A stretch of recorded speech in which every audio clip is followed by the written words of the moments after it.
Chapter 201. 18-year-old cleaning lady. You should have enough nightmare coins to buy the monster weapon forging room invitation card, right? As for the rest, we just have to save them up slowly. Wei Shui Yang Yang. 18's right. No matter what, let's buy the invitation card first.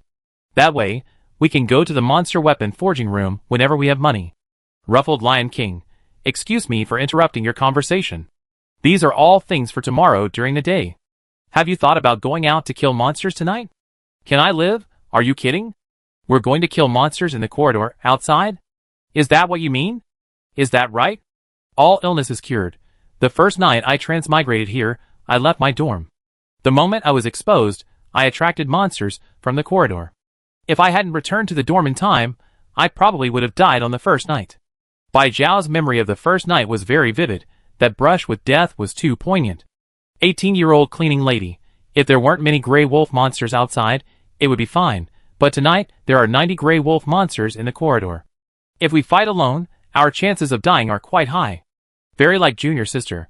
I once tried going out at night to kill monsters, hoping to slow down the night's death toll and delay the arrival of the merge night. But as soon as I opened the dormitory door, a bunch of monsters rushed towards me. The dormitory corridor at night is no less terrifying than the current forest dungeon. Ruffled Lion King. Of course, you can't go out every night, but gray wolf monsters are different. All illness is cured. What's different? I encountered gray wolf monsters on my very first night. Angry Lion King. The gray wolf monsters that appeared on the first night had two objectives. First, to scare all the players, and second, to eliminate players who hadn't obtained a turret. But the gray wolf monsters that appeared on the cleanup night only had one objective. Players who hadn't cleared the third level of the secret realm. We weren't among their targets. All illness is cured. You mean, we're not among the gray wolf monsters' targets, so it's safe for us to go outside into the corridor? Swaying Lily, how are you going to prove that? We can't just go out and risk our lives because of your guess, can we? Angry Lion King, on the second cleanup night, I wasn't among their targets. I suspected the same thing then, and to confirm my suspicion, I went out. Wei Shui Yang Yang, how dare you be so bold? So you really aren't? Did the gray wolf monsters attack you? The Ruffled Lion King, of course not, otherwise, would I still be here chatting with you all? But I only went out, I didn't attack them at all. So all I know is that the gray wolf monsters of the cleansing night won't pay attention to anyone other than their target. As for whether they retaliate if I actively attack them, I don't know. Can I live? That's true, but what if you were just lucky last time? We only have one life, it's not something to play with.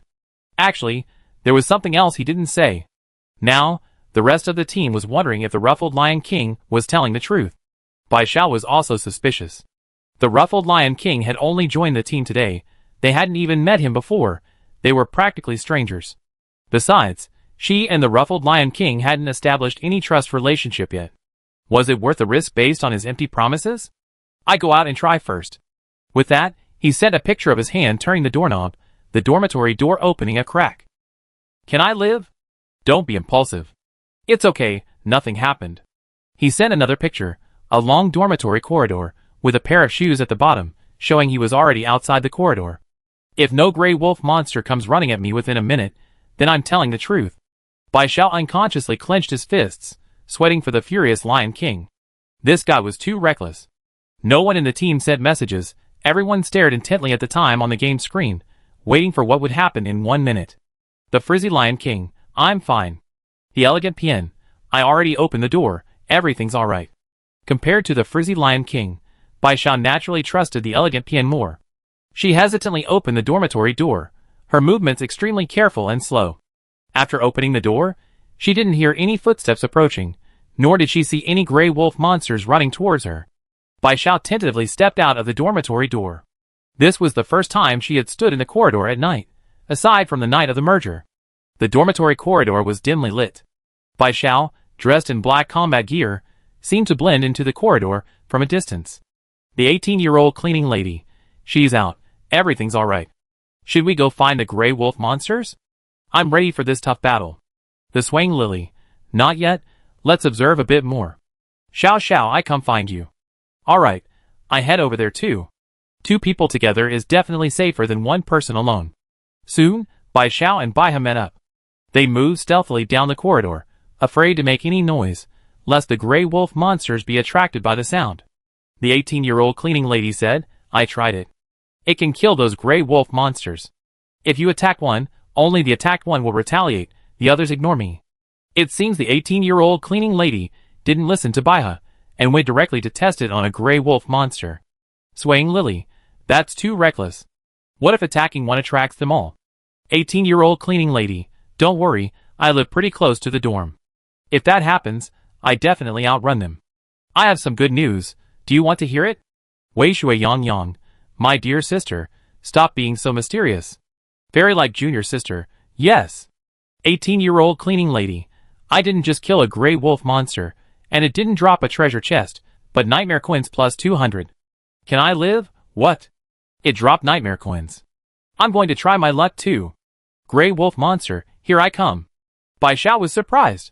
Monsters killed by turrets at night usually drop treasure chests, but no one expected that monsters killed at night would drop nightmare coins. Bai Xiao and Lily exchanged a glance, their eyes shining brightly in the night. The swaying Lily said, going out tonight will definitely be worth it. Bai Xiao nodded, and the two quickly found the gray wolf monsters. They were all surrounding the entrance to a dormitory, and soon broke down the door and rushed inside. After the players inside the dormitory were all eaten, the gray wolf monsters lined up and came out one after another, heading to find their next target. Bai Xiao and Lily hid around a corner, watching the gray wolf monsters pass by one. When the last two gray wolf monsters passed the corner, they rushed out to attack them. Chapter 202. Nightmare Coins plus 200. Combat Power plus 2. Bai Xiao easily killed the gray wolf monster, and then she heard the notification that her nightmare coins and combat power had increased, making her eyes even brighter. Confirming that attacking the gray wolf monster wouldn't attract all of them, Bai Xiao followed at the back of the gray wolf monster group, killing them one by one in line. The swaying Lily's weapon didn't have any additional skills, so it was far less efficient at killing monsters than Bai Xiao, but killing one gray wolf monster earned her 200 nightmare coins. Killing 2 or 3 would be enough for her daily wage. The first squad discovered a bug in the night of cleanup, and went on a killing spree. Can I survive? She killed 3 gray wolf monsters. During the monster killing, she was injured, thinking she wouldn't waste her items, and would just go back to her dormitory bed to recover her health. But when she recovered her health and came out again, she found that the dormitory door wouldn't open. This hadn't happened since she bound herself to the dormitory. Can I survive? Bai Xiao instantly realized this wasn't an accident, it must be CC's doing, trying to stop them from killing monsters. Thinking her teammates were unaware of this, can I survive? Quickly sent a message in the team chat. Can I survive? I came back to recover my health, and when I tried to leave, I found I couldn't open the dorm door. I suspect CC is fixing a bug. Everyone, be careful. After all, it was the dorm night everyone had been wary of for over 10 days. Even though Bai Xiao was on a monster killing spree, she hadn't forgotten to stay vigilant. So, Bai Xiao didn't close the game interface.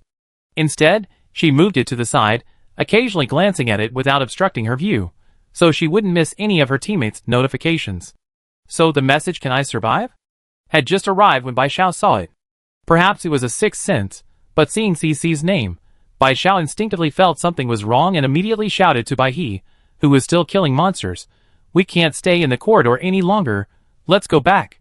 Hearing Bai Xiao's words, the swaying Bai He immediately killed the gray wolf monster attacking her and, without suspicion, took off running. The two had just started running when they heard CC's announcement. At the same time, in Unit 1 of Building 21, Wei Shui Yang Yang, in Unit 2 of Building 19, the Elegant Pian and the Ethereal Junior Sister, and in Unit 3 of Building 26, the Frizzy Lion King, all heard their administrator's voice. Warning, the bug of Cleanup Night has been fixed. Players appearing in the corridor during Cleanup Night, regardless of whether they are the target player, will be attacked by all gray wolf monsters. Bai Xiao almost cursed.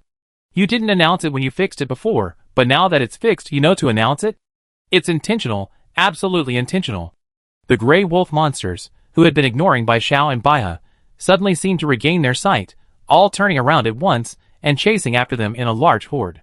Bai Xiao and Baiha had already run quite a distance by the time CC reported this, and weren't caught for the time being.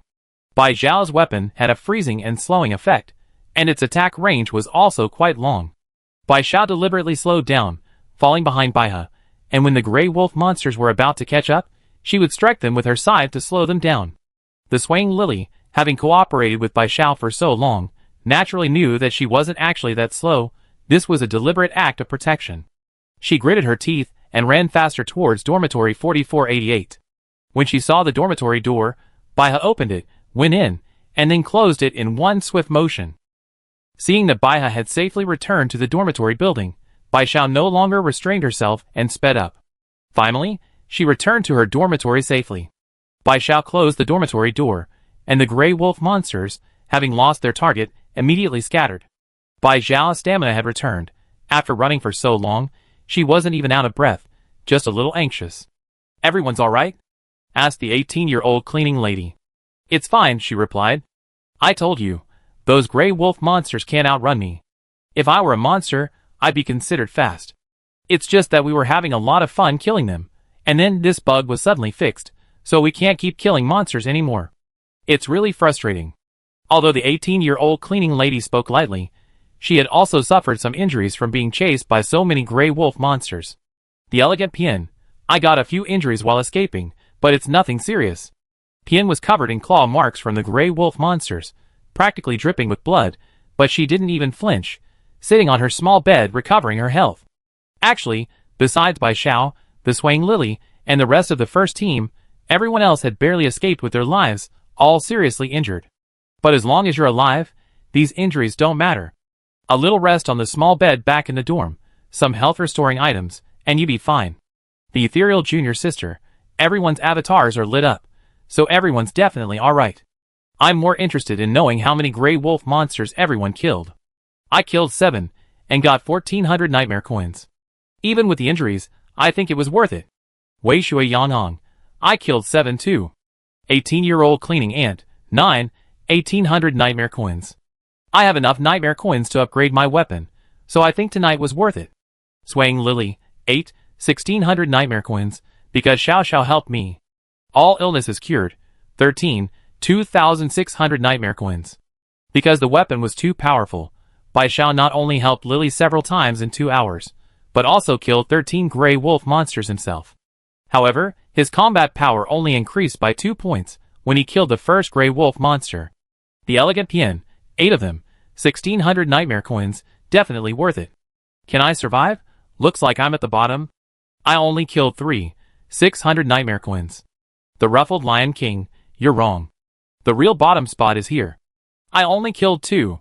Can I survive? Really? You only killed 2? Dragonfly monsters are so much stronger than gray wolf monsters, and you killed 3. How could you only kill 2 gray wolf monsters? The ruffled Lion King.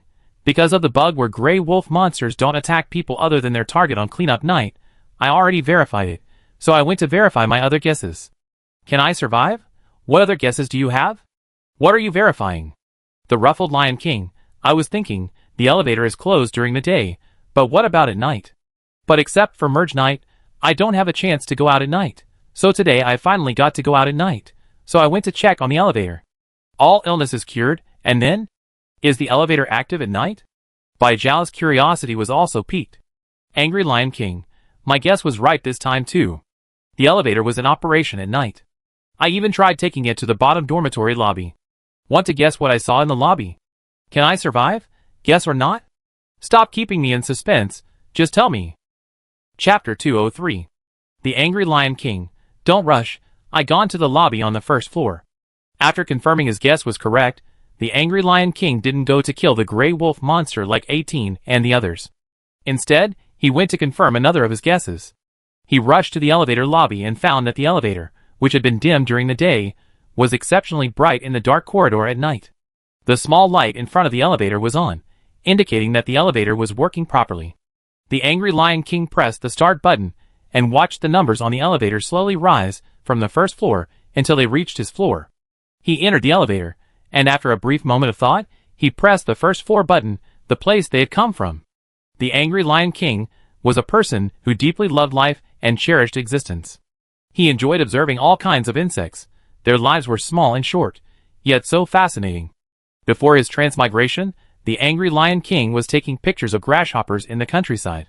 The next second, he was transmigrated into a survival game.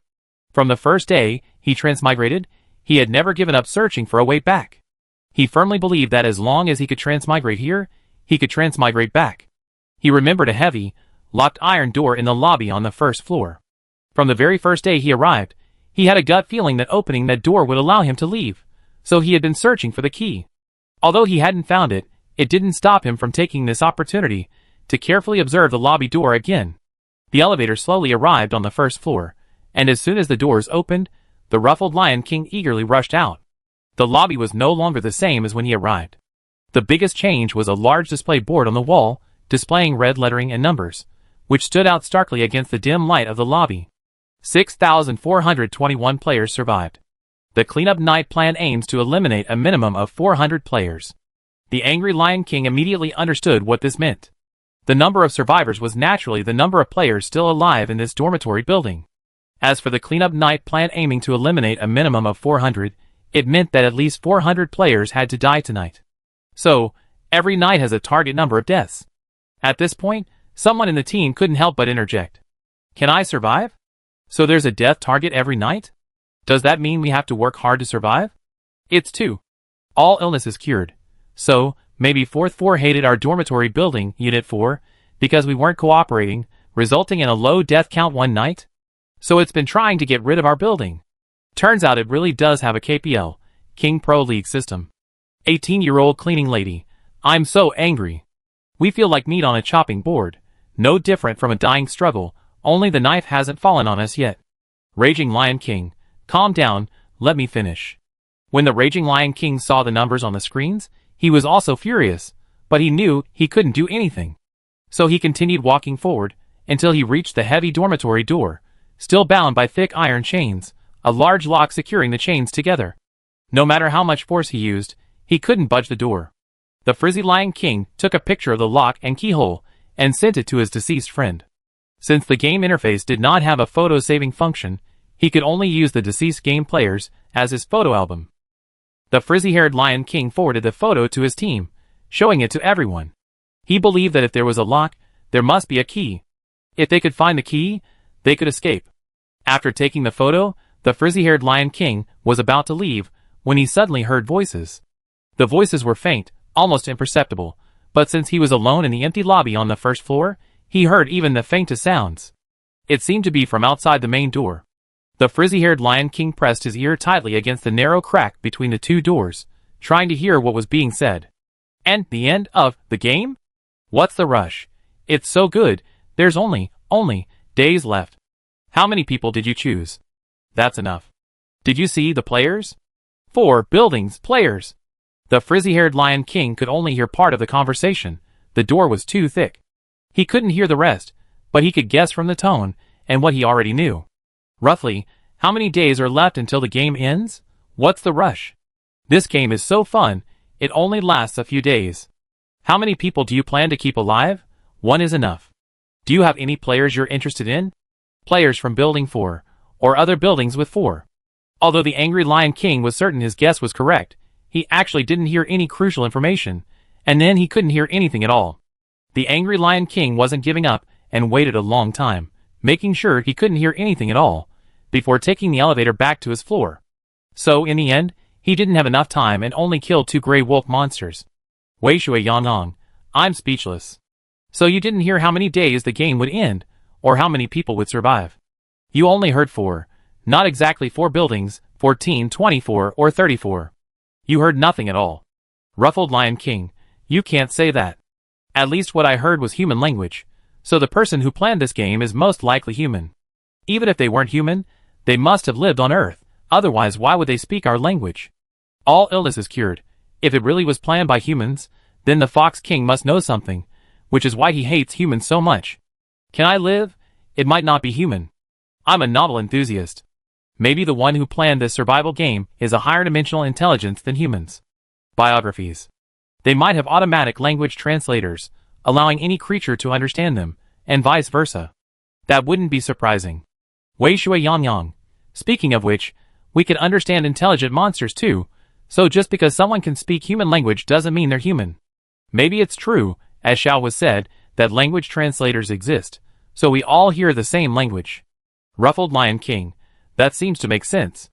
So what I heard was completely useless information. It was truly a waste of time. All illness is cured. There is some useful information. At least we know this game has an end date. We won't live like this forever. Maybe if we try to survive to the last day of the game, we can beat it. Chapter 204. Everyone in the team agreed with Bai Zhao's statement. No one mentioned the game, or perhaps they deliberately ignored it, not wanting to speculate on the outcome. At least now they knew that there could be survivors in this game, and that was enough to give them hope. Further investigation would only lead to internal conflict and was pointless. After the bug from the night of cleanup was fixed, Bai Zhao chatted with the team for a while before resting. The 12th night, the night of cleanup, has ended. Currently, 7,024 players survive in Unit 4 of Building 4. The survival reward for the 12th night of cleanup, Level 3 Treasure Chest X30, Nightmare Coins X350, has been placed in the player's inventory. Please check. Bai Zhao opened his eyes, and, to the sound of CC's report, got up methodically, washed, picked up items, opened the chest, and ate breakfast. Although today is only her 13th day since transmigrating, she feels like she's been living this way for much longer. She doesn't even need to think.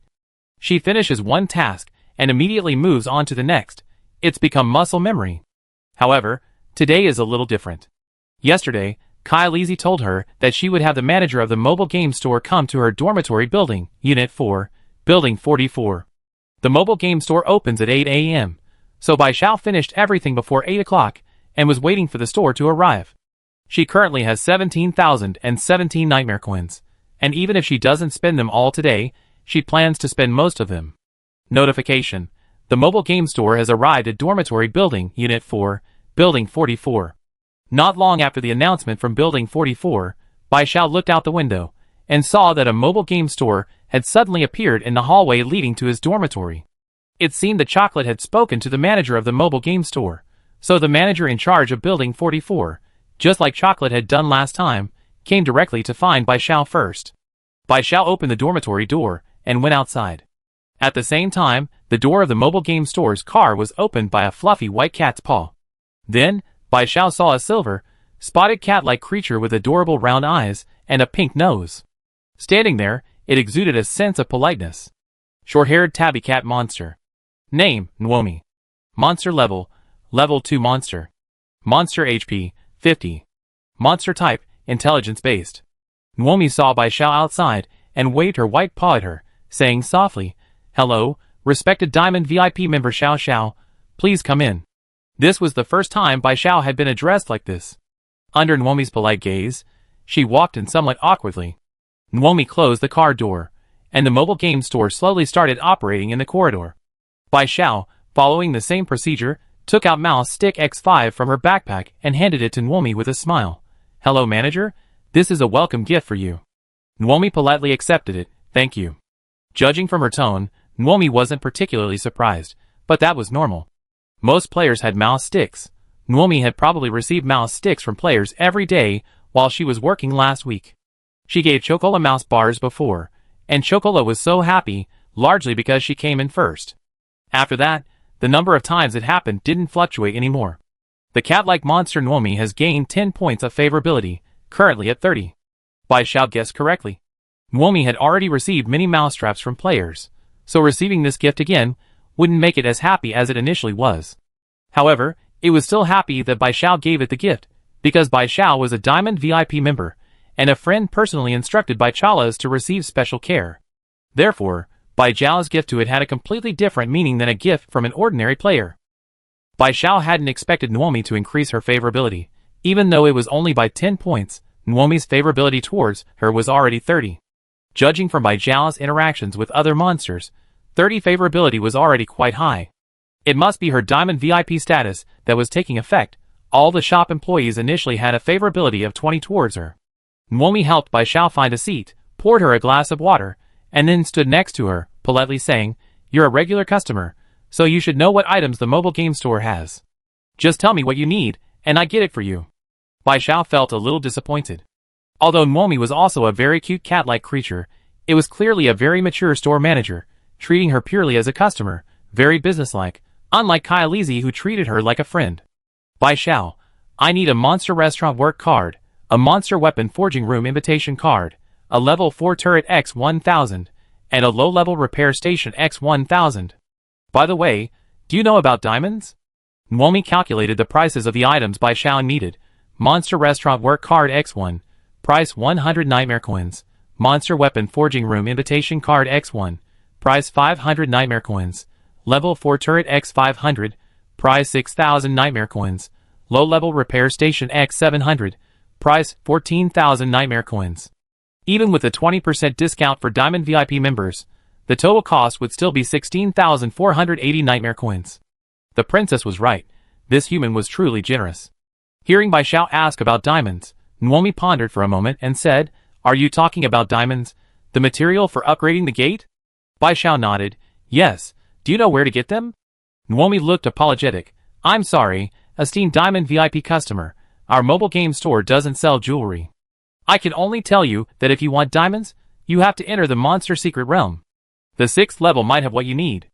Logically, it's best not to reveal this, but since the person in front of him was their esteemed Diamond VIP customer, about to spend over 16,000 Nightmare Coins, it made an exception. Bai Xiao, "I see, thank you then." Bai Xiao really hadn't expected that the diamonds, the gate upgrade material he'd been completely baffled about, would actually be in the 6th level of the Monster Secret Realm. No wonder she didn't find any clues at the trading center. Yesterday, only 3 people probably cleared the 5th level of the Monster Realm, and they all entered Panda Town, leaving her the only survivor.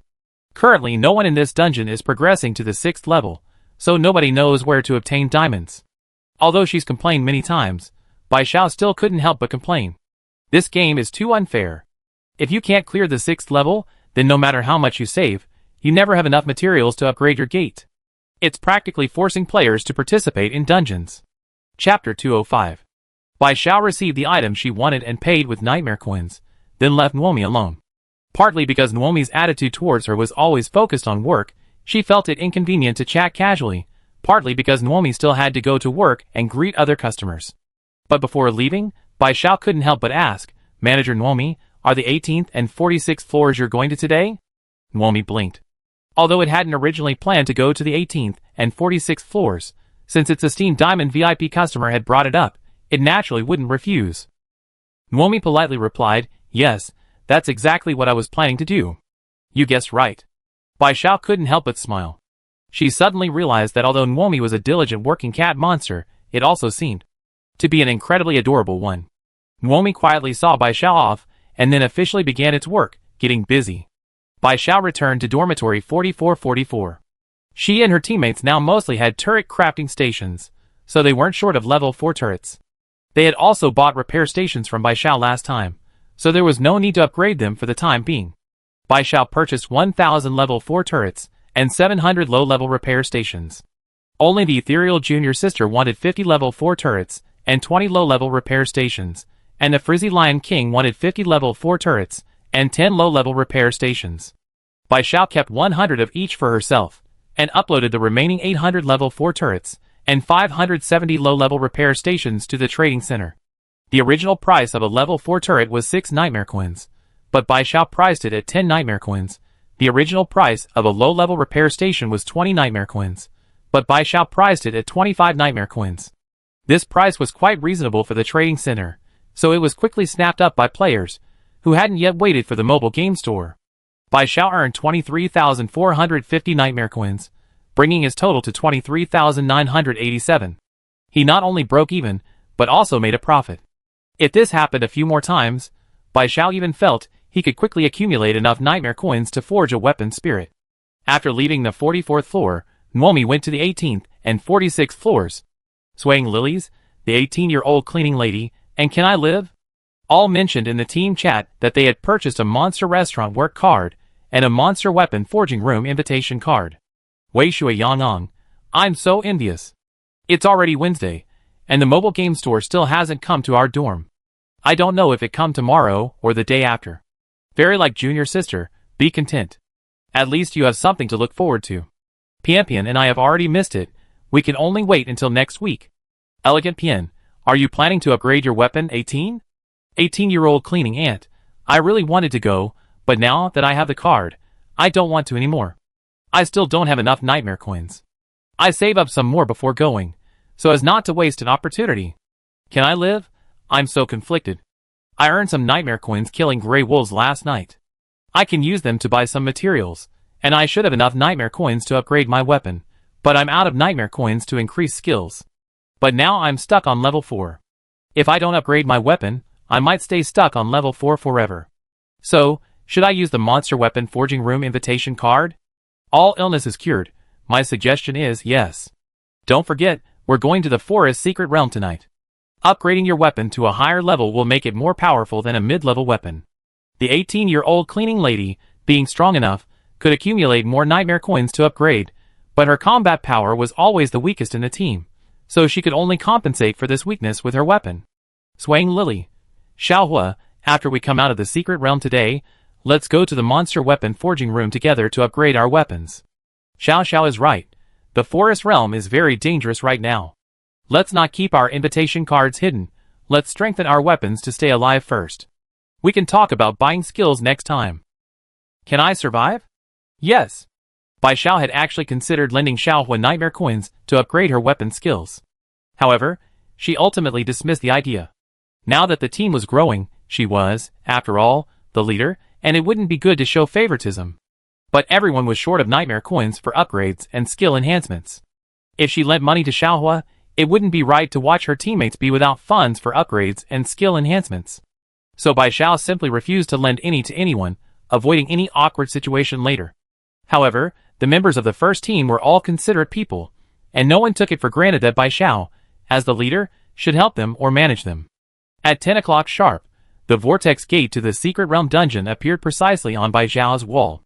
Because Nuomi had told her that there were diamonds, the upgrade material for the gate, in the 6th level, Bai Xiao couldn't wait to go in and see what was going on as soon as the vortex gate opened. After entering, Bai Xiao discovered that the terrain of her 6th level was a tunnel within a forest dungeon. However, the tunnel and the forest dungeon were slightly different. She saw many gems embedded in the tunnel, rubies, emeralds, sapphires. In the real world, seeing so many dazzling gems would be like striking it rich. But this was a survival game. These gems were useless except for their beauty, as Bai Xiao hadn't seen any details about them, indicating they weren't survival game items. Welcome to the 6th level of the monster realm. Kill the gem rhino monster to clear the level. Reminder: attacking the gem rhino monster has a 5% chance of dropping diamonds, a material for upgrading your gate. Bai Xiao was speechless. A 5% drop rate? That's too low. This lousy game. Can't you be a little more generous? Bai Xiao continued walking through the tunnel. Although this tunnel didn't have many lights spontaneously provided by players, like the forest tunnel, there were many glowing fluorite stones, so it was still quite bright. Bai Xiao spotted a dazzling gemstone rhinoceros monster ahead. While it resembled a rhinoceros, it was significantly smaller than other bosses in the secret realm, standing only about 1.5 meters tall, half the size of the previous boss, Taisher. It was arguably the smallest and most exquisite high-level monster Bai Xiao had ever encountered. Its enormous rhinoceros horn was made of hard diamond, the very diamond Bai Xiao needed, and its body was inlaid with various colored gemstones of different sizes. Although the gemstones on its body were of many colors, they were arranged in a very orderly fashion, not chaotically, but rather possessing a magnificent beauty. No wonder it was called the Gemstone Rhinoceros Monster. It truly lived up to its name. Gemstone Rhinoceros Monster. Monster Level, Level 4. Monster HP, 1000. Monster Classification, Strength-Based, Defense-Based. Reminder, Wandering Jewelry Merchant Status? Chapter 206. Bai Xiao first noticed the Gem Rhino monster's health, which was 200 more than Taisher's. He also noticed its classification. Besides strength, it was also a defense type. The Black Bear monster in the 4th level and Taisher in the 5th level were both bosses with exceptionally high health and difficult to kill, but neither of them were classified as defense. This Gem Rhino monster was the first defense-type monster Bai Xiao had ever encountered, so it was easy to imagine how difficult it would be to kill.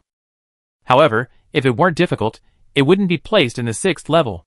Seeing the 3 question marks after 4-4's reminder, Bai Xiao's heart skipped a beat. Could it be that the higher the monster's level, the less affected it is by the dungeon? This Gem Rhino monster is even stronger than Taisher. Perhaps it has consciousness. The Gem Rhino monster's eyes were redder than rubies. Upon seeing Bai Xiao, it didn't charge recklessly but slowly approached him. However, based solely on the fact that the human hadn't charged irrationally, Bai Xiao's guess was very likely correct. This Gem Rhinoceros monster, like Iron Stone, shouldn't attack humans unprovoked, it should only retaliate when attacked. Perhaps because of Iron Stone's experience, Bai Xiao proactively extended her hand, waving it enthusiastically at the gem rhinoceros monster. Hello, can we get to know each other? The gem rhinoceros monster ignored Bai Xiao, which was normal. In the 5th level, Iron Stone initially ignored her too. After all, it's normal for a boss to have its own personality. But how did Iron Stone agree to communicate with her back then? Bai Xiao remembered that it seemed she picked up the iron hammer, and then Iron Stone suddenly cried, and they started talking. So here's the problem. This is her first time meeting a gem rhino monster, and she doesn't recognize any other gem rhino monsters. How is she supposed to strike up a conversation? The gem rhino monster walked up to Bai Xiao. Although Bai Xiao felt it was rational and wouldn't attack humans unprovoked, she still warily raised her scythe, holding it horizontally in front of her. The gem rhino monster completely ignored Bai Xiao, walking past her and heading to the other side of the tunnel. Bai Xiao followed behind, trying to strike up a conversation. Hello, what's your name? Do you remember who you are? Hey, please pay attention to me. This was the first time Bai Xiao had ever tried to talk to a monster that ignored her. She was a little embarrassed. She could only say that not everyone has the talent of being able to talk to anyone. Even if they don't answer, he can still chatter on and on. Bai Xiao looked at the beautiful gems arranged on the gem rhino monster's body, and remembered the reminder from CC that this gem rhino monster was a wandering jewel merchant. Bai Xiao might not understand the wandering monster, but didn't she understand merchants? Bai Xiao put her hand to her mouth, making a megaphone shape. Boss, how much are your diamonds? The gem rhino monster, its foot hovering in midair, finally turned around, no longer ignoring Bai Xiao. Although it had lost much of its former memories, its love for gems was still ingrained in its bones, as was its passion for the jewelry business. The gem rhino monster said decisively, 30,000 nightmare coins each, no bargaining. Don't worry, they're all pigeon egg-sized diamonds. Bai Xiao was shocked. A gate upgrade material selling for so much in the monster world? It seemed that diamonds were a luxury item in every world. It seemed that to get the diamonds for upgrading the gate, she'd have to fight the gem rhino monster after their conversation. Bai Xiao grunted, Boss, that's a bit too expensive. Do you have any cheaper gems? The gem rhino monster didn't look down on Bai Xiao because she was broke. It patiently explained the prices of various gems around them. To strike up a conversation with the gem rhino monster, Bai Xiao gritted her teeth and spent 1,000 nightmare coins on the cheapest blue chalcedony gem, about the size of a palm, a beautiful sea blue, as clear as ice. In the real world, Bai Xiao might have liked it, but now she only felt a pang of regret, spending 1,000 nightmare coins on a stone she couldn't eat or use. Although the nightmare coins hurt, the gem rhino monster's attitude towards her visibly improved. Bai Xiao found it strange. The iron stone didn't remember anything from before. Even the forging process was mostly forgotten. But this gem rhinoceros monster handled everything from selling gems to collecting payment with such ease that Bai Xiao almost thought it was acting. In reality, it probably remembered everything. After putting away the blue chalcedony, Bai Xiao looked around and then casually asked, Boss, why is your shop in such a remote location? How can you possibly have any business? Bai Xiao had really hit the nail on the head. The gem rhinoceros monster, having lost its memory, acted largely on its subconscious. Bai Xiao kept calling it boss, talking about buying gems, and then this next thing struck the gem rhinoceros monster like a dummy. It had assumed it was running a jewelry shop here. However, it couldn't understand why it would open a shop in such a godforsaken place. As far as it could remember, no customer had ever entered this place. If Bai Xiao knew what it was thinking, she'd definitely complain. Of course, she was the only one to enter the 6th level so far. The gem rhino monster was obviously thinking there were no customers. The gem rhino monster hesitated and said, no business, but I can't move. The gem rhino monster couldn't understand, but it vaguely knew it was trapped. It couldn't get out and was stuck here. Bai Xiao, why? The gem rhino monster tried hard to recall, wanting to find an answer to Bai Xiao, but its head was throbbing, and only a few fragments flashed through its mind. The gem rhino was utterly bewildered, muttering as if in a dream, I don't know. I only remember wandering around, but one day I suddenly found myself here. Although I don't know where this place is, I feel like I can't get out. Bai Xiao was secretly astonished. You suddenly appeared here? The gem rhino nodded firmly. Although I have no memories of the past, I'm certain I suddenly appeared here. Bai Xiao frowned, lost in thought. Xiao Sun had told her about the town where the Day of Death had descended, and there didn't seem to be any rhino monsters there. But if it wasn't because of the Day of Death, why would the gem rhino appear in the secret realm instance? Could it have chosen to fall? That doesn't make sense either. If it chose to fall, how could it still have reason? The gem rhino was clearly like iron stone, corrupted, but not completely corrupted. Could it be that the jewel rhino monster, like the fox princess, was kidnapped or tricked, and thus corrupted like the fox princess, but not completely lost its mind? The jewel rhino monster, ah! The jewel rhino monster suddenly cried out, startling Bai Xiao. Seeing the monster's eyes light up, she immediately asked, "Did you remember something?" Chapter 207. Just now, a scene flashed through the gem rhino's mind, though only for a brief second. It was clear to it. Gem rhino. I saw a black mist appear before my eyes, and then I felt my body become light and airy. When the black mist dissipated, I was here. As for anything else, I really can't remember. The gem rhino's tone was dejected. Having lost all its memories of the first half of its life, it felt as if it wasn't a complete monster. Black mist again? Bai Xiao frowned thoughtfully.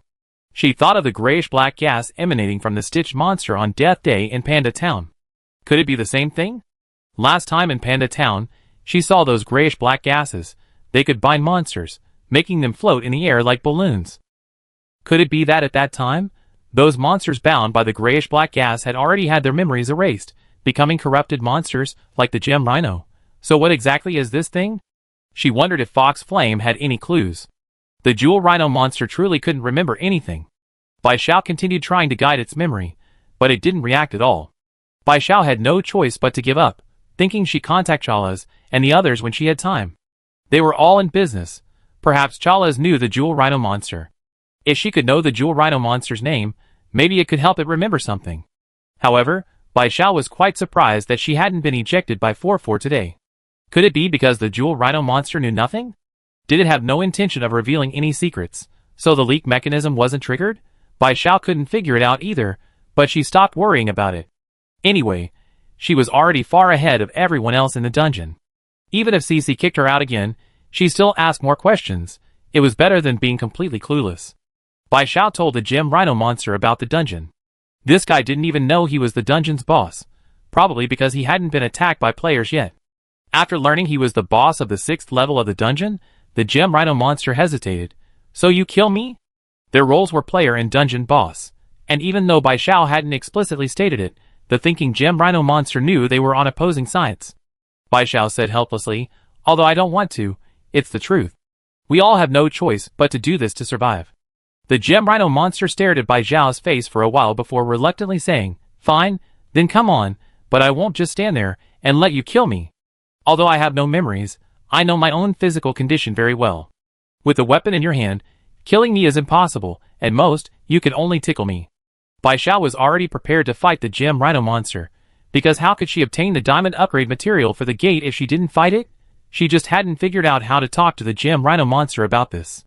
After all, they had just established a business relationship and chatted for a long time. They were practically acquaintances, and it was impossible to start a fight over a minor disagreement. But now that the gem rhino monster had said so, Bai Xiao decided not to hold back. Today, Bai Xiao and the gem rhino monster went to the monster restaurant. Bai Xiao fought for an hour, attacking relentlessly each time, and the gem rhino monster didn't back down either. Bai Xiao also discovered that the gem rhino monster would lose control when attacked, completely transforming into a different rhino monster. Even if she spoke, the gem rhino monster wouldn't respond, only attacking relentlessly. The gem rhino monster's defense was indeed formidable, befitting its defensive nature. Its weapon's electric shock skill could directly reduce the gem rhino monster's health by 20%, but the cooldown was too long, only usable once every 20 minutes. Other skills, even with buffs, only reduced its health by 3 points per hit, and a critical hit would only reduce it by 9 points at most. The gem rhino monster had a total of 1,000 health. What the gem rhino monster said before was absolutely true. Her attacks were just a tickle to it, at most causing superficial wounds. Moreover, this guy's defense was truly formidable. Every time Bai Xiao attacked it, he felt his arm go numb from the impact. However, Bai Xiao felt that its strength seemed slightly less than the black bear monster in the 4th level, and its body wasn't as agile. Bai Xiao suspected it had 90% defense and only 10% strength. Fortunately, that was the case. Otherwise, Bai Xiao felt he wouldn't have been a match for it, and would have been dead long ago. Thinking that time was almost up, Bai Xiao seized an opportunity to escape from the secret realm instance. In that hour, Bai Xiao only lost a diamond once during an attack, and he personally witnessed that the diamond fell from the gem rhino monster. The row of diamonds had been neatly arranged, but the sudden loss of one made it look rather jarring, causing Bai Xiao to frequently glance at that spot. Then Bai Xiao noticed that about 10 minutes after the diamond fell, another one had grown back in its place. Bai Xiao finally understood. This diamond was simply taking advantage of the gem rhino monster. After leaving the dungeon, Bai Xiao went to the monster restaurant. Yesterday, the monster restaurant work card was the top-ranked item on the monster dungeon leaderboard. Today, many new players had arrived, and the swaying lily hadn't had a moment's rest since arriving, constantly conducting interviews. 3 players were assigned to the music department, so Bai Xiao was immediately informed upon arrival that he would be interviewing players. Chu Chu had previously explained the human music manager's process to Bai Xiao, asking the interviewee what instrument they used, then providing them with an instrument to assess their skill level.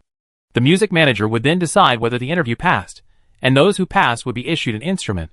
So, although it was Bai Xiao's first time working, she was already familiar with the workflow and handled things smoothly. Xiu Xiu didn't have any monster interviewees.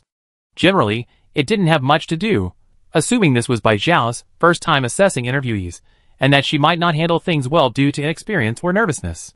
Xiu Xiu thought this was normal. No one can guarantee a perfect performance on their first time encountering something new. So, worried about its student, Xiu Xiu came specifically to support her. However, upon arrival, it discovered that its student handled things very well, and it seemed its presence wasn't needed. Bai Xiao arranged for Xiu Xiu to sit aside, poured a tea, and provided fruit and snacks. Xiu Xiu watched Bai Xiao with a gratified gaze throughout. It hadn't made a mistake in choosing this apprentice. She was efficient, learned quickly, calm, and hard-working. Chapter 208. Bai Xiao heard that Xiu Xiu's favorability rating had increased again. Xiu Xiu's current rating was 80, higher than Kylie's, making her the monster with the highest favorability rating among all the monsters she knew. Bai Xiao thought to herself, this teacher was definitely worth having. After finishing the assessments of the 3 human interviewees, Bai Xiao assigned work floors to those who passed. In her free time, Bai Xiao chatted with Xiu Xiu for a while. Since she no longer needed to be on call all the time, being alone in the music manager's office was quite boring. Xiu Xiu was giving Bai Xiao a lesson, teaching her some well-known violin pieces from the monster world. The two were chatting enthusiastically when there was another knock on her office door. Bai Xiao, please come in. Bai Xiao wondered, could it be that someone else had come for an interview? The music department was usually the hardest to get into. What luck today, 3 people had come and there was still someone else. The person who walked in was Bai Bai, the monster supervisor on the 5th floor of the monster restaurant. Bai Xiao knew she was wrong when she saw Bai Bai. It wasn't a player coming to her office for an assessment. But why would Bai Bai, the monster supervisor on the 5th floor, suddenly come to her, the human music manager's office? Bai Xiao asked suspiciously, is there something you need? Bai Bai was a little embarrassed, stretched its little wings upwards, and touched its penguin head, looking both silly and cute. Bai Bai, manager, we have a guest who seems to have heard you play the violin before. They came in today requesting a violin piece, but when they realized you weren't the violinist on the 5th floor, they specifically asked you to play with them. Bai Bai looked at Xiao Chu, a little confused. Didn't you tell the guest that Xiao Xiao isn't the violinist on the 5th floor anymore? She's been promoted to manager, and doesn't need to play the violin for guests anymore? Bai Bai sounded a little aggrieved. We told him, but the customer insisted that she accompany him no matter what. Why did that sound like a die-hard fan? Bai Xiao thought carefully. Although her violin performance had been widely praised, the monsters had only given her small tips at most. None of them seemed particularly enthusiastic. Could it be those monsters who wanted to kill her? That doesn't make sense either. Even if they wanted to, they wouldn't choose the monster restaurant. Chu Chu disagreed. Just because it insists, does that mean our restaurant has to comply? Bai Bai's voice trailed off. But it gave us a lot of nightmare coins, saying that today, as long as the manager accompanies her, no other monsters or humans will do. After all, it's a customer too, and it's willing to spend so many nightmare coins. Bai Bai lacked confidence because it knew Chu Chu. Chu Chu wasn't a golden monkey monster who cared about nightmare coins.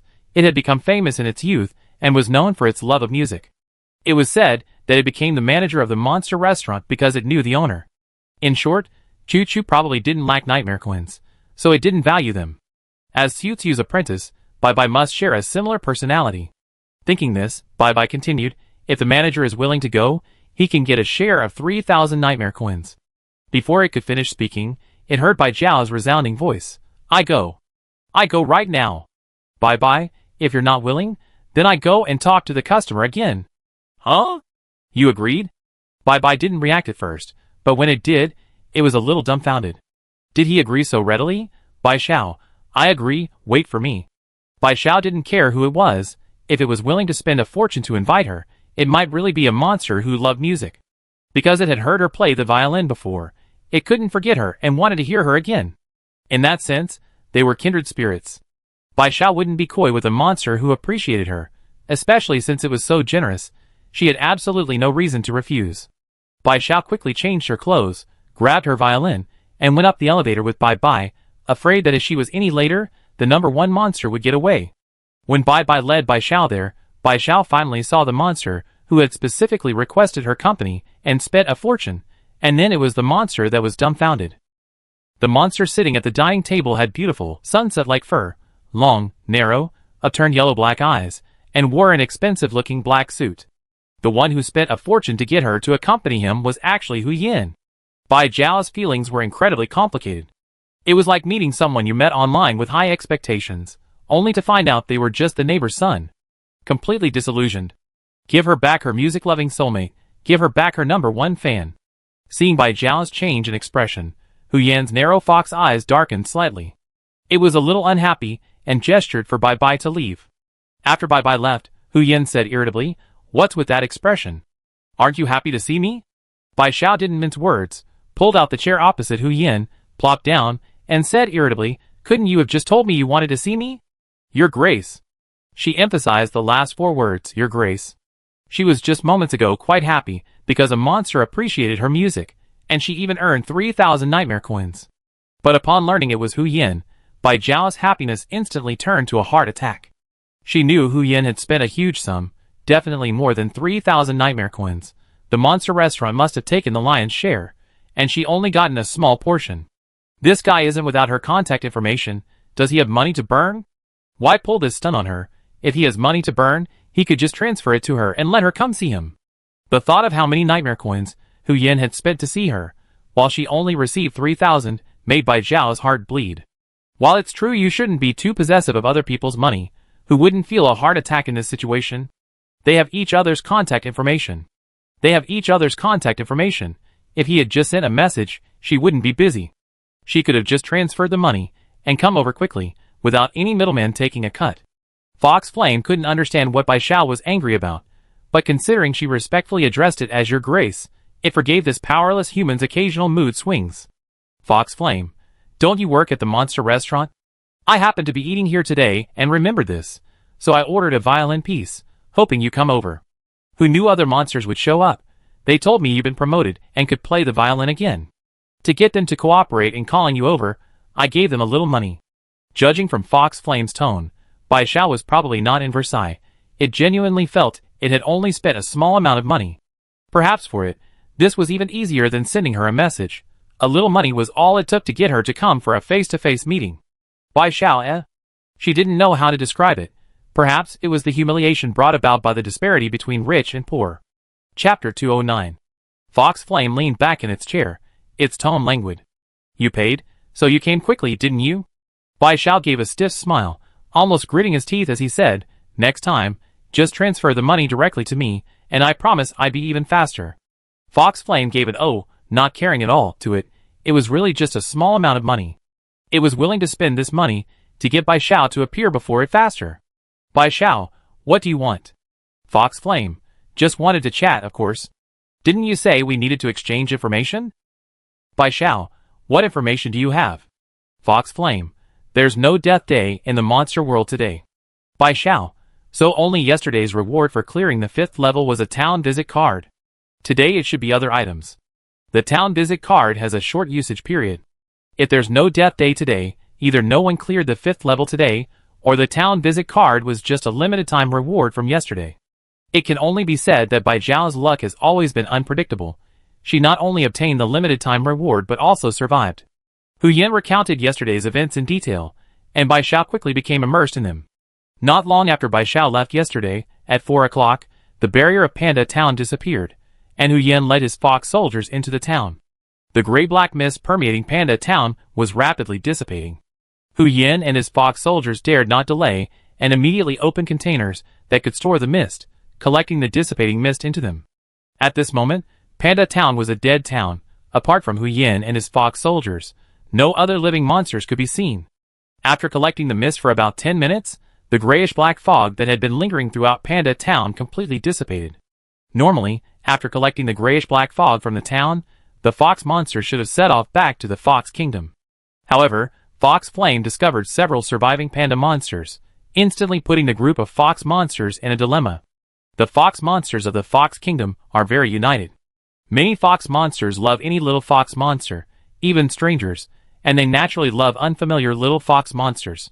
But this affection is only directed towards other fox monsters. These are not fox monsters. At most, they could send these little guys to an orphanage. However, the nearest orphanage is on a different route back to the Fox Kingdom, and they must return according to the time stipulated by the king, leaving them no time to send these panda monsters to an orphanage. Fox Flame hesitated for a long time, but finally, a fox soldier suggested contacting the manager of the monster weapon forge, because everyone knew that it had been taking in little monsters that survived the day of death. Fox Flame happened to have Iron Hammer's contact information, so it contacted him and told him about Panda Town.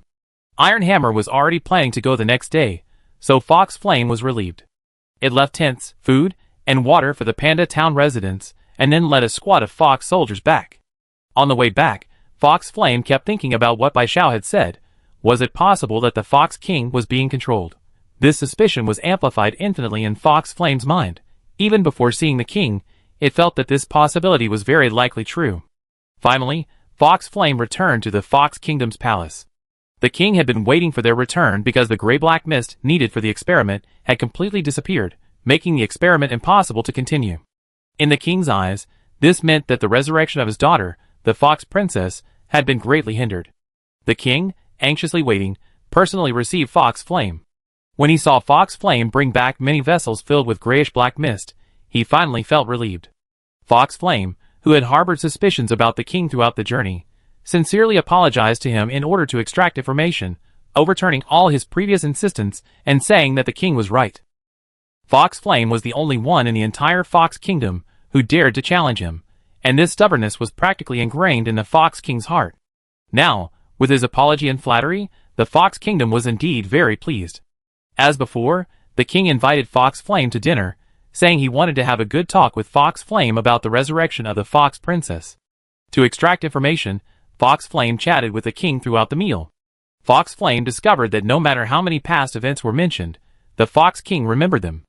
It couldn't help but wonder, was the king truly being controlled? Would a controlled monster still remember the past? Fox Flame tried to bring up Bai Xiao, but before it could even begin, the king abruptly interrupted it. In an instant, it seemed like a completely different fox monster, angrily accusing it of seeing a human and not killing her outright, and now daring to mention this human in front of it. Fox Flame immediately shut up, letting the king lash out, but the king seemed to have entered a state of frenzy. Even when Fox Flame didn't utter a word, it continued its incessant tirade. In the end, Fox Flame even felt that it was talking to itself, as if conversing with itself, as if it had two souls within it. For some reason, Foxfire suddenly had this thought pop into its head, and in an instant, it understood everything. Why was the king always so unpredictable? It wasn't that the king was good one moment and bad the next, rather, there were two souls, or rather, two consciousnesses, within his body. The good king in Foxfire's memory was the true Fox Kingdom. Although he would be dejected and saddened by the princess's situation, Foxfire believed him to be a king who respected all life and possessed great love. As for the bad one, Foxfire didn't know who it was, but it was definitely not the king, it was the one who wanted to kill humans. Although it understood, Foxfire didn't say anything. It endured until the king had vented his anger before leaving the palace with a dark expression. Back home, Foxfire posted the truth about the day of death on the Monster Network in detail. Last night, the top trending topic on the Monster World was Foxfire's account posting the truth about the day of death. Many monsters were incredulous. The truth about the day of death was so disgusting and horrifying. But since the news came from Fox Flame, they had no choice but to believe it. No matter what, Fox Flame was a duke of the Fox Kingdom. In the entire monster world, his status and position placed him at the very top of the pyramid. Almost no monster didn't know him. Therefore, everyone understood that while Fox Flame might say arrogant and annoying things, he would never joke about the truth of the day of death, because the day of death had truly taken away countless of their fellow monsters. The monster network exploded. Most monsters in the monster world barely slept last night, discussing the truth of the day of death. Even many monsters, who supported killing humans, wavered. Was killing humans meaningful? Perhaps in the future, the corpses of the humans they killed would be sewn together with their own. Chapter 210. Fox Flame picked up its cup and took a sip. The pig monster clan that cooperated with our country before sent a message to the king yesterday, saying they want to reconsider their cooperation in hunting humans. After saying this, Fox Flame seemed tired and fell silent. It was also quite troubled by the king's situation, otherwise, it wouldn't have made a special trip to the monster restaurant to see Bai Xiao. It wasn't expecting Bai Xiao to have any solutions, but Bai Xiao was currently the only person it could confide in.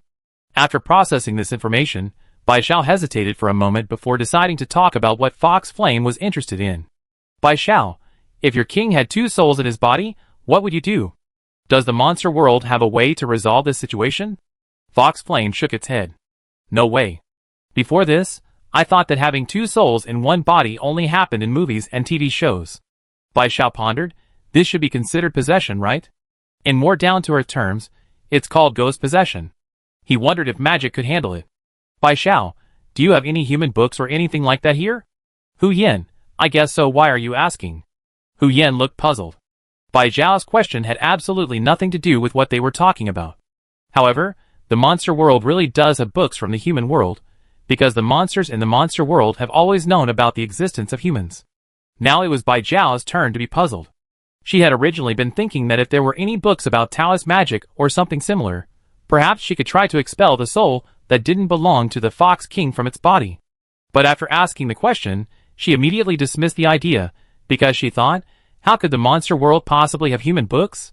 She hadn't expected it to actually exist, but why would a monster world have books from the human world? Bai Xiao, why do you monsters have books from our human world? Could they have been brought over after the survival games came out? Fox Flame replied matter-of-factly, because the monsters of our monster world have known about the existence of the human world for a long time. It's just that you humans don't know about us monsters. Bai Xiao was shocked. You always known about humans? How did you know? Fox Flame opened its mouth, wanting to explain, but not knowing where to begin. It hesitated, its expression somewhat troubled. Bai Xiao grew impatient. Speak up. You're not Iron Hammer. How come you let us down at this crucial moment? Fox Flame was furious. This despicable human actually compared it to that buffalo monster with its incredibly slow reaction time. However, seeing that Bai Xiao's expression was genuinely anxious, Fox Flame suppressed its anger, deciding that a great monster should be magnanimous and not stoop to the level of this stupid human. However, it didn't know how to explain this matter. After thinking for a moment, Fox Flame tried to find a simple example. Fox Flame, do you know what a one-way mirror is? Bai Xiao nodded. A one-way mirror is one that appears as an ordinary mirror from one side, but allows you to see what's behind it from the other. Fox Flame, you can think of the monster world as a place where the human world and the monster world are separated only by a one-way mirror. The monsters in the monster world can see the world behind the mirror, but humans only see the ordinary mirror. Bai Xiao's first reaction was, so, does that mean we can go back to the human world through the monster world? Since the 2 worlds are only separated by a one-way mirror, is there some way to pass through the mirror and reach the other world? If she returned to the human world from the monster world, could she maintain her healthy physical condition? Fox Flame. Theoretically, it should be possible, but it's just theory for now. Since the monster world discovered the human world, I've been researching how to cross over, but so far I haven't found a method. Bai Xiao was a little disappointed, but she still had her identity as a survival world player, so even if the monster world had a way to go to the human world, she probably couldn't. However, Bai Xiao quickly realized that if the monster world couldn't cross over to the human world, how did the monster world have books from the human world? Bai Xiao quickly asked this question. Fox Flame. Oh, although we can't go to the human world, we studied it for so many years that a few years ago, we were able to disguise ourselves as humans and go online. We've been learning about your human culture in recent years, and I also read several of your country's great classics. Fox Flame didn't inquire about anything else. After hearing what Hu Yen said, Bai Xiao's expression suddenly turned serious. Hu Yen listened carefully. Perhaps because Bai Xiao's tone was unusually serious, Hu Yen unconsciously sat up straight. Bai Xiao, try to contact the human world and explain our situation. If we can get help from the human world, we have more support. Perhaps it was an inexplicable confidence in his own mother, but Bai Xiao felt that with her help, perhaps the players could really escape the survival world and return to their original world. Even Bai Xiao couldn't understand why the monster world, having a way to contact the human world, didn't try to cooperate. Even if they weren't sure if the human world would agree, they should at least have the opportunity to ask. Fox Flame, are you sure? Fox Flame wasn't as optimistic as Bai Xiao. Even without much knowledge of the human world, it knew that posting something like this on a human website would be mistaken for fiction, and no one would believe it. Furthermore, intelligent life forms capable of creating survival games must be superior to those in the human world, as the human world's development level was still somewhat behind the monster world's. This was why the monster world hadn't considered cooperating with the human world. Compared to survival games, the human world was truly weak. However, Bai Xiao was still human, so Fox Flame couldn't very well tell her, because the human world is too weak, we won't contact you. Bai Xiao nodded, I'm sure. There are quite a few humans in the survival world. I don't know if we transmigrated physically or spiritually, but if it was physical transmigration, the sudden disappearance of so many people will definitely attract attention.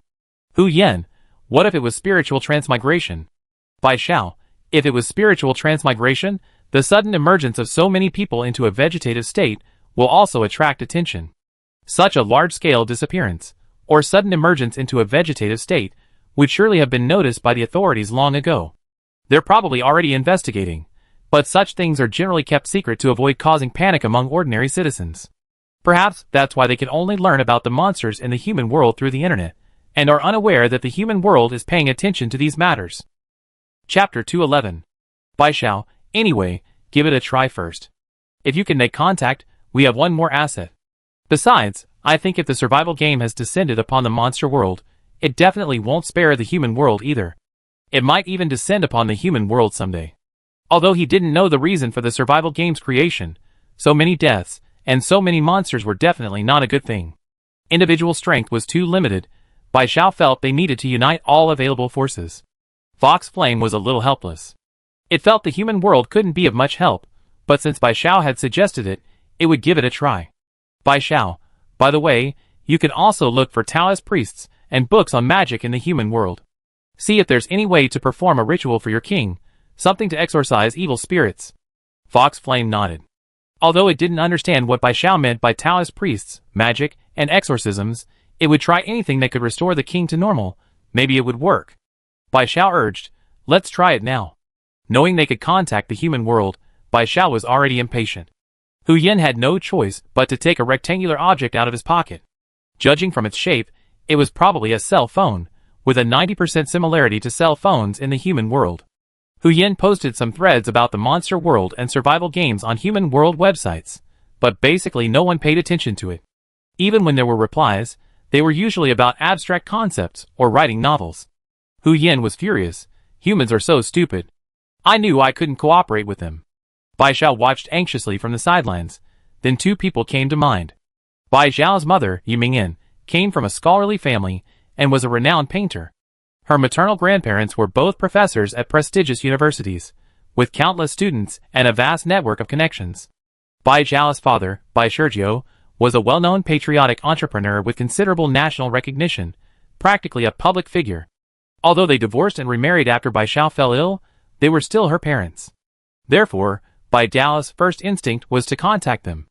Bai Xiao snatched Hu Yan's phone, ignoring all the unfamiliar apps, and found the familiar green message app. She smoothly entered her mother's phone number, and clicked search. Then, a familiar profile picture appeared before Bai Xiao's eyes. It was indeed her mother's green message. Bai Xiao's hands trembled slightly. Although she had only been in the world for 13 days, she felt as if she had been cut off from the human world for many years. Seeing her mother's familiar green message profile picture felt like stepping into another world. The profile picture was of a family of 3. The woman was smiling brightly, the man had gentle eyes, and a cute little girl stood between them. However, the man wasn't Bai Xiao's father, and the child wasn't Bai Xiao either. It was her mother's stepfather from her second marriage, and their younger sister. Bai Xiao's hands trembled as she clicked several times before finally clicking the friend request button. Hu Yan, unaware of Bai Xiao's situation, asked curiously, "Are you sure she accept?" Bai Xiao replied confidently yes. This number was her mother's private account, known only to family and friends, so the green contact information linked to this number was only for family and friends. These days, most people are glued to their phones, so Bai Xiao and Hu Yin didn't have to wait long before the other end accepted their call. Ru Feng Wusheng, who are you? The first Duke of the Fox Kingdom. Mom, it's Xiao Xiao. Bai Xiao didn't receive a reply. She suspected her mother thought she was a scammer and had deleted her. Bai Xiao immediately dialed the number, but her mother didn't answer. Bai Xiao felt her mother thought she was a scammer. She should have called directly instead of sending a message. Just as Bai Xiao was silently regretting her actions, the call connected the next second. Yi Mingyan's angry voice came through. I don't care who you are, using someone else's family to scam people. Don't you think that's going too far? Scammers like you, aren't you afraid of retribution? Do you know my daughter? The familiar voice bombarded Bai Xiao like a machine gun, leaving her stunned. Until the voice on the other end became choked with emotion, Bai Xiao's heart ached, and she couldn't help but say, Mom. Even though she hadn't heard her daughter's voice for a long time, she recognized it. Upon hearing this, Bai Mingyan cried even harder. Are scams this sophisticated now? This audio recording is exactly like Xiao Xiao's. Her voice trembled. Although she knew it was a scam, she hadn't seen Xiao Xiao in a long time, nor had she heard Xiao Xiao call her mom in ages. That was her first child, her first time being a mother. She would never forget how happy she and Bai Shizhou were when Xiao Xiao was born. At that time, she thought Xiao Xiao would be her only child, and she and Bai Shizhou would give her everything they had. As their child grew up, she and Bai Shizhou were undoubtedly responsible parents, never missing a single important stage of Xiao Xiao's life. They thought their family of 3 would continue like this forever, but all of that came to an abrupt end when Xiao Xiao was 15 and had her physical exam. The first to notice something was wrong with Xiao Xiao was Yi Mingyan. Bai Xiao thought she only occasionally lost her balance and fell, but Yi Mingyan felt something was amiss because Xiao Xiao hadn't fallen while running for a long time. She took Bai Xiao to the hospital for a checkup, but unexpectedly, she was diagnosed with ALS, a myotrophic lateral sclerosis. This news was like a bolt from the blue. She and Bai Shizhou took Xiao Xiao to every hospital they could find, consulted every doctor they could, and spent money like water. But there was currently no cure for this disease, and hope slowly faded away. During that time, she and Bai Shizhou couldn't eat or sleep well, and their health rapidly deteriorated. Both were only in their early 30s, but they usually looked like they were in their 20s. During Xiao Xiao's illness, however, both of them developed half-gray hair and deep wrinkles in a short period, looking like they had aged 20 or 30 years. They spent over 2 years in this despair, without a glimmer of hope. But life cannot be forever mired in sorrow. They cannot remain trapped in it forever, because besides Xiao Xiao, they had other family members. Ultimately, they discussed divorce with Xiao Xiao and started new lives. Both she and Bai Shizhou felt indebted to Xiao Xiao, and after the divorce, they rarely visited her. But every day, the doctors and caregivers would update them on Xiao Xiao's condition and show them videos of her. Until 13 days ago, the doctor suddenly told her that Xiao Xiao had lost consciousness and become a vegetable.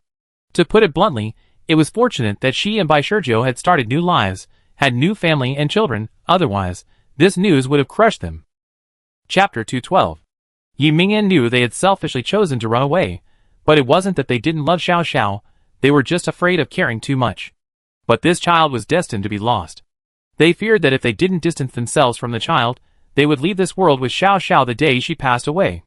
So they each started new families, had new children, and gained more, so losing Xiao Xiao wouldn't be too painful. Yi Mingyan knew she wasn't a good mother. She had abandoned Xiao Xiao, but hearing Xiao Xiao's voice calling her mom still made her burst into tears. A man's voice came from beside her. It was probably Yi Mingyan's current husband. He comforted her, saying, "Don't cry, Mingyan. Let's hang up and call the police. These scammers who use other people's relatives to defraud others should be punished by law." Bai Xiao panicked. "Don't hang up, Mom. It really is Xiao Xiao. I can explain. Am I still in the hospital? Or am I in a vegetative state? Or have I disappeared?" Yi Mingyan's hand holding the phone trembled slightly. She was about to hang up too, but the phone scammer's voice suddenly sounded exactly like Xiao Xiao's. Even though she knew Xiao Xiao was in a hospital bed, in a vegetative state, and couldn't possibly be calling her, she had a moment of doubt. Was it really Xiao Xiao calling her? "Bai Xiao, Mom, listen to me. What I'm about to say might seem unbelievable, but it's true. I've been transported to a survival game. And it's not just me, there are many other people here too. If you don't believe me, you can investigate. Bai Xiao, I arrived here 13 days ago. If the time flow here is the same as where you are, You can ask Grandpa and Grandma to inquire whether many people suddenly became vegetative states 13 days ago. Yi Mingyan and her husband exchanged a glance. Her eyes were filled with shock, but a closer look revealed a hint of joy. Knowing she had an older daughter wasn't strange, but knowing her daughter had become a vegetable 13 days ago was. About a year ago, Xiao Xiao became completely immobile. To provide her with a better environment, Bai Shizhou specifically built a private hospital. Xiao Xiao was the only patient in the hospital. All the medical staff revolved around her, so her condition was reported to Bai Shizhou and her daily. In other words, besides the hospital staff and caregivers, only her family knew that Xiao Xiao had suddenly become a vegetable 13 days ago. If it was a scam, then it could only be that the hospital leaked the information, or that the scammer was telling the truth. Although a time travel survival game sounded incredibly far-fetched, what if her daughter really was doing well in another world? Although Yi Mingyan herself couldn't convince herself, she hoped that what the person on the other end of the phone said was true. Moreover, judging from the fraudster's implied meaning, she knew that her parents were university professors with a powerful network of connections. Yi Mingyan tried hard to suppress his emotions and asked in a steady tone, "What evidence do you have?" Bai Xiao breathed a sigh of relief. Her mother was still willing to communicate with her. At least she believed her somewhat. "Bai Xiao, you can ask me anything about me. If I can't answer, then call the police." "Yi Mingyan, what's my daughter's name? What does her name mean?" Bai Xiao, a homonym for all illnesses disappear, because you all hope I can grow up healthy and without illness. For Bai Xiao, this was an easy question. For Yi Mingyan, however, it was a bitter pill to swallow. "Yi Mingyan, how old were you when Xiao Xiao started learning the violin?" Bai Xiao, 4 years old. Yi Mingyan, when Xiao Xiao was little, Bai Shizhou often let her ride on his back to make her happy. From what age did Xiao Xiao stop wanting to? If the previous questions were answered correctly, it meant the fraudster had done background checks on Bai Xiao beforehand. But this question from Yi Mingyan was quite private. Bai Xiao still answered without hesitation, 6 years old. When she grew older and gained weight, her father once tried to ride her on his back and hurt his back. After that, whenever her father invited her to ride on his back, she refused. Yi Mingyan was silent for a while. Bai Xiao added, "Dad was sad for a long time because of this. He felt I wasn't close to him anymore, but I was afraid he would get hurt again. He was fine after he found out." Yi Mingyan, how old was Xiao Xiao when she stopped wanting to hold her mother's hand when going out? Bai Xiao, 7. I remember saying that I was already a primary school student, all grown up, so I couldn't hold my mother's hand anymore. You were disappointed for a long time then too. Yi Mingyan completely believed it.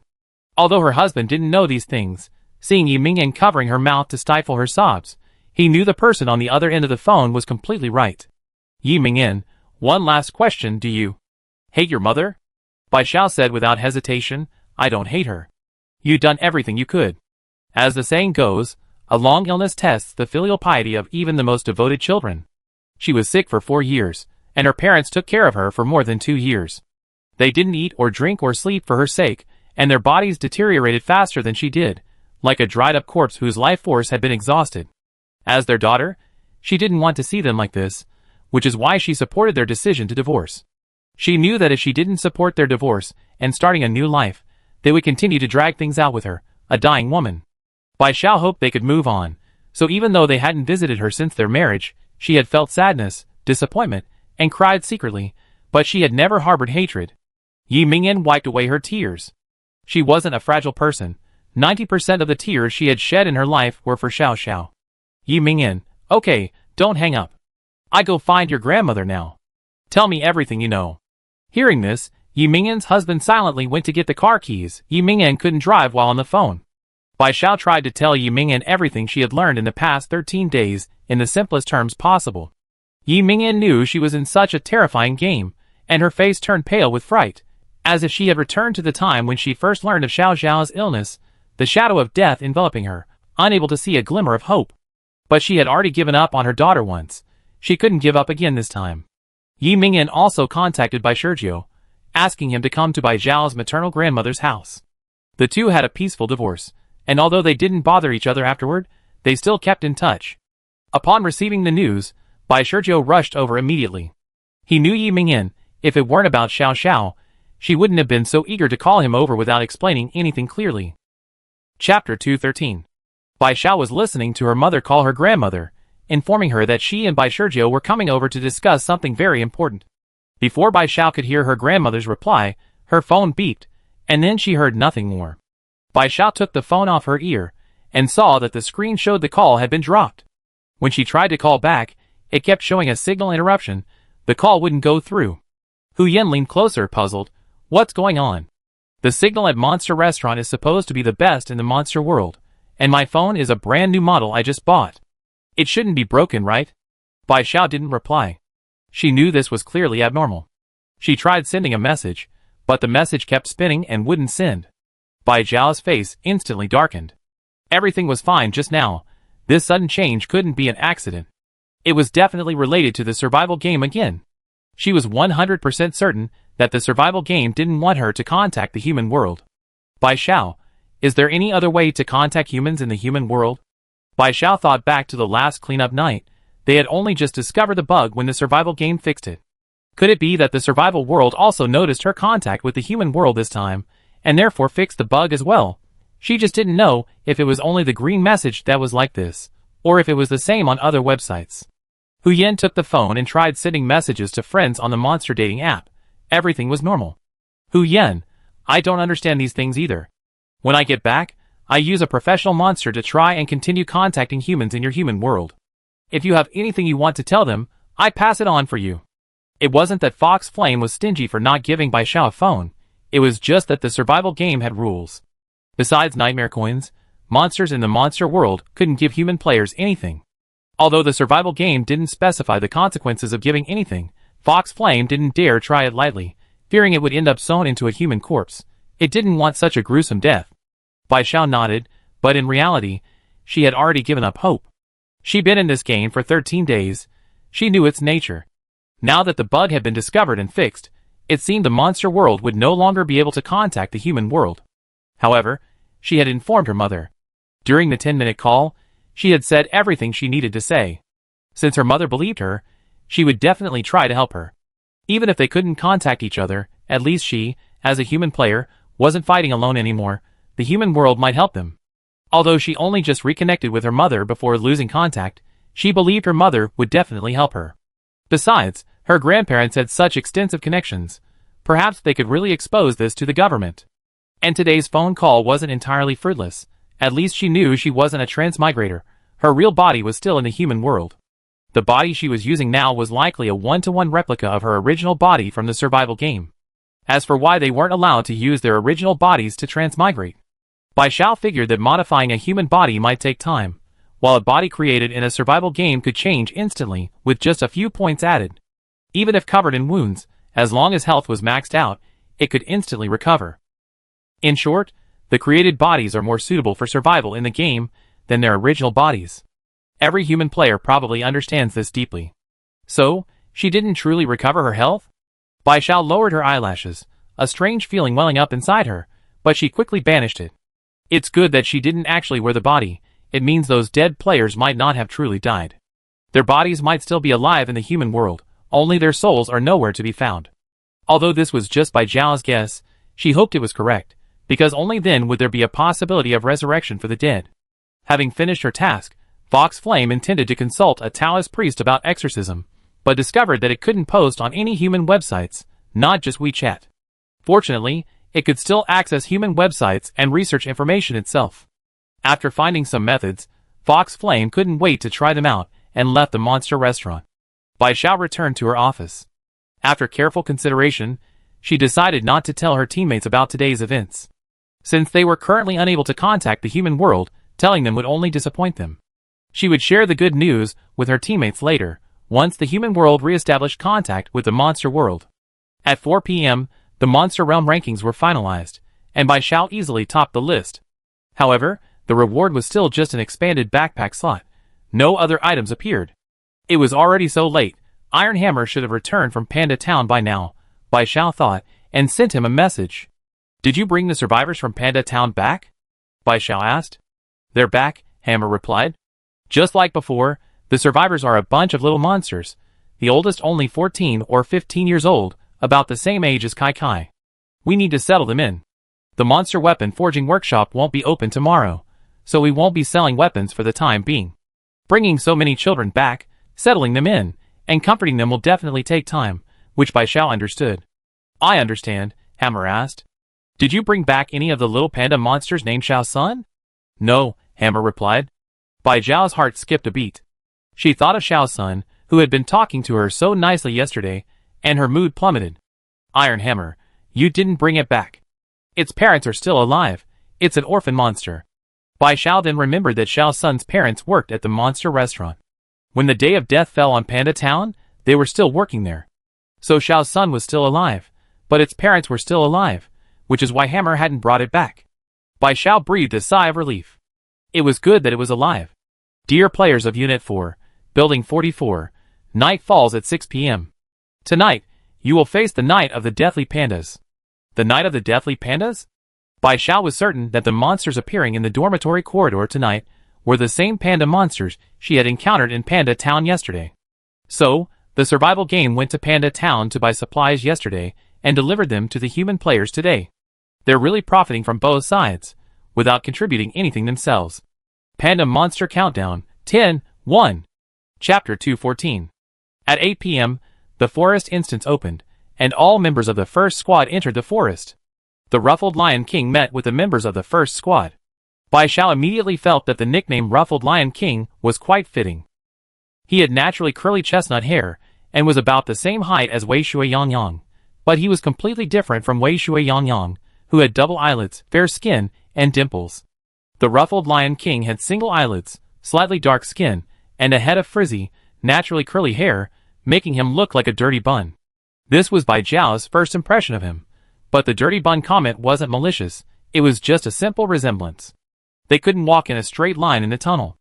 18 and Xiaohua walked in front, followed by Bai Xiao and Baihe, then Pianpian and Piapiao, and finally Yang Yang and Xiao Zhao.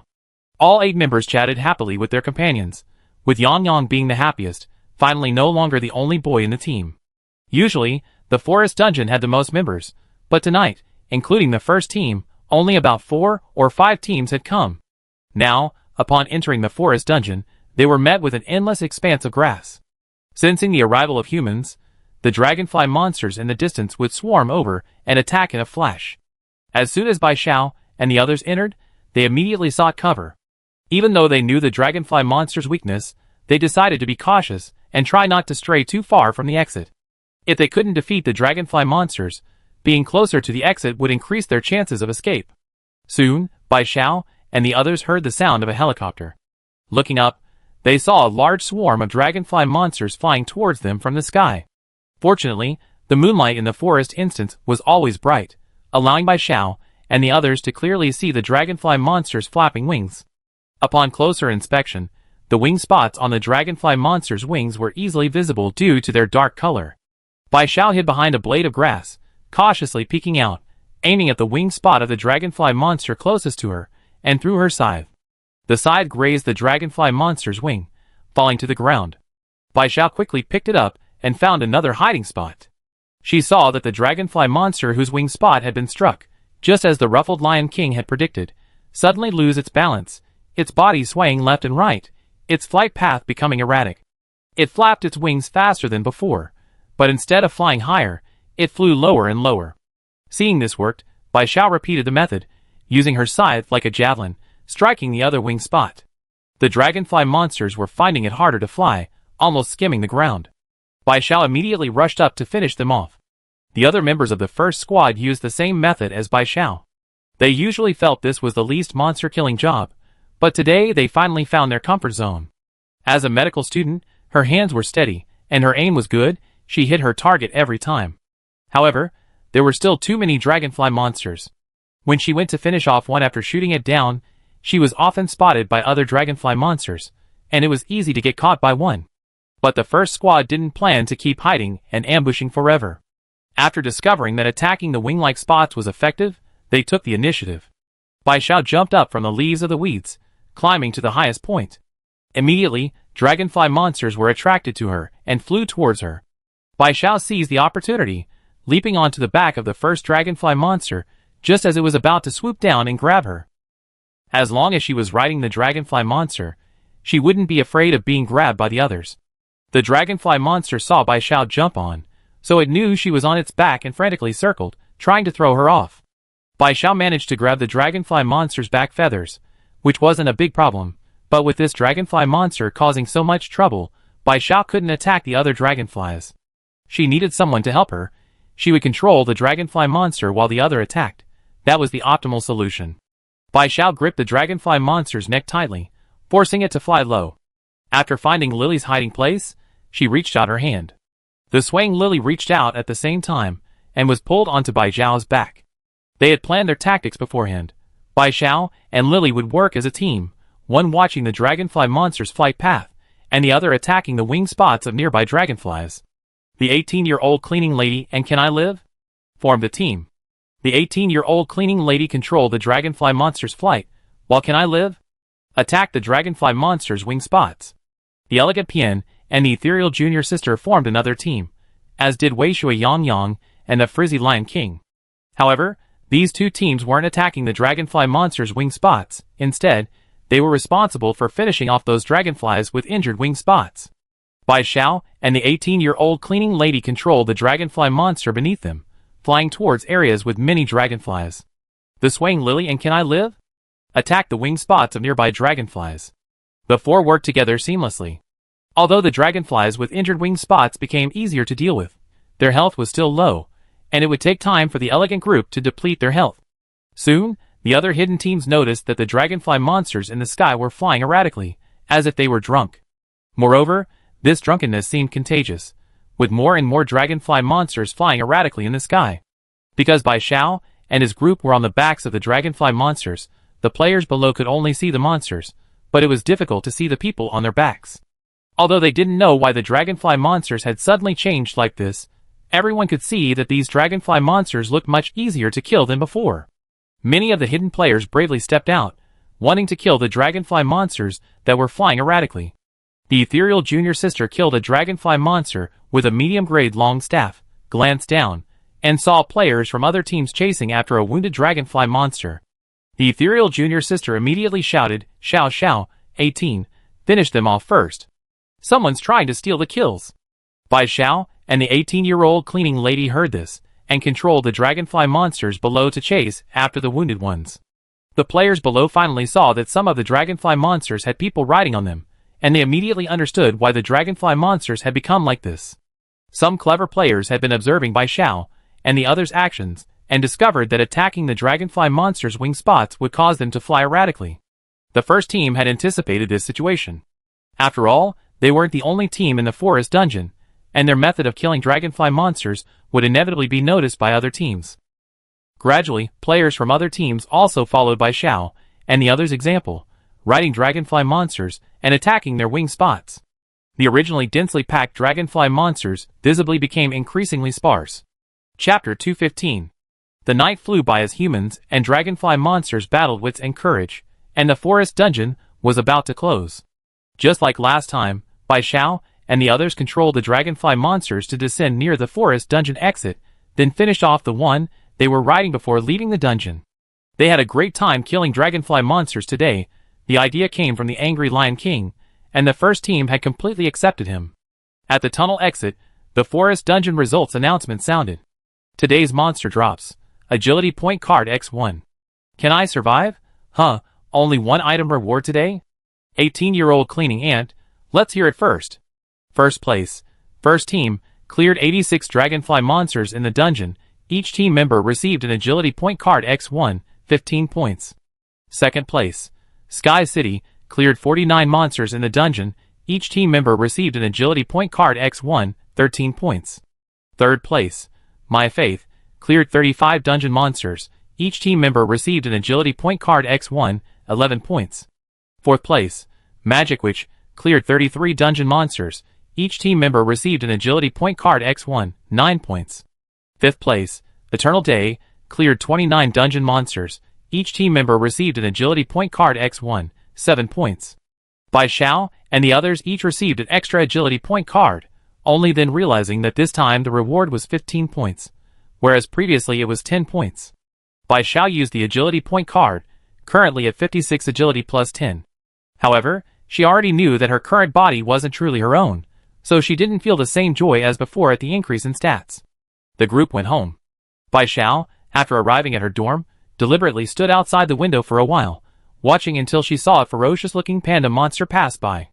Confirming her guess was correct, she then took a shower and went to bed. That evening, Hu Yin sent her a message, telling her that they were temporarily unable to contact the human world, and messages from the human world were also being blocked. However, it had invited several experts in the field to try and re-establish contact with the human world. After reading the message, Bai Xiao could imagine how anxious and devastated her mother would be if the phone suddenly went dead, and then calls and messages couldn't be sent. She regretted telling her how dangerous this world was. Knowing that people could die at any moment would only cause her mother endless fear, and that was the last thing Bai Xiao wanted to see. But not telling her didn't seem like an option either. Now that the human world and the monster world were cut off, everything else depended on her mother. She hoped that the human world could provide assistance. Bai Xiao replied to Hu Yin with "I understand," then closed her eyes, preparing to sleep. However, she tossed and turned in bed like a pancake, unable to fall asleep. This was the first time she hadn't been able to sleep since transmigrating. Even when the danger of death weighed on her, she ate and slept as usual. She felt that only with sufficient food and sleep would she have the energy to face this perilous world. Bai Xiao finally realized that while she wanted to live, she wasn't afraid of death. After all, she had risked her life to do many things. If she were afraid of death, she wouldn't have taken so many risks. What she feared most was returning to being that motionless, living dead person lying in a hospital bed. The thought made Bai Xiao's heart ache and swell. The shock of being transported to another world had been devastating. During the day, she had been busy with many things, so she had put the matter aside and hadn't delved into it. But now, late at night, with nothing to do, she began to think about it repeatedly. Her body hadn't recovered, it was still the terminally ill body. Even if one day, these players escaped this survival game and could return, it might be worse for her than being in the survival world. Although she faced the constant risk of death, at least she could go wherever she wanted. Unlike before, when she could only toss and turn between a wheelchair and a hospital bed, with no other option. Thinking of her former self, her former life, felt like a past life, yet also like it had just happened. Those images flashed through her mind, and Bai Xiao's breathing became extremely heavy, as if she were suffocating. She had finally recovered her health, finally able to walk and run freely again. Although it was dangerous here, hadn't she always been alive and well? Perhaps she could complete the game, and live like this forever with her healthy body. Anyway, going back would do her no good. Why should she go back? Maybe she should tell Fox Flame to forget about it, and stop it from contacting the human world. Bai Xiao felt extremely frustrated. She felt she had absolutely no reason to go back to being a living dead person lying in a hospital bed. She began to regret contacting the human world, regretting the decision she made during the day. Was it because too many players had died here, and she didn't want to see anyone else die, that she hoped everyone would leave this survival game? But what did that have to do with her? She was just happy to be alive here. These thoughts surfaced in Bai Xiao's mind. She vaguely felt something was wrong. Her thoughts seemed to be affected again, even more severely than during the death day in Panda Town. Right now, she only cared about herself. She didn't care about anyone else. Whether they lived or died, what did it matter to her? Frankly, she could only live like a human being in the survival world. Although she thought this way, Bai Xiao wasn't completely devoid of willpower. She knew her negative emotions were being amplified. She tried hard to control herself, forcing herself to clear her mind. Although it's said that everyone looks out for themselves, the survival game was definitely not a good thing. So many lost lives were proof. It was a cold-blooded killing game devoid of emotion. She couldn't, for her own sake, knowing the survival game was wrong, still side with it. That wasn't right. Moreover, Bai Xiao thought of the countless deaths scattered everywhere, the deaths of the entertainment workers, the pairs of dark, lifeless eyes on the night of the merger, and the people in the forest instance, who were smashed into mincemeat by the dragonfly monsters.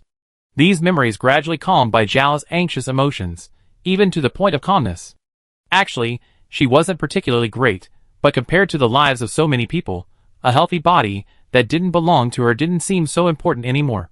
Besides, this body was given to her by the survival game. Something given by others could be taken back at any time. It never truly belonged to her, so she couldn't really say she had lost anything. Bai Xiao prepared for the worst. The amplified anxiety disappeared, and she closed her eyes again. This time, she quickly fell asleep. Chapter 216. The 13th night, the night of the Death Panda, has ended. Currently, 623 people survive in Unit 4 of Building 44. The 13th night, Night of the Death Panda Survival Reward, Level 4 Treasure Chest X10, Nightmare Coins X400, already placed in the player's inventory. Please check. Hint: randomly dropped Monster Weapon Forging Room Invitation Card X10. Awakened by the noise, Bai Xiao heard that today's survival reward was a Level 4 treasure chest and immediately got out of bed to open it. Hearing the subsequent hint, he couldn't help but raise an eyebrow. That stingy guy CC actually randomly dropped Monster Weapon Forging Room Invitation cards? Bai Xiao was certain that this wasn't CC being merciful, he was definitely plotting something mischievous, trying to mess with him. Even so, he still had to open the treasure chest.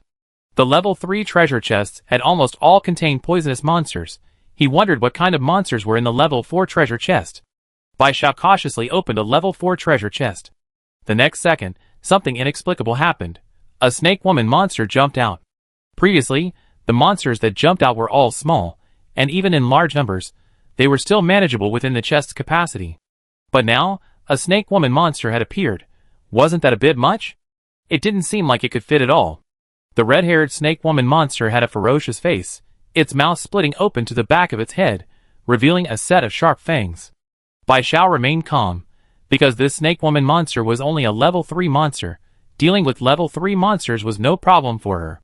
Of the 10 Level 4 treasure chests, 3 contained snake woman monsters.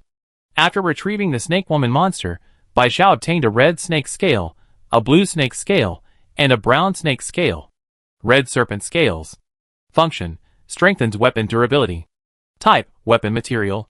44's reminder: want to try collecting all 7 colors of serpent scales? They're useless, but they look nice. Bai Xiao silently gave 44 the middle finger. This guy's sarcastic tone was overflowing. Bai Xiao was about to open the chest when she heard 44's announcement. Congratulations to player A Kleptomai, but for opening a Monster Weapon Forging Room Invitation Card X1. Hee, aren't you surprised? Everyone who opens a Monster Weapon Forging Room will receive a server-wide announcement, sharing your joy with everyone. Bai Xiao's lips twitched. Share your joy? Is he trying to kill these people? She knew 44 wouldn't be that kind. These people, if they were even slightly weak, would easily be targeted and threatened to hand over their items. Although they could use them directly, and wouldn't be afraid of others stealing them, it still inadvertently attracted a lot of hatred. Many people who transmigrate to a survival world already have warped mindsets. If they open a chest and don't know others have gotten good items, it's fine, but if they do, there will definitely be those who can't stand to see you doing well, and will try to harass you. Congratulations to player Dumb Goose for opening a Monster Weapon Forging Room Invitation Card X1. Congratulations to player Black Mountain Demon for opening a Monster Weapon Forging Room Invitation Card X1. For consecutive server-wide announcements didn't affect Bai Xiao. She's no longer the newbie she was when she transmigrated. Even if she opened a Monster Weapon Forging Room Invitation card or a Monster Restaurant Job card, she wouldn't be afraid of others stealing them. The items in a Level 4 chest are slightly higher level than those in a Level 3 chest. Bai Xiao opened a Level 4 Turret X9, a Common Crafting Table X5, a Common Repair Table X26, Iron X7, Wood X14, Cotton X2, Cloth X1, and a Monster Weapon Forging Room Invitation Card X1. Bai Xiao, Congratulations to player 18-year-old Cleaning Auntie for opening a Monster Weapon Forging Room Invitation Card X1. Bai Xiao didn't expect 18 to be so lucky. Out of over 6,000 people and 10 cards available, she managed to get one. This means 18 now has 2 Monster Weapon Forging Room Invitation cards. Bai Xiao recycled 10 Level 4 empty treasure chests, obtaining 10 steel. She now has 10 steel, but only 1 diamond. She needs 9 diamonds to upgrade the gate. Bai Xiao went outside to collect her daily supplies. After collecting the supplies and washing up, she opened the team interface while munching on compressed biscuits. Recently, Bai Xiao has been getting very little food and water from treasure chests. Today, there was no food or water in the chest at all. To conserve, Bai Xiao started eating compressed biscuits, which she doesn't like. However, she's much better off than other players, because she got more food from opening chests early on. She currently has 15 compressed biscuits, 3 small bread rolls, 2 instant noodles, 5 bottles of mineral water, 7.5-liter bottles, and 2 bottles of mineral water, 500 milliliters each, in her inventory. This food is enough for her to eat for a week, not to mention the water. She could easily drink it for a month. All illness is cured. 18's luck is really good. 18-year-old cleaning lady. Ever since I snatched that bouquet at the White Rabbit Monster's wedding, my luck with opening chests has been pretty good, but never this good. I suspect my luck exploded today. Can I live? Actually, being announced throughout the entire region isn't exactly good luck, you're just too strong. You don't need to worry about being targeted. Swaying Lily. That makes sense, but it's a good thing overall. 18-year-old cleaning lady. Today I'm going to the monster weapon forging room to upgrade my weapon to a higher level. I have 2 anyway. I save up enough money next time to upgrade my skills. Wei Shui Yang Yang. I got 1 too. I'm going to the monster weapon forging room later. 18-year-old cleaning lady. Your tone isn't bad either. Very like junior sister. I got 1 too. All illness is cured. What kind of luck is this? Our team has 8 people, and 3 of them got 1? It can't be that coincidental, right? It wasn't that Bai Xiao was overthinking it. It's just that the probability was too low. There are currently over 6,000 players in the dormitories. With only 10 items for 6,000 players, the odds are incredibly low, yet the first team of 8 managed to get 3 of them? The elegant Pian. It is indeed a bit of a coincidence, but didn't the administrator say it's random? It's probably just a coincidence. Can I live? Who cares? Getting it is the only thing that matters. Whether it's good or bad, if Xiao Xiao is worried, everyone should just be careful. Nothing will happen. The 18-year-old cleaning lady. That's right. Bai Xiao also thought it made sense and stopped worrying about it. All illness is cured. Going to the monster restaurant today? 18-year-old cleaning lady. Sure, everyone who made the leaderboard before has a monster restaurant work card. We bought another one yesterday from the mobile game store, so everyone should have at least one. Swaying Lily. Squeak if you don't have one. Roasted Lion King. Squeak. The day before yesterday, the Secret Realm leaderboard reward was a monster restaurant work card. Except for Xiaohua and Xiaojia, the entire first team made the leaderboard. But yesterday, when the mobile game store came, all 4 players from Building 44, Bai Zhao's team, bought monster restaurant work cards, so only Xiaojia didn't have one. Roasted Lion King. I don't have to go. Chapter 217. The 18-year-old cleaning lady. You wish. How about this? I'm in a good mood today. I sell you a monster restaurant work card. You should still come with us today, just in case other monsters appear.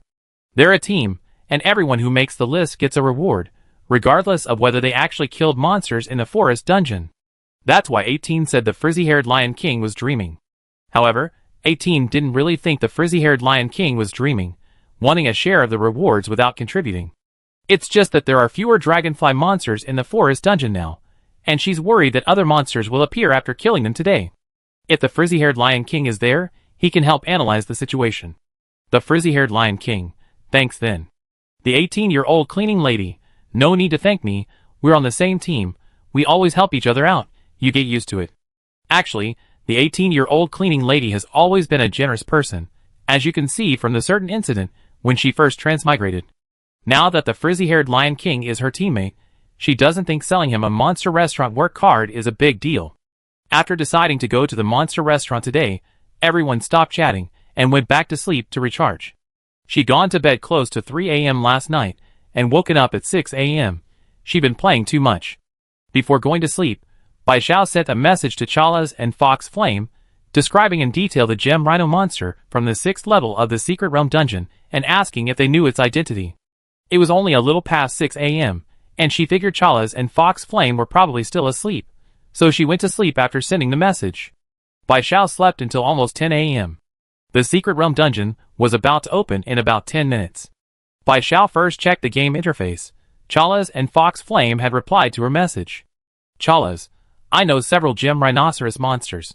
I ask around and see which one is missing. Chalas, I'm sorry, Xiao Xiao, they're all still around. I don't think I know the gem rhinoceros monster you're talking about. All illness is cured. It's alright, Lele. It's already very kind of you to ask for me. Thank you. After replying to Chala's message, Bai Xiao looked at Fox Flame's message. Fox Flame, why are you asking this? You like gem rhinoceros monsters? You have good taste. They're one of the few monsters that catch my eye. Fox Flame, although gem rhinoceros monsters all have gems on their bodies, the gems aren't exactly the same. The gem rhinoceros monster you described looks a lot like one I know. Fox Flame, how can you be so rude, human? You're the one who messaged me to ask, and you haven't replied? I'm not saying anything more. Bai Xiao was speechless. This was a fox monster who only spoke when someone flattered him. Speaking of which, Fox Flame was the only monster who had always interacted with her, but had no affection for her whatsoever, so its attitude was actually quite normal. All illness is gone. I was sleeping just now, continue. Fox Flame, sleeping? It's 10 o'clock and you're still sleeping? I got up at 7. All illness is gone. Oh right, you got up the earliest. Continue talking about the gem rhinoceros monster. Fox Flame, you know that's good. I always been the best at everything since I was little. Bai Xiao, eh? This was still a fox monster that couldn't understand pleasantries, but thinking about it, it was quite normal. It was a duke, a high-ranking noble in the Fox Kingdom, and probably no one had dared to speak ill of it since it was a child, so it couldn't understand her sarcastic remarks at all. Fox Flame, you're probably referring to a wandering monster that specializes in jewelry.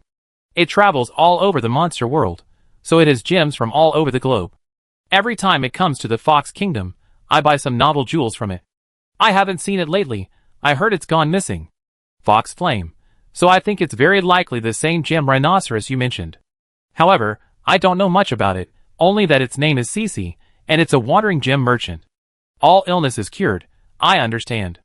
Anyway, knowing the name is good, maybe the gem rhinoceros remembers its name. When the secret realm dungeon opens, Bai Xiao enters. The gem rhinoceros retains its rationality until attacked. It remembers everything that happened yesterday, including the fight with Bai Xiao. Seeing Bai Xiao, its eyes were filled with complex emotions. After yesterday, it fully understood its situation. Not only Bai Xiao, but many more humans would come to attack it. Bai Xiao stepped forward and waved in greeting. I inquired outside, and you might be called Say. Does that name ring a bell? The gem rhino monster replied, I don't remember, but it's definitely my name. When you said Say, my first thought was that you were calling me. It was an instinct ingrained in her bones. Hearing her own name immediately made her realize someone was calling her. But besides that, Say couldn't think of anything else. Bai Xiao had no choice but to tell her to have Hu Yan inquire more about Say. He suggested they have a fight first before going out. Today, Bai Xiao received the same drop of diamonds as yesterday, X1. If she maintained this pace every day, she would be stuck on this level for at least 10 days, before collecting enough diamonds to upgrade the gate to X10. After leaving the secret realm, Bai Xiao went to the monster restaurant. The monster secret realm rankings came out at 4 p.m., and her ranking was similar to yesterday. However, the number 18 player had upgraded their weapon, and passed the 5th level, currently at the same level as her, at the 6th level. Nothing much happened today. Bai Xiao seemed to have retired, exercising in her office, and chatting with her teacher, Chu. Time flew by. During this time, she asked Hu Yan to inquire about Say. Although reluctant, Hu Yan went to investigate. Fox Flame, I found out what you asked me to find out. Seriously, I'm not your servant. Why should I do what you say? All illness is cured. Thank you for your trouble. I treat you to a meal next time you come to Monster Restaurant. Bai Xiao knew Fox Flame's personality was prone to complaining, so she had to appease him, otherwise he explode in a heartbeat. Anyway, she got 3,000 nightmare coins from Fox Flame's nightmare coins yesterday, so treating him to a meal wasn't a big deal. She get what she paid for anyway. Fox Flame, someone as stingy as you have money to treat me to a meal? Forget it, I don't want you to be unable to pay and embarrass me. All illness is cured. Well, thank you for thinking of me. Bai Xiao didn't want to be snubbed. If Fox Flame thought she was stingy, and didn't want her to treat him, fine, she saved herself some money. Fox Flame, no need to thank me, I'm always considerate. All illness is cured. Alright, please continue talking about Say. Bai Xiao always felt quite speechless whenever he talked to Fox Flame. This guy often lost track of the point, or rather, he only considered himself the focus, and could bring up himself in everything he said. Chapter 218. Bai Xiao felt that while words like arrogant, narcissistic, and haughty could describe Fox Flame, they didn't quite capture it. She couldn't find the right words. In short, he was a fox-like monster who could easily silence her. Fox Flame. Oh, the reason Cece is a wandering merchant is because it was expelled from the Gem Rhino Monster clan when it was very young. All illness is cured. Why? Fox Flame needed someone to flatter it, and Bai Xiao was genuinely puzzled as to why Cece had been driven out of its clan. Based on her current understanding of the monster world, monsters of the same species usually lived in groups. Cece ruled out the possibility of her own corruption. Why would the Gym Rhino Monster Clan drive her out? Fox Flame. That happened over 20 years ago. I wasn't even born then, so it's very difficult to find out. All I know is it was an internal problem within the Gym Rhino Monster Clan. Back then, Cece was just a small Gym Rhino monster. Her whole family was driven out of Gym Rhino Monster Town, and it wasn't just Cece's family. At least a dozen families were driven out on the same day. All illness is gone. Then something big must have happened. Could it be a clan leader election or something?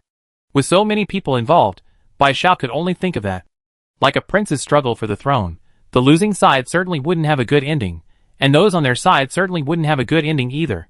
If that's really the case, the monster world is already very kind. They only drove them out, not taking their lives. Fox Flame, it's been too long. If you want to find out, you can only ask the older generation of Gym Rhino monsters, but they're unwilling to talk about it. Is Cece's parents still alive? Bai Xiao asked. What kind of question is that? The average lifespan of us monsters is 150 years. Her parents are at most 50 years old. They're so young, of course they're still alive. I'm not sure. I'm human, so I don't know much about your monster world. Bai Xiao really didn't know about monster lifespans. She hadn't expected them to live so long. Oh, I almost forgot you're human. She felt she had never done anything inhuman, so how could she have forgotten? Continue talking about her parents. Her parents currently live in Rabbit Monster City. They usually help Cece find various gems, and recently they've been searching for Cece themselves. Monsters, like the rabbit monsters, which are numerous, live in an area comparable to a small country, known in the monster world as Rabbit Monster City. Fox Flame, I contacted them. Their names are Emerald and Crystal. They've been looking for Cece lately. According to them, Cece suddenly disappeared on her way to Deer City.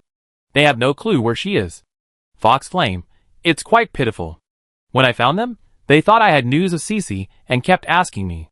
Knowing that Cece is in the monster realm, her parents are truly desperate. This despicable survival game, one day I will uproot it completely, and everyone involved must be punished. Thinking of his king's heartbreak over the loss of his princess, Fox Flame, usually an arrogant monster, could empathize with the pain of ordinary monsters, like Cece's parents losing their child. Did they say anything about Cece? Asked Bai Xiao. They told it some things about its childhood. Fox Flame told Bai Xiao everything Cece's parents had told it about Cece's childhood. Bai Xiao planned to tell Cece these things tomorrow to see if she could help it recover its memories. Her insistence on restoring Cece's memories stemmed from a persistent suspicion. The survival game must have a reason for erasing the monster's memories, otherwise, it would be pointless. Therefore, Bai Xiao felt that if she could find the memories of those corrupted monsters, perhaps they could break free from the survival game's control.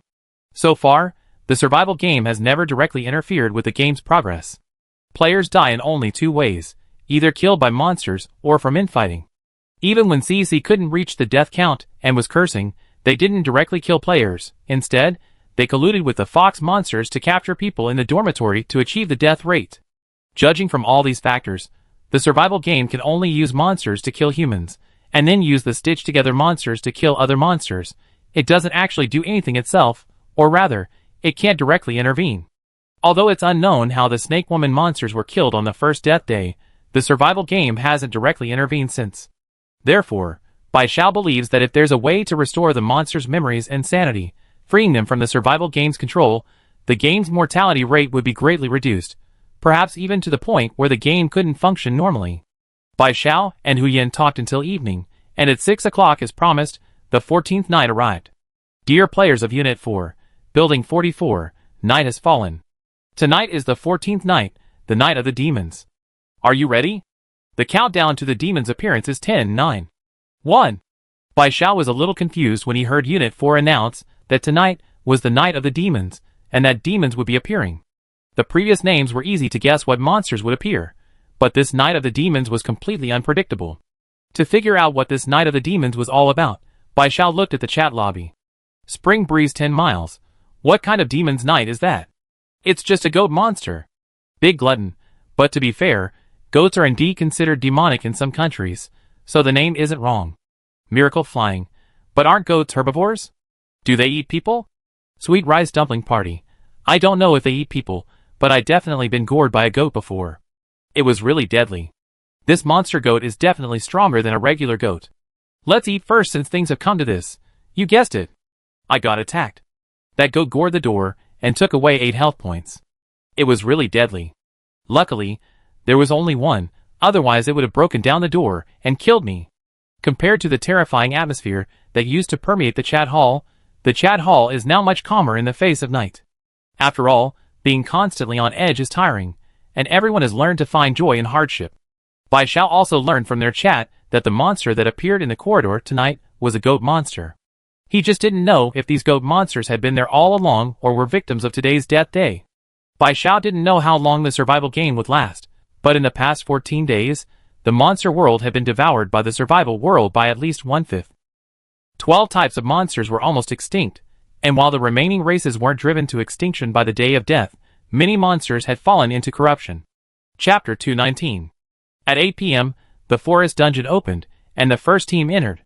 Last night, the forest dungeon leaderboard was released, and everyone could guess that the ranked teams had found a way to deal with the dragonfly monsters, given how many they had killed. So tonight, the forest dungeon returned to its usual state, bustling with crowds.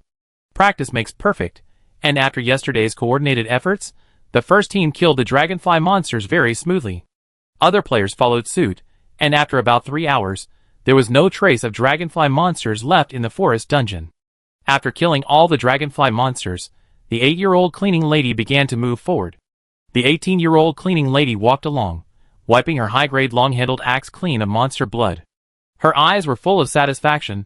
This high-grade weapon was so satisfying to use, with much higher critical hit rates than before. Can I survive? Looking at the endless expanse of giant grass, she thought, I don't know how long it will take, but it's better than walking in the water last time. Last time, after killing the crocodile monster, they could only continue forward in the water.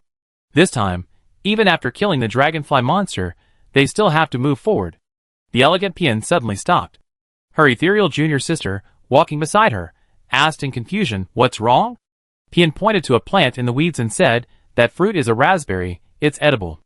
Everyone looked and indeed saw a plant with red fruits, as big as watermelons. Pian frowned and said, "Lately, we've been getting very little food and water from treasure chests, sometimes not at all. I've been suspecting that one day, treasure chests will stop giving us food and water altogether. Although you can buy food and water at the monster restaurant, the prices are really expensive.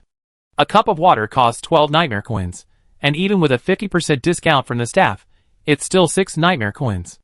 That's why the elegant Pian stopped when she saw there was edible and free food. Upon hearing this, "Can I live?"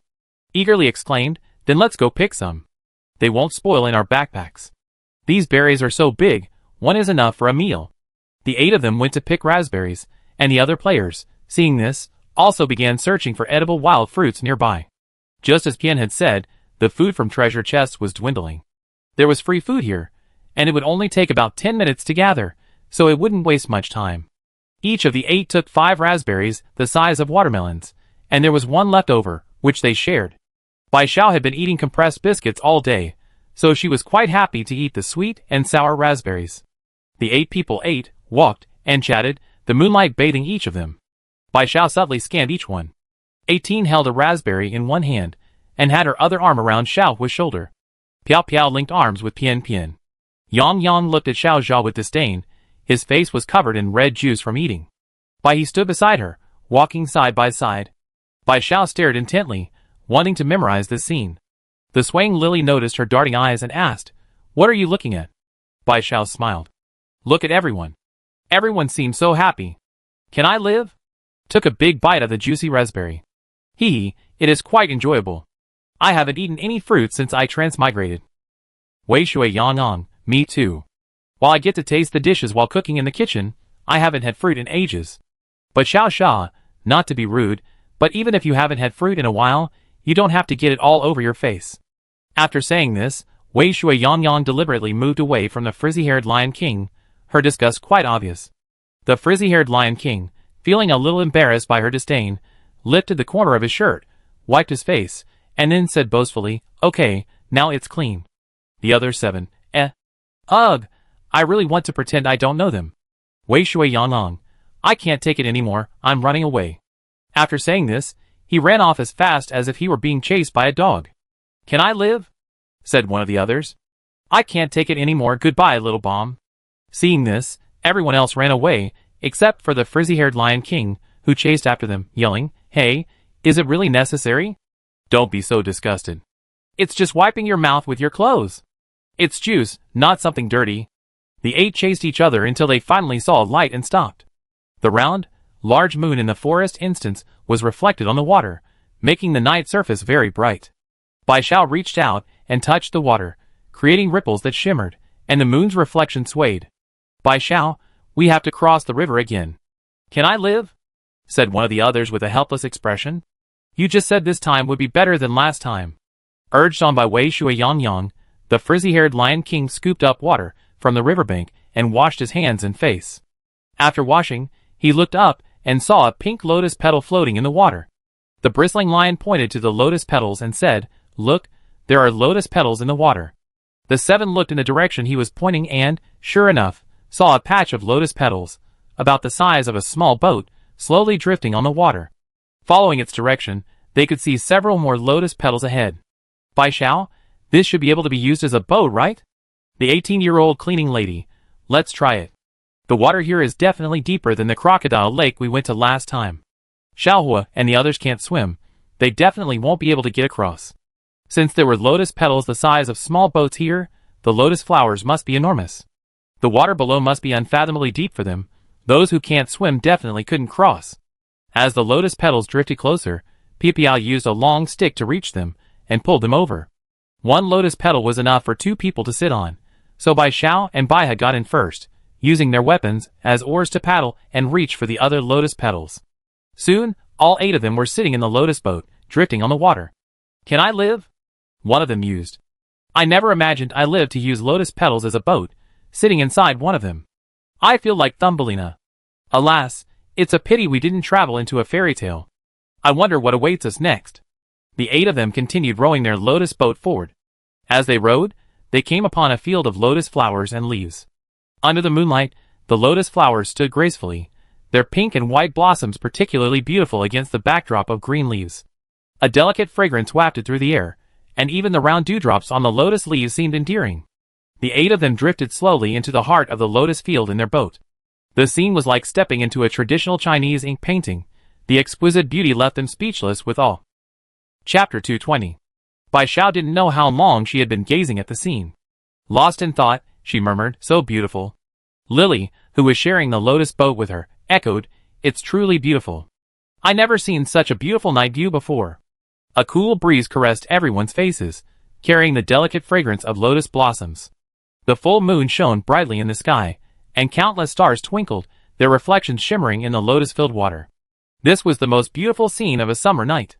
In such a beautiful setting, everything seemed to slow down, making one want to relax and immerse oneself in the beauty. Bai Xiao looked at the scenery and unconsciously leaned against the lotus boat, her eyes filled with admiration and praise. At that moment, an idea popped into her mind. How wonderful it would be if she lay in the lotus boat, drifting along with a gentle, comfortable rocking, looking up at the starry sky and the lotus blossoms passing by, and then, when she grew tired, took a nap amidst this beautiful scenery. Not only Bai Xiao, but everyone else did the same. Even Xiaohua had already done so. She retrieved her weapon from the water, lay down in the lotus boat, resting her head on her arm, and looked at the bright stars in the sky. As the lotus boat drifted slowly, a lotus flower above became clearer and clearer before her eyes. She squinted her eyes in enjoyment. So comfortable. 18, who was in the boat with her, didn't say anything because everyone was relaxed, and the scene was perfect for relaxation. Everyone stopped rowing. The lotus boat, without power, slowly passed through the lotus flowers and the roots of the leaves. A petal fell from a lotus flower, transforming into a small lotus boat in the water, splashing up ripples. Every scene was breathtaking, and Bai Xiao watched with rapt attention, not wanting to blink. It wasn't until the ripples created by the falling lotus petal were disrupted by an even larger ripple approaching from afar that Bai Xiao realized something was wrong. Such large ripples couldn't possibly have been caused by a falling lotus petal or a dewdrop. Realizing this, Bai Xiao broke out in a cold sweat and immediately shouted to his relaxed teammates, "Something's wrong here. They're deliberately letting us relax. Something's coming." Hearing Bai Xiao's voice, the others seemed to be jolted awake, finally realizing something was amiss. They realized with horror that even if this place was beautiful, it was still a forest instance, and so many people had died here recently. Even if it was a paradise on Earth, they shouldn't have been so relaxed. The group, now fully alert, immediately became vigilant. Bai Xiao pointed to the increasingly deep ripples on the water surface and said, "I don't know what that is. It's coming fast. Let's jump onto the lotus leaves first, so we don't fall in if the boat capsizes." With that, Bai Xiao jumped from the lotus boat onto the nearest lotus leaf. This leaf was right on the water's surface, with a pool of water droplets in its center, dripping from the leaves above. As Bai Xiao jumped, the droplets slid down, soaking her pants. But Bai Xiao didn't care. Being on the water surface was too conspicuous. She climbed up the thorny lotus stem, hoping to hide among the higher lotus blossoms to see what kind of monster was approaching. The lotus stems were covered in thorns. Bai Xiao avoided them, quickly climbing upwards on the thorns. Along the way, she also looked into the distance, but the layers of lotus flowers and leaves obscured her view, preventing her from seeing the entire scene ahead. Only after she climbed to the very top, standing in the stamen of a lotus flower, did she see several large creatures on the water in the distance. Because of the distance, Bai Xiao couldn't make out what kind of monsters they were, but she saw that these monsters could move across the water as if it were flat land, hopping across like fleas, and they jumped incredibly far, probably reaching this point soon. Bai Xiao immediately felt a sense of danger. Humans, as land creatures, had no advantage in water. Especially since this wasn't shallow water, they couldn't fight monsters in the water like they had with the crocodile monster last time. This was deep water. If someone fell in, they wouldn't be able to fight monsters, let alone save their own lives. She had initially thought that, like when she killed the crocodile monster, the next monster would be encountered after crossing the river, but this time, the monsters were in the water. It was obvious that they were no match for these monsters in the water. Bai Xiao shouted to the group still climbing up, "Quickly climb up and hide. The monsters ahead will be here soon. They can move in the water." After shouting to his teammates, Bai Xiao raised his voice and yelled back, "Hey, there are monsters ahead. Hide quickly." The direction Bai Xiao and his group were coming from was filled with lotus petals, carrying other teams of players. They were all captivated by the beautiful scenery, their eyes showing expressions of appreciation and enjoyment. Hearing Bai Xiao's voice, they suddenly snapped back to reality, realizing something was wrong, realizing that something was amiss. Those players who had already paddled into the lotus pond jumped off their boats and scrambled for cover. Players who hadn't yet reached the lotus pond sped up, paddling towards it. Those further away were surrounded by unobstructed water. If the monsters didn't come closer, they had nowhere to hide. After shouting this, Bai Xiao hid in the lotus stamen, observing the monsters on the water through the gaps in the petals. At this moment, Bai climbed up and sat in the stamen, asking, "What kind of monster is that?" Bai Xiao shook her head. "I don't know, I never seen it before. There are so many animals in the world, it's perfectly normal not to have seen them before." Upon hearing this, Bai got up to look. After a while, she still didn't recognize it, hesitatingly saying, "It's definitely a monster I never seen before, but Xiao Jia should recognize it, right?" Bai Xiao wasn't Xiao Jia. She didn't know if Xiao Jia knew, but she certainly didn't. While she hadn't seen the dragonfly monster in the human world, she had seen videos and pictures. But this monster appearing on the water today, she truly hadn't seen it anywhere before. The monster drew closer, and Bai Xiao could see its full form clearly. It was quite thin overall, with 4 long, thin legs like bamboo poles. It stood on the water surface using these 4 legs, jumping on the water as easily as it did on land. Water Strider Monster. Monster Level, Level 3. Monster HP, 300. Monster Classification, Mutant. Although she knew the name, Bai Xiao still didn't recognize what kind of monster it was, as the name was unfamiliar to her. These water striders were clearly targeting people. Those players who hadn't taken cover in time were their targets. They hopped around incredibly fast, quickly reaching the lotus boat and capsizing it. Chapter 221. Players inside the lotus boats jumped in or fell in with splashes. Players who could swim were alright. Even if they fell in, they could keep swimming towards the lotus flowers. Players who couldn't swim struggled incessantly in the water. If they were lucky enough to be near teammates, they could be pulled away. If not, after struggling for a long time, they would still slump to the bottom. The water was clearly very clear at first. Players could still see the color of their clothes, but after a short while, they couldn't see any color at all, indicating that the water was unfathomably deep. These water striders didn't attack the fleeing players, they just overturned the lotus boats. By the time they finished overturning the boats, most of the players who could swim had swum to the lotus pond and hidden on the lotus leaves or flowers. Those players who hadn't yet swum over were targeted. Just swimming and controlling themselves to avoid drowning was already exhausting enough. Facing these monsters with 4 long legs, the players in the water had no chance to fight back. These water striders didn't eat people, they simply used their legs to stomp on players in the water. They were large and heavy, and every player stomped on eventually sank. Once all the players had sunk, the water striders stood quietly on the surface, neither seeking out other hiding players nor leaving. Judging from their behavior, they were clearly preparing for a war of attrition, hoping to trap them in the forest instance. Lily watched as the players sank one by one, her face growing increasingly grim. She couldn't swim, and now, trapped in the water with several unknown monsters guarding her, she felt utterly unsafe. Swaying Lily, they're not going to guard us forever, are they? How are we going to cross the river? Bai Xiao, I'm afraid so. Don't worry, we're safe for now. The forest instance doesn't close for another 2 hours, so we can still find a way out. Lily was unusually panicked, so Bai Xiao comforted her. This thing looks a bit like a spider, maybe some kind of insect. Let's ask Xiaojia if he recognizes it. Lily nodded and opened the party menu in the game interface. Swaying Lily, Xiaojia, do you know what kind of monster this is? Is there any way to deal with it? The frizzy-haired Lion King was hiding in a half-withered lotus leaf. Because the leaf was half-withered, the leaves were curled up, and he was completely hidden inside, his body obscured by the withered lotus leaf. Wei Shui Yang was also hiding in this withered lotus leaf. Through the gaps in the leaf, he saw many players struggling and dying in the water, sighed, and stopped looking. Wei Shui Yang plopped down on a withered lotus leaf, looking at the bristling Lion King beside her with a regretful tone. The water here must be very deep. Once you sink, you won't see anything. By the way, can you swim? The bristling Lion King smiled wryly. I can't. Wei Shui Yang was speechless. Actually, in a team of 8, 3 people not knowing how to swim was already considered good. Some other teams had more than half of their teammates who couldn't swim. However, given their current situation, even those who could swim might not be able to escape, let alone those who couldn't. Wei Shui Yang was already racking his brains about how he was going to get Wei Shui Yang swimming. This guy was no pushover. The bristling Lion King looked at the water strider monster that moved across the water, as if it were flat ground. But I know what kind of monster that is. Wei Shui Yang, who had been looking down, immediately looked up at him upon hearing this. What kind of monster is it? Tell me quickly. The frizzy-haired Lion King replied. I tell you in the team chat, so everyone can recognize this monster. Hey, Baihe has already asked me in the group chat. Not only Baihe, but Shiba and Xiaohua, who were hiding on the other side, also sent messages in the team chat. 18-year-old cleaning lady. Indeed, the most alluring is the most dangerous. I almost got lost in it.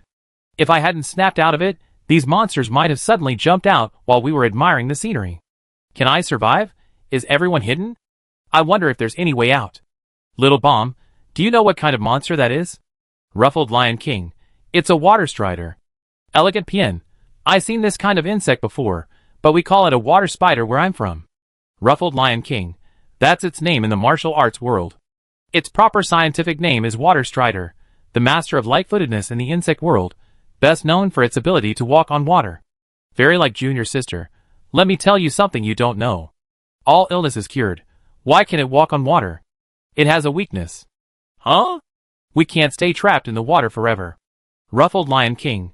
That starts with surface tension, but it's not class time now, so let's skip that step. Simply put, the reason it can walk on water is because its legs are covered in a lot of fur, which is also coated with a layer of oil, allowing it to float. 18-year-old cleaning lady. Simply put, oil floats on water, and their legs are coated with oil. Ruffled Lion King. That's right. At this point, we need some soap foam or something to dissolve the oil on their legs. Without the oil coating, their legs can break the surface tension, and then they fall off the surface like ordinary insects. All diseases cured. Well said. So the question is, who carries soap around? Angry Lion King. I don't know. Wei Shui Yang. So, there's still no solution. Can I live? It's not impossible. Let's trade some shower gel, or something at the trading center. Players with bathrooms don't lack these things. I saw it at the trading center before. A bottle of shower gel costs 2 nightmare coins. I go buy some now. Angry Lion King. Then we don't need to be afraid. We cut a lotus leaf in a bit, and we paddle on it together. If any water striders chase after us, we splash shower gel bubbles on their legs. It sounds like a lot of fun. Wei Shui Yang. Let's not think about playing around now. Let's think of a way to get to a lotus leaf. Why does this person keep switching between reliable and unreliable? He seemed pretty reliable when he mentioned the water strider's weakness, but why did he suddenly switch to playing around? Angry Lion King, where are you all? 18-year-old cleaning lady, Xiaohua, and I are on that white lotus flower. It's easy to find. There's only one white lotus flower around here. All illness is cured. I see it. It's not far. Vast water. Xiao Jia and I are inside that half-withered, drooping lotus leaf. Elegant Grace, Piao Piao, and I are on a lotus leaf. This lotus leaf doesn't have any special features. Piao Piao, and I will try to move around. If you see a swaying lotus leaf, that's us. All illness is cured. I see. Everyone's actually quite close. Let's jump to the bottom lotus leaf floating on top. Chapter 222. The lotus leaf Bai Xiao mentioned was the same one she had jumped over from the lotus boat. It was right beneath the lotus flower where she was now hiding. She just needed to follow the lotus stem down to reach the leaf. After sending the message to the team, she began to move. The water strider was guarding ahead, but the lotus stem was thick enough to block her view. Once she reached the bottom, she didn't rush to jump onto the leaf. If she jumped now, the water strider would definitely spot her, and her teammates wouldn't have time to jump onto the leaf. Bai Xiao placed her feet on the thorns of the lotus stem, grabbed a thorn with one hand, and used the other hand to send a message to the team. All diseases cured. Ready? Let's jump together. Wei Shui Yang Yang, Xiao Jia and I are fine. 18-year-old cleaning ant. No problem, Xiaohua and I can jump. Fairy-like junior sister, Pian Pian and I are fine too. All diseases cured. Okay, now everyone silently count to 3 and jump together. Bai He was slightly above Bai Xiao. The two silently counted 3, 2, 1, and then jumped simultaneously onto the lotus leaf below. The 8 people jumped onto the lotus leaf at the same time. Although the lotus leaf was large enough to catch them, the sudden force still caused it to sway slightly. Because of the uneven force, the lotus leaf tilted downwards, with a small section of the edge submerged in the water. Bai Xiao didn't move, naturally sliding to the edge of the leaf, and then splashed into the water. The other 6 people immediately ran to the center of the lotus leaf to restore its balance, while only Lily squatted at the edge of the lotus leaf, waiting for Bai Xiao to come up. Bai Xiao, holding his breath after falling into the water, swam towards the center of the lotus leaf. Reaching the underwater stem, he immediately swung his scythe and severed it. With the stem cut, the lotus leaf on the surface began to drift slowly. Bai Xiao swam underwater towards the edge of the leaf. As the 8 people jumped onto the lotus leaf, the water strider had already noticed them and was now approaching. The 7 anxiously waited for Bai Xiao to surface. Bai He, who couldn't swim, cried out urgently, "Xiao Xiao, how are you?" The next second, Bai Xiao, having reached the edge of the lotus leaf, burst out of the water. Bai He immediately pulled Bai Xiao onto the leaf. The water strider was getting closer and closer. Seeing this, the 8 people immediately began paddling their lotus leaf boat, swimming forward desperately. Seeing that the water strider's attention was drawn to the first team, the other players followed suit, finding lotus leaves to use as boats, and rowing together as a team. More players appeared on the water, and the water striders were no longer solely chasing Bai Xiao and his companions. Only one water strider remained chasing them. Seeing it closing in, Xiaohua took a bottle of shower gel she had acquired through a trade and squeezed a large amount into the water. The oil on the water strider's feet was previously invisible, but after the shower gel was applied, a ring of oil was clearly visible near its feet on the water's surface. The water strider's legs, no longer covered in oil, broke the surface and plunged into the water, struggling desperately, just like a drowning human. Upon seeing this, the 8 players immediately attacked the water strider, killing it. While this method could kill the water strider, the shower gel was still too little to alter such a large river, so the other water striders remained unaffected. The 8, not intending to linger, continued swimming forward until they finally caught a glimpse of the shore. "Can I survive?" exclaimed excitedly. "Great! We're on land now, so we're not afraid anymore." The 8 quickened their pace, killing any water striders they encountered using the same method they had just learned. Finally, after about half an hour of paddling, the lotus leaf carrying the 8 reached the shore. This was another map altogether, filled with massive rocks, making it impossible to see a path. To reach the shore, they would have to climb over these rocks. Pian Pian was the first to climb the steep rocks, reaching a giant boulder. She then pulled Piao Piao up, and soon all 8 were standing on a huge rock. Wei Shuiyan looked down at the river below, where other players floated. Water striders continued to hunt them, occasionally knocking players over and into the water. Looking up again, they saw only endless rocks behind them, so high they couldn't see the top even with their necks stretched out. It was as if they were at the bottom of a cliff, needing to find a way to climb up to continue. Bai Xiao tried using his sickle to cut into the rock, but found it extremely exhausting. Pulling the sickle out of the rock was incredibly difficult, and if the ground slipped, he would fall. At such a height and so steep, a misstep could be fatal. Even if he survived, a fall into the water, where water striders lurked, would be certain death. The group pondered how to climb in a way that would maximize the chances of everyone's safety. Just then, Pian suddenly leaped off the rock and onto the lotus leaf they had just been sitting on. This sudden movement caught her off guard. By the time her junior sister reacted and tried to pull her up, it was too late. She cried out urgently, "What are you doing? Come up quickly. It's dangerous down there. Those water strider monsters are coming." Pian didn't explain her actions. She jumped off the lotus leaf and plunged into the water. When she surfaced again, she was holding a long lotus root thread in her hand. It turned out she had gone to the lotus leaf stem to pull out the thread. Pian climbed up, gripping the thread. 18, and Bai Xiao pulled her up. The lotus root thread in her hand was intact, about the thickness of a finger, and quite resilient. The elegant Pian handed the lotus root strands to 18 beside her and said, "Let's pull them together. These lotus root strands are very resilient, and won't break easily.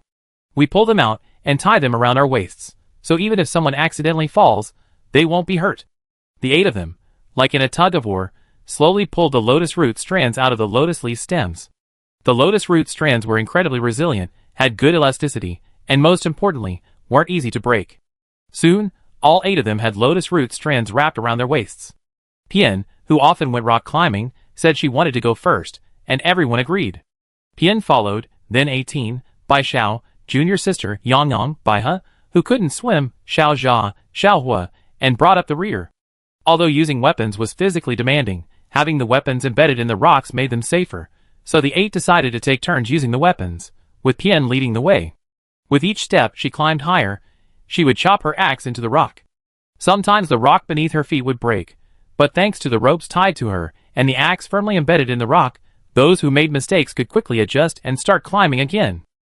Chapter 223.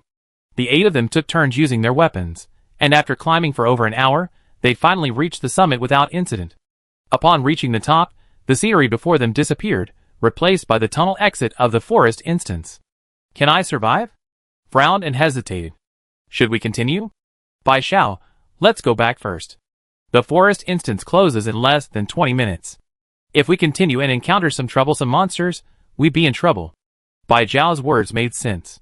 If they had more time, they could explore what monsters were ahead, but now the forest instance was closing in just over 10 minutes, and continuing to explore was too risky. The 8 of them left the forest instance. Inside the tunnel, Bai Xiao suddenly said, "I think 8 people are enough for the team. I'm not planning to recruit any more members. Do you have any objections?" The forest instance team could have a maximum of 10 people, but Bai Xiao felt that 8 was sufficient. More people sometimes would be overwhelming. Today, if the 8 of them hadn't been so close together, they might not have even been able to jump onto a single lotus leaf. They weren't the type to abandon their teammates. Neglecting one could easily put the others in danger. Bai Xiao considered it for a long time, and ultimately decided not to recruit any more teammates. 8 people were enough. The 18-year-old cleaning lady spoke first. "I also think 8 people are enough. Our team always ranks first in the forest dungeon. If we don't want to recruit, then we don't have to." The first team's overall strength was far ahead. Basically, other teams, unlike theirs, avoided them when entering the forest dungeon on the same day. 18 felt 8 people were enough. Just like Bai Xiao said, any more and they wouldn't be able to manage. At the beginning, their team only had 3 people, and she could protect everyone. Now that there were more and more people, she had the same concerns. "Can I live?" said Shiba. She was closest to Shiba in the team, but she was most grateful to Bai Xiao.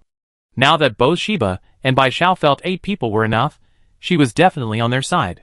Wei Shui Yangyang agreed, 8 people it is. Wei Shui Yangyang was one of the earliest members of the first team. At first, he was indeed anxious that the team didn't have enough people, but now he felt there were more than enough. Sometimes he couldn't even hear everyone talking. 8 mouths. The elegant Pian and the ethereal junior sister had no objections, but the fiery Lion King, a newcomer to the team, had even more objections. "Bai Xiao, since everyone agrees, I trade the Monster Forest dungeon cards. We split the nightmare coins from the trade equally among the 8 of us, so everyone has money to upgrade their weapons. After using a Monster Forest dungeon card, you get 2 chances to enter the Monster Forest dungeon each week. It's a long-term ticket to the dungeon. Such an item will definitely have people wanting to buy it. Bai Xiao hesitated a bit. How much should we price 5 Monster Forest dungeon cards? Everyone was thinking about how many nightmare coins to price each Monster Forest dungeon card. After all, it's a long-term ticket, so the price definitely needs to be high, but if it's too high, not many people can afford it, and it won't sell. No one spoke, but the frizzy-haired Lion King suddenly spoke up out of the blue. 10 cards. I have 5 left. The frizzy-haired Lion King used to be part of the calm and composed team. Now, all the members of that team are dead, leaving only him. Therefore, all the rewards they received, Monster Forest Invitation Card X5, are in his possession. Bai Xiao was a little surprised. You're going to share them with us? The frizzy-haired Lion King is now a member of the first team. Bai Xiao's earlier suggestion of sharing equally didn't mean excluding him. It was a deal breaker for all 8. While it wasn't strictly necessary to exclude the frizzy-haired Lion King, after all, he wasn't a member of the first team when they received the Monster Forest Invitation card. Wasn't it a bit disingenuous to leave him out now? So Bai Xiao decided to include him, and no one objected. However, the frizzy-haired Lion King's Monster Forest dungeon card had nothing to do with their team. It was normal for him not to share it. It was surprising that he did. The frizzy-haired Lion King shrugged. You guys share with me, so I share with you. Besides, I thought we were already US, so there's no need to be so calculating. Bai Xiao said, alright then, even if it's 10 cards, everyone will get more. Thanks, little Frizzy. The other teammates also thanked him profusely, making the frizzy-haired Lion King feel embarrassed. Actually, he wasn't being generous. If Bai Xiao hadn't mentioned 8 people, and hadn't included him, he would have privately traded the 5 Monster Forest dungeon cards. But Bai Xiao had included him, and the other teammates didn't object. Everyone was so kind, he couldn't be a villain, so he wanted to share his Monster Forest dungeon cards with everyone. It's a two-way street, isn't it? You treat me like family, so I won't treat you like outsiders. Angry Lion King, I think we can price it at 5,000 nightmare coins. 10 of them can sell for 50,000 nightmare coins. If 8 people share it, each person can get 6,250 nightmare coins, enough to add 2 skills to a weapon. Can I live? Shocked. Isn't 5,000 nightmare coins too high? Maybe I'm just poor, but I think 5,000 nightmare coins is an astronomical price. 18-year-old cleaning lady. It's not that you're poor, I also think 5,000 nightmare coins is expensive. I guess many people who have transmigrated to this point haven't accumulated that many nightmare coins. Wei Shui Yang Yang. I agree to price it at 5,000 nightmare coins. The fairy-like junior sister felt that there must be a reason why Angry Lion King and Wei Shui Yang Yang said that, and asked, is there any explanation for pricing it at 5,000 nightmare coins? Wei Shui Yang Yang. The forest dungeon is getting more and more dangerous now. It's not like before, when anyone could just come in and kill monsters and get rewards. If we sell Monster Forest dungeon cards now, ordinary players won't buy them. The only buyers will be small teams in the forest dungeon who need strong teammates. 5,000 nightmare coins is a bit expensive for an individual, but for a small team, collecting 5,000 nightmare coins is easy. Bai Xiao nodded. I agree with Yang Yang. Besides, I originally planned to upload Monster Forest dungeon cards to the Monster Restaurant's trading center anyway. Only players who can enter the Monster Restaurant can buy them. I remember the Forest Dungeon previously mentioned that the Monster Forest dungeon card and those of us who enter through the Monster Restaurant don't use the same entrance. Swaying Lily instantly understood Bai Zhao's meaning and continued. You mean, those players who work at the Monster Restaurant but were expelled from the Forest Dungeon will buy Monster Forest dungeon cards to try and enter the Forest Dungeon through other entrances? Chapter 224. Bai Xiao, yes, that's exactly what I meant. And if they develop a bond with their teammates will want them back in the team, and will definitely buy it to try. Angry Lion King. So our target group is this type of person. 5,000 nightmare coins are expensive, but they can definitely be sold. Bai Xiao, then I upload them to the trading center now. Angry Lion King. Okay, I upload them too. Bai Xiao uploaded 4 Monster Forest dungeon cards to the Monster Restaurant's trading center, and 1 to the Dormitory's trading center. Although the Forest Dungeon is dangerous now, there's no safe place in this survival game. At least entering the Forest Dungeon offers a chance to become stronger, So Bai Xiao uploaded one Monster Forest dungeon card to the Dormitory's trading center to see if anyone was willing to buy it and take a gamble. It was already 2 a.m. The 8 of them heard the sound of the forest dungeon closing, and they also heard some players being expelled from the forest dungeon because they hadn't left yet. Actually, being expelled from the forest dungeon is a good thing now. It means they can't keep up with the difficulty of the forest dungeon, and being expelled at least saves their lives. Today's Monster Forest rewards: 1 stamina point card and 1 monster weapon forging room invitation card. The 8 people's eyes widened, and Wei Shui Yang couldn't help but blurt out, "Now the forest dungeon can drop monster weapon forging room invitation cards too." Bai Xiao calmed down and said, "That's good. Everyone won't have to worry about not having a chance to go to the monster weapon forging room anymore." Furthermore, the monster weapon forging room invitation card drops from the forest dungeon, making our monster forest dungeon cards easier to sell. The monster weapon forging room invitation card has always been a rare item, obtainable only through ranking high in the secret realm dungeon. And the same few players always rank high, giving other players virtually no chance to obtain it through the secret realm. Also, the mobile game shop offers a monster weapon forging room invitation card for 500 nightmare coins each week in the dormitory, but the mobile game shop is rarely visited, so many players had never even encountered it. Weapons are incredibly important in survival games. Having a weapon versus not having one makes a huge difference. The higher the weapon level, the better the chance of survival. The safer you feel in the game, the better. Now that the forest dungeon drops monster weapon forging room invitation cards, there will definitely be people willing to risk coming in. If you can't trade all the monster forest dungeon items at the monster restaurant's trading center, you can trade them at your dorm. It's hard to say if this is a tactic to lure players into the forest dungeon, since fewer and fewer players are coming in recently due to the increased difficulty. 18-year-old cleaning lady. Why worry about all that? Getting monster weapon forging room invitation cards is a good thing.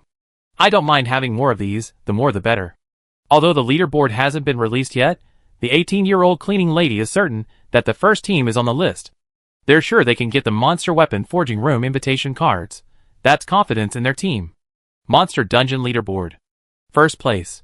First team cleared 42 dragonfly monsters and 3 water strider monsters in the dungeon. Each team member received a stamina point card x1, 10 points, and a monster weapon forging room invitation card x1. Second place, Crimson Dawn, cleared 38 dragonfly monsters and 1 water strider monster in the dungeon. Each team member received 1x stamina point card, 8 points, and 1x monster weapon forging room invitation card. Third place, Eternal Determination, cleared 37 dragonfly monsters in the dungeon. Each team member received 1x stamina point card, 6 points, and 1x monster weapon forging room invitation card. Fourth place, Good Luck, cleared 31 dragonfly monsters in the dungeon. Each team member received 1x stamina point card, for points, and 1x monster weapon forging room invitation card. Other teams received participation rewards. Each team member received 1x stamina point card, 2 points, and each team received a total of 1x monster weapon forging room invitation card. The first team of 8 members each received an extra monster weapon forging room invitation card. Initially, all 8 were quite happy, but upon hearing about the other team's rewards, their expressions turned to surprise. While other teams that didn't make the leaderboard in the previous forest dungeon also received participation rewards, they only received 2-point cards. This time, these unranked teams were even rewarded with monster weapon forging room invitation cards, although each team only received 1, unlike the ranked teams where each member received 1. This reward is significantly better than before. Although the unranked teams are getting better treatment, can I survive? Scoffed, these rewards are definitely just a way to lure other players in and kill them. The frizzy-haired Lion King chimed in, who wouldn't see that? But not participating means certain death anyway. Participating might even get you rewards to upgrade your weapons, making you stronger than ordinary players and allowing you to survive longer. So even knowing it's a trap, there will definitely be people willing to take the gamble. Bai Xiao sighed helplessly. The angry Lion King was absolutely right. She was exactly that kind of person. Even knowing there was a trap, she'd take the risk if the reward was good enough. Actually, there's no other way. In this game, only those who dare to take risks and gamble have a higher chance of survival. Lily glanced at Bai Xiao and said, "Let's not talk about this anymore. Let's think about something happy. Now everyone has monster weapon forging room invitation cards. Once the monster forest dungeon cards are sold, we can go to the monster weapon forging room to upgrade our weapons and increase our skills. Hearing Baida's words, Xiaohua immediately became excited, exclaiming with renewed energy, "That's right. Our team's overall strength will definitely increase dramatically. The whole team will be equipped with high-level weapons. Just ask me, which other team in this survival game has equipment like mine?" She laughed arrogantly. The frizzy-haired lion touched his nose cautiously and said, "I'm not trying to discourage you, but other teams have also obtained invitations to the monster weapon forging room. They can go there to upgrade their weapons. Maybe when they come to the forest dungeon tomorrow, the whole team will be equipped with high-level weapons. Can I survive? Okay, but even if other teams need high-level weapons, our team will definitely be the strongest." This time, the frizzy-haired lion didn't argue. Absolutely. All 8 were now eagerly anticipating the forest dungeon cards selling quickly, so they could go to the monster weapon forging room to upgrade their weapons first thing tomorrow morning. After leaving the tunnel, the 8 returned to their dormitory. Bai Xiao didn't care whether anyone traded with her. It was so late, she took a shower and went to bed. Chapter 225. The 14th night, Demon's Night, has ended. Currently 5,710 players survive in Unit 4 of Building 4. The 14th night, Demon's Night Survival Reward, Level 4 Treasure Chest X15, Nightmare Coins X450, have been placed in players' inventory. Please check.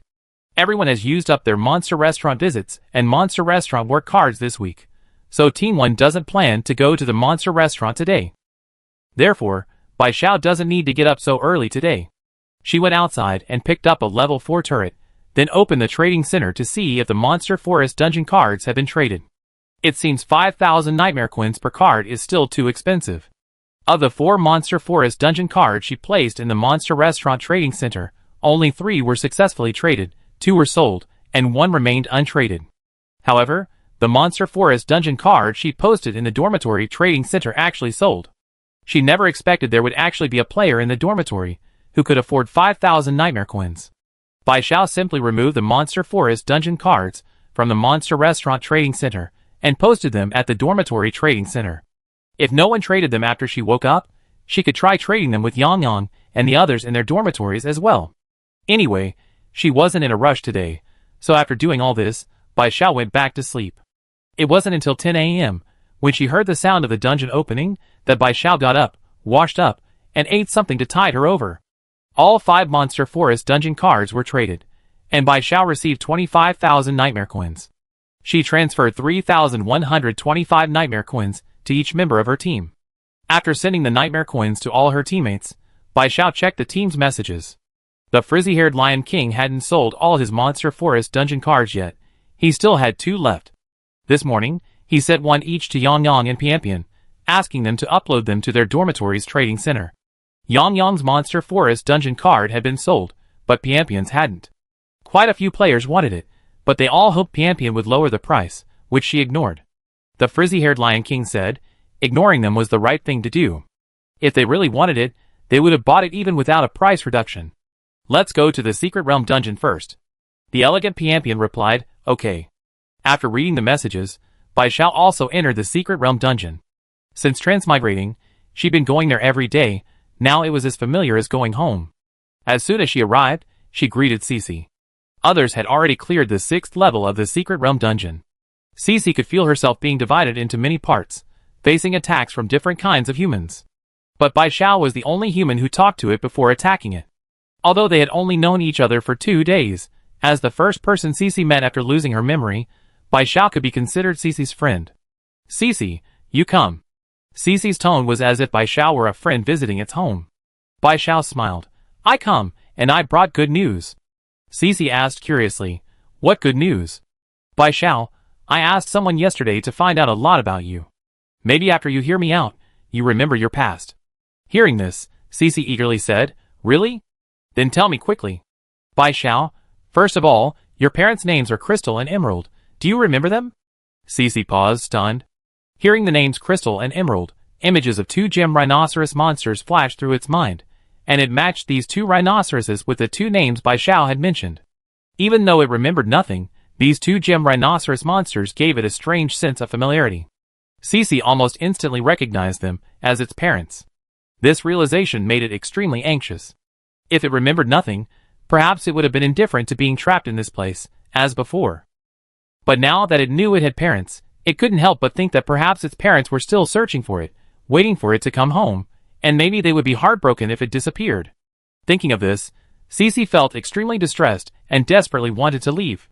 Seeing Cece almost in tears, Bai Xiao felt great sympathy for it. This survival game was no different from human traffickers in the human world, both involved abducting and separating families. Bai Xiao, are you alright? Cece, I'm fine. Tell me more about my past. I want to regain my memories quickly. Seeing Cece's eagerness, Bai Xiao quickly replied, okay. Fox Flame learned a lot about Cece yesterday. Her parents remembered many important things from her childhood. Bai Xiao only needed to repeat what Fox Flame had told her yesterday. Each time Cece heard about something from the past, images and fragments would appear in her mind. Her parents' appearances became clearer, and she gradually remembered the appearances of the other monsters Bai Xiao mentioned. Although its memories became clearer, its head throbbed with pain, as if it were about to explode. Yet, Cece remained silent, more afraid of forgetting itself than the pain. How much time had passed? Bai Xiao continued her incessant chatter, but Cece's eyes grew increasingly unfocused, as if it could no longer hear her. Bai Xiao was about to ask Cece if it was feeling unwell, because she had seen in TV dramas that people with amnesia experienced headaches when trying to recall their past memories. Cece suddenly murmured, I think. I remember now. I'm Cece. I hope that one day I could own a shop like the cat monsters, providing a stable life for my parents. That's why I've been traveling around, a wandering gem merchant. Bai Xiao had told it all before, but while it knew it, it didn't have a definite memory of it. Now, however, it remembered, which was why it unconsciously uttered these words. Bai Xiao noticed that as Cece spoke, its originally scarlet eyes slowly faded, returning to their original black color. Bai Xiao was overjoyed. This proved her guess was correct. The monster's red eyes were a sign of being controlled. Once the monster regained its memories, its eyes would return to their normal color, meaning it had broken free from the survival game's control. Bai Xiao was about to ask Cece how it was feeling, and if it could leave the secret realm instance, but before she could speak, the scene before her froze her smile. Cece, having finally regained its memories, and its eyes becoming clear, was surrounded by a gray-black mist. This gray-black mist enveloped Cece's entire body. Bai Xiao recognized this gray-black mist as exactly the same as the one she had seen in Panda Town. Chapter 226. She remembered how Xiaoran and the others had instantly lost their lives after being entangled in this mist. Bai Xiao retreated in terror, keeping a safe distance from the grayish-black smoke. The grayish-black mist seemed to be trying to penetrate Cece's body. It appeared to be in great pain, emitting mournful cries, its eyes, which had returned to black, gradually turning red again.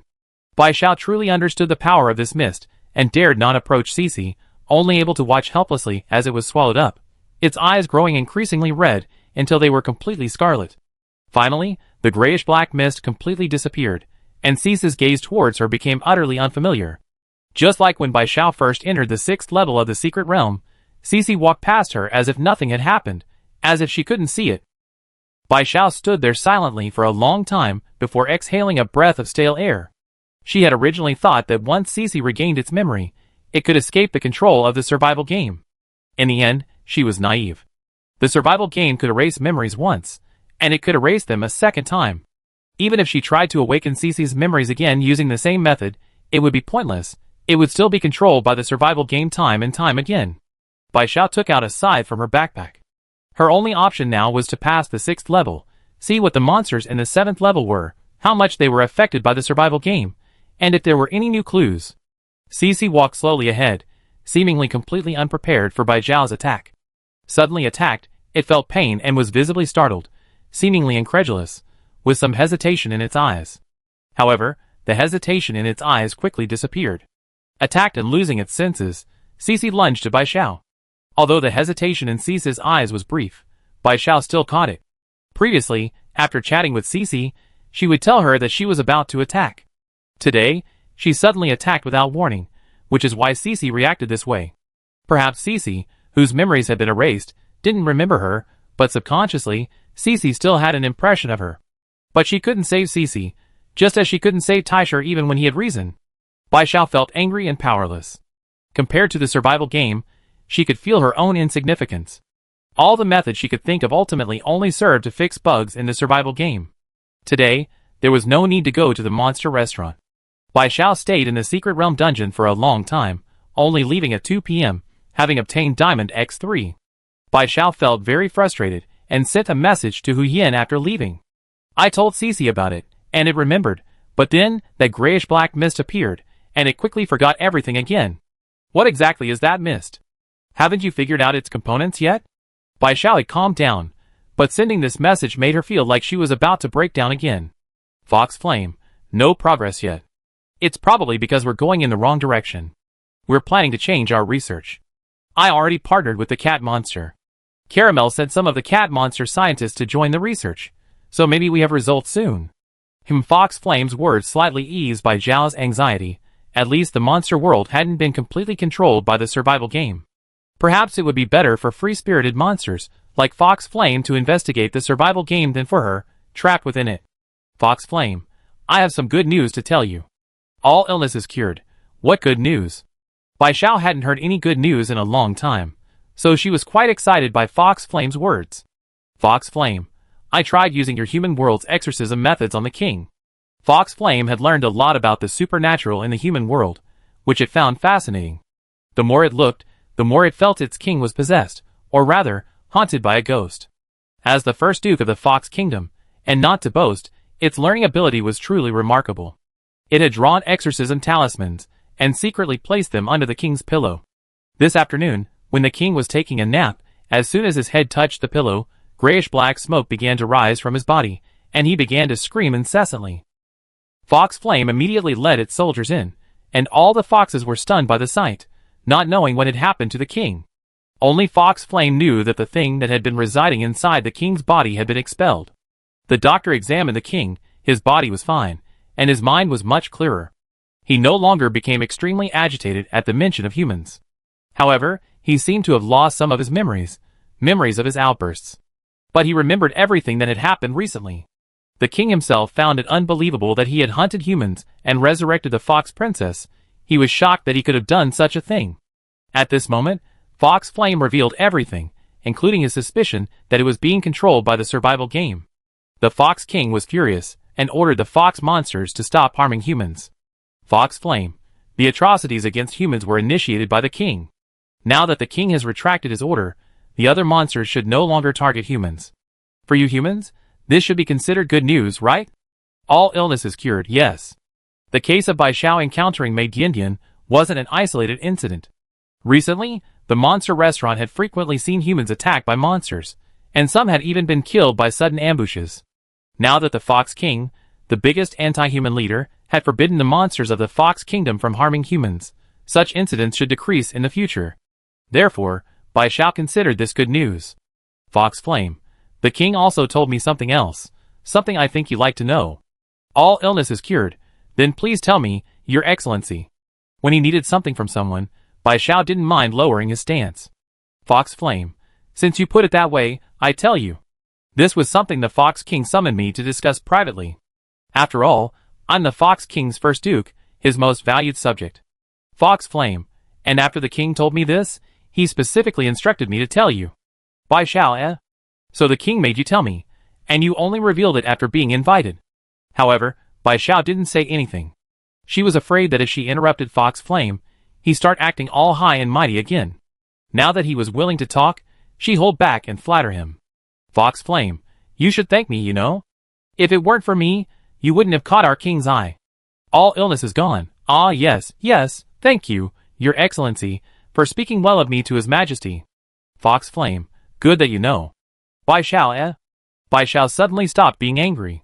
There was no need to argue with a fox, who couldn't even understand sarcasm. Chapter 227. The Fox King, now back to normal, learned about Bai Xiao from Fox Flame. It felt this human was no ordinary person. For one thing, his luck was far better than most humans. The Fox King was the kind of monster who believed that while strength was important, luck was even more crucial.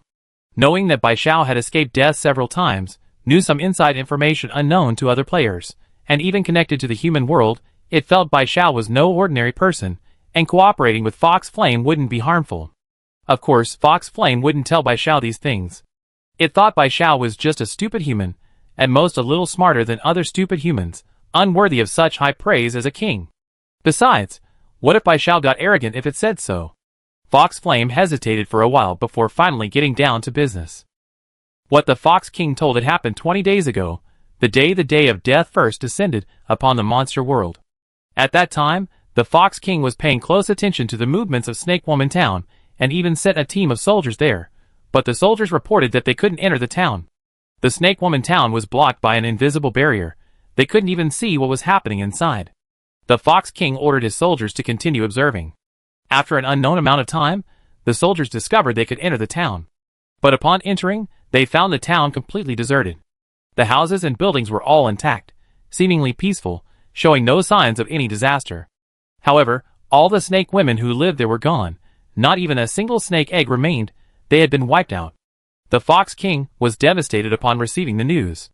As king, he knew his world had been invaded, and the snake women were merely the first to be targeted. He couldn't help but feel a sense of shared fate, and began to worry whether the Fox Kingdom would suffer the same fate. The Fox King ordered his soldiers to spread the word about the situation in Snake Woman Town, while he himself contacted the major powers of the monster world to discuss ways to defend against the invasion. But at that moment, a creature clad in a black cloak, its features and shape obscured, suddenly appeared before it.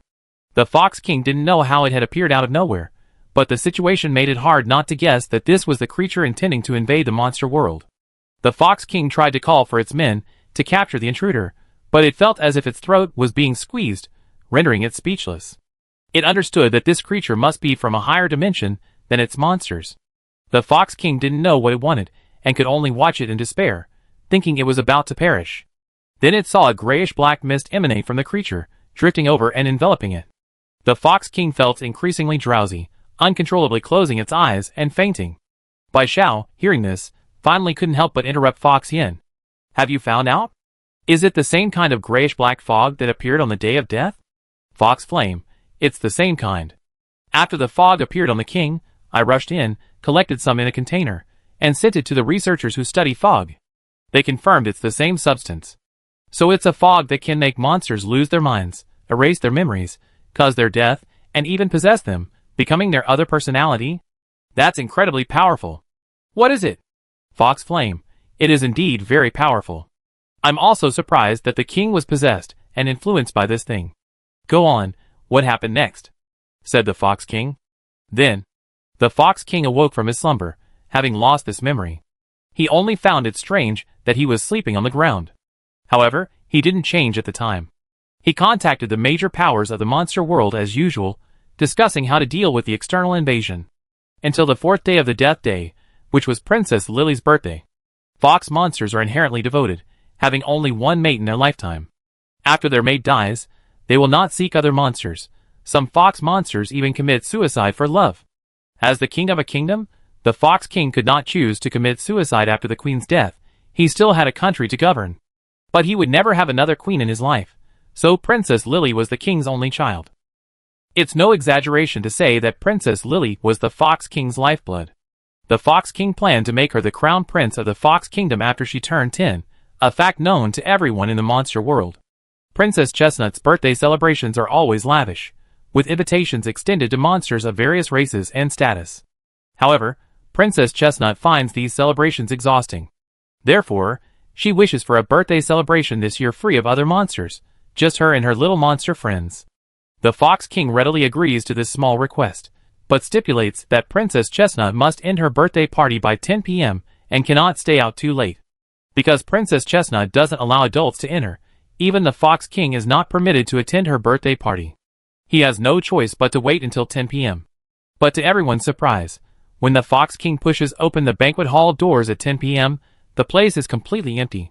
The Fox King searched the entire palace, but found no trace of Princess Lily or the other little monsters. At the time, the Day of Death caused a great stir in the monster world. All the monsters believed that Princess Lily's disappearance was inextricably linked to the mastermind behind the Day of Death. Losing his beloved wife and cherished child, the Fox King was devastated. He vomited blood and fainted. When he awoke, he was insane. For some reason, the Fox King was convinced that humans had taken the princess. The monster world had always known of the human world's existence, and had never harbored any ill will towards their neighbors. They even used internet slang and jokes while surfing the human internet. The Fox King claimed that humans were the instigators of everything. Some monsters believed him, while others did not. Now that the Fox King had regained his senses, He realized that suspecting humans was not his true intention. He knew from the beginning that it was the intruders who were behind it. He was likely influenced by the gray-black mist that had entered his body after he vomited blood and fainted. Now that they know the talismans from the human world can counteract the grayish-black fog, the Fox King has ordered mass production, ensuring one for every fox, and also to sell them to other monsters. Fox Flame. The talismans from your human world are very useful. It's precisely because they can deal with the fog that our researchers decided to change their research focus. It would be even better if we could get help from your human world. After all, it's something from your world, you're certainly more familiar with it. Fox Flame.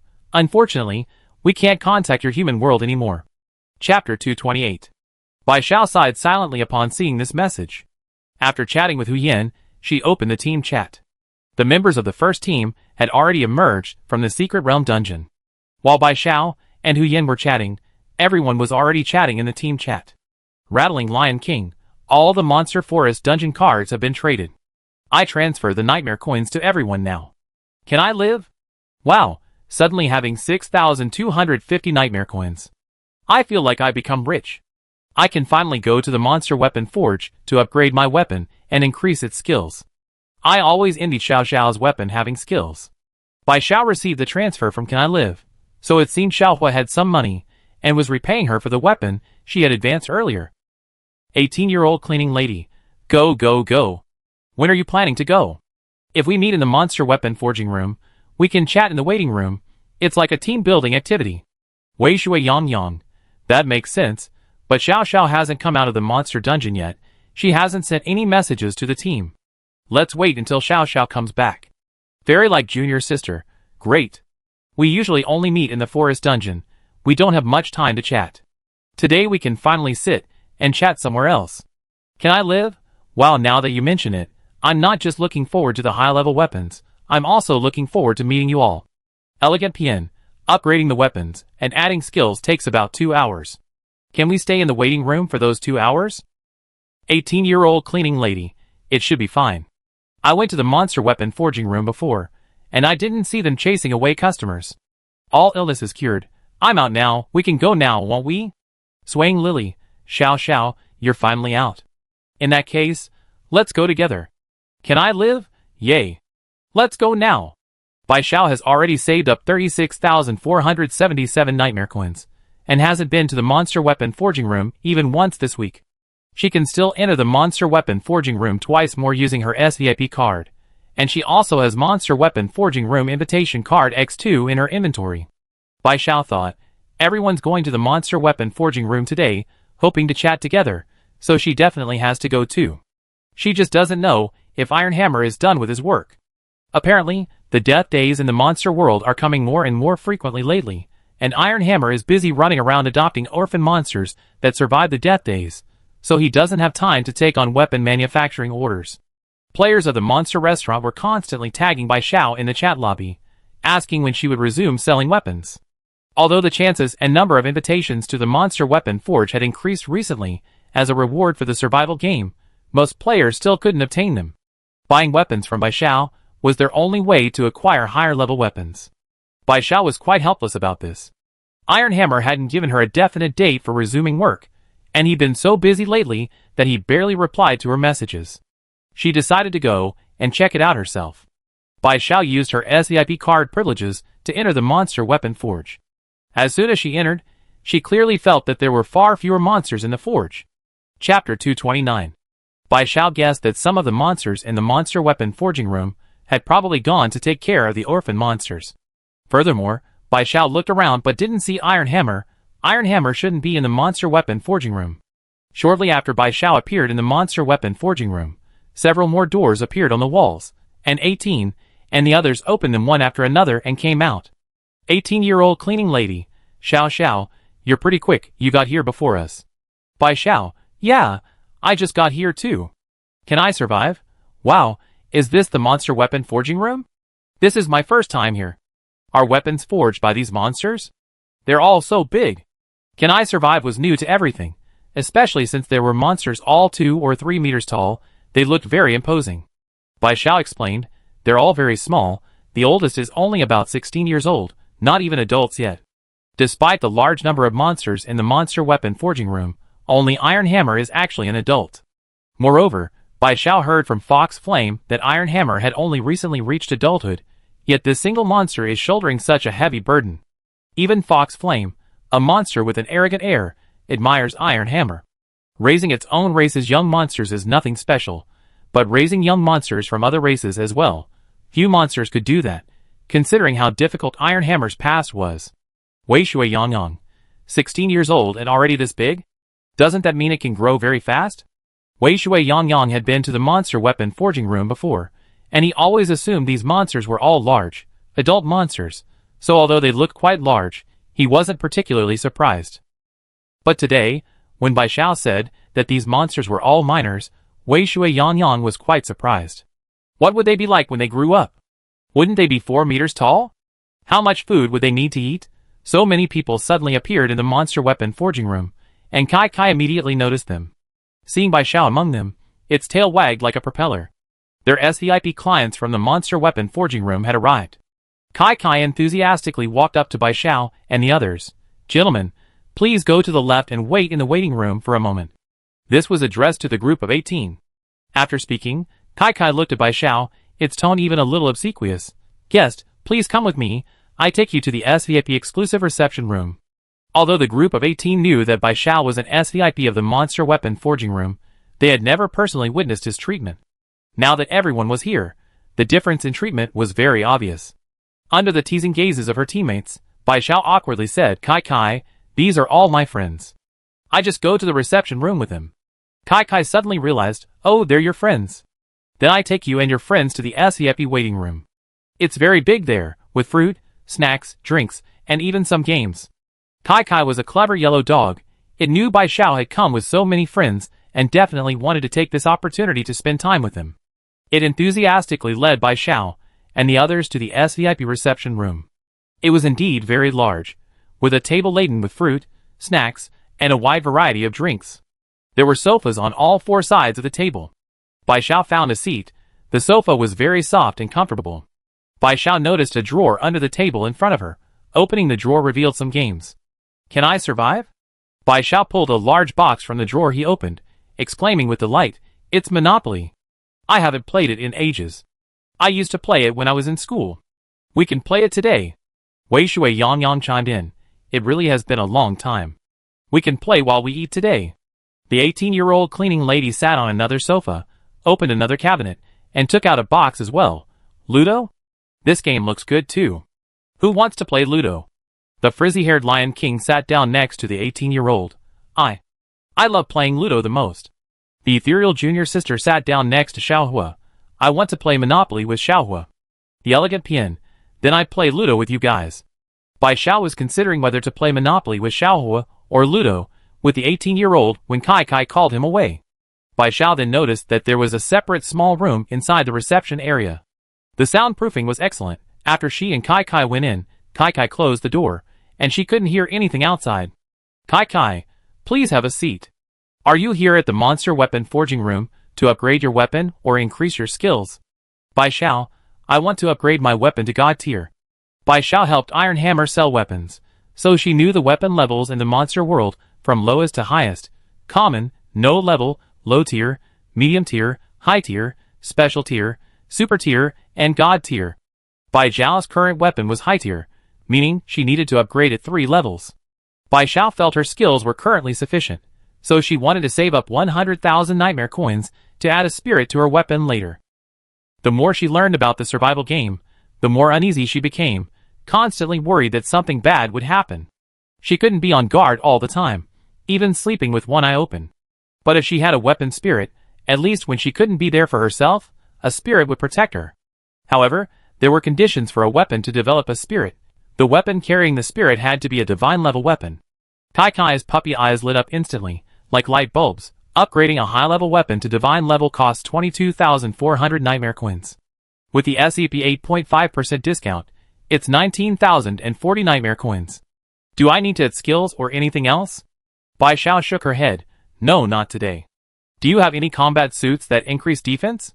Although Bai Xiao had 36,477 nightmare coins and could add skills, she wasn't planning to add skills to her weapon for the time being. Anyway, She wasn't going to the forest dungeon this week, and she had another chance to visit the monster weapon forging room this week. Adding skills could wait a few days. She bought a higher level combat suit to increase her defense.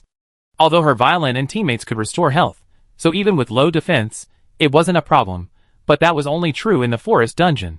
When alone in the secret realm dungeon, she was at a disadvantage fighting monsters. Aside from the pain, injuries caused a drop in all her stats. Before, Bai Xiao hadn't felt this so strongly, but after fighting Cece in the 6th level of the secret realm all morning, she clearly felt that her agility and strength stats dropped extremely quickly after being injured by Cece. Although she knew that using the small bed to restore health would recover these stats, she still felt she needed to strengthen her defense. Chapter 230. After all, this is only the 6th level. The monsters in the 7th and 8th levels will be stronger and have greater attack power. Although she is also getting stronger, there is still a fundamental difference between humans and monsters. If she doesn't strengthen her defense, she feels that even if she isn't killed by the monsters in the next level, she will be half dead. Therefore, defense is very important. Kai glanced at Bai Xiao's ordinary combat suit and immediately understood. Yes, you're wearing a basic combat suit, which only adds 5 stat points, not defense. But low-level combat suits and above have defensive capabilities. Kai continued, a low-level combat suit can block 15% of damage when attacked and cost 6,000 nightmare coins. Bai Xiao remembered Kai mentioning the prices of combat suits before, but she couldn't quite recall them. She asked, how much damage can the other levels block, and how many nightmare coins do they cost? Kai replied, an intermediate level combat suit can block 30% of damage, and costs 9,000 nightmare coins. Kai also stated, an advanced level combat suit can block 50% of damage, and costs 12,000 nightmare coins. Bai Xiao calculated the prices. She could easily afford the advanced level combat suit, and since each level only added 3,000 nightmare coins, she could still buy even higher level combat suits. Bai Xiao, are there any higher level ones? Kai was taken aback, thinking to herself, no wonder they're SVIP members, they're so powerful. They're probably planning to spend over 30,000 nightmare coins in their monster weapon forging room, this time. Kai, yes, there are. The superior combat suit can block 60% of attacks, priced at 15,000 nightmare coins. There's also the super combat suit, which can block 70% of attacks, priced at 18,000 nightmare coins. The super combat suit is the highest level combat suit. Blocking 70% of the attack was already pretty good. Bai Xiao hadn't expected the combat suit to block all the damage. Bai Xiao, I want a super combat suit, it costs 15,300 nightmare coins after the discount, plus upgrading the weapon, that'd be 34,340 nightmare coins in total. Kai, yes, please pay. Although paying the 34,340 nightmare coins left Bai Xiao, with only 2,137, as the saying goes, money is meant to be spent. Bai Xiao silently comforted himself, paid, handed the weapon to Kai, and went out. Outside, everyone was already playing games. Can I survive? He thought.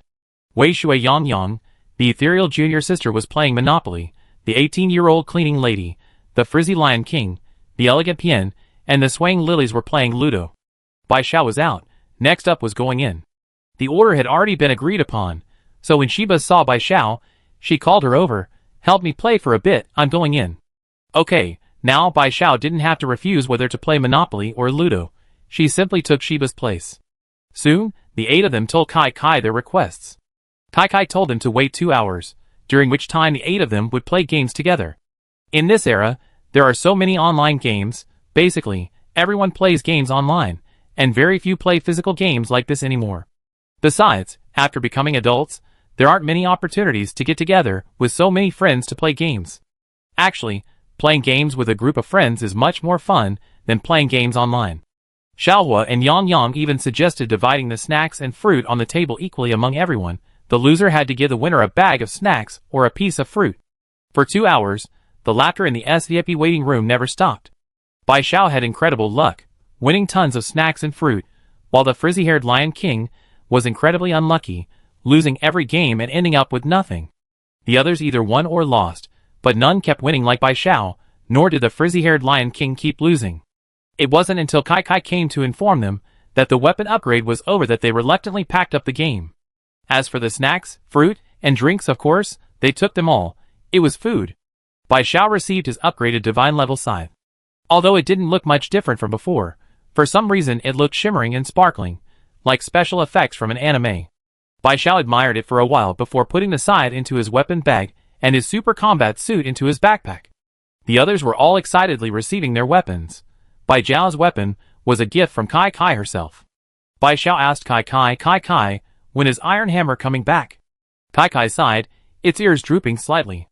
The death days have been coming very frequently these past few days. Our manager is running around everywhere, from this town to that town tomorrow. The other staff are also busy comforting and taking care of the new little monsters.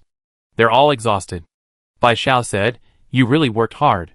However, Kai Kai's eyes lit up, and it said happily, I don't know why, but today the Fox King suddenly donated a sum of money to our monster house, and even sent a team of fox monsters to expand our monster house. The Cat Monster Empire also sent a group of nannies to take care of the orphan monsters under 10 years old.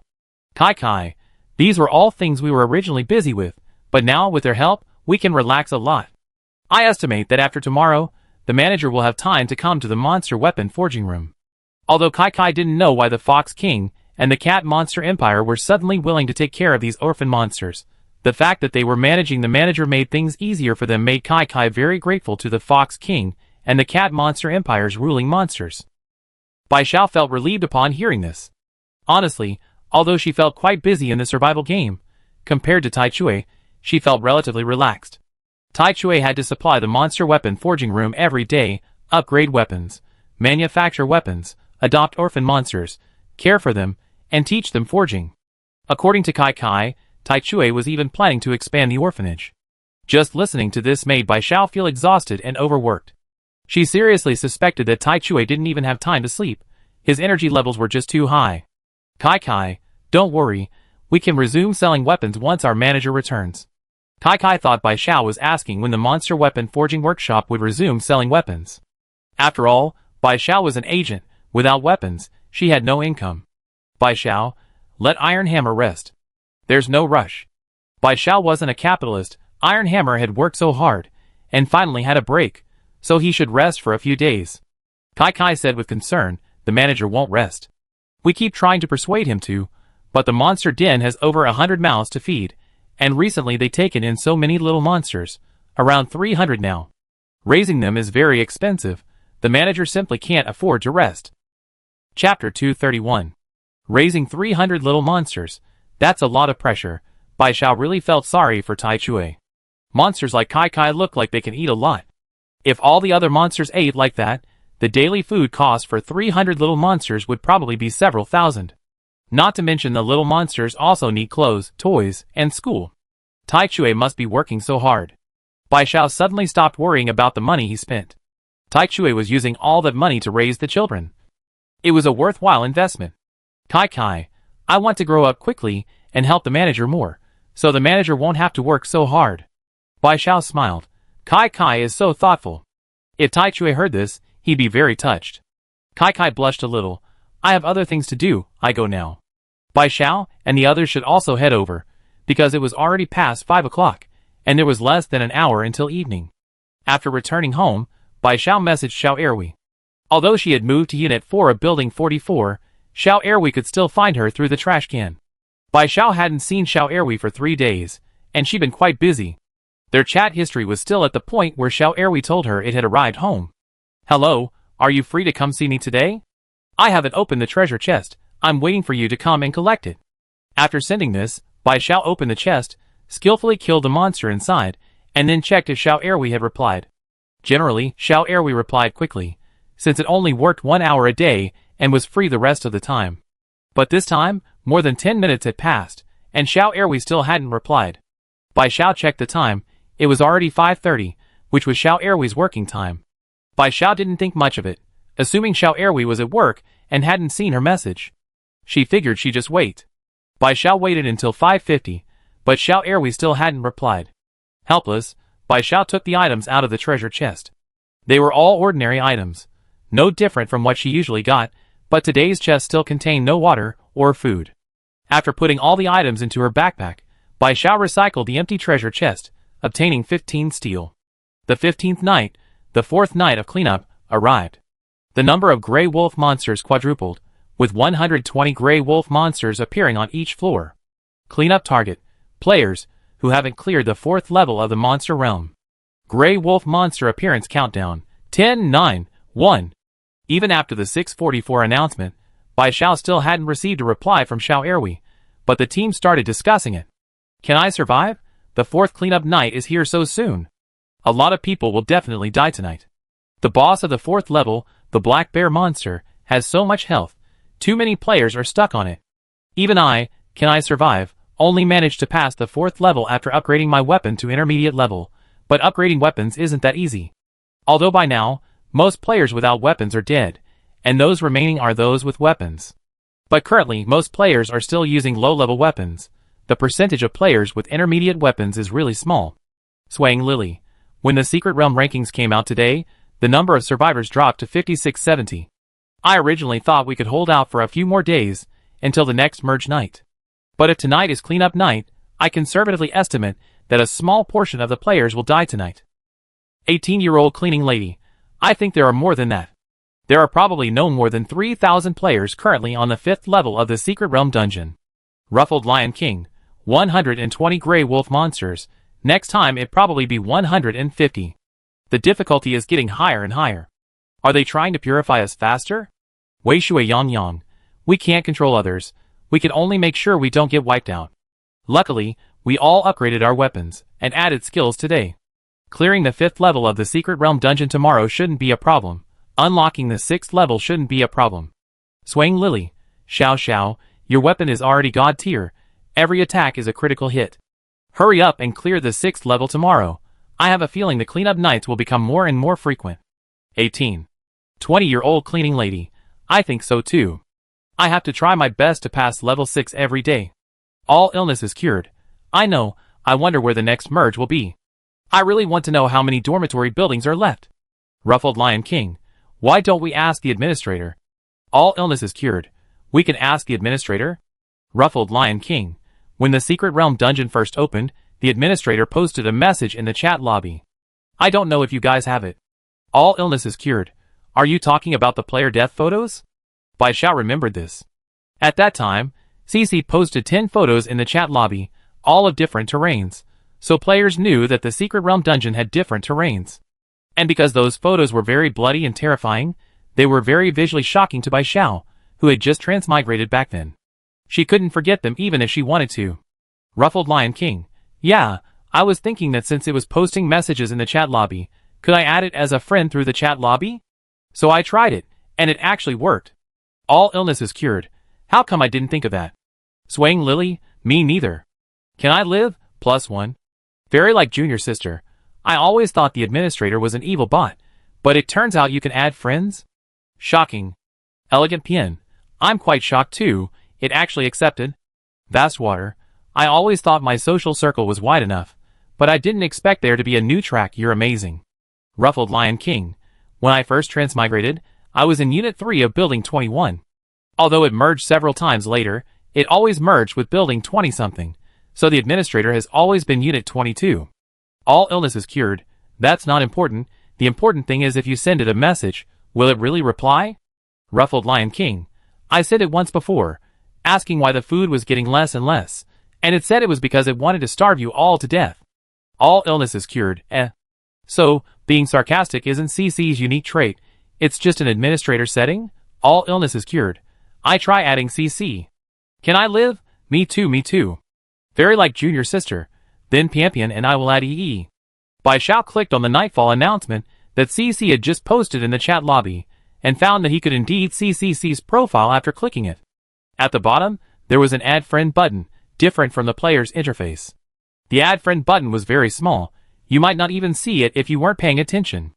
Bai Xiao clicked Add Friend, and CC accepted instantly. Bai Xiao wondered if it was automatic. Chapter 232. Bai Xiao added CC as a friend and immediately messaged her. All illness is cured. How many dormitory buildings are there in total? CC, idiot, asking this so late? There were 1,000 dormitory buildings at the beginning. Bai Xiao quickly calculated in her mind. 5 units per building, that's 5,000 dormitory buildings. Initially, each dormitory building housed 10,000 people, so there were a total of 50 million people who transmigrated into the survival game. And she actually asked, and CC actually answered.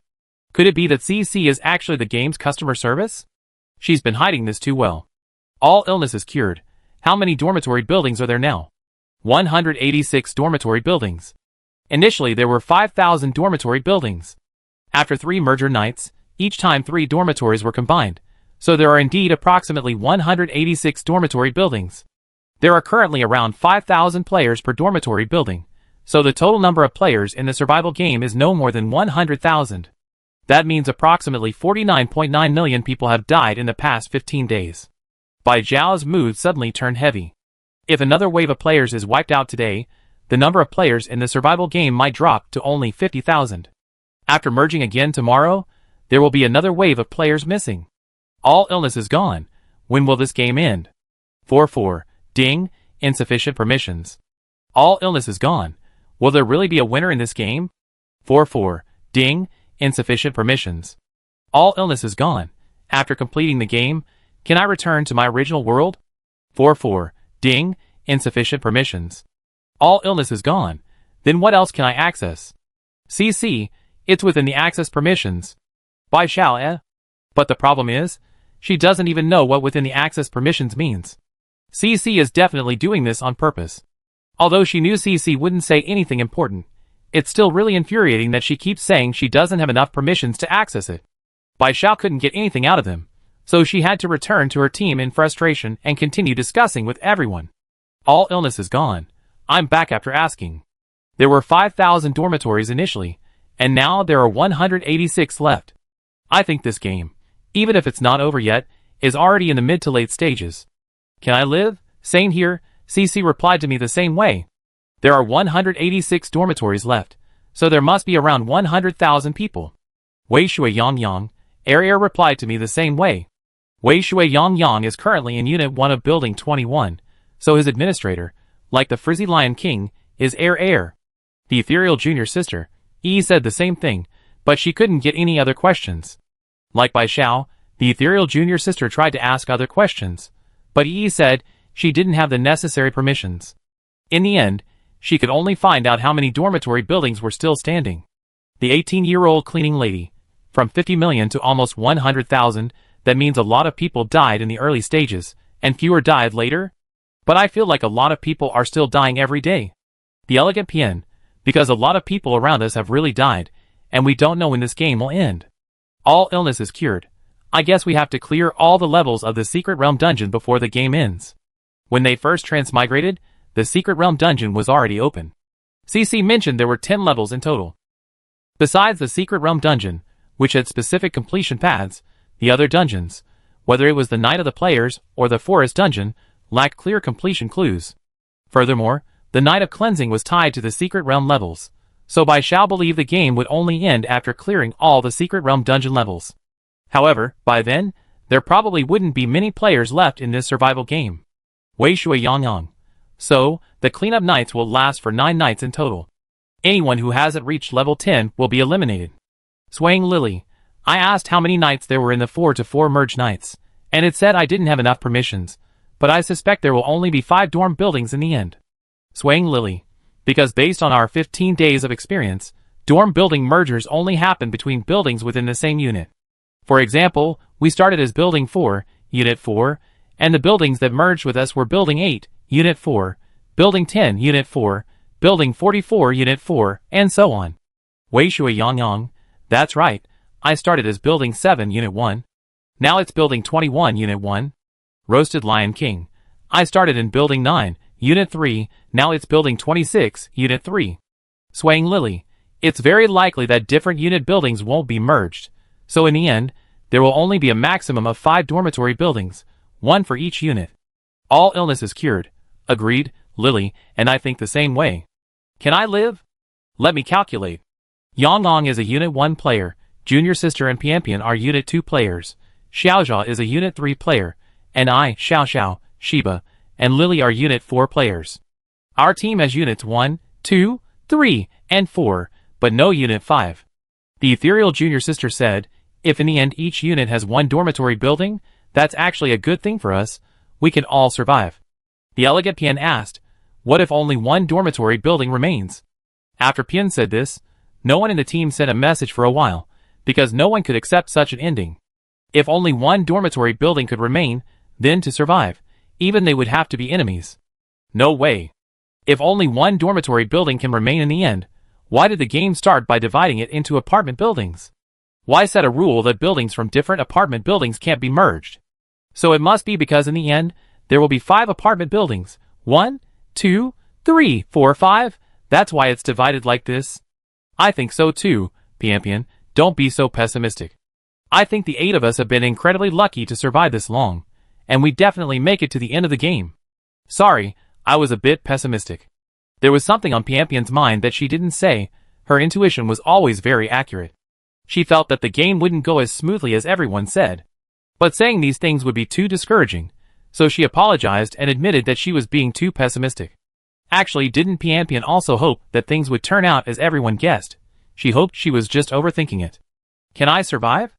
Haha, it's normal to be pessimistic. I think I always been quite pessimistic. I used to think I was going to die all the time. Actually, I find it quite incredible that I'm still alive. I remember I used to be such a noob. Chapter 233. Wei Shui Yang.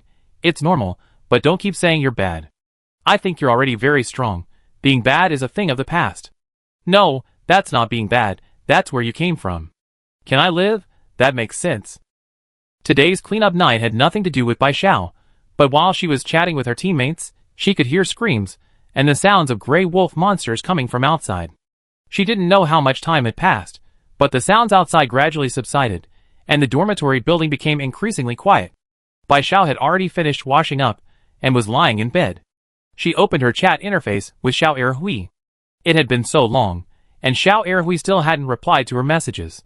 At first, she could tell that Xiao Erhui was at work, or eating after work, or busy with other things.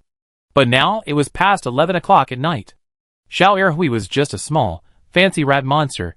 It didn't usually have much to do, so there was no reason for it to be busy this late. It was so late, and Xiao Erhui hadn't replied to her message yet, which was obviously wrong. Bai Xiao was a little worried that something had happened to Xiao Erhui. However, besides Xiao Erhui, Bai Xiao didn't know any other rat monsters, and had no one to ask about Xiao Erhui. Helpless, Bai Xiao could only try messaging her monster friends, Kai Lizi, Hu Yin, and Tietue, to ask about the situation.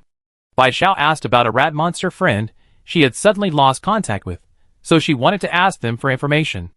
Kai Lizi replied, "Sorry, Xiao, I don't work in the survival game anymore, so I don't know anything about it. I don't know Xiao Erhui either, so I can't help you." Kai Lizi also sent a dejected cat emoji, because it hadn't known the answers to Bai Xiao's questions before, and hadn't been able to help her, so Kai Lizi felt guilty. "Don't say that, Lei, you already helped me a lot. Tomorrow's Friday. I come find you on Saturday with the lucky cat. Chocolate, okay, I wait for you. MHM." After chatting with Chocolate, Fox Flame replied to Bai Xiao. "Fox Flame, a little flowery rat monster? How could I possibly know such an ordinary monster? Never mind if you don't know it." Bai Xiao thought to herself, she should have known better than to ask Fox Flame. That arrogant attitude was really annoying. "Fox Flame, don't worry too much, it's just that you're not replying. You're probably doing something else." "MHM, thank you." Bai Xiao was a little flattered. Was Fox Flame comforting her? Or had she misread it, and it was actually Chocolate who sent the message? Unsure, she checked again. "Fox Flame, don't flatter yourself and think I'm concerned for you. Although it's just a little frivolous rat monster, it's still a member of our monster world. I'm just trying to think positively, and don't want anything to happen to it. All illness is cured, okay, I understand. I won't misunderstand." "Fox Flame, good to know. Why aren't you asleep so late? Weren't you not participating in the forest dungeon today?" "All illness is cured. I was going to sleep, but I haven't received any news from Little Gray, so I can't sleep." "Fox Flame, why are you so concerned about it? Can't you go out and look for it? Go to sleep.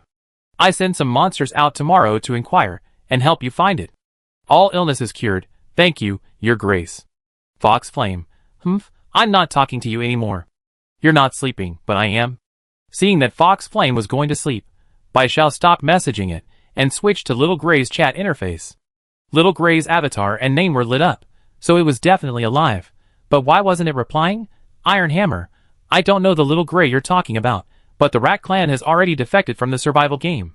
It's normal that we can't contact it. Bai Xiao stared at little gray's chat interface for a long time. When she switched away, she saw that Iron Hammer had replied to her message. Clicking on it, she was truly shocked. All illnesses cured. Defected from the survival game? What happened? Such a big thing, and Bai Xiao knew nothing about it. But it's quite normal. How could the survival game let players know these things? Iron Hammer and Little Gray were both monsters who joined the survival game, which is why they knew about this. Collins had already left the survival game, so it didn't know about this immediately either. Hammer, I'm not entirely sure of the specific reasons, but the Rat Clan chieftain led all the rat monsters to defect from the survival game. From now on, no monsters will be cleaning up the trash in your dorm building. But it shouldn't affect you much, right? All illness is cured. That's not the point. The point is, won't the Rat Clan's defection from the survival game be dangerous? When you joined the survival game, did you know what the punishment would be if you defected? Hammer, we're different from you humans. Here, we're like you humans working in a company. Although there are some things we can't say due to confidentiality agreements, we're still relatively free. The rats betraying the survival game just means they won't get paid, and they have to return all their previous wages. All disease is cured. Isn't that like working for nothing all those days? Iron Hammer, it's good enough that we're alive. That's true, Bai Xiao felt relieved. Besides, Little Gray isn't a monster anymore, but with other rat monsters, so it should be relatively safe. Iron Hammer, however. All disease is cured. However what? Don't keep me in suspense while you're typing Iron Hammer. Couldn't you just type it all out before sending it? Iron Hammer. The survival game can target the rats. For example, tomorrow's death day could fall in Rat Monster Town. Whether your friend will still be alive then is hard to say. All disease is cured. Really? Iron Hammer.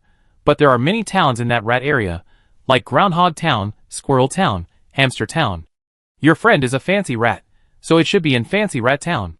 Death Day might not necessarily fall in Fancy Rat Town. All disease is cured, but it's also possible. Iron Hammer. Yes, the probability is 50-50, but there's nothing we can change. Knowing won't help. Although only a motionless text could be seen through the screen, Bai Xiao could still feel the helplessness in Iron Hammer's voice. All illness is gone. What exactly caused them to suddenly defect?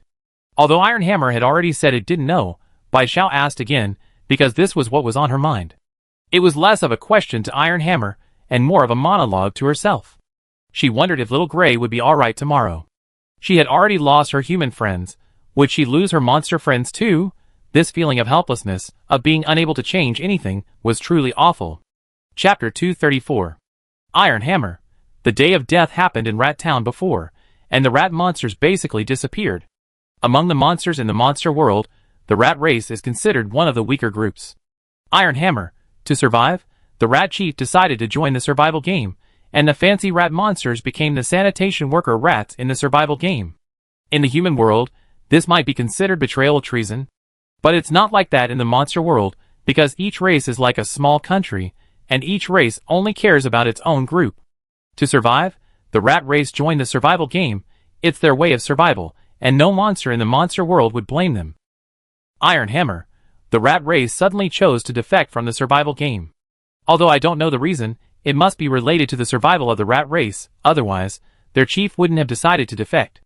This is really easy to understand. Since the rat race joined the survival game to survive, their defection must also be related to the survival of their race. You mean, the survival game is using them, and then discarding them, planning to target the rat race who joined? Bai Xiao guessed that it was because there were fewer and fewer human players, and the game no longer needed so many rats working for it, so it wanted to discard them, and make use of them.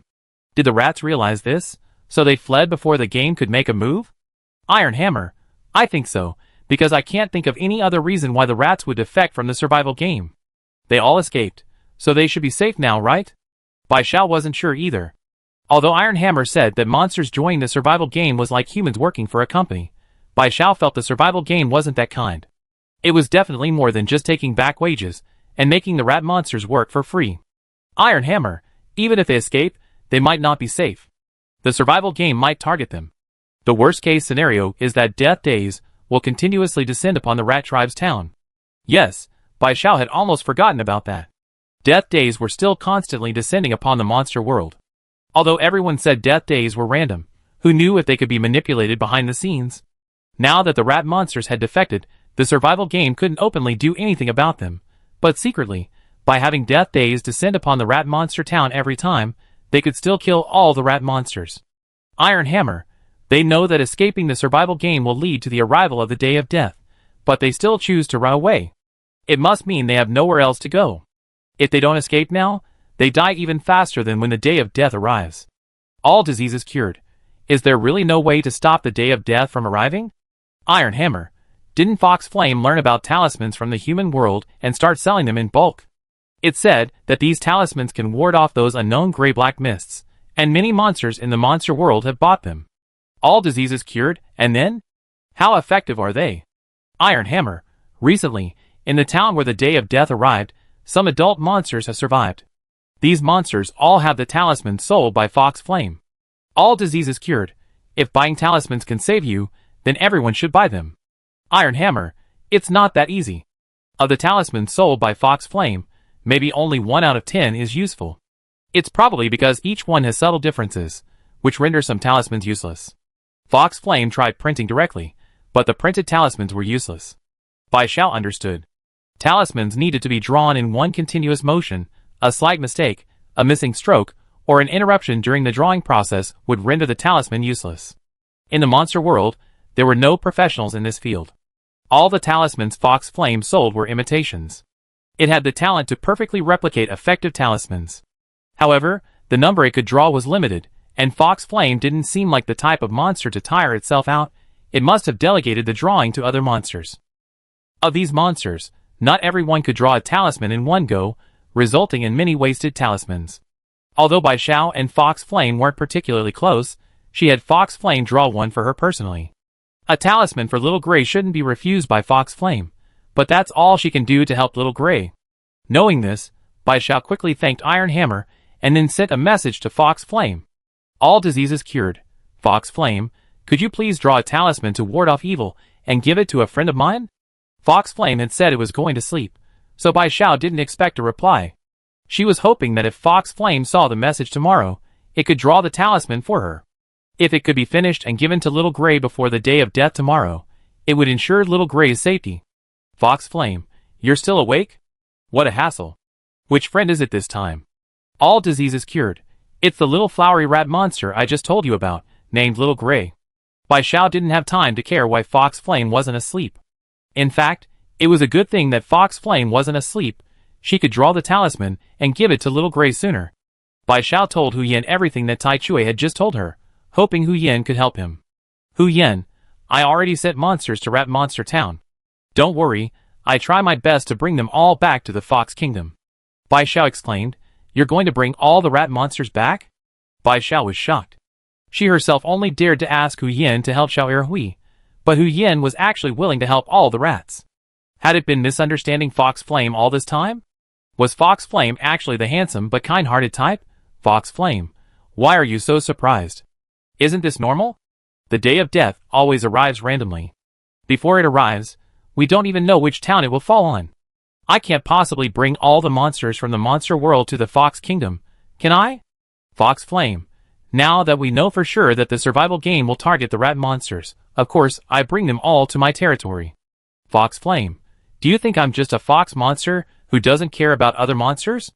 Honestly, even though they're rat monsters, not fox monsters, they're still living beings. Knowing in advance, would I just ignore it?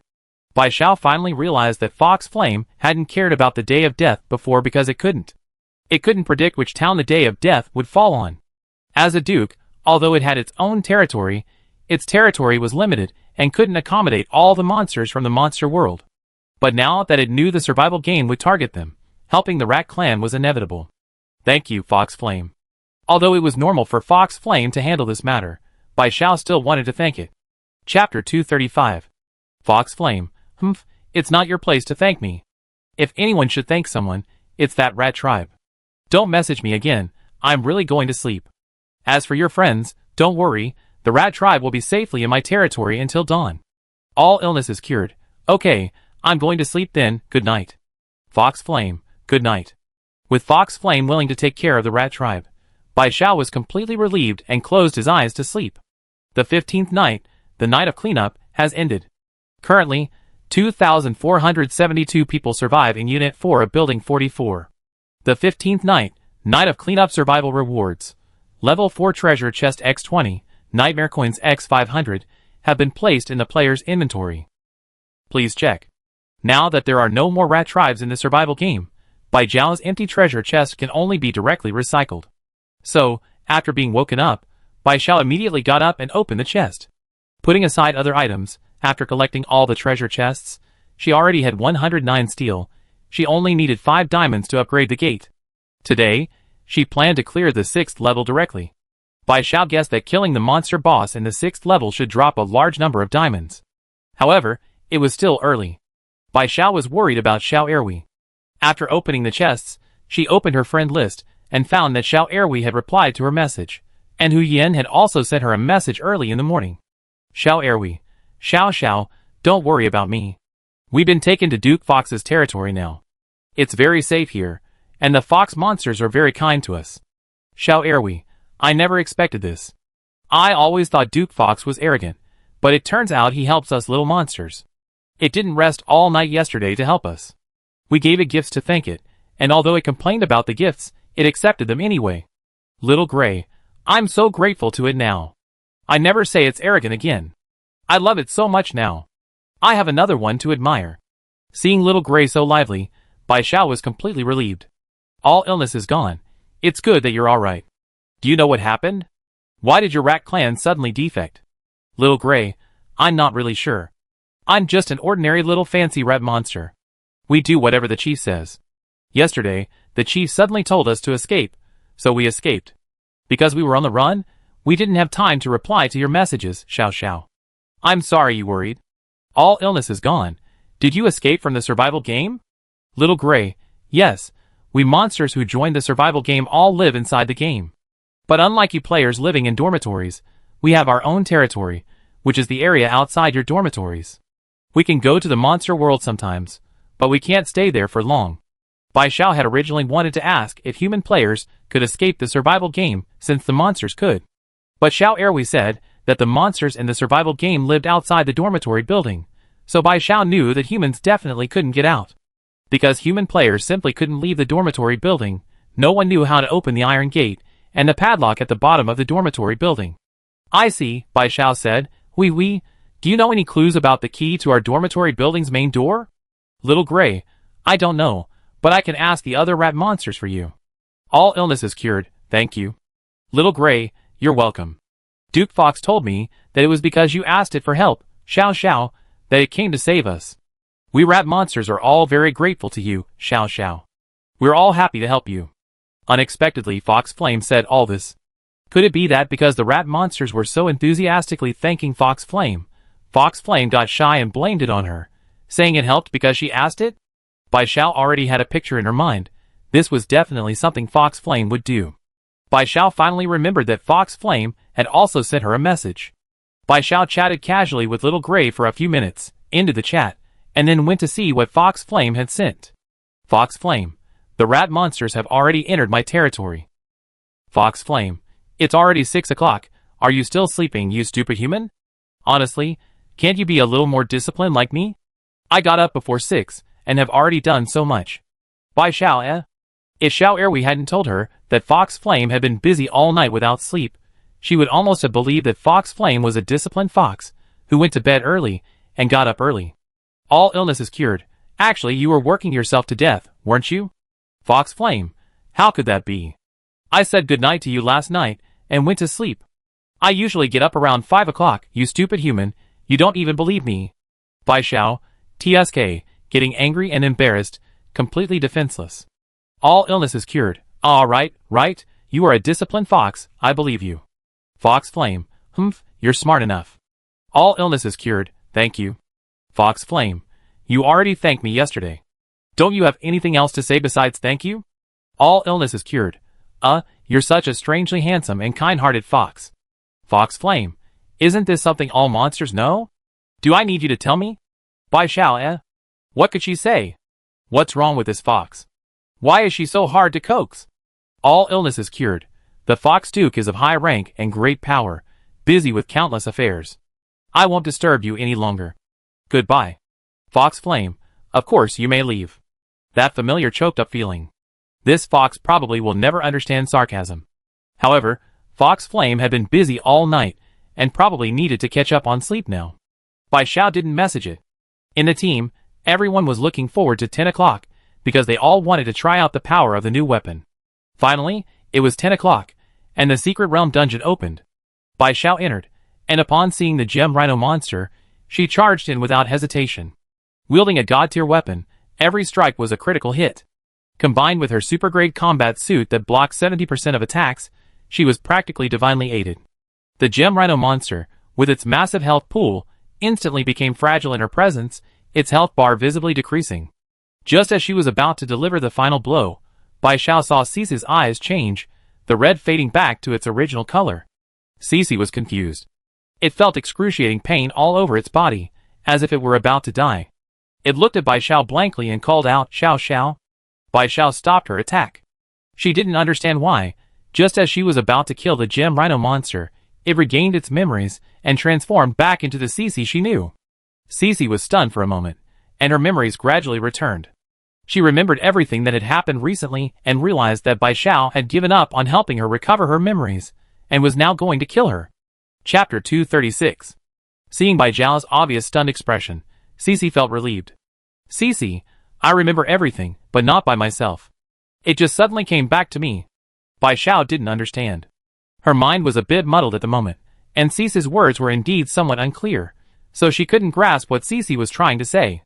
Cece seemed to be talking to Bai Xiao, yet also to herself. "You were about to kill me, and I regained my memories at this moment, gambling that you still have feelings for me, and won't be able to bear killing me." Bai Xiao understood now.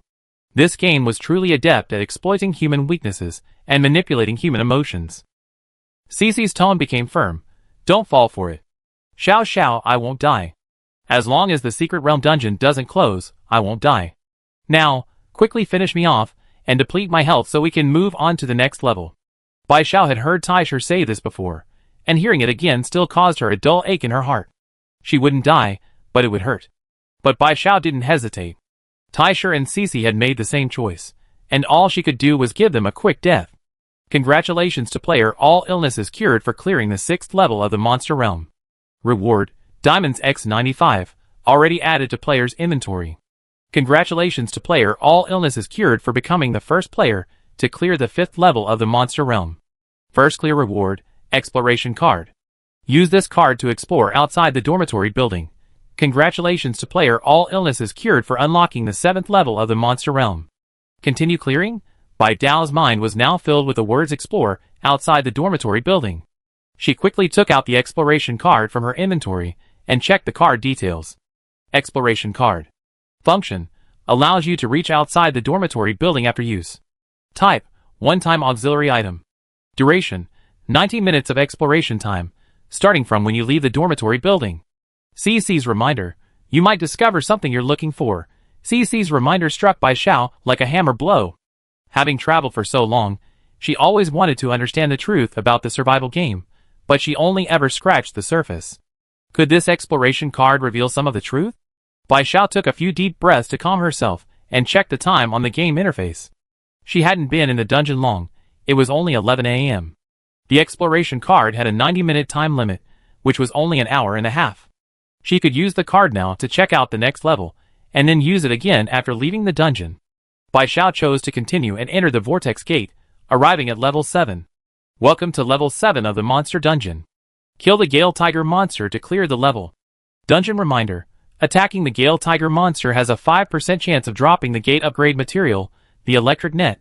Bai Xiao had no idea what an electric grid was. It was probably an upgrade material for the next level of the gate, so she never even heard of it. She obtained 95 diamonds from killing the previous level's boss, and adding that to the 5 diamonds she previously dropped, she had a total of 100 diamonds.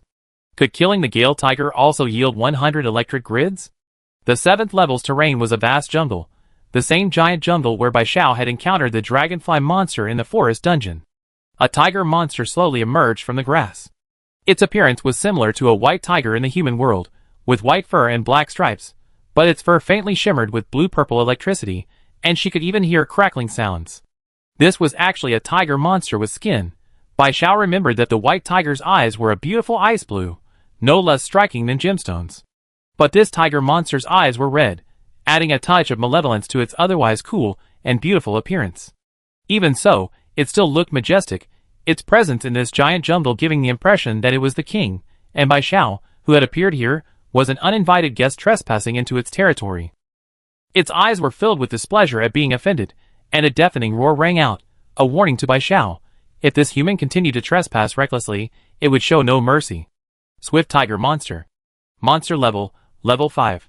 Monster HP, 2000. Monster Classification, Strength, Defense, Speed. Reminder: the perfect king of the monster world, the missing chieftain of the Tiger Monster clan. So far, Bai Xiao had only seen monsters classified as Strength, Defense, Speed, and Poisonous. This swift tiger monster possessed all three types except for being non-poisonous. Moreover, its health is twice that of Cece. Cece was right, it truly is a perfect monster. The missing tiger monster chieftain? He must have mysteriously disappeared like the fox princess, and been forcibly brought here as a game boss by the survival game. Bai Xiao didn't dare approach any further. She had only ever encountered low-level speed-type monsters that darted out of treasure chests. But now she was facing a level 5 speed-type monster. She didn't think she could dodge its attacks. Although her special combat suit could block 70% of the attacks, Bai Xiao didn't want to court death. Bai Xiao took 2 steps back. Seeing that the hostility in the Gale Tiger monster's eyes had lessened considerably, it seemed it was truly just defending its territory, and didn't intend to attack Bai Xiao. Of course, it was more likely that it looked down on Bai Xiao, this little Karami. From its perspective, Bai Xiao was shorter than its leg and smaller than its foot, looking no different from a tiny mouse monster. This time, Bai Xiao didn't try to appeal to the emotional appeal or strike up a conversation with the Gale Tiger monster. Having experienced the previous 2 incidents where Tai Shi and Cece willingly allowed themselves to be killed by her, she still felt uneasy. She preferred to treat the Gale Tiger monster as a normal monster boss. Although difficult to kill, at least killing it would be easier on her conscience than the previous 2 times. Once the Gale Tiger monster lowered its guard, Bai Xiao ran towards it. Before the Gale Tiger monster could react, Bai Xiao dodged and jumped onto a leaf. In the Gale Tiger monster's eyes, Bai Xiao looked like a tiny jumping spider, leaping from leaf to leaf. Its eyes followed Bai Xiao up, down, left, and right, making it a little dizzy. Then, this tiny jumping spider jumped onto its back. Once on the Gale Tiger monster's back, Bai Xiao felt even more that it was truly enormous. Her 1.7-meter long divine side wasn't even as long as the Gale Tiger monster's tail. Although the electric shock from the slash instantly reduced the Gale Tiger monster's health by 200, the recoil still caused her arm to ache. This guy's skin was incredibly thick, even thicker than the gem rhino monsters. The attacked Gale Tiger monster was furious. It hadn't taken Bai Xiao seriously, so it hadn't been on guard when she suddenly jumped on it. Now, this little jumping spider had caused it so much pain, and it immediately wanted to throw Bai Xiao off. Bai Xiao wouldn't let it throw her off. She had only managed to jump onto it because of the surprise attack and the Gale Tiger monster's underestimation of her. If she were thrown off again, it wouldn't be so easy to jump back on. Chapter 237. The Gale Tiger realized that simply shaking Bai Xiao wouldn't get her off. It rolled over like a cat, pressing Bai Xiao down onto its back. Luckily, the Gale Tiger's fur was long enough that while Bai Xiao was covered in it, her body wasn't completely crushed. Bai Xiao crawled out of the fur, and the Gale Tiger stood up again. Perhaps because it was so tall, when Bai Xiao looked up at it, she felt its eyes held a hint of disdain in addition to anger. Then, Bai Xiao learned what a level 5 speed-type monster was like. The Gale Tiger was lightning fast. Before she could react, she was already scratched by its claws. 5 claw marks ran from Bai Xiao's collarbone across her thigh. If she hadn't been wearing her top-tier combat suit, she would likely have been a bloody mess, with bone exposed. The top-tier combat suit blocked 70% of the attack, so Bai Xiao didn't have any wounds, only some damage to the suit. Even with only 30% of her strength remaining, she felt as if she'd been slashed by a sharp blade. Bai Xiao was still shaken. Thankfully, she hadn't skimped on money, and had bought a top-tier combat suit. Once she got out, she needed to tell Bai He and the others that they should also save up to buy one, as the Gale Tiger's damage was exceptionally high. Bai Xiao didn't just sit and wait to die. When she was attacked by the Gale Tiger, she retaliated. Initially, Bai Xiao's attack had triggered the freezing skill, so its speed wasn't at its peak, it was reduced by 30%. Furthermore, it was focused on attacking Bai Xiao, and couldn't dodge her attack. Perhaps due to incredible luck, this attack actually petrified it. While petrified, Bai Xiao's attack damage doubled, so she showed no mercy to the petrified Gale Tiger monster. Her agility had increased significantly, making it easy for her to attack the Gale Tiger monster 6 times in 2 seconds. After the 2-second petrification ended, Bai Xiao triggered a stun skill, thus forcing the Gale Tiger monster into a 3.5-second control state. Its original 1600 HP was reduced to only 900. Then, even more dramatic happened. This was the first time Bai Xiao had encountered such a situation. Just as the stun on the Gale Tiger monster was about to wear off, Bai Xiao's attack petrified it again. Bai Xiao's skill trigger rate hadn't been this high before. It was unclear whether it was due to her incredible luck or the lucky buff from her divine weapon. Perhaps both.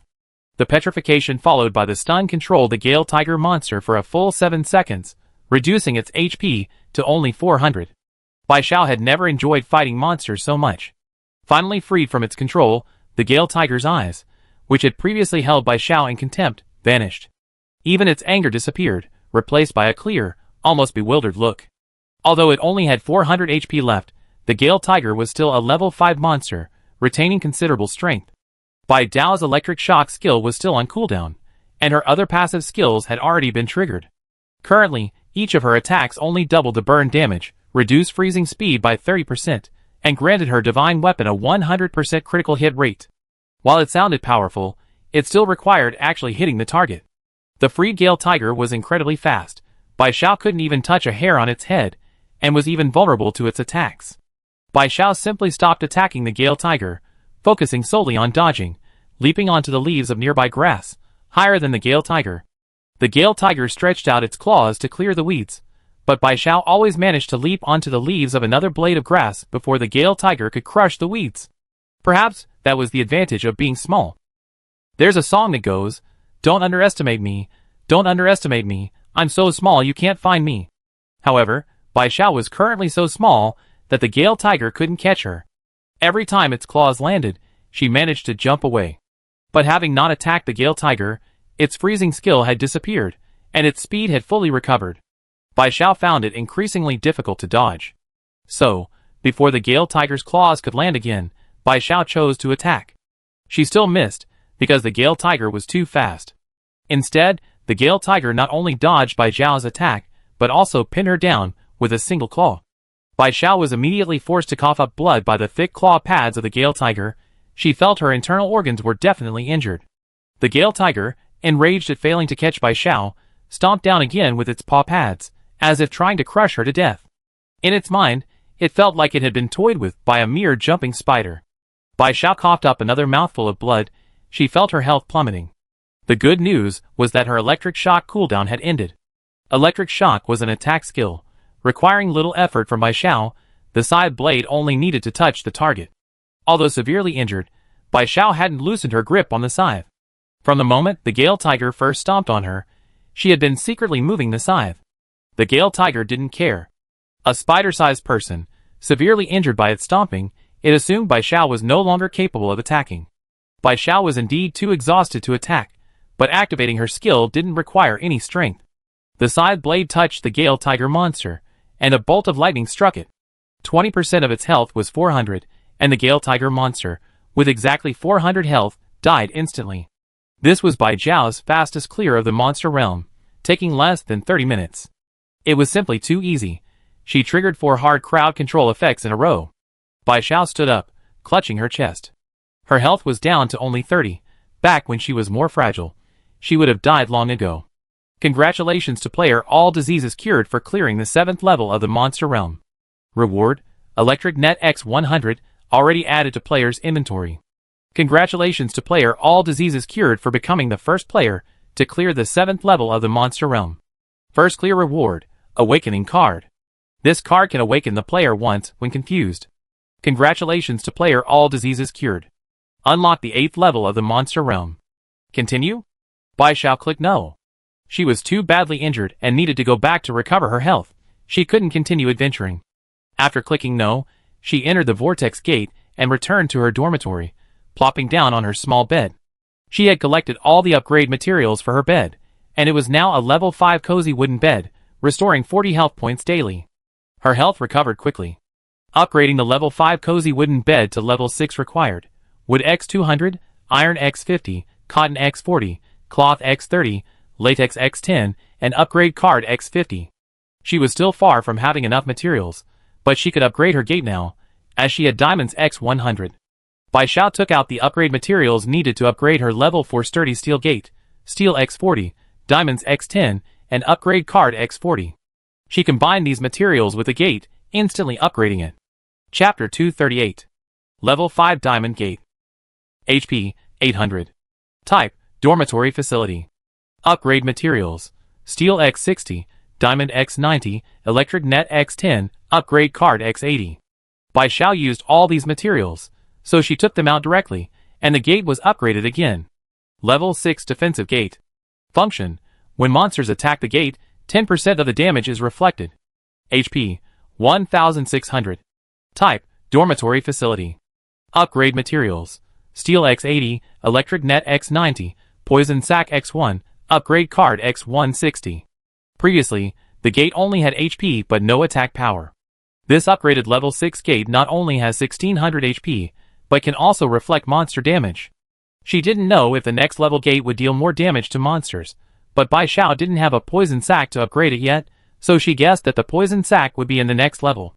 A monster with venomous sacs. Could it be that the next boss is a snake? Not knowing for sure until tomorrow, Bai Xiao decided to stop thinking about it. Clearing the dungeon twice in a row and upgrading the gate twice in a row today was already quite good. Opening the team chat, Bai Xiao wanted to tell her teammates about the 7th level, but found them cheering for her. Wei Shui Yang, clearing it twice in one day. That's incredible. It's a pity I'm not in your dorm, so I didn't hear the announcement myself, otherwise I don't know how excited I would have been. Can I live? Of course. I almost jumped up when I heard it. What can I say? Our Xiao Xiao is just too amazing. Can I live? Image Bai Xiao chuckled. Can I live? Was too abstract. She made a self-portrait meme, the kind where she screams with her face in her hands. 18-year-old cleaning lady. Save this. 18-year-old cleaning lady. Image 18-year-old cleaning lady. It's useful, I love using it. I use it every day from now on. Thumbs up, swaying lily. I'm saving this too. All illnesses cured, plus. 1. Fairy-like junior sister, Xiao Xiao is out. I thought you'd be fighting 3 levels in a row today, since it's still early. All diseases cured, no way. I was seriously injured in the 7th level, I only passed by luck. Elegant Pian, are you feeling better now? Can I live? I give you some health potions. Wei Shui Yang, I give you some fried eggs. All diseases cured, it's alright now. The bed has healed. You can keep it yourselves. The 7th level was really dangerous. Swaying Lily, then tell me more. Rattling Lion King, all ears. All diseases cured. It's a level 5 Gale Tiger monster, with the HP of a Gem Rhinoceros monster. Double, 2000 HP, its speed, strength, and defense type. If I hadn't been lucky today, triggering 4 hard crowd control effects in a row, and having a slowing effect from my skills, plus wearing a top-tier combat suit, I might not have made it back alive. The Frizzy Lion King, that serious? I thought the monsters in the 7th level would only have 1500 HP at most, it's doubled. And the attributes are so comprehensive, with our high-level weapons and 2 skills, are we doomed? Except for Bai Xiao, the entire first squad already has high-level weapons. Swaying Lily, Wei Shui Yang, and the 18-year-old cleaning lady have gained 3 skills, and everyone else has gained 2. Now they're all practically penniless. Xiaohua, Pian, junior sister, and the Frizzy Lion King even scraped together money by selling everything they could to acquire 2 skills. Because they hadn't been in the monster restaurant long enough, they hadn't accumulated as many nightmare coins as Baihe and the others when they first entered. All illness is cured, so you guys need to buy combat suits before entering level 7. At least high-level combat suits, otherwise you won't be able to withstand the Gale Tiger monster's attacks. By the way, how's your progress going? 18-year-old cleaning ant, me, Baihe, and Yang have all cleared level 6, but we haven't entered level 7 yet. We were planning to go in tomorrow. But hearing you say that, we can't go in tomorrow. We need to save up for combat suits. I don't have many nightmare coins left. Swaying Lily, I don't have many either. Hopefully, the monsters will attack us tonight, and we can earn some nightmare coins by compensating the succulents, but it'd probably take a while to save them up. Elegant Pien, Junior Sister and I. Still on level 6. Roasted Lion King, me too, still on level 6. Can I live? Me too. All illnesses cured. My reward for clearing level 6 for the first time was an exploration card, which allows me to explore outside the dormitory for 90 minutes. I'm about to use it now. Swaying Lily. Wait a minute, have you forgotten how you almost died last time you went to Monster Town? Let's give you everything that restores health. Don't refuse. If you really don't want it, just return it to us when you come back safely. 18-year-old cleaning lady. Lily's right. No matter what, having something to restore health is always a safety net. And exploring the outside world isn't just your business. Everyone wants to know what's out there. Just because we're teammates doesn't mean Lao Bai can take away the information you risked your life for. Wei Shui Yanong. I completely agree. Wei Shui Yanong usually shares information with everyone, but that information is always exchanged for benefits. He doesn't take any risks. But the information Bai Xiao brings is almost always obtained at the cost of his life. Very like Junior Sister. Just consider it a token of our teammates' concern. Please accept it. Bai Xiao received items from his teammates. Health candies, health potions, fried eggs, all items that restore health. All illnesses cured. Okay, I be going now. Wait for my news. Swaying Lily, MHM.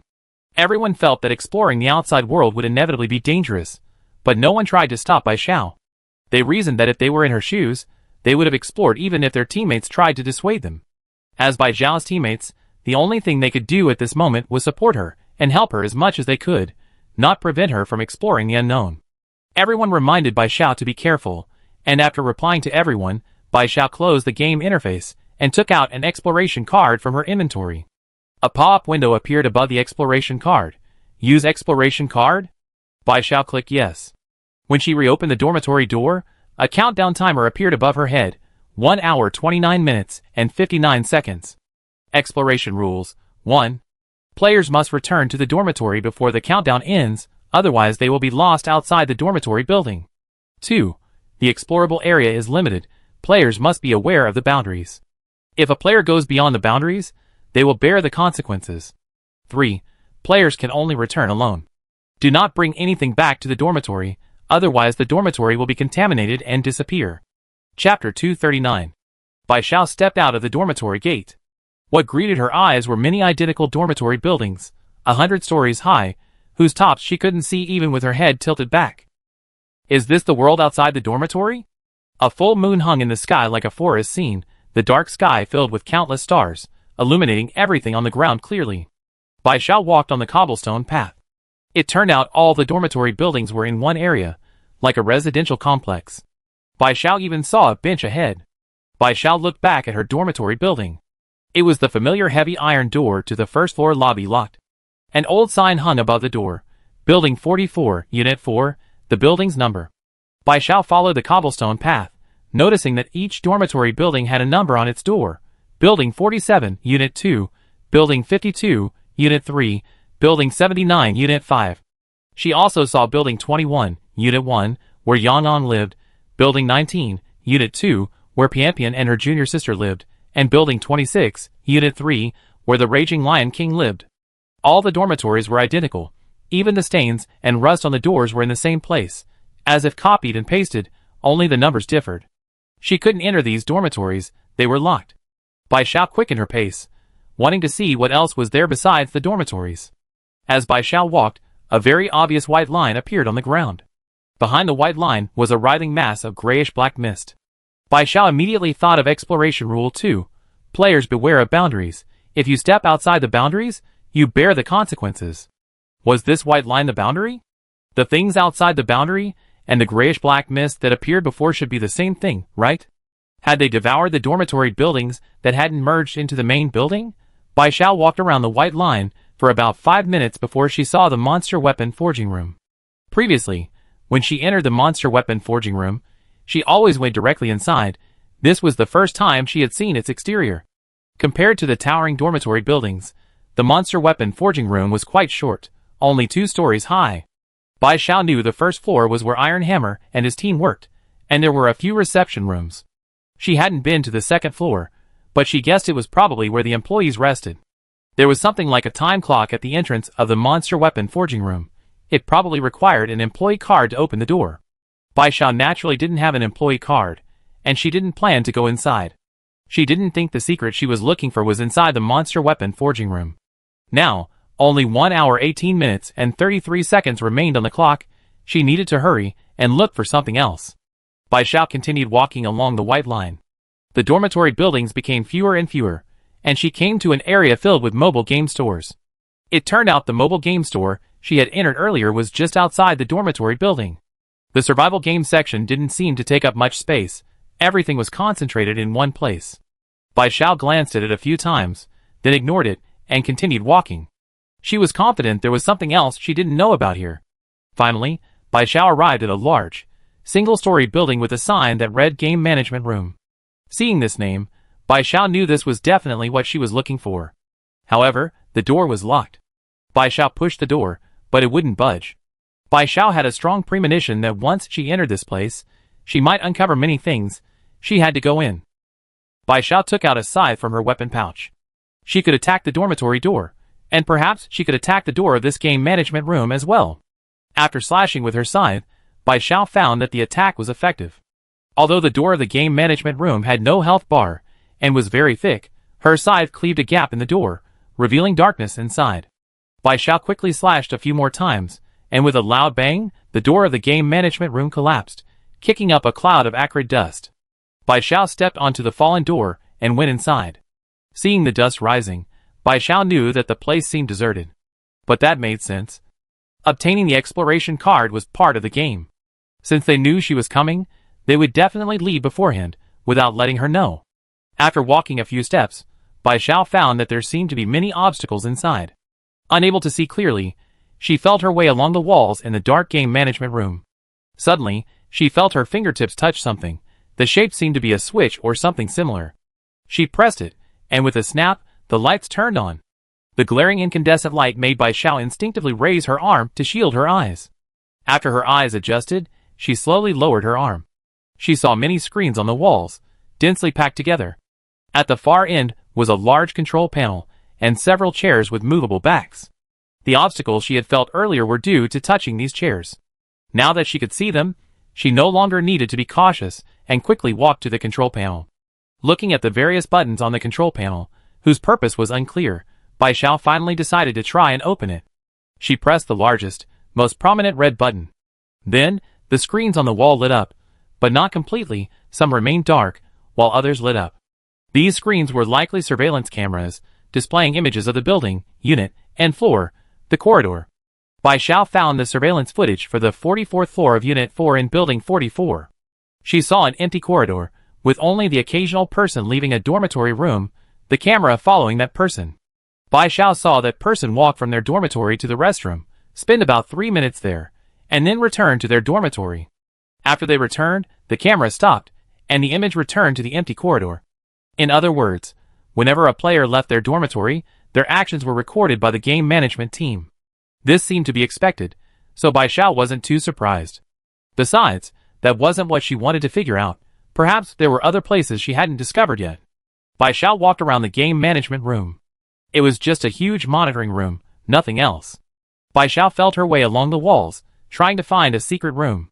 Her hands were covered in a layer of white dust, but she found nothing. She then stepped on each of the floor tiles one by one. When she stepped on the 172nd tile, she clearly felt that this tile was different from the others. It must be hollow underneath. Chapter 240. Bai Xiao used a sickle to pry open the tile. Sure enough, it was hollow underneath, with a rope ladder leading down. There was likely a secret room or basement below. Bai Xiao stepped onto the rope ladder and slowly descended. The time above her head was 53 minutes and 24 seconds. Climbing down the rope ladder, Bai Xiao's most immediate sensation was the cold. It felt like entering an ice cellar. Goosebumps rose on her arms, and her breath turned into white mist, as if winter had arrived. She finally stepped onto the ground. The smooth glass surface reflected her image, looking eerily strange. Her footsteps made a hissing sound, as if the glass was about to shatter. Bai Xiao treaded lightly, afraid of actually breaking the glass. What if there was a bottomless abyss below? On this lower level, there were only a few candles on the walls. The flickering candlelight should have been dim, but because of the mirrored floor, the candlelight was constantly refracted, so it wasn't dark below. Bai Xiao could see everything clearly. It was empty and bare below, but Bai Xiao wasn't giving up. She finally got a chance to explore the outside. She couldn't just leave empty-handed. She walked for a while, and then realized something was wrong. This place was enormous, much larger than the game control room above, seemingly endless. After walking for about 10 minutes, Bai Xiao could feel that the glass beneath her feet was different. It seemed to be made of a different material, and it no longer reflected her image. However, she saw something else in the glass mirror ahead. On the other side of the glass appeared to be the corpse of a monster. It was covered in wounds, its eyes tightly closed. Bai Xiao zoomed out and discovered that the bottom of the glass mirror ahead was filled with monster corpses. They seemed frozen in place. Was this a monster morgue? Perhaps more than that. Bai Xiao couldn't be cautious any longer. She took off running. Beneath her feet lay one monster after another, their eyes tightly shut. Finally, human corpses appeared at her feet. Bai Xiao stopped. She wanted to know where the bodies of the dead in the dormitory building had gone after they disappeared. Bai Xiao crouched down. She noticed a series of numbers on the chests of the corpses below. 041-02-2307. Other corpses also had a series of numbers on their chests. 006-03-7028, 254-01-9903. Bai Xiao guessed these might be their dormitory numbers. Unit 2, Building 41, 2307, Unit 3, Building 6, 7028. Unit 1, Building 254, 9903. If that was the case, the scattered corpses should also be here. Bai Xiao began searching for the scattered corpses. The number of fallen everywhere should be 004-04-24? Bai Xiao only knew the floor number of fallen everywhere, not his specific dormitory number. However, since fallen everywhere was physically disabled, he should be able to find him by following the known numbers. Bai Xiao's eyes were tired from searching for so long when he finally spotted a young man among rows of corpses. Bai Xiao's gaze was fixed on the missing right arm. Although he had never seen Fallen Everywhere before, Bai Xiao felt that this was him. Fallen Everywhere lay quietly under the glass mirror, his face pale. If it weren't for the fact that his face was completely bloodless, he would probably be the kind of handsome, sunny guy, very tall, with a slightly parted, layered hairstyle, indicating that he cared a lot about his appearance. This was the first time Bai Xiao had seen Bian Di Piaoling. She stared at him for a long time, then slashed down hard with her scythe. The glass mirror shattered instantly, shards hitting Bai Xiao, but she was unharmed due to her high-level combat suit. Many shards also fell onto Bian Di Piaoling, a few grazing his cheeks, drawing blood. Only after breaking through the glass mirror did Bai Xiao realize that beneath it was a glass grid, each corpse seemingly encased in its own compartment. All along, she had been standing on the lids of these compartments, or perhaps coffin lids. She dragged Bian Di Piaoling out. She found it strange. Bian Di Piaoling had been dead for so long. Why was he still bleeding from a glass cut on his cheek?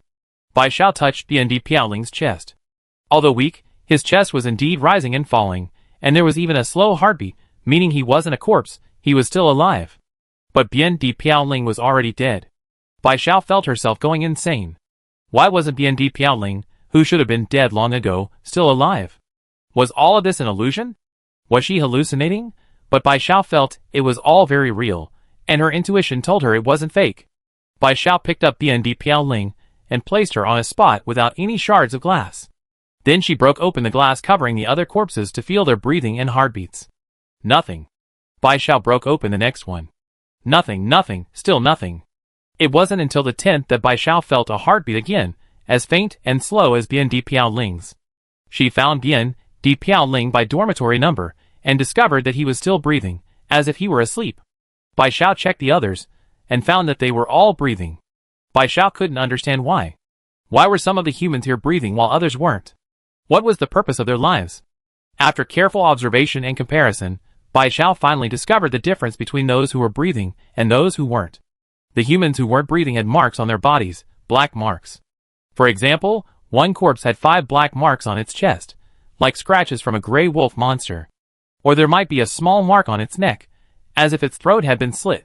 In other words, the humans who weren't breathing were all killed before appearing here, while those like Bian Di Piaoling, who were still breathing, weren't killed by monsters or humans, but were eliminated from the game on the night of the merger. That's why he was here, breathing and with a heartbeat, but Bai Xiao tried, she couldn't wake Bian Di Piaoling. No matter how she called, patted, or shook him, Bien Piao Ling, apart from a faint heartbeat, was like a real corpse, completely unresponsive. Bai Xiao was frantic. Just then, she saw a monster's corpse float up through the glass mirror, followed immediately by a human corpse. A grayish-black mist appeared out of nowhere, drawing the human and monster corpses together. Bai Xiao stared wide-eyed, witnessing the entire process of the monster and human being stitched together. The panda monster's corpse merged with the human's, and the human grew thick panda arms and sharp bear claws, as well as legs. So these corpses were placed here to create stitched-together monsters. But what conditions were necessary for these monster and human corpses to be stitched together? If there were no conditions, Bai Xiao wouldn't have seen these corpses. They would have been created into stitched-together monsters long before they died. Chapter 241. After humans and monsters completely merged into a new Frankenstein's monster, it vanished before Bai Xiao's eyes, just like the corpses that had disappeared inexplicably from the dormitory building. This newly born Frankenstein's monster would reappear in the Monster World's town, becoming part of the monster hunters on Death Day. They slaughtered monsters in the Monster World, and the monsters they killed appeared in the dormitory building, becoming tools for slaughtering humans. The slaughtered humans, their corpses, and the monsters merged into new slaughtering tools, forming a closed loop. The mastermind behind this survival game didn't get a drop of blood on their hands. They merely propelled the game forward. Just as Bai Xiao was reflecting on this, more and more humans and monsters, enveloped in black mist, floated into the air like balloons, merging in midair. Bai Xiao realized that if Bien Piao Ling was left here, he would eventually die, becoming a Frankenstein's monster like these corpses. Bai Xiao turned to look at Bien Piao Ling lying on the glass mirror behind him, ran over, and scooped him up in his arms. Although she didn't know what to do with Bien Piao Ling after taking him out, or how to wake him up, she couldn't care less. She had to take Bien Piao Ling with her. She couldn't let him become a Frankenstein's monster. But the black mist seemed to sense her intention. It emerged from the corpses, forming a round ball with a long tail, and rushed towards her. She dodged the black mist, clutching Bien Piao Ling. The composition of the mist was unknown, but being touched by it would certainly be fatal. Bai Xiao ran frantically with Bien Piao Ling in her arms, relentlessly pursued by the black mist, as if she had stolen something from it. Bai Xiao could only grit her teeth and keep running. Finally, she stepped onto the brittle glass, the surface clearly reflecting her and Bien Piao Ling's images. She had reached the mirrored floor where she had started. Bai Xiao was a little worried about breaking the floor, as it always felt very thin. However, she noticed that the black mist behind her had stopped. Or rather, the black mist was circling in place, no longer flying forward, as if something was blocking it. Bai Xiao guessed that the black mist could only move freely within the area where the corpses were stored and couldn't enter other places. After all, something so dangerous would require extra protection for itself, to prevent its staff from being accidentally injured. Bai Xiao breathed a sigh of relief. She had finally brought Bien Piao Ling out, right? Hopefully, nothing else would come to stop her now. Bai Xiao transferred Bien Piao Ling to her back, grabbed the rope ladder in front of her, and climbed up. She returned to the game management room and placed Bien Piao Ling on a chair. At this moment, the countdown above her head read 31 minutes and 7 seconds. She only had half an hour left. Bai Xiao didn't know what the buttons on the control panel meant, but she wanted to know how to awaken Bien Piao Ling. She rummaged through the game management room, trying to find the instruction manual for the control panel, but of course, she found nothing. She only had 24 minutes and 34 seconds of exploration time left. Bai Xiao simply took Bien Piao Ling with her, and ran towards Unit 4 of Building 44. She remembered running very fast, and arrived at Unit 4 of Building 44 in just 8 minutes. Next to the main entrance of Unit 4, Building 44, was her dormitory door. Opening it would allow her to return. The moment her hand touched the door, she heard a warning beeping sound. It was CC's voice. Warning: dangerous items are prohibited from entering the dormitory building, otherwise the dormitory will be contaminated. Bai Xiao remembered Exploration Rule 3. Players can only return on their own. Do not bring anything back to the dormitory, otherwise the dormitory will be contaminated and disappear. Bai Xiao initially didn't pay attention to this rule, because she didn't think she would bring anything back. Her thought was that whatever she saw, she would just remember it. After finding Bien Piao Ling, she didn't consider it an object. How could a living person be called an object? But not considering Bien Piao Ling an object was useless, the survival game considered it an object, and if she insisted on bringing it back, her dormitory would be contaminated and disappear. She really wanted to save Bien Piao Ling, but she never considered risking her own life. The countdown above Bai Zhao's head showed 20 minutes and 17 seconds. She only had 20 minutes left. Should she put Bian Di Piaoling back where she was? Or, no, the thought had barely crossed her mind when Bai Zhao dismissed it. Since she had brought Bian Di Piaoling out, she would never put him back and let him become one of those disgusting Frankenstein's monsters. A sudden inspiration struck Bai Zhao. She hoisted Bian Di Piaoling onto her shoulder and started running. At her fastest speed, she could reach the monster weapon forging room in about 5 minutes. Perhaps the hammer could help her. Bai Zhao ran all the way to the monster weapon forging room door and banged on it repeatedly. Perhaps it was just luck, but the door opened after a short time. It was Iron Hammer who opened the door. It was shocked to see Bai Zhao. When its gaze fell on the countdown above Bai Zhao's head, 14 minutes and 47 seconds, Iron Hammer pulled Bai Zhao inside. After entering the monster weapon forging room, the countdown above Bai Zhao's head stopped, remaining stuck at 14 minutes and 47 seconds, no longer decreasing. Bai Zhao looked up at the countdown, surprise in his eyes. Iron Hammer, this isn't outside the dormitory building. The countdown will pause for a while, but at most for an hour. If you're still here after an hour, you'll be discovered quickly. Although Iron Hammer's tone was still slower than normal, it was much faster than usual, and Bai Zhao could tell that Iron Hammer was urgent. Bai Zhao, do you know why I'm outside? Tai Chui hummed in agreement, using his thumb and forefinger to pick up the scattered items from Bai Zhao's shoulder. You shouldn't have brought things from outside. The rules of the exploration card should have told you. Bai Zhao suddenly realized something. The Monster Weapon Forging Workshop invitation card, the Lucky Cat from the mobile game shop, the Monster Restaurant work card, all sorts of items flashed through her mind. Finally, Bai Zhao asked, the game items players possess aren't made by the survival game itself, but by the Monster Weapon Forging Workshop, by your hand, right? Besides this reason, Bai Zhao couldn't think of any other way to explain why Tai Chui knew she used an exploration card, and knew its rules, just by seeing her outside the dormitory building. Tai Chui didn't hide anything, readily admitting, yes, all the items in the survival game come from the Monster Weapon Forging Workshop, because that's one of my jobs in the survival game. Chapter 242. Bai Zhao's lips moved. She had many questions, but didn't know where to begin. Finally, she asked, so, these items are required by the survival game? Iron Hammer nodded.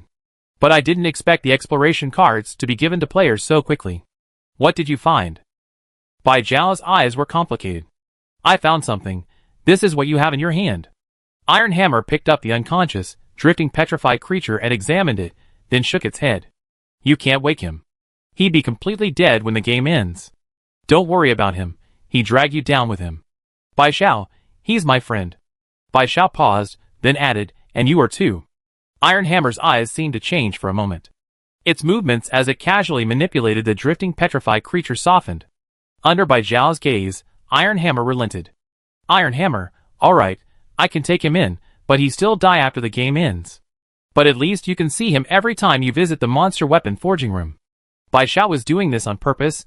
She knew Iron Hammer was soft-hearted. She wanted Iron Hammer to take in Bian Di Piaoling, and now she had achieved her goal. Iron Hammer handed Bian Di Piaoling to a nearby monster, instructing it to settle him in. Neither Iron Hammer nor Bai Zhao spoke. Iron Hammer turned and walked towards the reception room, Bai Zhao silently following behind. After entering the reception room, Iron Hammer poured Bai Zhao a glass of water. Bai Zhao sat down, took the water, and drank a sip. The warm water made Bai Zhao suddenly realize how cold she was. Perhaps she had been in the corpse storage area for too long. Her whole body was ice cold. She had just been so tense that she hadn't paid attention to her body. After taking a sip of warm water, she couldn't help but shiver, feeling her body slowly warming up. Iron Hammer poured himself a glass of water and said slowly, what you discovered today, I discovered a little earlier than you.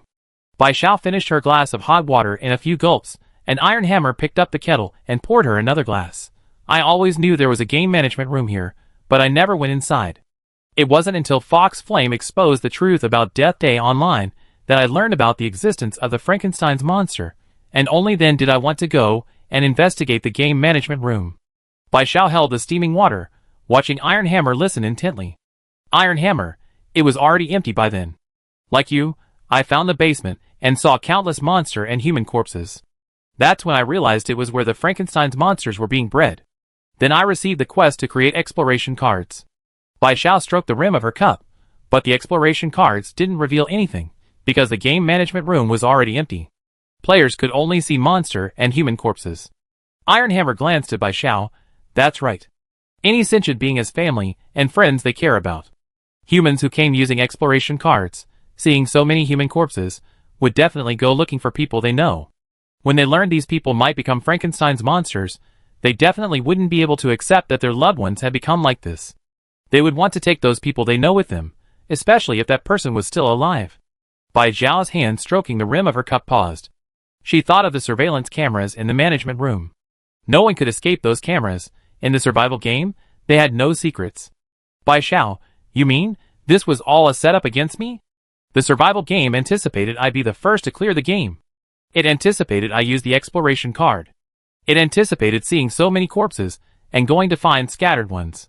It anticipated I'd take scattered ones, and if I did, I'd break the rules and die. Bai Xiao was a little confused, but I don't understand why. Why go through all this trouble to set me up? Iron Hammer, because you cleared the game too quickly. The previous town visit card also. They wanted to kill players who cleared the game too quickly. You were originally on the death list, but you encountered Fox Flame. At this point, Iron Hammer added ambiguously, you have many friends. Bai Xiao's mind was in turmoil, oblivious to Iron Hammer's cryptic meaning. Because I cleared the game too quickly, they didn't kill me last time, so they're trying to use emotions to trap me. But why did CC remind me at the end? The voice of the exploration card rules was completely different from CC's voice. When she wanted to bring the fallen petals back to her dormitory, it wasn't the rules card's voice that reminded her, but CC's. But why did CC help her? If CC hadn't reminded her, she might have been dead the moment she returned to her dormitory with the fallen petals. No matter who helped her, she wouldn't be so shocked, but the fact that it was CC was shocking. In Bai Xiao's memory, CC had always wanted them to die quickly. Iron Hammer paused for a moment. So you realized something was wrong yourself? CC? Is he the dormitory manager? Did he help you? Bai Xiao, yes, it was CC who reminded me not to bring anything into the dorm.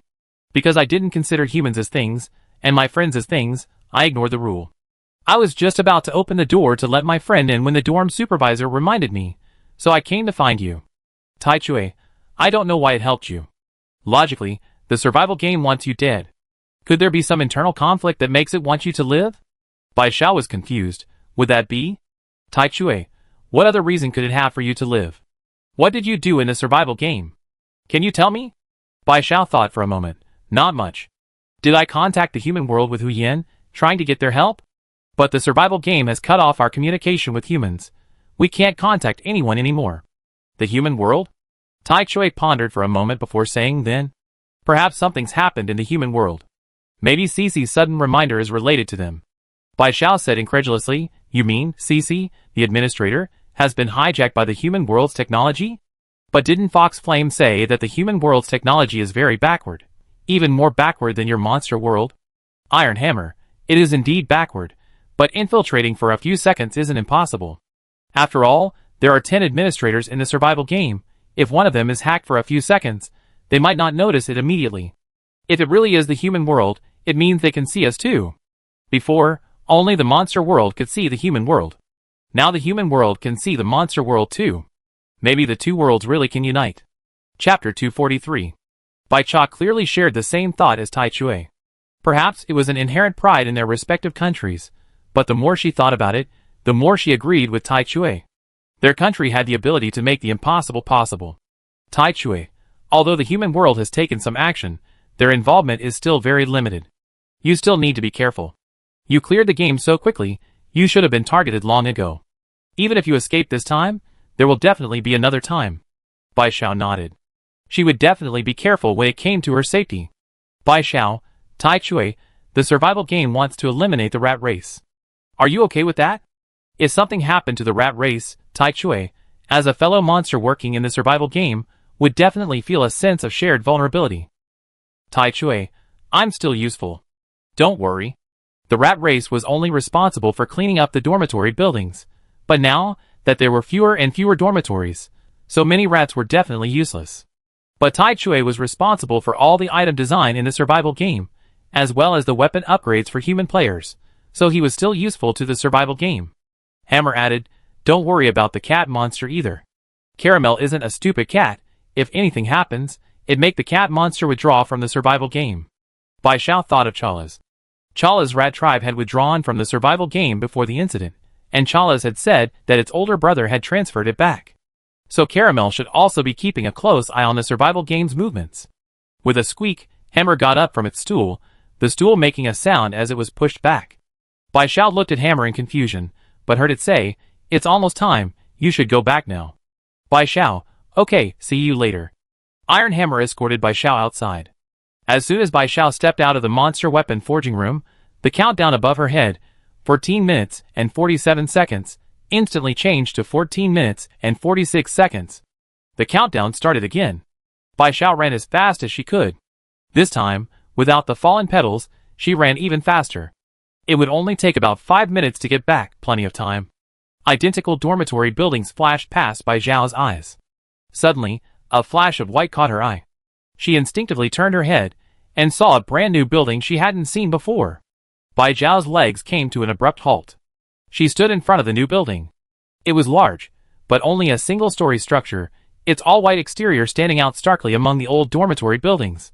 What's even more striking is its name, the Death Archives. Perhaps it's a place recording all player deaths, or maybe a game-level setting. In any case, it's a place very attractive to Bai Xiao. Bai Xiao was already very close to Unit 4 of Building 44, she could already see her dormitory door. But now she stood before the suddenly appearing Death Archives. It was obvious that it was there to prevent her from going back, otherwise, how could she have only noticed it now after going back and forth so many times? The countdown above Bai Xiao's head was 00:9:36. She had 9.5 minutes left. Unit 4 of Building 44 was just ahead, about a half-minute walk away. Although she knew it was a trap, Bai Xiao couldn't help but think that she could only go in for 5 or 6 minutes, leaving her with 2 or 3 minutes, more than enough time to get back. The sound of the hammer warning her to be careful still seemed to echo in her ears, but Bai Xiao still stepped into the Death Archives. Since it was a place designed to lure her in, it had to be quite expensive, right? Otherwise, how could it keep her there for more than 10 minutes? This opportunity was rare, and she had to go see for herself. She was confident that whatever was inside, she wouldn't become so engrossed that she'd forget to leave. As for whether she'd be trapped inside, Bai Xiao's intuition told her otherwise. This game didn't directly interfere with a player's death, so it wouldn't trap her if she wanted to leave. At most, it would use some methods to make her unwilling to leave. Bai Xiao reached the door, shook her head slightly, and the door opened. She went inside. It was like a library, with rows of bookshelves, like a real archives. Each bookshelf was numbered. Bai Xiao found the bookshelf in Unit 4 of Building 4, the dormitory building where she had transmigrated. The files were also numbered. Bai Xiao found the file labeled 44-4444. She pulled it out, and saw that it indeed had her name on it. After opening it, she saw her data from when she first transmigrated. The data showed her stats increasing, including the reasons for those increases, such as consuming the fried egg item or using the stat card item. It was all her developmental information. Bai Xiao flipped to the end and found it blank. It only recorded her current stats, nothing beyond that. She put her file back, and checked the files of the others next to her. They were the same, except some people's files included the cause of death. For example, deaths on the first night of survival, not choosing offensive items, dying on the first level of a secret realm dungeon, failing to clear the level, dying at the hands of other players. No wonder it's called the Death Archives, because the records end up detailing how each person died. But Bai Xiao felt there was definitely more than that. If it were just that, it wouldn't be possible to have left her behind. There must be something else. The countdown above her head showed 8 minutes and 3 seconds. Bai Xiao walked through rows of bookshelves and found the reading area and service counter at the very end. There was no one at the service counter, but a lamp was on. However, the area was already well lit, and the dim lamp seemed strange. It was like watching cartoons as a child, seeing a basket with delicious food underneath. Such an obvious trap, yet the protagonist would still rush in and end up trapped under the basket. And what Bai Xiao couldn't understand as a child, she finally understood. Even though she knew it was a trap, it might be something she wanted. Bai Xiao stepped forward and saw that the lamp was placed on top of a book. He pulled the book out from under the lamp. It was a thick book, the cover likely made of leather, brown with a textured surface, and bearing the large, gold-embossed characters, 30-day cleanup plan. These words made Bai Xiao's heart skip a beat. Did the title mean the survival game only lasted 30 days? And what was being cleaned up in those 30 days? The human players of the survival game, or the monsters of the monster world? Bai Xiao quickly opened the book. The table of contents was divided into 2 volumes, one on cleansing up humans, and the other on cleansing up monsters. It actually planned to clean up both the human players and all the monsters of the monster world within 30 days, and 16 days had already passed. More than half of the 30-day cleanup plan had gone by. Chapter 244. Bai Xiao finally understood why the survival game dared to set such an obvious trap. She would definitely read this book, no matter the risk. Bai Xiao also understood why the survival game was targeting her so much. The game had 30 days, and she had already reached level 8 on the 16th day. It was definitely too far ahead. At a normal pace, she should be at level 5, with level 6 being the normal progression. Bai Xiao glanced at the countdown above her head. It was 7 minutes and 32 seconds. She only had 5 minutes. With only 5 minutes, Bai Xiao would definitely focus on cleansing humans, which included information on the monsters she would encounter during the 30 nights, titled Night Chapter. There was also information on the monsters in the 10 levels of the Secret Realm Dungeon, titled Secret Realm Chapter, and the monsters in the Forest Dungeon, titled Forest Chapter. Bai Xiao was confident about the Night Chapter. Her biggest concern was the monsters in the Secret Realm Dungeon. She kept flipping through the pages, finally reaching level 8 of the Secret Realm Dungeon. The 8th level of the Secret Realm Dungeon, the Two-Headed Serpent Monster. Detailed information about the Two-Headed Serpent Monster is also provided above. Two-Headed Serpent Monster. Monster level, level 6. Monster HP, 3000. Monster classification, strength, defense, speed, poison. Reminder: the ancient and mysterious Two-Headed Serpent Monster is a legendary existence in the monster world. What a perfect classification! It's practically a hexagonal warrior. Bai Xiao was lucky to kill the Gale Tiger Monster. Facing this Two-Headed Serpent Monster, she has absolutely no chance of winning. But Bai Xiao can't afford to be shocked anymore. She continues to the next page. Only by knowing more can she prepare more thoroughly. The 9th level of the Secret Realm Dungeon, the Ghost Deer Monster. Bai Xiao wasn't unfamiliar with the Ghost Deer. It had been staying in the dormitory building the whole time, and she had even been affected by it on the 2nd night. But how could it be the boss of the 9th level? Something seemed off. Bai Xiao quickly looked up the Ghost Deer Monster's information. Perhaps she didn't know much about it, which was why she thought it was just an ordinary monster. Ghost Deer Monster. Monster level, level 2 monster. Monster HP, 300. Monster classification, hallucinogenic. For 4's reminder, sometimes the environment is more terrifying than absolute power. Don't underestimate the level 2 monster, the Ghost Deer Monster. Bai Xiao admitted that when she first saw the Ghost Deer Monster's level and HP, she thought she was seeing things, or that the book was just a hoax. But after seeing hallucinogenic, she gasped. 4 was right. Absolute power could be overcome with effort, but in an illusionary environment, it was essentially fighting against oneself. Moreover, she had no idea what kind of environment she would encounter. She could manage the 8th level's Two-Headed Snake Monster by adding more weapon skills. Perhaps that would help. But the 9th level, if it was an illusion, left her completely uncertain. After finishing the 9th level, Bai Xiao eagerly flipped to the 10th. The 10th level of the Secret Realm Dungeon, the boss's interview, left her somewhat bewildered, especially since there were no monster details. But she had already finished reading the later levels of the Secret Realm, and now she didn't have time to ponder the meaning of the boss's interview. She flipped to the Forest Dungeon pages. Leech Monster, Owl Monster, Crocodile Monster, Dragonfly Monster, Water Strider Monster. Bai Xiao quickly flipped through these levels she had already passed when she suddenly heard a beeping sound. Warning: less than 3 minutes left on the countdown. Players, evacuate immediately. Bai Xiao glanced up. The countdown above her head showed only 2 minutes and 53 seconds. A jolt of fear shot through her, and she swallowed hard. She only seen a little bit. How could so much time have passed? Bai Xiao's heart pounded. She knew the warning wasn't from CC, because the survival game had set this trap to prevent her from returning to her dorm. If CC had warned her, the trap would have been pointless. So, the warning was from the human world, meaning they could see her situation. Perhaps they could also see the 30-day cleanup plan she just witnessed. Less than 3 minutes left. Should she leave? She hadn't even checked what monsters were behind the forest dungeon, or what awaited her that night. Maybe she should check for another minute. She could escape in a little over a minute. Bai Xiao quickly flipped through the pages. After escaping the water striders at the Lotus Pond in the forest instance, they climbed a mountain inhabited by mandrills. So these creatures really existed. Bai Xiao had thought they were just made up, as she had never seen one before. She quickly skimmed the details of the mandrills, and immediately moved on. After descending the mountain, their next map was a valley floor, filled with all sorts of venomous snakes. A page densely packed with their names. It was practically a snake den. Bai Xiao wanted to continue reading when the warning from CC sounded again, this time much louder than before. Warning, less than 2 minutes left. Players, evacuate immediately. Players, evacuate immediately. Players, evacuate immediately. Important things must be said 3 times, Bai Xiao thought, managing to detect the anxiety in CC's usually malicious voice. The countdown above her head showed only 1 minute and 40 seconds left. Bai Xiao, book in hand, ran outside, flipping through pages. After the venomous snake monster in the forest instance, their next destination was a snowfield, where a monster called the Yeti resided. As Bai Xiao reached the door, she crashed into an invisible barrier with a thud, simultaneously hearing the warning from the Death Archives. Warning, do not bring any documents from the Death Archives.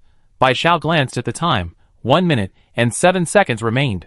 Standing at the door, she turned to the next page. After the snowfield and the Yeti, the next area was a volcano, where the legendary flame dragon monster from the monster world resided. Upon seeing this, Bai Xiao tossed the 30-day cleanup plan aside and dashed out. This time, she encountered no obstacles. The countdown timer above her head had turned red and was flashing. 40 seconds, 39 seconds, 00:00:38. Bai Xiao ran forward as fast as she could, her legs blurring into afterimages, spinning like wheels of fire. She was truly racing against time. If she couldn't get back to her dorm before the countdown ended, she was doomed. Building 44, Unit 4 was still quite close. At 3 seconds, Bai Xiao finally reached Building 44, Unit 4. At 2 seconds, she flung open her dorm door. At 1 second, Bai Xiao dashed into her dorm room and slammed the door shut behind her.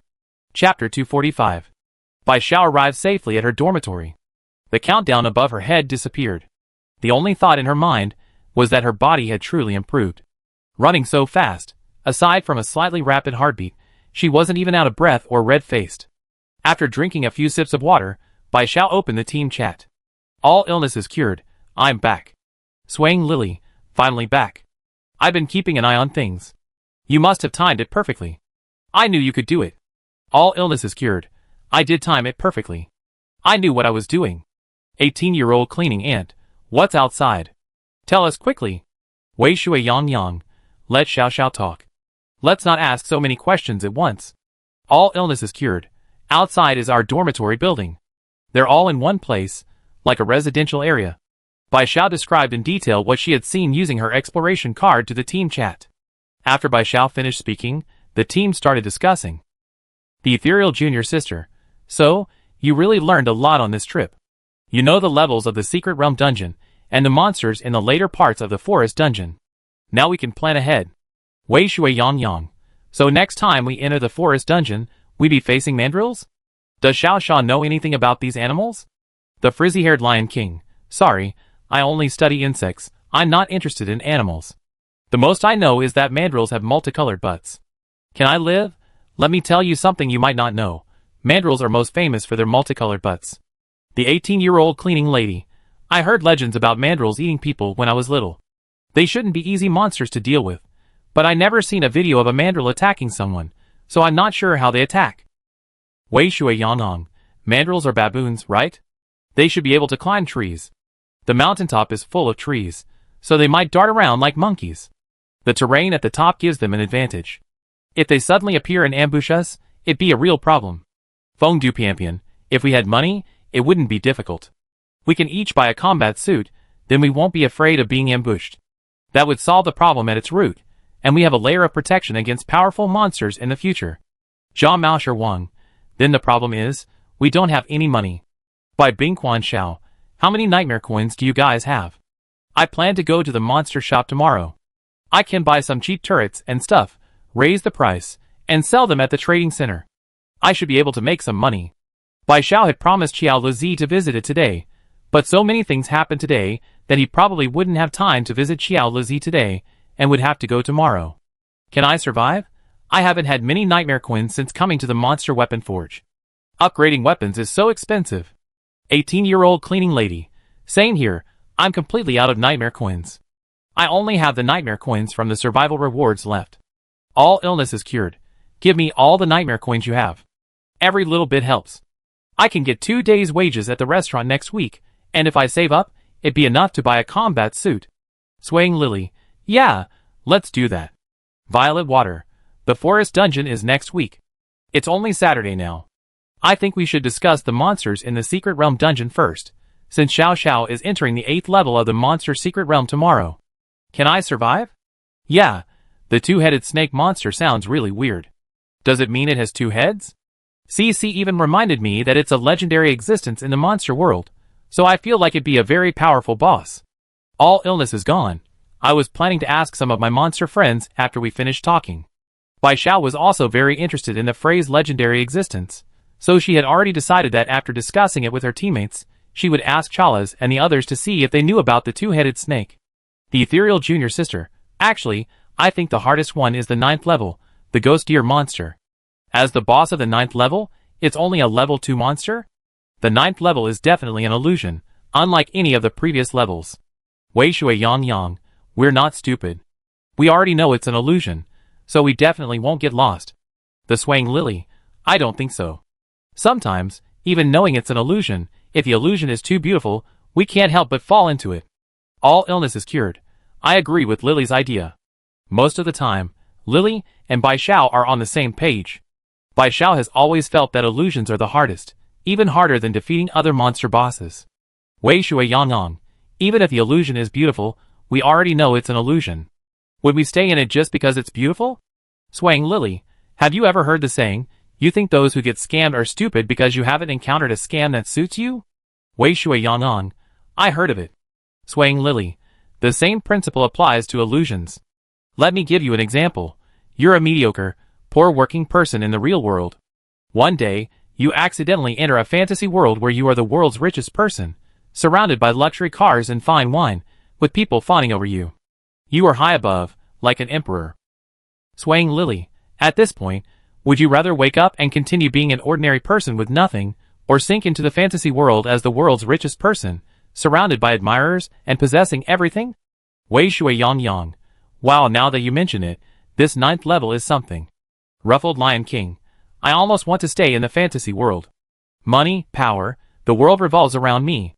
18-year-old cleaning lady, it's alright, although it sounds great, it's not so bad as to be lost. Swaying Lily, if you think it's alright, it means this fantasy world isn't targeting you. 18-year-old cleaning lady, so what kind of illusion is this targeting me? Actually, everyone's discussing this as just a way of preparing each other, so that if they really encounter this situation in the 9th level, they won't become trapped in the illusion's world. Swaying Lily, in the illusion, you become the strongest person in the world, a superhuman being. There are even movies and TV shows depicting your life, praising your deeds. You are a hero in everyone's hearts. Everyone admires you, wants to be like you, but can never surpass you. 18-year-old cleaning lady, okay, stop talking. I'm already trapped. This is definitely an illusion targeting me.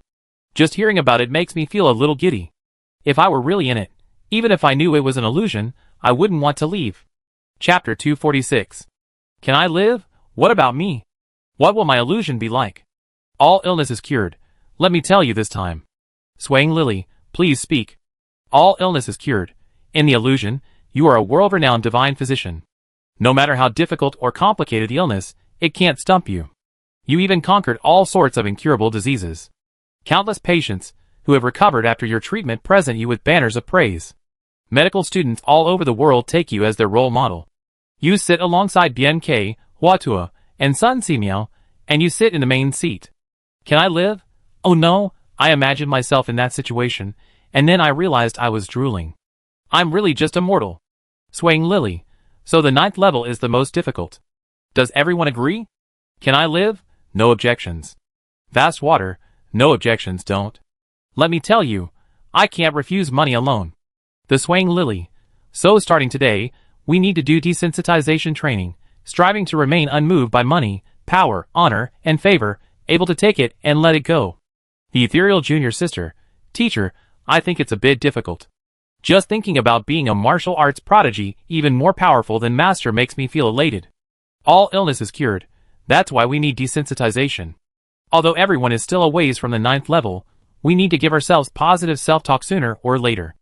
After entering the 9th level, everything we see is an illusion, trying to devour our bodies, and leave only our souls. Bai Xiao and his teammates discussed the illusion for a long time. Actually, the illusion of the 9th level should be a very heavy topic, because they didn't know how to break through it. But sometimes friends are just that magical. Even the heaviest and most difficult things become much easier, even a little funny, when discussed with a group of friends. Everyone imagined what the dream world would be like, one story after another. Bai Xiao was completely absorbed, not wanting to stop, until the announcement of the Secret Realm ranking sounded at 4 o'clock in the afternoon. The Monster Secret Realm is about to close. 10, 9, 1. The reward for today's top 20 on the Monster Secret Realm ranking is a nightmare card. The 18-year-old cleaning lady. What's a nightmare card? Bai Xiao thought of the nightmare silver card that Sinsen had given her before. She wondered if it was the same item, but the Secret Realm dungeons had never rewarded nightmare coins. But if it were true, then they would have money. Monster Secret Realm ranking. First place, all illness is cured, Monster Secret Realm level 7 cleared, reward, Nightmare Obsidian card X1, containing 20,000 nightmare coins. Second place, 18-year-old cleaning lady, Monster Realm level 6 completed, reward, Nightmare Diamond card X1, containing 10,000 nightmare coins. Third place, Itzli, Monster Realm level 6 completed, reward, Nightmare Diamond card X1, containing 10,000 nightmare coins. Fourth place, Swaying Lily, Monster Realm level 6 completed, reward, Nightmare Diamond card X1, containing 10,000 nightmare coins. 12th place, Can I Live, Monster Realm level 6 boss HP remaining, 900, reward, Nightmare Platinum card X1, containing 5,000 nightmare coins. 18th place, Crybaby, Monster Realm level 5 completed, reward, Nightmare Gold card X1, containing 3,000 nightmare coins. 20th place, Pinho's Food Poisoning Monster Dungeon level 5 boss HP remaining 300, reward, Silver Nightmare card X1, containing 1,000 nightmare coins. Today, 2,472 players participated in the Monster Dungeon, and 224 players died. The number of surviving players in the chat lobby dropped from 2,472 to 2,248. The first team is ecstatic. They were just worried about not having enough money, and the dungeon directly rewarded them with cash. Can I Live?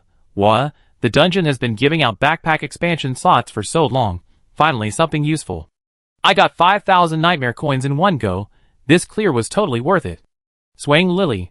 Maybe it's because everyone's been stuck for so long that this is why they've given out such a big boost. Now everyone has nightmare coins to buy combat gear. 18-year-old cleaning lady, Yang Yang, did you make the leaderboard? Wei Shui Yang Yang. Yes, I did. I upgraded my weapon and jumped straight to number 1, getting 10,000 nightmare coins. All illness is cured. Number 1 isn't 20,000 nightmare coins. Huh? Nightmare Obsidian card. Wei Shui Yang Yang. I got the Nightmare Diamond card.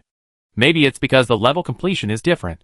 I only cleared level 6, so the reward is definitely different from level 7. Angry Lion King. Someone on my side should have high-level weapons.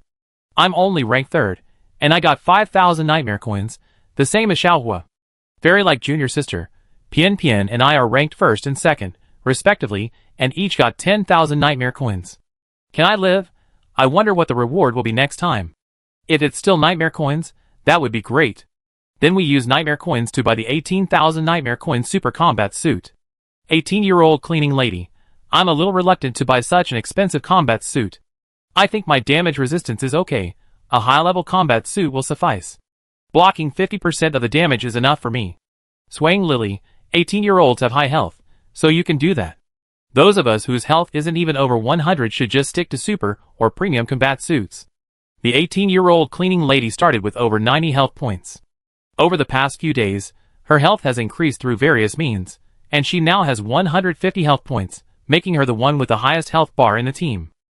That's why she feels she can withstand damage, and that a high-level combat suit is enough. But besides her, everyone else in the team has health points below 100, or just over 100. They still need to be cautious, and can't skimp on this money. Can I survive? It's 4 o'clock, and it'd be 6 in a flash. This merge should involve merging several more dorm buildings, right? Immune to all illnesses.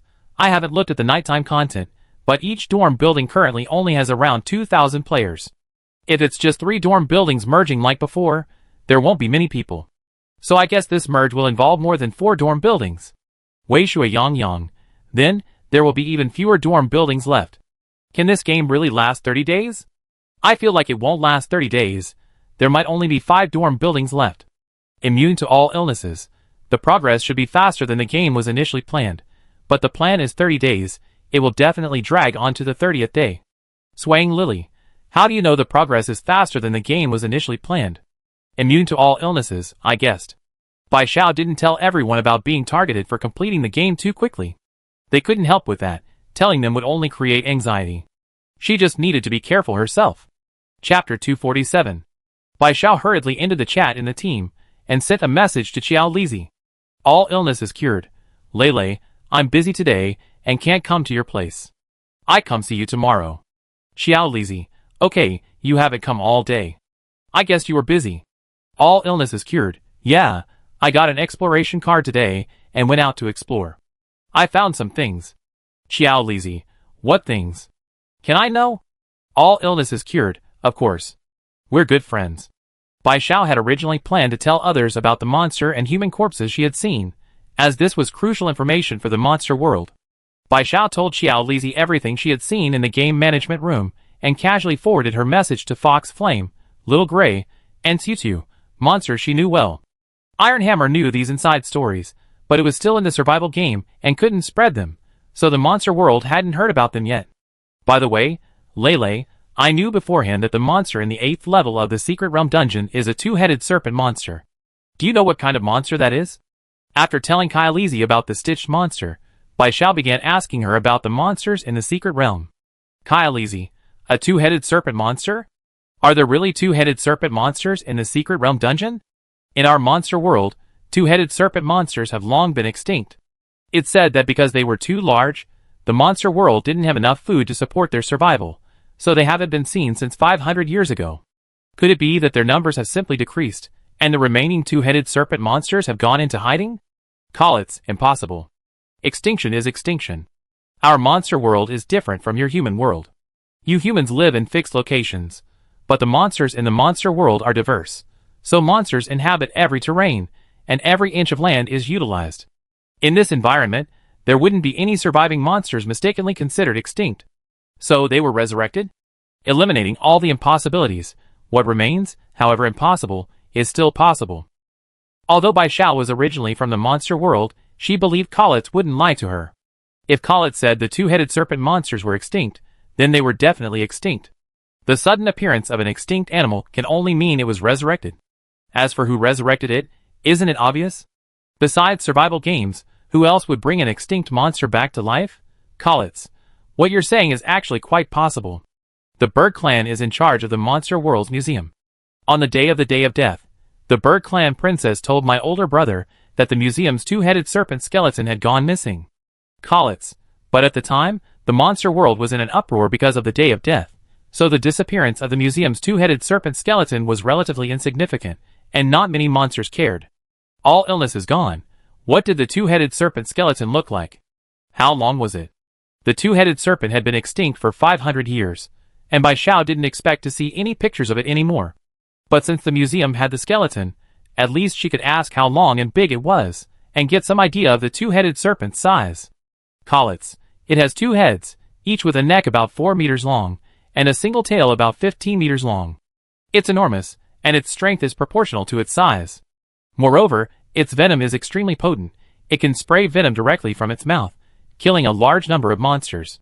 When it hunts in the areas inhabited by other monster races, it almost never fails. Colletts. Even more terrifying is that it's said it can devour over 50 monsters the size of buffalo monsters in one meal, wiping out entire monster populations wherever it goes. While it's not extinct, monsters in the monster world dare not set foot in their habitats because they have no feelings. They eat anything except their own kind. Colletts knew Bai Xiao knew Iron Hammer, and to prevent her from being unaware of the 2-headed serpent monster's appetite, she specifically used the buffalo monster as an example. Bai Xiao immediately thought of Iron Hammer's enormous size. Even a buffalo over 3 meters, almost 4 meters long, wouldn't be enough to fill the 2-headed serpent's teeth. No wonder this monster went extinct due to food shortages. Other monsters might not even produce 50 offspring a day, but this one can eat over 50 in one meal, wiping out all the surrounding monsters. Of course it's starving. They don't have any weaknesses. They sound invincible. With monsters this strong and no weaknesses, Bai Xiao felt there was no point in entering the secret realm dungeon. Going in would just be suicide. I learned about the two-headed serpent monster when I was in school. It's a water snake-like monster that usually lives in lakes. Monsters of the same kind in the monster world usually live in groups, but these are rare examples of non-social monsters. Each two-headed serpent monster has its own lake, and they never leave it except for hunting and breeding. Even if they do leave, they can't stay away for long, Collett said. Their massive bodies need water. If they're out of water for more than 2 hours, they start to feel unwell, their damp scales dry out, and they become very irritable. Collett continued, if they're out of water for more than 4 hours, their scales will crack and fall off, making them extremely vulnerable. However, generally, no two-headed serpent monster can last 4 hours. Usually, when it goes out hunting, it's already full and is returned within 2 hours. While having a weakness is better than having none, Bai Xiao felt that hearing about this weakness was pointless. How was she supposed to stop the two-headed serpent monster from running into the lake for 4 hours? She could barely last 4 minutes against it. Although her combat suit could block 70% of its attacks, the serpent monster's venom could kill a whole group. Even 10% of its venom would probably finish her off. Bai Xiao was truly at a loss. What could she do? All illness is cured. Thank you, Lele, for telling me all this. Collett's, Xiao, don't be afraid. Now that I'm not in the survival game, I have far fewer restrictions. Many items that couldn't be sold in the mobile game store before can now be sold in the monster shop. Come find me tomorrow. I have some good stuff to recommend. Bai Xiao's eyes lit up when she saw this message. Collett's words meant there were items specifically for dealing with the two-headed serpent monster. If they were talking about this, she wouldn't be so down anymore. Chapter 248. Cure all illnesses. How many nightmare coins does it cost? Trusting Chala's implicitly, Bai Xiao didn't ask what the item was, only how many nightmare coins it cost, because she was worried her 23,000 plus nightmare coins wouldn't be enough. Chala's, you know tomorrow. Okay, then Bai Xiao wouldn't ask, keeping tomorrow a little mysterious. Fox Flame, having received Bai Xiao's forwarded message, had already bombarded her with a barrage of messages. Bai Xiao hadn't replied, and it kept asking what she was doing. Cure all illnesses, surviving. Fox Flame, question mark. Cure all illnesses, actually, besides these messages I sent you, I have other things to do. Fox Flame, what else? Cure all illnesses. The human world should already know what happened here, and they interfered in the survival game today. Bai Xiao told Fox Flame about the suspected account hijacking of CC today. Fox Flame, it's a good thing that humans can intervene. We monsters are caught in the middle, and there's still too little we can do. The human world is still on the outside, they don't have so many restrictions. All illnesses vanish, but it seems that the human world can't intervene much either, and if it happens too often, the survival game might find out. Fox Flame, they're probably in the same situation as us. They can't contact the monsters in the monster world because the survival game cut off our communication methods. So they can only help you through the survival game administrators, explaining that they can see what you're doing. All illnesses vanish. You mean, I'm being live-streamed? Bai Xiao hadn't initially considered this possibility, but Hu Yan's suggestion made it seem plausible. Otherwise, how could the human world know what she encountered? Through CEC's repeated reminders? Perhaps it was because she contacted the human world first, making her a key target for observation, or perhaps it was due to her relatives in the human world. In any case, the human world should be able to see her. Bai Xiao's guess was correct. After Yi Mingyan lost contact with her, he went crazy, telling his parents and Bai Xiao's father, Bai Shizhou, about Bai Xiao's situation. At her insistence, everyone mobilized their networks, ultimately leading to the establishment of a special investigation team by the government to investigate the survival game. Through 3 days and 3 nights of tireless investigation, the team first discovered the monster world behind the mirror. They, like the monster world, lived on Blue Star, but hadn't discovered the monster world's existence due to the mirror's obstruction. The discovery of the monster world shocked the entire nation, proving that Yi Mingyan's words were true. The large-scale emergence of young people becoming vegetative 16 days prior wasn't due to a virus spread by some country, but rather because these people had genuinely been taken into the survival game. After finding the monster world, the investigation team began investigating the survival game within it, eventually managing to connect to the game's viewpoint. However, currently, the human world's viewpoint within the survival game is limited. They can only observe a single individual, using that person's perspective as the primary viewpoint, unable to consider the situations of other players. Officially, Bai Xiao was the first to reveal the information to the human world. As the first human to contact them, she should be chosen as the primary viewpoint. Personally, many members of the investigation team were her maternal grandparents' former students, and people's hearts are often biased. Compared to other strangers, at least Bai Xiao had a connection with them.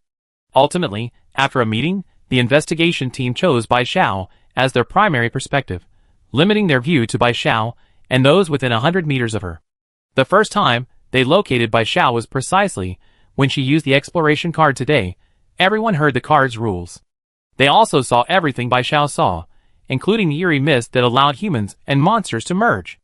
A dedicated research team is currently studying the composition of this mist. However, they cannot obtain the mist itself, so their current work is all theoretical speculation, lagging behind even the Fox Kingdom in the monster world. Because Bai Xiao initially broke the glass mirror and brought out a young male corpse, the investigation team speculated that this male corpse was likely a friend Bai Xiao met in the survival world, and she wanted to take the body away. Bai Xiao was preoccupied with not wanting to become a collection of scattered, monstrous remains, but the investigation team knew very well that the exploration card rules forbade bringing anything back, which undoubtedly included corpses. So, the investigation team managed to hack into 44 for a few seconds, sending a warning notification through 44 just a second before Bai Xiao was about to return to the dormitory with the corpse, reminding him to discard it. Regardless, the importance of the dead could never compare to that of the living. But Bai Xiao didn't do as they wished. Instead, he ran off to another place with the corpse. Although they already knew that the monsters in the monster world weren't inherently evil, the investigation team still gasped when they saw the iron hammer, 3 times the size of Bai Xiao, as the door to the monster weapon forging room opened. Bai Xiao's family, in particular, were terrified. They only relaxed when Bai Xiao said that Tai Chui was his friend, and that Tai Chui had no intention of harming her. Seeing Bai Xiao now healthy and able to run and jump, her family wept bitterly. Their child's life had been so tragic. They had finally obtained a healthy body, but couldn't truly possess her. They thought Bai Xiao would return safely, but then a death archives appeared. This place was clearly important to Bai Xiao, drawing her inside. As the countdown above her head dwindled, the investigation team had to repeatedly use the 44 cheat code to remind Bai Xiao not to get too engrossed in her book. However, this survival game was incredibly audacious. The project plan was titled 30-Day Cleanup Plan, indicating they intended to clean up the monster world and all the humans in 30 days. The monster world and the human world are practically neighbors.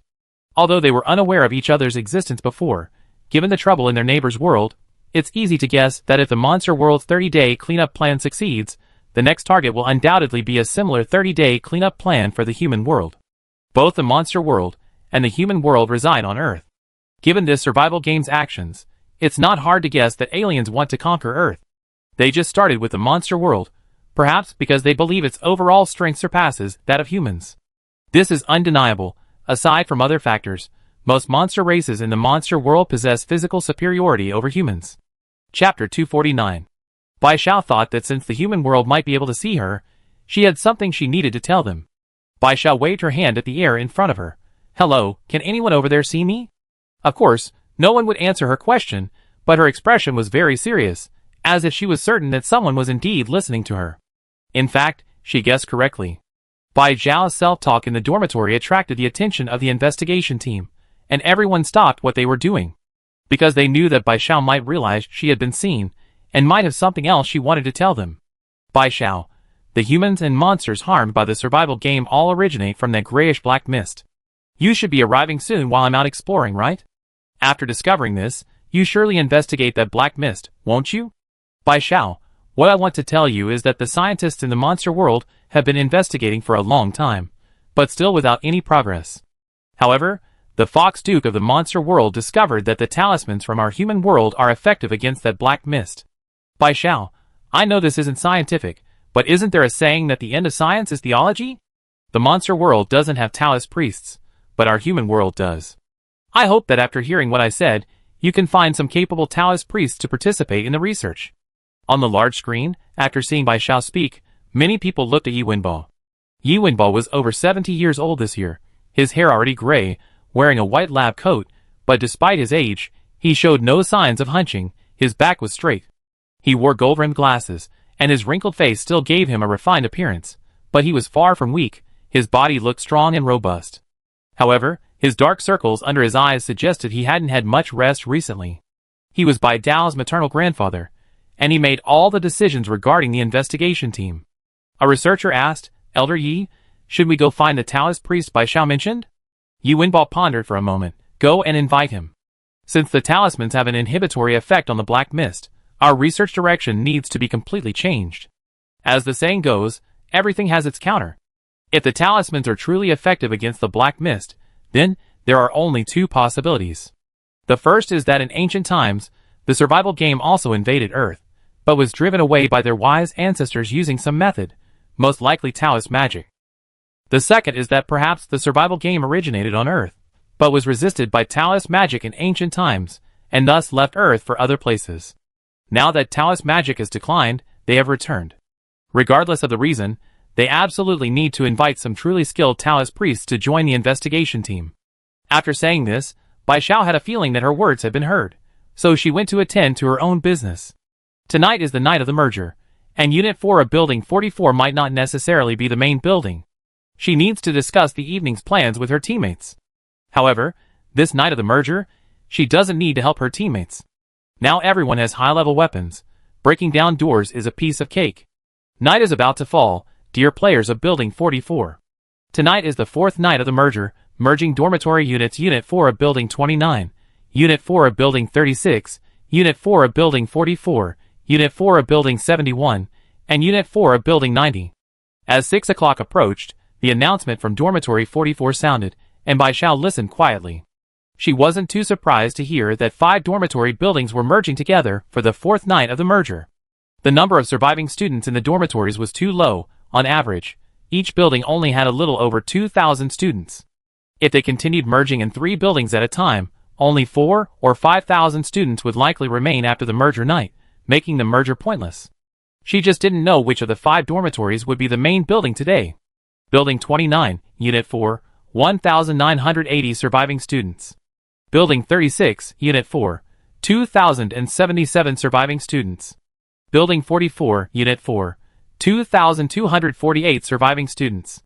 Building 71, Unit 4, 2,210 surviving students. Building 90, Unit 4, 2,330 surviving students. Congratulations to Building 90, Unit 4 for having the highest number of surviving students. It will be the main building for the fourth night of the merger. The other dormitories are currently merging.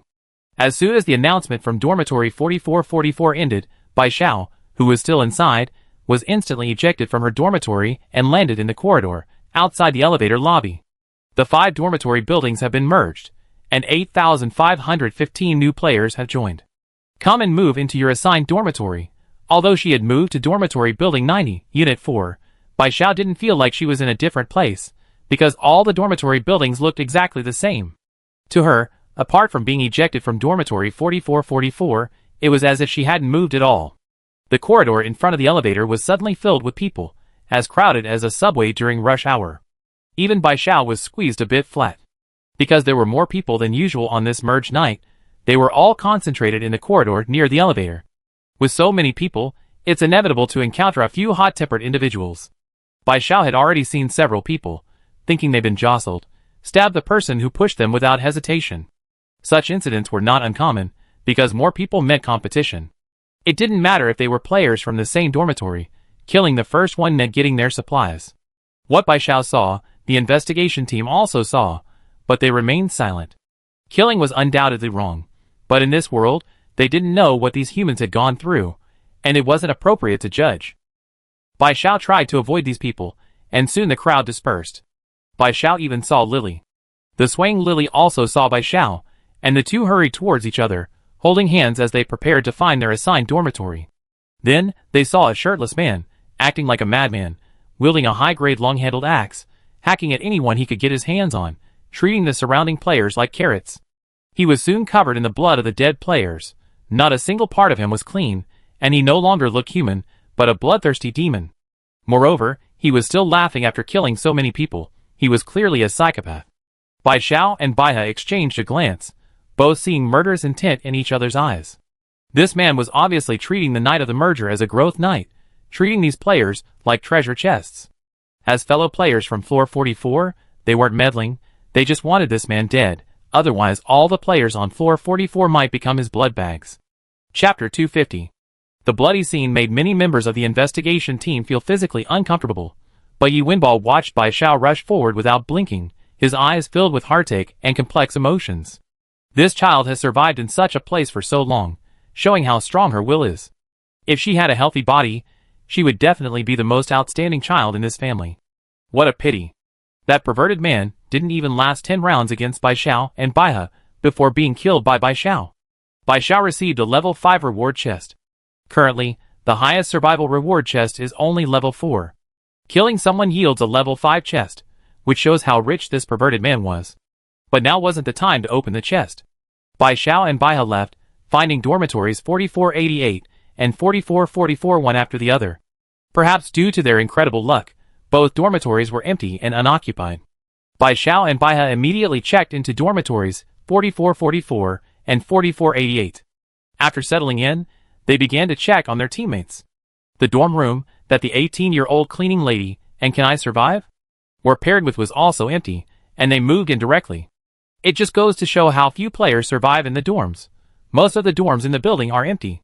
Wei Shui Yang, the Frizzy Lion King, the ethereal junior sister, and the elegant Pian also encountered empty dorm rooms, but they ran into other players who were also paired with them, and had to fight to get a room. Wei Shui Yang, this is too smooth. The merge night has only just started, less than half an hour ago, and I'm already in my dorm bed. Can I survive? It's not too smooth, it's too strong. You have to remember our strength is SSR level among players. All illnesses cured. Which dormitory building are you all in now? Rattling Lion King. Building 66, Unit 3. This time, during the merger night, 4 or 5 dormitory buildings were merged together. I asked the administrator, Lu, and there are currently 40 dormitory buildings left. Last time, there were 186 dormitory buildings, but now there are only 40. It seems there won't be many more merger nights. Swaying Lily, Xiao, Sherba, Xiaohua, check our chat lobby. Is there a bug on my end? Why is the administrator notification only posted by CC? I can still message CC when I click in. We're currently in building 90 unit 4. Shouldn't the administrator be Jiao? Bai Xiao saw Lily's message and immediately opened the chat lobby. The notification record in the chat lobby did indeed show CC, and it was also CC when she clicked in. Bai Xiao, almost unconsciously, sent a message to CC. Cure all illnesses. Did you do this? Bai Xiao guessed that the human world had hacked into Administrator 44, which must have been no easy feat so, after merging her into Unit 4 of Building 90, the human world couldn't hack into Building 90 again, leaving 44 behind? 44. Insufficient permissions. Cure all illnesses. 44, you're the administrator of Unit 4 of Building 90? 44, that's right, it's 44. Cure all illnesses. Why? 44, because that's how it's set up. Bai Xiao was now finally certain 44 had been hacked, not completely, but almost completely. With the human world being so helpful, Bai Xiao decided not to keep it a secret from her teammates anymore and could share the joy. Just as Bai Xiao was about to log out and message her team, a message popped up from CC. CC, some things are better left unsaid. Bai Xiao wasn't sure if CC had sent this message or if the human world was controlling her, but it was clear she was being told not to reveal what was happening in the human world. Bai Xiao hesitated for a moment, but ultimately decided to listen to CC. If the human world could really rescue them, everyone's happiness would come sooner or later. But if she revealed this and something went wrong, then no one would have the chance to be happy. Finally, Bai Xiao sent a message in the team chat. All illnesses cured. I asked CC, and it said that's how it's set up. Maybe the administrators changed the rules. Can I live? I asked CC, and that's what it said too. But CC doesn't like us anyway. If it continues to be our administrator, it'd probably be furious. Thinking about that makes me happy. Swaying Lily, I just checked the chat lobby, and they're discussing a serial killer on floor 44. It's probably the one Bai Xiao, and I just killed. 18-year-old cleaning ant. What serial killer? All illnesses cured. It's from right at the start of the merge night. Baihe and I saw a player indiscriminately killing people, seemingly to get more resources, treating merge night as a development phase. Then Baihe and I killed him. Come to think of it, I haven't opened his kill chest yet. I open it later, and share the loot with Baiha. 18-year-old cleaning lady. What did they say in the chat lobby? It wasn't a treasure chest she got herself. So the 18-year-old cleaning lady wasn't interested in the kill chest, she just wanted to know what the chat lobby was saying about that person.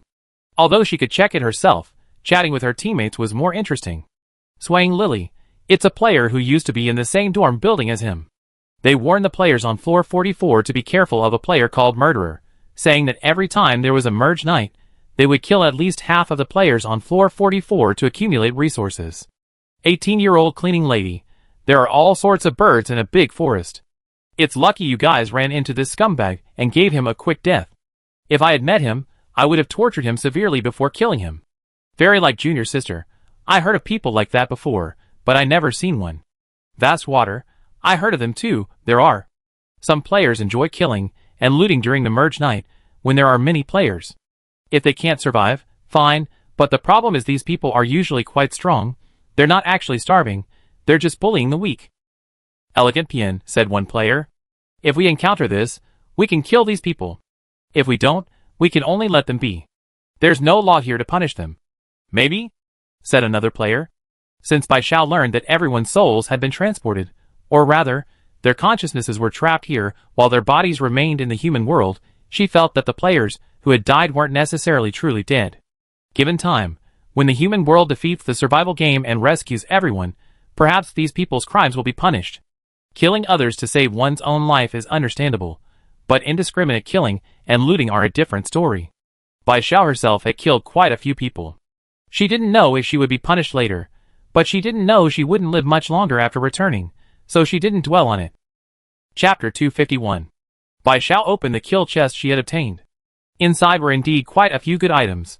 Turrets, upgrade materials, food, and disposable items, everything except weapons. Her items were probably bound to her, so they disappeared after her death. Bai Xiao sorted through the items, and gave half to Baiha. After washing up, Bai Xiao lay in bed. She couldn't sleep, thinking about the situation in the human world. Although she knew they could see her, the inability to communicate was still a problem. Bai Xiao thought, and eventually fell asleep. The 16th night, the 4th merge night, has ended. Due to the addition of new players, the number of survivors in Unit 4 of Building 90 has increased to 9,845, of which 2,140 are players from Unit 4 of Building 90, and 7,705 are new players. Congratulations to all players for surviving the 4th merge night, Night 16. The merge night survival reward is 1,000 nightmare coins, and 1 monster weapon, forging room invitation card. Every morning, Bai Xiao is woken up by CC's announcements. She's used to this kind of alarm clock. After waking up, she doesn't rush to open her eyes, but continues to listen to what CC is saying. Hearing that there are 9,845 players in Building 90, Bai Xiao is still somewhat surprised. She thought that after previous merge nights, the number of survivors in the dormitory buildings was always below 8,000. This time, it almost reached 10,000. Keep in mind that the combined number of the 5 dormitory buildings is only a little over 10,000, meaning that very few people died yesterday. Could it be because there weren't many players with the same dormitory number? But considering how smoothly she and Baiha checked into their bound dormitories yesterday, there probably weren't many players with the same dormitory number on merge night. But when Bai Xiao heard about the survival rewards for merge night today, she couldn't help but open her eyes. The Nightmare Coin survival reward was double that of yesterday. Yesterday's reward was only 500 Nightmare Coins, today it's 1,000. And the treasure chests are gone. Are they gone today, or will they never be again? In the survival game, food and water are obtained by opening treasure chests. No treasure chests mean the food and water supply is cut off. Players should panic without treasure chests. But the survival game unexpectedly gave every surviving player an invitation card to the monster weapon forging room. What does this mean? Former Building 90, Unit 4 Administrator 99 has resigned from the position. I am the new Building 90, Unit 4 Administrator 44. Although I don't want to manage you, this is the setting and cannot be changed. 4-4 reminder, starting today, items can no longer be picked up in the corridor. 4-4 reminder, starting today, the survival game will no longer reward survival chests. 4-4 reminder, the opening time of the Secret Realm dungeon has been changed to 8 a.m., and the closing time remains 4 p.m. 4-4 first revealed his identity, then said 3 reminders in quick succession. With no more items to pick up outside, and no more chests to open, Bai Xiao suddenly lost two things he had to do every morning. Although the Secret Realm dungeon's opening time has been moved up, it's only 6 a.m. now, 2 hours before the dungeon opens. Bai Xiao lay in bed, opened the game panel, and sent messages to his team. All illnesses cured. The Monster Weapon Forge is going to be packed today. Now that all surviving players have received Monster Weapon Forge invitation cards, Iron Hammer and the others are probably spinning like tops. But Iron Hammer should be happy. Even though it's busy and tiring, it can earn nightmare coins. 18-year-old cleaning lady. Today's survival reward is really generous. They even brought out Monster Weapon Forge invitation cards. Why do I feel like Monster Weapon Forge invitation cards are becoming less and less valuable? Now there are so many ways to get them. It's to the point where everyone has one. All illness is cured. It feels like Monster Weapon Forge invitation cards have become just ordinary game items. Although items in survival games don't have levels, players privately rank them. Items like turrets, which are guaranteed to be obtained from opening crates, are considered ordinary items. Items like the Monster Weapon Forging Room invitation card and the Monster Restaurant Work card, which are rare to obtain, are considered high-level items by players. But today, every player has a Monster Weapon Forging Room invitation card, making it feel like it's suddenly become a common item. Swaying Lily, it does feel like it's become ubiquitous. After yesterday's merger, there are only 40 dormitories left. Even if the other dormitories are like ours, with nearly 10,000 players, there will still be less than 400,000 players left in the survival game.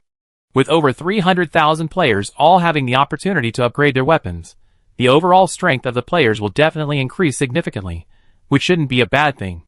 Wei Shui Yangyang, but I don't think this is a good thing.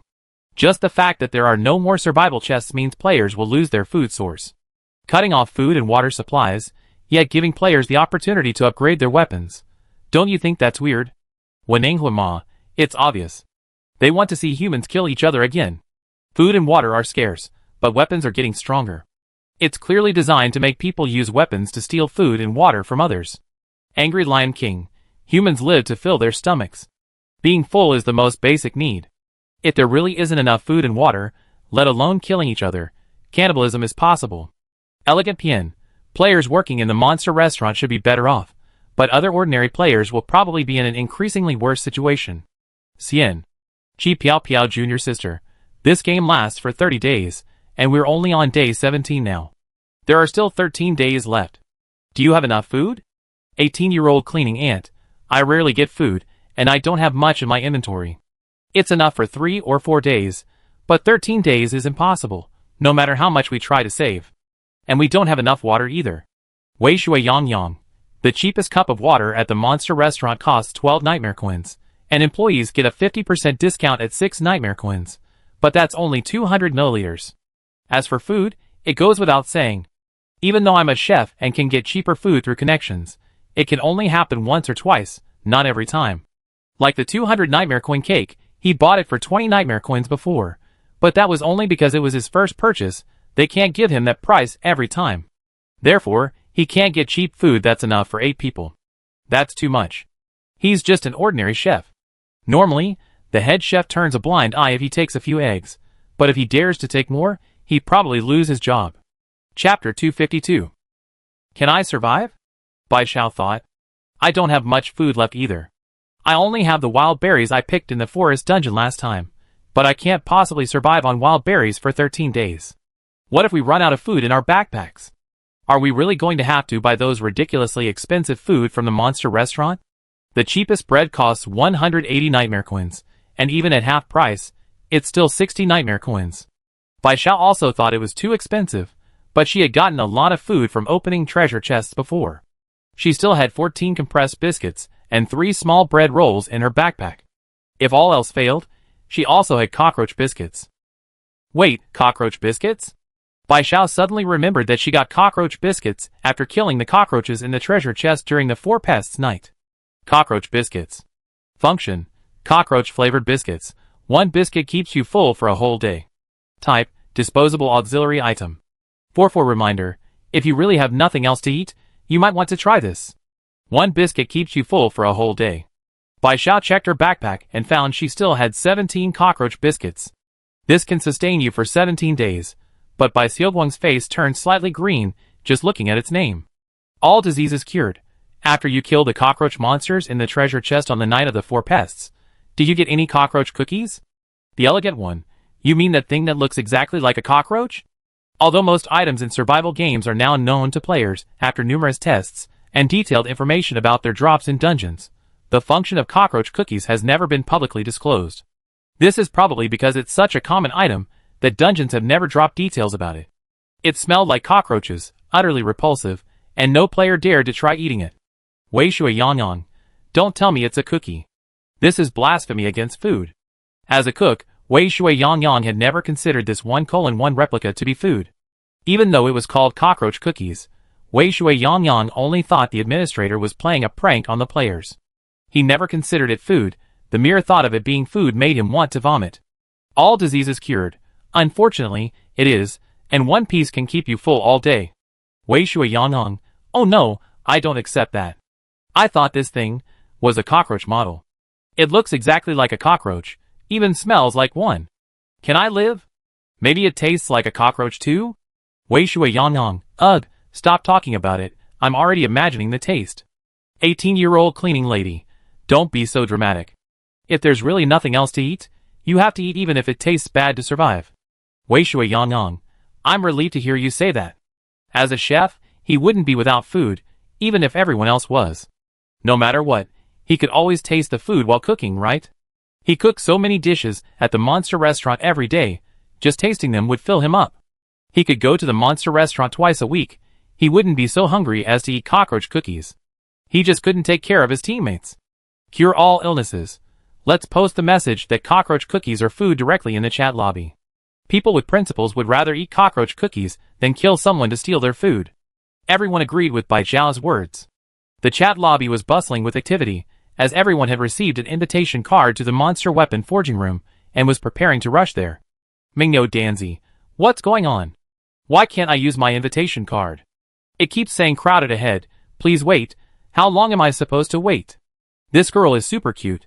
I was ready to use the monster weapon fighter invitation card the moment I got it, and it's already telling me it's crowded. How fast are your hands? By the way, when will those who went in come out? I want to go in too. Stepping on straight man, I'm more interested in knowing how many players the monster weapon forging room can accommodate at a time. If it can only accommodate a few, with so many of us, will we ever get a turn? Jiu-Mu, hey, didn't the cure all illnesses guy do weapon business before? He must have some connection with the monster weapon forgers, right? Why don't we ask him? The chat lobby was already buzzing with discussion about the monster weapon forging room being crowded and people being unable to enter even with their invitation cards. But then a player suddenly mentioned Bai Xiao, and a whole bunch of players tagged her. Bai Xiao was also a little curious about what was going on with Tai Chui, but Tai Chui was probably incredibly busy. She sent Tai Chui a message, but Tai Chui didn't reply. However, she also added Kai Kai. Kai Kai said that as an SVIP member of the Monster Forging Workshop, if she contacted it during working hours, it would reply to her as quickly as possible because it had set Bai Xiao as a special contact. However, when Bai Xiao sent Kai Kai a message, Kai Kai only replied 5 minutes later, indicating that the Monster Weapon Forging Workshop was indeed very busy. Kai Kai, so many people came today. Our Monster Weapon Forging room is completely full. We're only accepting 100 players at a time now. We give each player a piece of paper, and have them write down their needs as quickly as possible, then they can leave their weapons. Kai Kai, even so, we already served 500 players in less than 5 minutes. I'm exhausted, but the manager is happy, and if the manager is happy, I'm happy, no matter how tired I am. All illnesses disappear, then you go ahead and get busy. I was just asking, that's all. Kai Kai, okay. Bai Xiao relayed what Kai Kai told her in the chat lobby, and then the chat lobby erupted in groans. Bursting beads, no way. They can only accommodate 100 people at a time? Just our dorm alone has over 900 groups going, not to mention the other dorms. It feels like we're not going to get in today. Mingyou Egg, I don't believe it. I keep using the Monster Weapon Forging Room invitation card all day. I refuse to believe I can't squeeze in. Bai Xiao didn't care about what happened next. It was still early, and after chatting for a while, the team members went back to sleep. Bai Xiao was also about to go back to sleep, but just as she was about to close the game interface, she saw a message from CC. As an administrator, CC wouldn't proactively message her. Bai Xiao immediately realized that it must be a message from the human world. CC, picture. CC sent Bai Xiao a picture. Bai Xiao clicked on the picture. It was a yellow talisman, and she didn't know what was drawn on it. But since it was sent from the human world, it meant that the talisman was definitely useful. Chapter 253. Bai Xiao definitely didn't have the tools to draw talismans, so she forwarded the picture to Hu Yin. Hu Yin, what kind of talisman is this? All illness is cured. I don't know, can you draw it for me? Hu Yin, sure, but even if I draw it, it's not a prop, and I can't give it to you. All illness is cured. No need to give it to me, just show it to me at the monster restaurant next week. Hu Yin, okay. After this incident, Bai Xiao couldn't sleep, so she got up to wash and eat. 8 o'clock arrived quickly, and the announcement of the opening of the Monster Secret Realm rang out. Good morning, dear players. The Monster Secret Realm in Dormitory Building 90, Unit 4 is opened. Your lovely administrator, CC, will now explain the rules of the Monster Secret Realm to you. Bai Xiao had heard the same thing when she first transmigrated, but only once. CC hadn't mentioned the rules of the Monster Secret Realm since.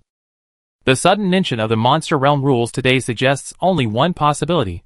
Not only have the opening hours changed, but the rules themselves are also being altered. 1. The Monster Realm's opening time has been changed to 8 a.m. to 4 p.m. Players can enter the Monster Realm during this time, with no limit on the number of times. Previously, players could only enter the Monster Realm once a day. Once exited, they couldn't re-enter. If a level wasn't cleared that day, they had to wait until tomorrow. Now that there's no limit to the number of entries, everyone's progress might be faster. However, Bai Xiao felt that survival games wouldn't be so kind. This was only Rule 1. He had to hear about the other rules first before making a decision. 2. Players can successfully clear the Monster Secret Realm by killing monsters and unlock the next level. If a player fails to kill a monster, 10% of their inventory items will be deducted.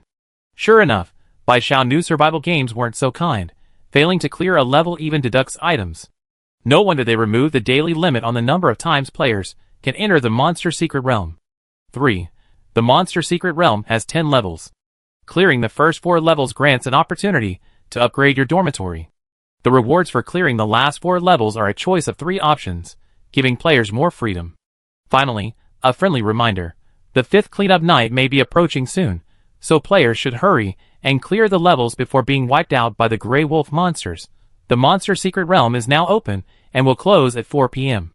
Come and play in the Secret Realm. A vortex door appeared on Bai Xiao's dormitory wall.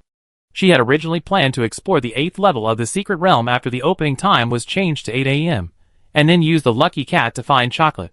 However, the rules of the Secret Realm dungeon have changed. If you fail, 10% of your items will be randomly deducted. While it's said to be random, Bai Xiao doesn't believe it's random at all. Maybe that 10% is just the player's food and water. Now that it's 8 o'clock, the shop where Collets is located is open. She go find Collets first to see what this mysterious item is before going to the Secret Realm dungeon. Thinking this, Bai Xiao takes out her lucky cat. The lucky cat was a gift from Collets, so using it will open the dormitory door and allow her to enter Collets' shop. Collets now manages the largest shop in the Cat Monster Empire, located within the Fox Kingdom's territory. As soon as Bai Xiao opens the dormitory door, she's dazzled by the magnificent crystal chandelier. The lighting here was incredibly bright. Everything looked opulent and spotless. The long-haired calico receptionist, seeing Bai Xiao suddenly appear at the door, immediately rushed to greet him. Its fluffy fur was a striking mix of white, black, and orange, yet the colors complemented each other beautifully. Its large, webbed black eyes and pink nose made it appear incredibly sweet and adorable. Bai Xiao noticed its name tag, which read Receptionist Xiao Meiyu. Bai Xiao casually took out his diamond VIP card. Xiao Meiyu's eyes lit up, and she said in a sweet, melodious voice, "Welcome, esteemed diamond VIP customer. Please wait a moment, I contact the manager to personally attend to you." Kai Lizzie, coming down from the 2nd floor, happened to witness the scene and said, "No need, I'm already here. Xiao Xiao, come here quickly." Kai Lizzie skillfully took Bai Xiao's arm and led him up the stairs. As they left, Bai Xiao didn't forget to say goodbye to Xiao Meiyu. As expected of the receptionist cat at the largest mall in the monster world, Xiao Meiyu is truly stunning. Bai Xiao couldn't help but want to look at her a few more times. Of course, Lei Lei is also a very pretty and adorable kitten. Xiao Lizzie led Bai Xiao to the exclusive diamond VIP room. The room was very large, with a row of various colorful cat monsters standing there. These beautiful and adorable cat monsters were there specifically to serve VIP customers. If a VIP customer wanted to learn about or purchase any products, they would bring them over and demonstrate them to the VIP customer. Bai Xiao looked at this blue and white cat, then at that colorful raccoon cat, his eyes almost dazzled. It was just like being in a cat cafe. One of the smaller, white, short-legged kittens approached. It had a round face, round eyes, a pink nose, and pink paw pads. It carried a tray covered with a red cloth. Bai Xiao couldn't help but feel sorry for it. Wouldn't such a beautiful and adorable kitten's delicate paws get tired carrying a tray like that? Bai Xiao instinctively reached out to take the tray, but was stopped by Xiao Lizi. Bai Xiao turned to look at Xiao Lizi. Chalas, unaware of Bai Xiao's hidden thoughts, happily introduced the item to her. Xiao Xiao, this is the mysterious item I told you about last time. It will definitely help you pass the secret realm level. Bai Xiao's anticipation was immediately piqued. Oh, what kind of item is it? Chalas didn't answer Bai Xiao, but instead said, I learned about your situation with Fox Flame from my older brother. He told me to tell you that if you want to find out the truth, you need to unlock the 10th level quickly. You can't wait until the 30th day, it's best to pass it within 20 days. Bai Xiao was somewhat surprised. She had heard Xiao Erwi mention Chala's older brother before.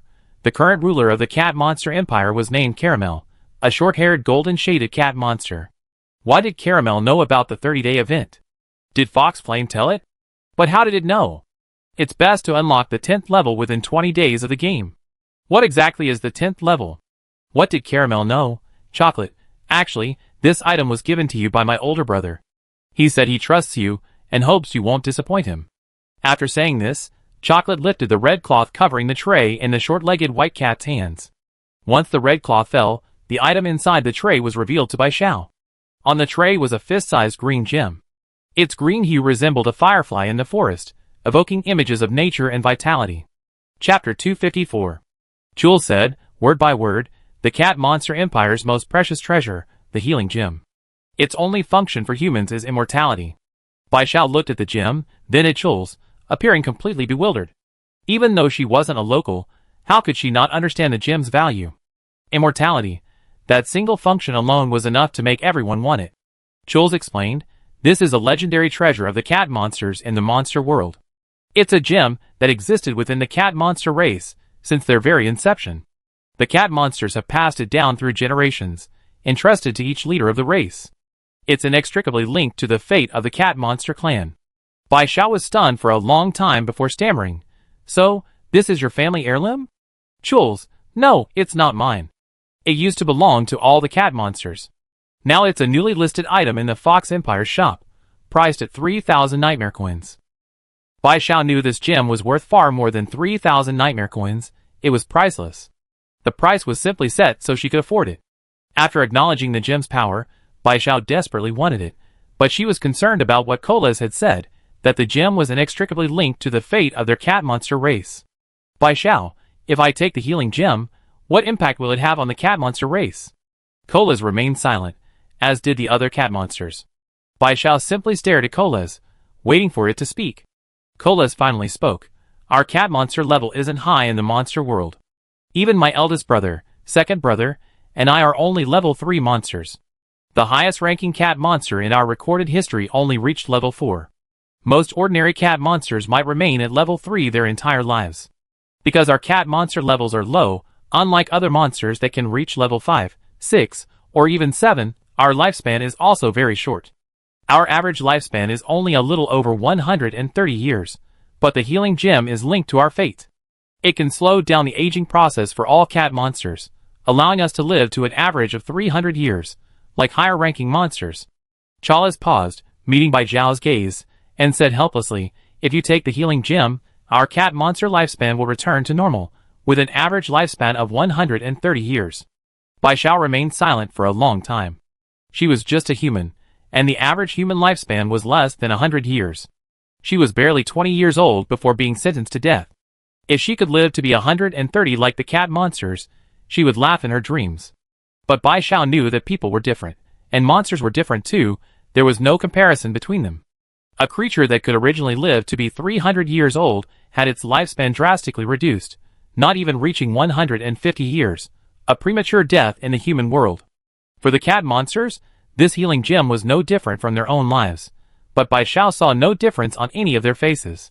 This meant that all the cat monsters were willing to give her the healing gem because they had no other options. They were willing to sacrifice their lives to gamble on her, hoping she could defeat the survival game and restore normalcy to the monster world. Chala's noticed Bai Xiao's pressure and comforted her, saying, "It's alright, Xiao Xiao. You can consider it a loan. If our world returns to normal, you can return it to us." Bai Xiao felt it wasn't that simple and asked, "Will my borrowing it have any effect on you cat monsters?" Chala's didn't answer directly, only saying, "Just know that we are all willing, all the cat monsters are willing. My eldest brother already asked all the cat monsters for their opinions. Compared to our world being invaded and all the cat monsters being wiped out, this is the option with the least loss for us. Now you just need to say you want to buy this item, and it's yours." Bai Xiao, I want to buy this item." Bai Xiao choked up midway. She didn't want to cry, and she didn't cry, but her throat just felt tight. She wasn't stupid. Giving her the healing gem might not be a problem for the younger cat monsters, but cat monsters over 130 years old would definitely have health issues. But she still accepted the cat monster's offer, knowing it was the best path they could choose. If the monster world were completely invaded, they might have nothing left. At least believing in her, helping her, and taking the gamble only meant sacrificing a portion of the cat monsters, so they were all doing it voluntarily. Chols placed the healing gem in Bai Xiao's palm. "Now, it's yours." The healing gem was cold and smooth in his hand. Bai Xiao examined its details. Healing gem. Details. Contains the soul of every cat monster after death, possessing infinite healing power. The cat monster clan that possesses it can slow down the aging of the entire clan until they die of natural causes. Function. When possessed by a single human, it grants immortality, raising the minimum health value to 30. Type. Non-upgradable auxiliary item. For reminder, this is an extraordinary treasure. Only one exists in the monster world. It can only be used with the approval of all cat monsters. The normal minimum health value is 0. Once health reaches 0, it means the person is dead. However, with the healing gem, the minimum health value rises to 30. This means that no matter how injured Bai Xiao is, her health value will always remain at 30, and she no longer needs to worry about dying. But she also learned the details that Chala's hadn't told her. The reason this healing gem is so closely related to the fate of the cat monster race is because the souls of all deceased cat monsters reside within the gem. It is because of the protection of countless cat monster souls that the cat monster race can slow down aging, allowing them to live healthily until the end of their cat lives. After death, their souls return to the healing gem, continuing to protect their descendants. This has been the way of the cat monster race for generations, which is why they can live for so long and maintain good health even at low levels. Furthermore, from CC's reminder, it's clear that the healing gem only works on the cat monster race. Anyone else who steals it can't use it unless they gain the approval of all the cat monsters. Bai Xiao felt a mix of emotions. She could only try to clear the 10th level as soon as possible, return the healing gem to the cat monster race, and minimize their impact. Chapter 255. Bai Xiao wasn't in the mood to listen to Qiao Lizi's introduction of other items. She had a total of 24,137 nightmare coins, and she simply used all the remaining ones to buy advanced turret manufacturing stations. Now that there were no more survival chests in the survival game, and no one could get turrets anymore, turrets were still crucial at night. She knew that buying advanced turret manufacturing stations would cause a frenzy among all players at the trading center last time. Bai Xiao had already contacted her teammates beforehand, asking them to transfer all their nightmare coins to buy advanced turret manufacturing stations together. An advanced turret manufacturing station cost 1,200 nightmare coins, but Bai Xiao, as a Diamond VIP, enjoyed a 20% discount, making it only 960 nightmare coins per station. Bai Xiao bought 22 advanced turret manufacturing stations herself, along with healing gems, spending a total of 23,520 nightmare coins, leaving her with 617 nightmare coins remaining. He brought 21 units for his teammates, spending 20,160 nightmare coins, bringing his Diamond VIP card balance to 50,952 nightmare coins. The Diamond VIP card requires 50,000 nightmare coins to upgrade, and Bai Xiao's recent spending has reached that amount. After payment, Qiao Lizi reclaimed his Diamond VIP status and gave him an Obsidian VIP card. Obsidian card. Function. This card allows you to enjoy a 25% discount on purchases in any shop. Type. Upgradable support item. Upgrade method. Accumulate 200,000 nightmare coins in spending. Currently 952 nightmare coins. Shop reminder. This card holder has an initial affinity of 30 with shop employees. After receiving the card, Bai Xiao asked, Lele, are there other VIP card levels above the Obsidian VIP card? 75% off. That's an incredible discount, and you can even upgrade collets, of course. The Obsidian card offers a 70% discount for Platinum card members, and the Platinum card is the highest level among our VIP cards. Bai Xiao figured that given her usual spending habits in the shop, it wasn't impossible for her to get a Platinum card after a few more visits. However, she run out of nightmare coins, and the Secret Realm dungeon was still open. She obtained a healing gem, and she absolutely had to clear the 8th level today to repay the cat monster clan's kindness. Bai Xiao was thinking about clearing the Secret Realm dungeon, and was about to leave the monster shop to go back to her dorm when Koritz stopped her. Bai Xiao looked at Koritz's fluffy round face and beautiful gem-like eyes with a puzzled expression, and instantly understood. Is Lele reluctant to let me go? She understood. She was reluctant to part with Lele either, but she still had to participate in the Secret Realm dungeon. Business was important, and personal feelings had to be put aside for now. Chalice blinked her big eyes at Bai Xiao, seemingly unable to understand how Bai Xiao had come to this conclusion. Chalice, yes, Xiao, I don't want you to leave.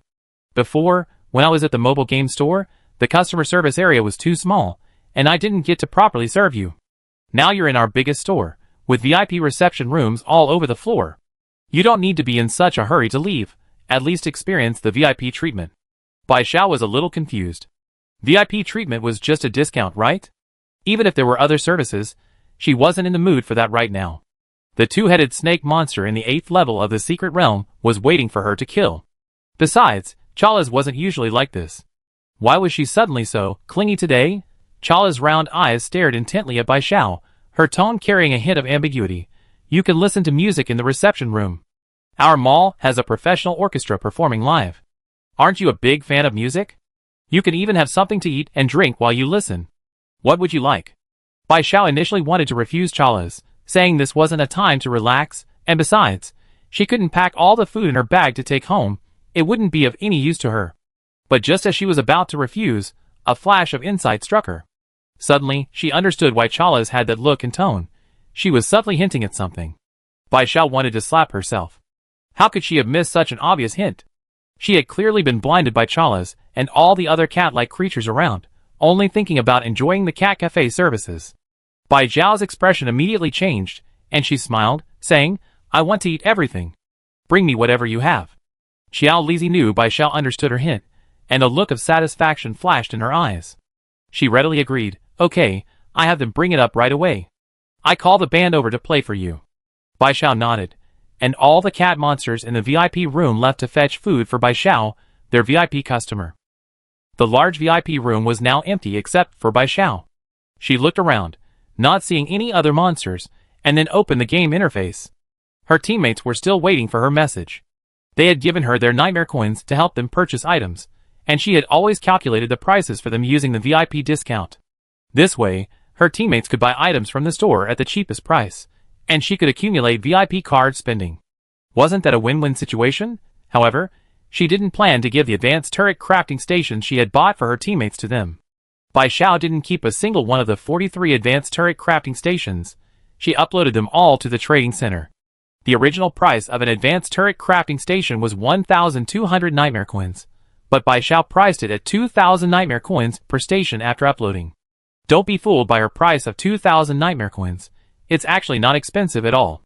Others had already uploaded advanced turret crafting stations to the trading center, but only in small quantities, 2 or 3 at a time. It seemed some people had already purchased them from the mobile games and game store. The advanced turret crafting stations that her teammates owned were priced between 2,800 and 3,000 nightmare coins, and even then, there was a frenzy of players scrambling to buy them. This was partly because there was no longer a way to obtain turrets, and partly because players now had nightmare coins. After all, today's survival reward alone gave 1,000 nightmare coins, and not everyone could squeeze into the monster weapon forging room. They still had that money on them. Shortly after Bai Xiao uploaded the item, all 43 advanced turret manufacturing stations were snapped up, earning him 86,000 nightmare coins.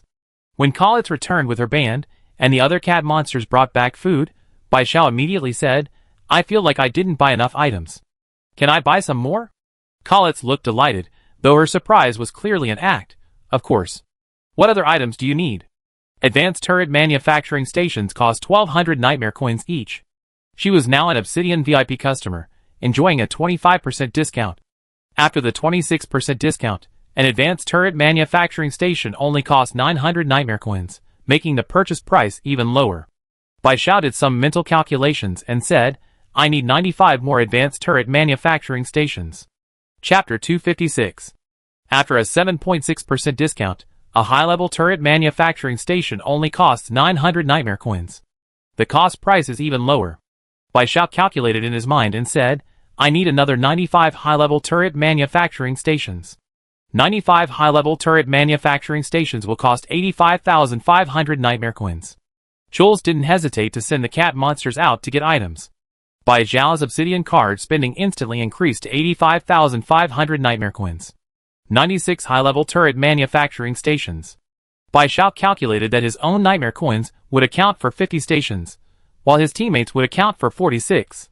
Bai Xiao ate her food casually for a while, listened to the band's music for a bit, and then said nonchalantly, It's really nice, but I have other things to do. I need to go back to my dorm first.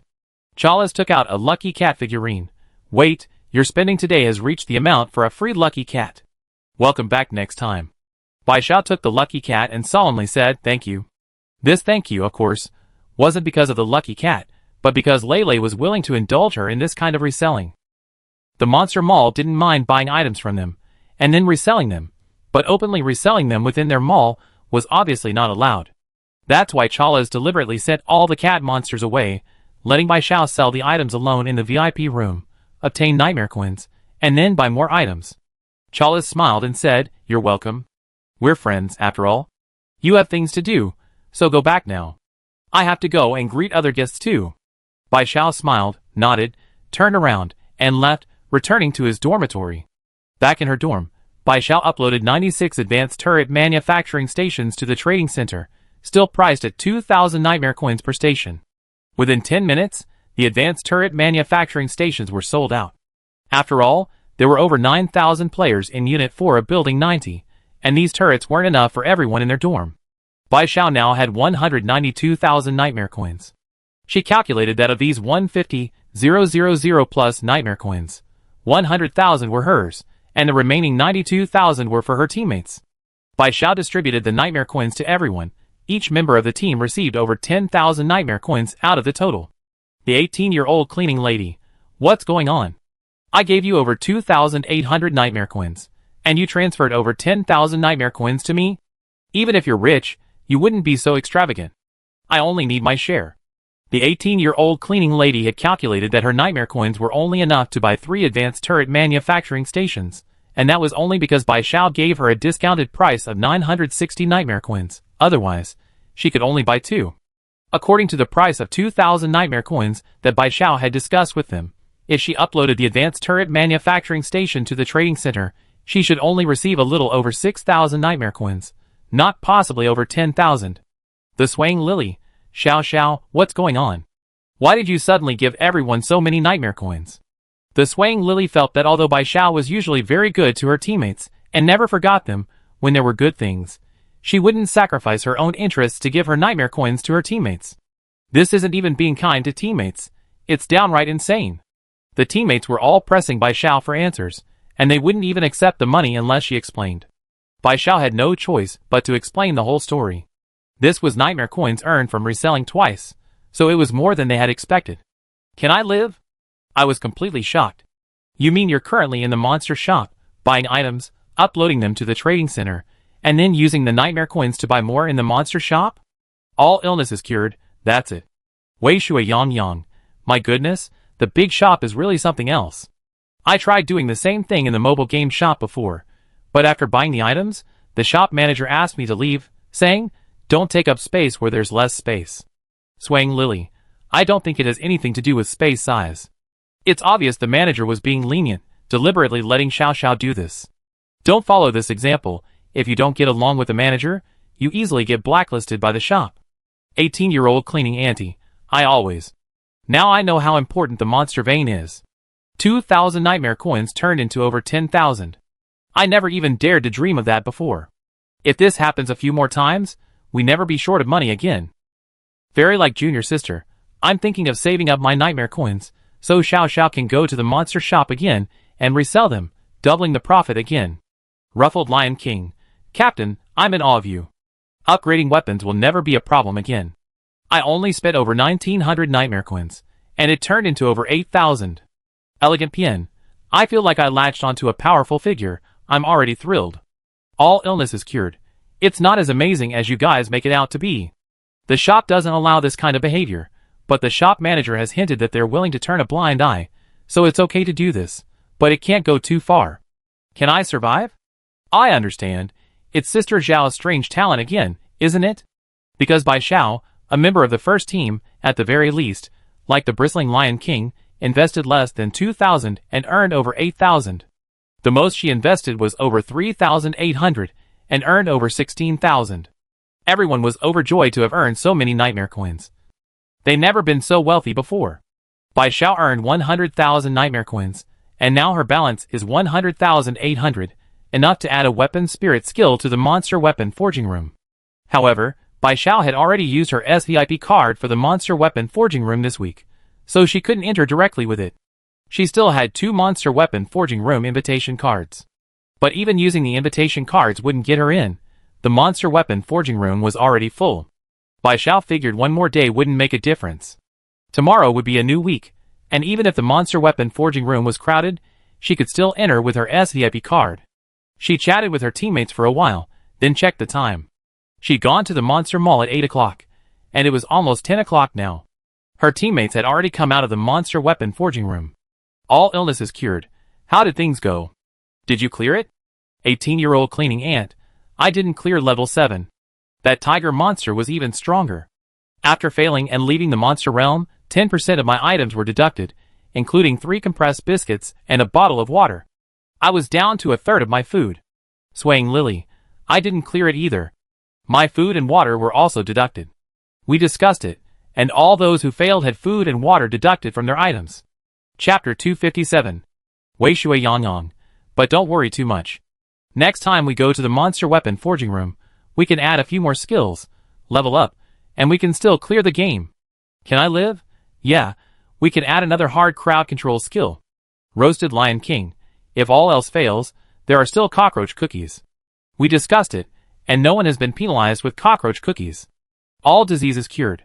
I guess they only penalize cockroach cookies after all the other food is gone. After all, for a normal person, they would definitely eat all the other food first, or even run out of food, before being forced to use the inhumane cockroach cookies. The ethereal junior sister, when that time comes, we only be able to buy food and water at the monster restaurant. The elegant Pien, we can't buy too much, or we get fined. We can only buy what we need. The 18-year-old cleaning lady, it's not that time yet, don't worry. Xiao Xiao, stop chatting with us, and go check out the 8th level of the monster realm. All illness is cured. Okay, I go into the dungeon first.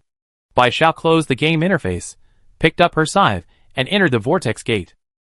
After entering, there was a flat grassland, and a little further ahead was a lake. This lake wasn't unfamiliar to Bai Xiao, it was the crocodile lake from the forest dungeon.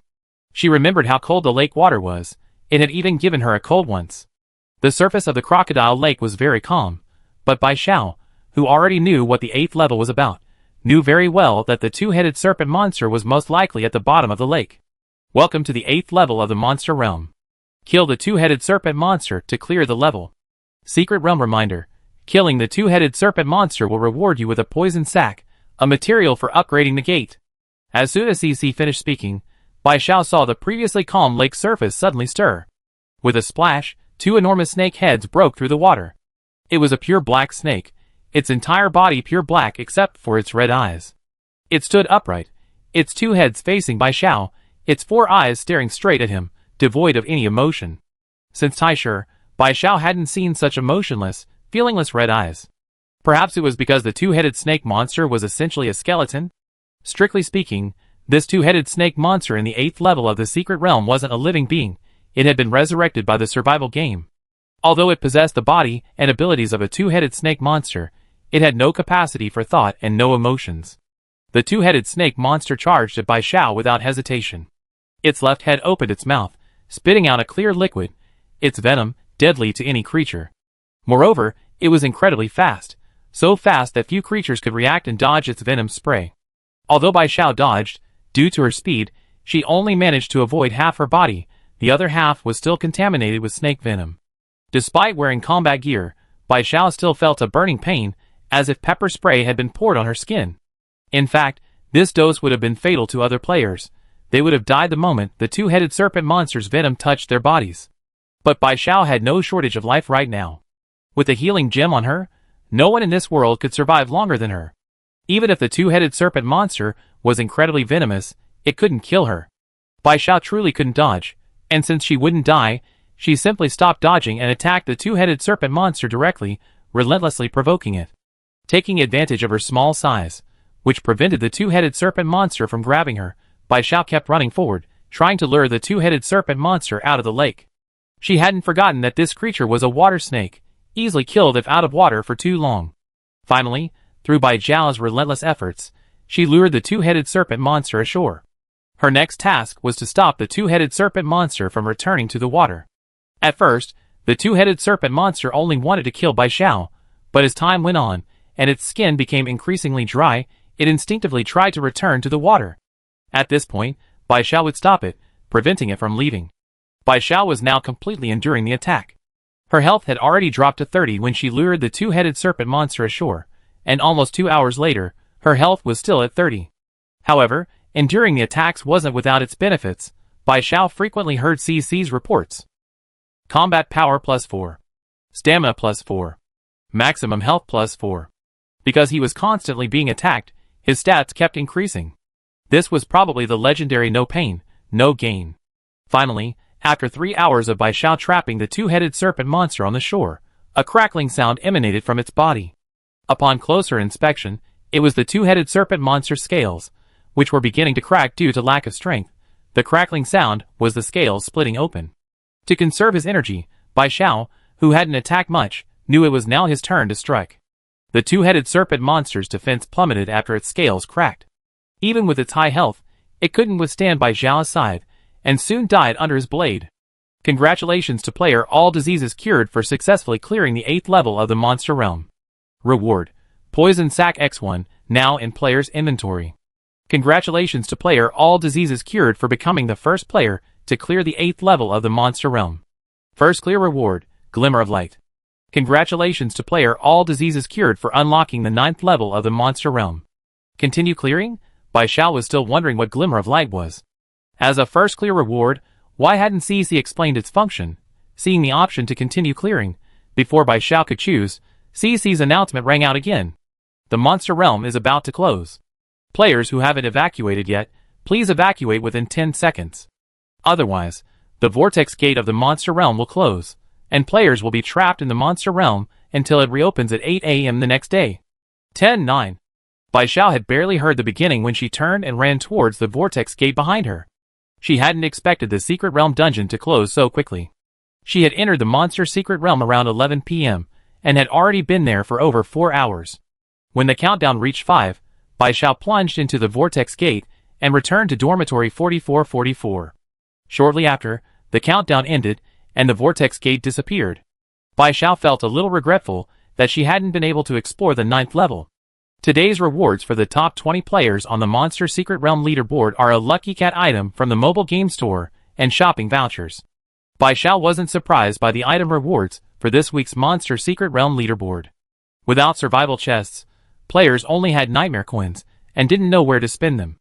In this situation, the survival game would naturally reward players with Lucky Cats, giving them something to spend money on, so that they wouldn't lose motivation due to the loss of chests. Chapter 258. Bai Xiao remembered that Chalas had told her before that the destination of the Lucky Cat depended on who gave it to her. For example, her Lucky Cat had always been a gift from Chalas, so whichever store Chalas worked at, the Lucky Cat would take her to that store.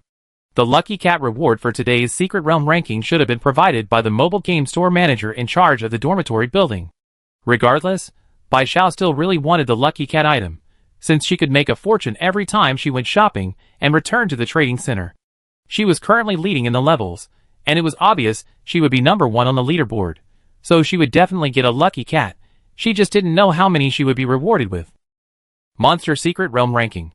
First place, all illnesses cured, Monster Secret Realm Level 8 cleared, reward, Lucky Cat X3. Second place, 18-year-old cleaning ant, Monster Secret Realm Level 7 not cleared, reward, Lucky Cat X2. Third place, Itzley, Monster Realm Level 7 not cleared, reward, 2 Lucky Cats. Fourth place, Swaying Lily, Monster Realm Level 7 not cleared, reward, 2 Lucky Cats. 10th place, Can I Live, Monster Realm Level 6 cleared, reward, 1 Lucky Cat. 15th place, Wailing Monster, Monster Realm Level 6 cleared, reward, 1 Lucky Cat. 20th place, Poisoned after piecing together food, Monster Realm Level 5 cleared, reward, 1 shopping card. Today, 9,845 players participated in the Monster Realm, and 842 players died. The number of surviving players in the chat lobby dropped from 9845 to 9003. Bai Xiao had never seen a shopping card before, and didn't know what it was used for, but since it was ranked after the Lucky Cat, its function must be inferior. She actually had 3 Lucky Cats. That means she could go to the mobile game store next Saturday and Sunday. And she could use the Lucky Cat's chocolate gave her to find chocolate in the monster store. She could go to the store 3 days next week. She couldn't even imagine how much she would earn. Bai Xiao thought about it, and stroked her chin. Why did she have to wait until next week? The mobile game store was located in various dormitories from Monday to Friday, waiting for customers to come on Saturdays and Sundays, and today just happened to be Sunday. No one said that if she went to the monster store this morning, she couldn't go to the mobile game store this afternoon, right? Bai Xiao shared her thoughts in the group chat, asking everyone to give her nightmare coins, so she could go to the mobile game store to restock. 18-year-old cleaning lady, I was just thinking of doing that. All 8 of us in our team got the Lucky Cat today. We can take turns going to the mobile game store. I can't even imagine how much we can earn. Can I live? I'm so excited. Can I be the first one? I never been before. All illnesses cured, sure, but you have to be quick. It's already 4 o'clock, and the mobile game store closes at 5. We only have 1 hour, which means each of us only has a maximum of 7 minutes to buy items. Wei Shui Yang Yang. Then what are we waiting for? If we miss today, we have to wait until next weekend to use the Lucky Cat. Xiaohua, we transfer your nightmare coins to you. Go ahead. Can I live? Okay, I'm going. Can I live? Quickly went off. To save time, even though it was her first time, she didn't bother with the tour. She directly asked the mobile game store manager to bring her a high-level turret manufacturing station, which took less than 3 minutes. Because I spent 200,000 in one go, could I survive and directly become a platinum VIP in the monster shop? Next, it was time for 18. However, this process wasn't as smooth as everyone thought. After all, other people on the list must have used Lucky Cat items, so there were queues. Xiaohua was lucky, but on 18, the mobile game shop suddenly became much more crowded, and she waited quite a while before it was her turn to buy items. So, it was almost 5 o'clock, and only 2 people from the first team had entered. Even so, they had earned a lot of nightmare coins. Initially, Bai Xiao took out 100,000 nightmare coins, and the other teammates also contributed 100,000, for a total of 200,000 nightmare coins.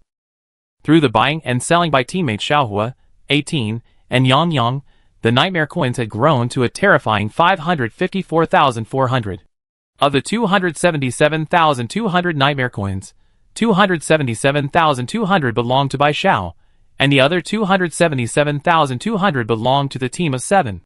This meant that besides Bai Xiao, whose savings of over 270,000 were almost unbelievable, the other teammates each had at least 30,000 nightmare coins.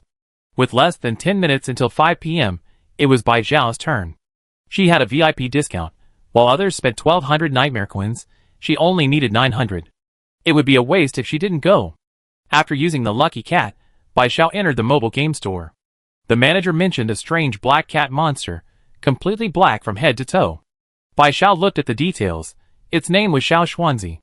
Xiao Xuanzi was incredibly busy. After serving one customer, it was about to call the next when it saw Bai Xiao. The cat monster clan had given Bai Xiao such an important healing gem, so how could they not recognize his face? Xiao Xuanzi immediately called out to Bai Xiao, "Respected Obsidian VIP customer, please come in without queuing." Amidst envious and jealous gazes, Bai Xiao followed Xiao Xuanzi into the item display room. Bai Xiao immediately said, "No need for that, Just give me 616 advanced turret manufacturing stations. Xiao Xuanzi quickly opened her warehouse to retrieve the items, saying as she did so, everyone wants advanced turret manufacturing stations today. I had 1,000 here, and now only 620 are left. If you buy 616, there will only be 4 left. Luckily, it's almost closing time, otherwise I have to ask the monster shop to send some more. Bai Xiao stored the 616 advanced turret manufacturing stations in his spatial storage, paying exactly 554,400 nightmare coins. Xiao Xuanzi had many customers to attend to, so Bai Xiao didn't disturb her. After buying the items, he returned to his dormitory. Bai Xiao uploaded 616 advanced turrets to the trading center at 2,000 nightmare coins each. Worried that the dormitory buildings wouldn't be able to snap them up, she divided them in half, sending half to the Monster Restaurant Trading Center. However, her worries were clearly unnecessary.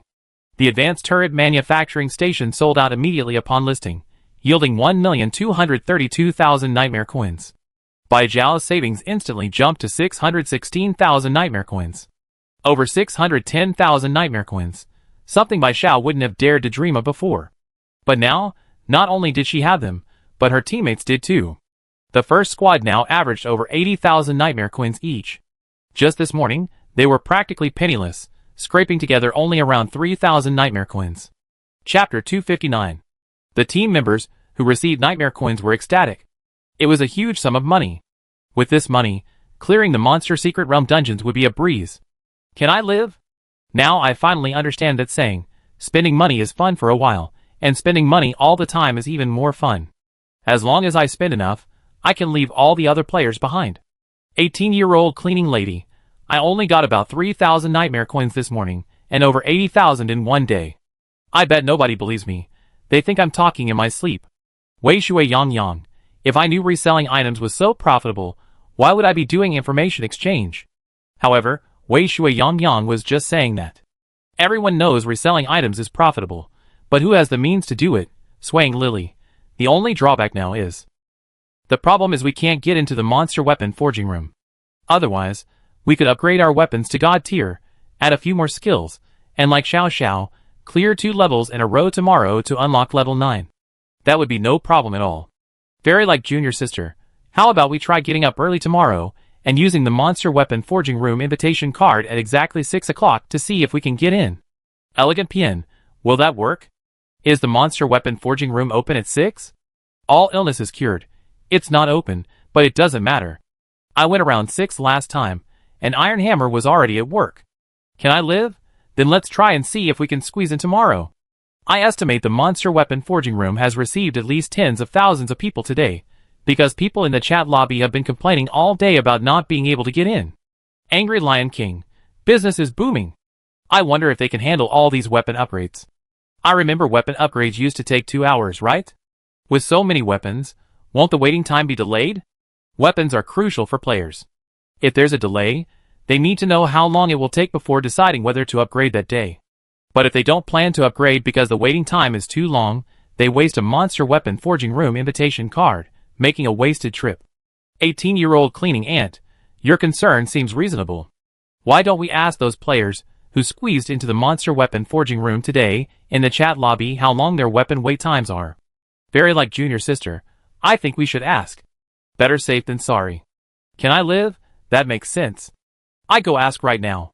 Wei Shui Yang Yang, no need to go, I already found out. Can I live? It's only been less than half a minute. You're a bit too fast.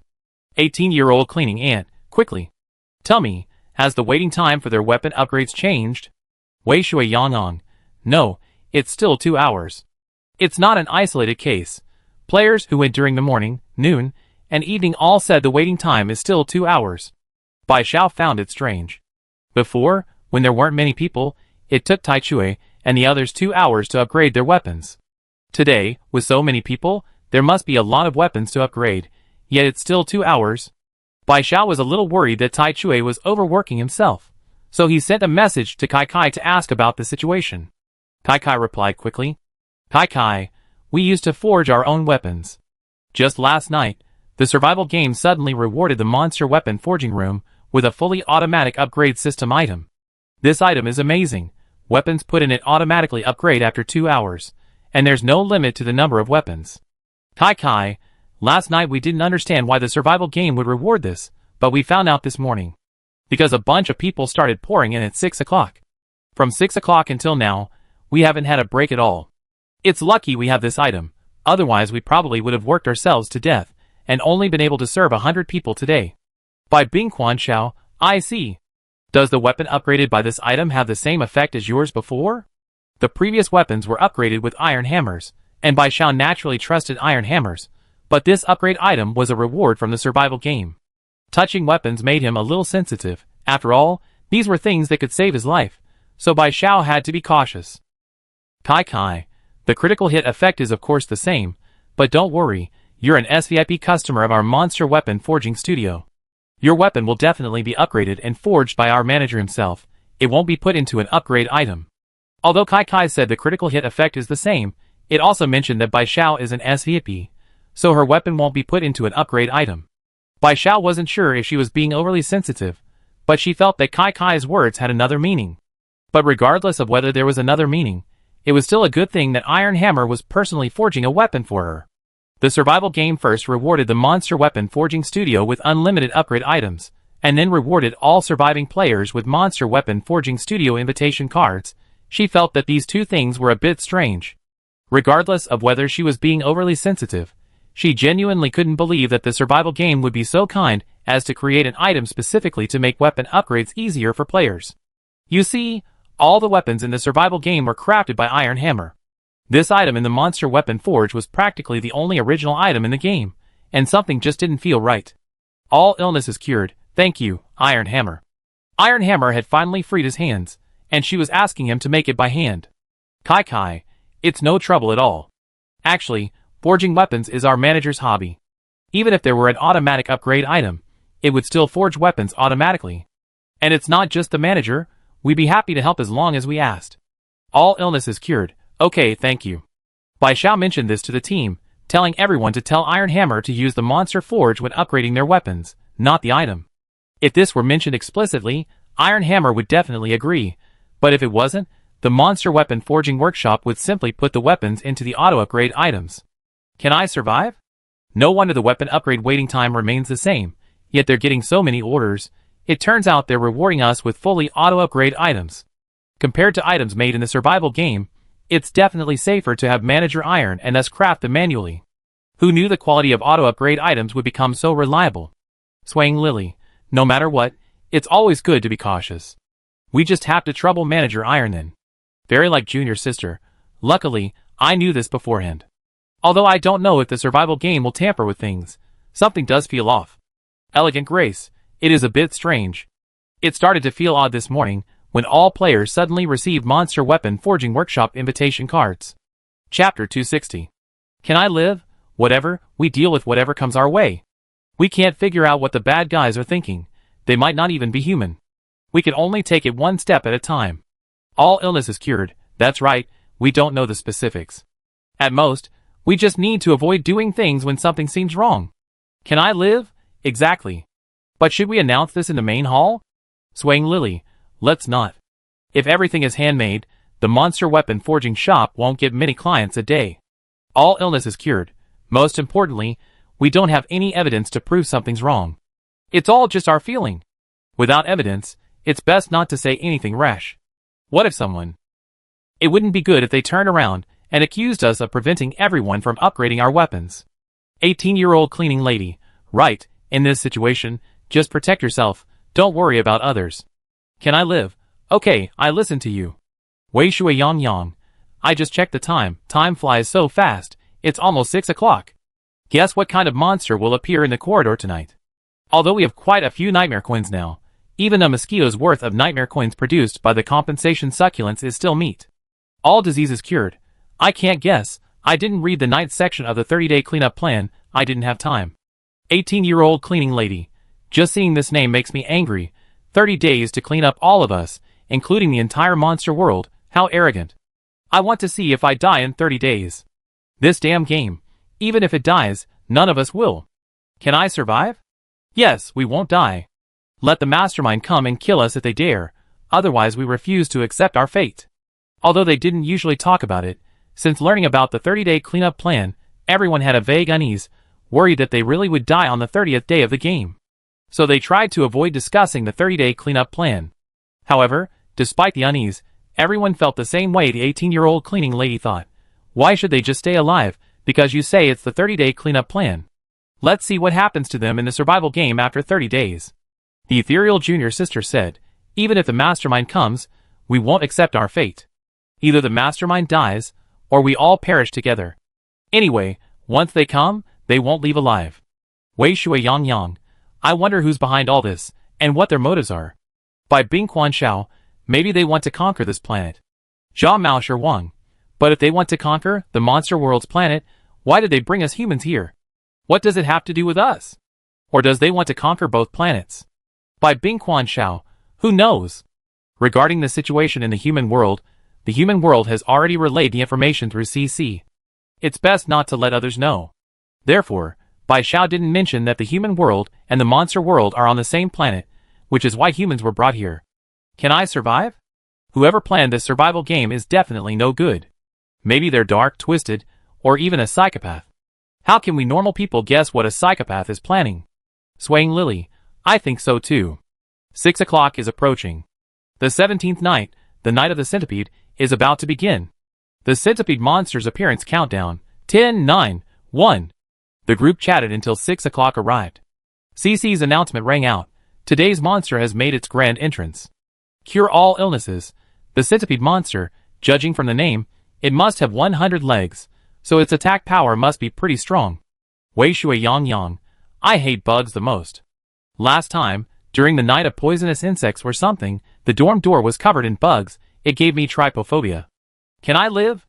One came over here, and like the dragonfly monster before, it's a giant one, super big. Standing upright, it's as tall as 2 dorm doors.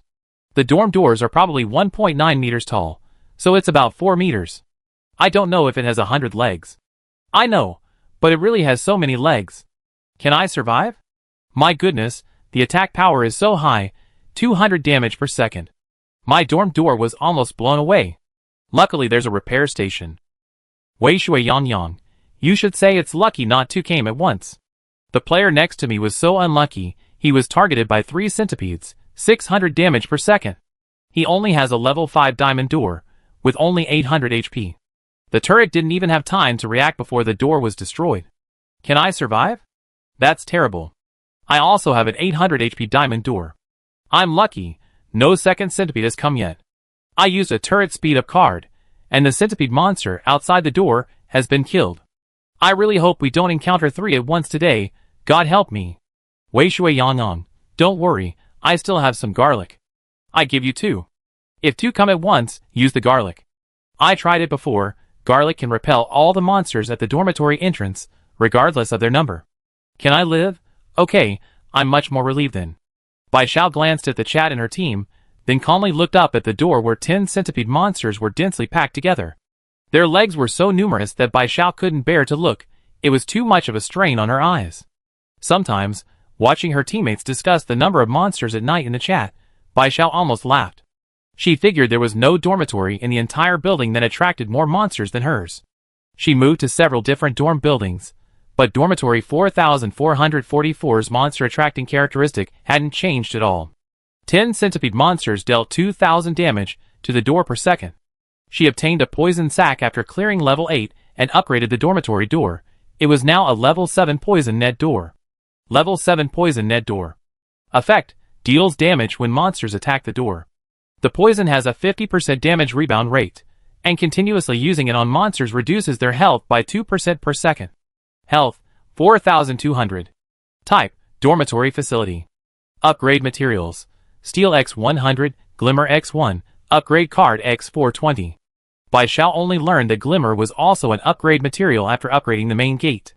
However, when she upgraded the dormitory door to level 7, she had very little steel left, so even with Glimmer, she couldn't upgrade the gate to level 8. Bai Xiao had a vague feeling that level 8 was probably the highest level for a dormitory door. But now there are no more survival chest rewards, and there's no way to obtain steel anymore. Bai Xiao tried trading steel at the Advanced Trading Center, offering steel X1 for 500 nightmare coins, but there weren't many players trading. Chapter 261. The 17th night, the night of the centipede, has ended. Currently, 8,406 people survive in Unit 4 of Building 90. The survival reward for the 17th night, the night of the centipede, is 2,000 nightmare coins. In one night, the succulent produced 5,000 nightmare coins. Adding to today's survival reward of 2,000 nightmare coins, Bai Xiao now has 623,000 nightmare coins. Every time she thinks about her savings, Bai Xiao feels like she's still dreaming. Thinking back, 3,000 nightmare coins for a weapon skill was a huge sum for her. Back then, she never imagined she has so many nightmare coins. However, today is Monday, a new week has begun, and Bai Xiao's Monster Weapon Forging Room SVIP card has refreshed. She can now enter the Monster Weapon Forging Room using the SVIP card. She'd probably spend all those nightmare coins by the time she comes out. The dungeon opens at 8 a.m., and Bai Xiao was rushing to work at the Monster Restaurant, so she got up at 6 a.m., washed up, and arrived at the Monster Weapon Forging Room just in time. She thought she was early enough, but it turned out that others were even earlier. In fact, many people had arrived before her. The Monster Weapon Forging Room was already packed when she arrived. All the employees in the Monster Weapon Forging Room were already at work, busy serving customers. Although there were many people, everyone was queuing up conscientiously, forming more than a dozen long lines. Bai Xiao stood out a bit standing on the outside of the queue. A kind player reminded her to hurry up and join the queue, otherwise the monsters in the Monster Weapon Forging Room would be unhappy, and if they were unhappy, they would be blacklisted by the Monster Weapon Forging Room. Bai Xiao didn't know how to explain. She thought about contacting Kai Kai and asking her to come pick her up. She couldn't really let her wait in line for so long. However, before she could message Kai Kai, Kai Kai had already seen her. Kai Kai enthusiastically approached her. "Why didn't you tell me you were coming? Don't stand here, it's too crowded. Come with me, I take you to a private room." Ignoring the dumbfounded players in line, Bai Xiao followed Kai Kai. She vaguely heard someone ask the monster maintaining order in the queue why she received special treatment. He was also a VIP in the Monster Weapon Forging Room, so why didn't he? The monster calmly replied that she was the only SVIP in the Monster Weapon Forging Room. As the only SVIP in the Monster Weapon Forging Room, Bai Xiao was led by Kai Kai to the SVIP-only private room. The private room was empty except for Bai Xiao and Kai Kai. Kai Kai went straight to the point. "You're here so early this week. What weapon do you need this time?" Bai Xiao, "All skills plus the weapon spirit." "How many nightmare coins do you want in total?" Bai Xiao was stunned to see Kai Kai's expression. She guessed no one had ever dared to ask such a question before. Bai Xiao involuntarily sat up straight. It's true, having more nightmare coins really gave you confidence. She felt like a customer with an aura of immense power. Kai Kai's voice cracked slightly. "There are 50 weapon skills in total. You already bought 5, leaving 45 weapon skills unpurchased. You mean you want all 45 weapon skills, plus a weapon spirit worth 100,000? Although there are 50 weapon skills in total, players usually choose from those 50. Kai Kai had never encountered a customer who wanted all 50. Perhaps it was because it was too young. In any case, it was its first time encountering something like this, so it was hard not to be shocked. Bai Xiao was also taken aback by the number 50. Did she have enough nightmare coins to buy all those skills? Although a little worried about not having enough nightmare coins, Bai Xiao nodded. "Yes, 45 skills. How many nightmare coins in total?" She wanted to exchange her cold nightmare coins for warm weapon skills, because the information about the 10th level of the secret realm was too vague. No one knew what the boss would be in 2 years. Moreover, survival games want everyone to die, so the 10th level would definitely be extremely difficult, so difficult that no one could leave alive. Although she wouldn't die now, even if she didn't die before passing the 10th level, she wouldn't fare much better. Therefore, she needed to add all the weapon skills. It's actually just like playing a game. Facing the final boss, you definitely need to unlock all the skills to deal with it. Sometimes, missing just one skill can lead to total defeat. Although this was just Bai Xiao's guess, what if it were true? Nightmare coins were gone once spent, but she could earn more. She had to clear the game. She couldn't skimp on this money. Kai Kai, 35 weapon skills, including 5 worth 6,000 nightmare coins, 10 worth 9,000, 10 worth 12,000, 10 worth 15,000, and 10 worth 18,000, totaling 570,000 nightmare coins. Adding the spirit weapon worth 100,000 nightmare coins, the total is 670,000 nightmare coins. Kai Kai, you are an SVIP, so after the 15% discount, It's 569,500 nightmare coins. After hearing this, Bai Xiao, who possessed 623,000 nightmare coins, retorted, only a little over 500,000? Kai, sweating profusely, replied, only? Just how many nightmare coins does one have to dare say such a thing? We're both gamers. Both have been playing for 18 days. How come you're so much better? Bai Xiao genuinely didn't mean it. She always brought her entire fortune to the monster weapon forging room, and the forging room always managed to drain her savings completely, leaving her with nothing. Although she was confident that 620,000 nightmare coins would be enough to buy all the weapon skills and spirits, she really hadn't expected that all of this would cost less than 600,000 nightmare coins. That's why she subconsciously said, only 500,000? Bai Xiao, I pay the full amount now. How long do I have to wait for all these weapon skills? Kai's eyes were a little dazed. It's the same 2-hour wait. I tell the manager, and he be responsible for adding the skills and spirits for you. Bai Xiao paid 569,500 nightmare coins. She still had 53,500 nightmare coins left, enough for her to go to the mobile game store again today to buy items. After handing the weapon to Kai, Bai Xiao didn't rush to leave the monster weapon forging room. Instead, she sent a message to her teammates asking if they had managed to get in. If they had, they could come to the SVIP room and play some of the mini-games together. Anyway, everyone had to wait 2 hours for their weapons, and there was nothing else to do after going back. They might as well play some mini-games together and have some fun. Chapter 262. 18-year-old cleaning lady. I got up around 5 a.m.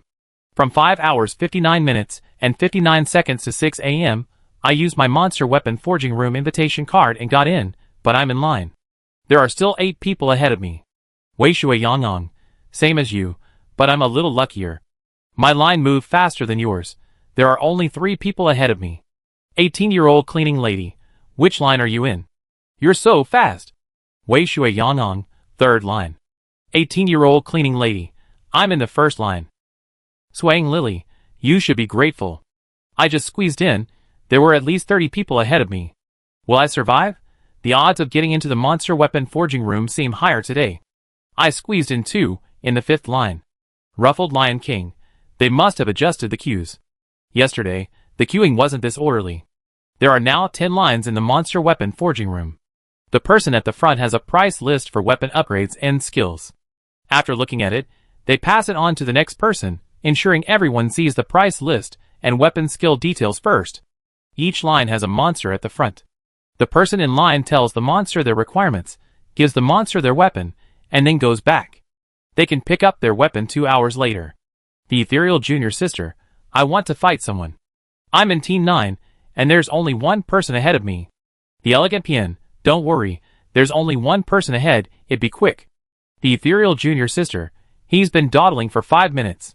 He clearly already looked at the price list, and even made the monster read out all 50 weapon skills to him.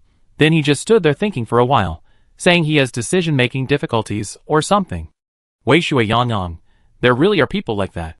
Aren't they afraid of being blocked and never being able to come back? Angry Lion King, aren't they afraid of getting beaten up? Taking 5 minutes to finish? I saw others finish stating their requests and leave in less than a minute. 18-year-old cleaning ant, we can't fight here, just bear with it. Can I live? Why isn't junior sister saying anything? She's not really going to fight, is she? Calm down. All illness is cured. Probably not. Junior sister isn't like you impulsive people. Very like junior sister. He got blocked and kicked out by the monster, that's great. It was just my turn, so I didn't send a message in the group. I already handed in my weapon. I'm going to the SVIP room to find Xiao Xiao now. All illness is cured, great. Everyone's queuing up. They'd probably all be here soon. We can play until we get our weapons, and then go back to the Secret Realm dungeon. By the way, remember to save at least 10,000 nightmare coins. We stock up on them at the mobile game store later. Can I live? Of course I remember, we still have some lucky cats left. Yesterday, only Bai Xiao, Sherba, and Xiaohua went to the mobile game store, each using 1 lucky cat. But Bai Xiao still has 2 lucky cats. From the mobile game store, the 18-year-old cleaning lady has 1, Swaying Lily has 2, and Yang Yang and junior sister have 12 lucky cats in total. Wei Shui Yang, I queued up too. I'm going to the SVP room too. The monster weapon forging room queued up quickly. Everyone finished queuing and gathered in the SVP room in about 5 minutes.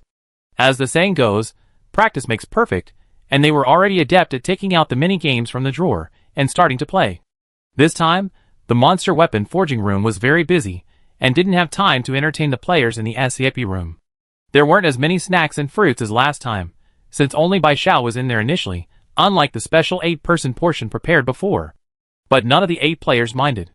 Whoever won would get a bag of fruit or snacks. Fewer items made winning even more fun. Before they knew it, 2 hours had passed. Kai was so busy she was dizzy. When she came to find Bai Xiao, she discovered there was more than just him in the room. A quick glance revealed these were all Bai Xiao's friends from last time, and she immediately understood what was going on. The SEP room was exclusively for Bai Xiao. She was the only SEP in the monster weapon forging room. Other players couldn't enter unless Bai Xiao personally invited them. So Kai wasn't worried. These people were Bai Xiao's players, who had come without permission. Bai Xiao opened the door upon hearing the knock and saw Kai. She asked, "Is the weapon ready?" Kai nodded. "Yes, the weapon is ready.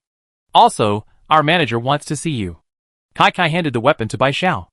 The weapon's details were displayed in a long, rapid scrolling pattern, seemingly stretching from Bai Xiao's eyes to her feet, and could be scrolled down further. Bai Xiao glanced at it and gave up, deciding to look at it more closely later when she had time. As for the weapon spirit, Bai Xiao could indeed sense it. The weapon bound to her had gained a wisp of consciousness. Like a newborn elf, its awareness hazy but naturally close to her. Bai Xiao took the scythe from her. She could feel its joy as she held it in her hand. The feeling was wonderful, but Bai Xiao still shrunk the scythe and put it in her weapon pouch. She could feel the scythe was also happy inside. It felt comfortable and rested there. As for Kai saying that Iron Hammer was looking for her, Bai Xiao didn't think much of it, assuming Iron Hammer was too busy to come himself and had asked Kai to fetch her. So Bai Xiao followed Kai, curiously asking, "Was my friend's weapon made by other monsters? You can forge high-level weapons now?" Kai chuckled sheepishly. "Only 4 or 5 monsters have learned it, enough to help the manager. The other monsters are too young. Even if they learned, they wouldn't be strong enough." As they spoke, the two of them arrived at a room door. Kai opened the door, and Bai Xiao went inside. Bai Xiao knew immediately upon entering that this wasn't a forging room. It was far too clean, spotless. It wouldn't be an exaggeration. A weapon forging area certainly wouldn't be this clean. After entering, Bai Xiao saw Tai Chui in the room. She was about to ask him where she was when she noticed what appeared to be a small bed behind him, and someone lying on it. Bai Xiao instantly knew who was on the bed.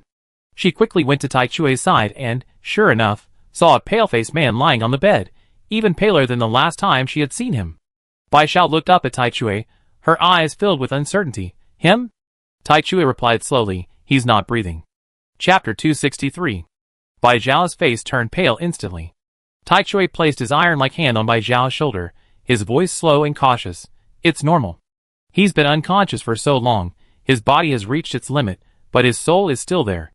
Bai Xiao then realized that the players' bodies weren't their own, but rather one-to-one replicas of their real bodies created by the survival game. Therefore, BND Piao Ling's body had simply collapsed, not died. This was why Tai Chui said he was breathless, not dead. Bai Xiao, then what about his soul? Is it still inside his body? Bai Xiao had brought BND Piao Ling back, because she didn't want him to die. If his soul had disappeared, what was the point of everything she had done? Tai Chui, I forcibly kept his soul inside his body, so his body didn't disappear like the others who died, but his body can only last for a week at most. Today was the 18th day of the game. A week later would be the 25th day, 5 days before the survival game ended. Bai Xiao, there's still time. I can still clear the 10th level of the secret realm this week.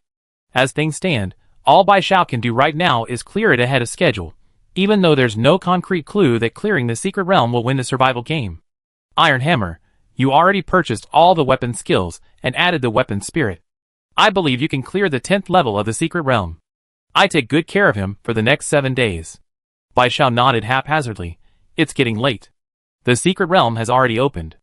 I should go back. Bai Xiao was eager to enter the secret realm now, and Iron Hammer didn't try to stop her. She went back to her dormitory.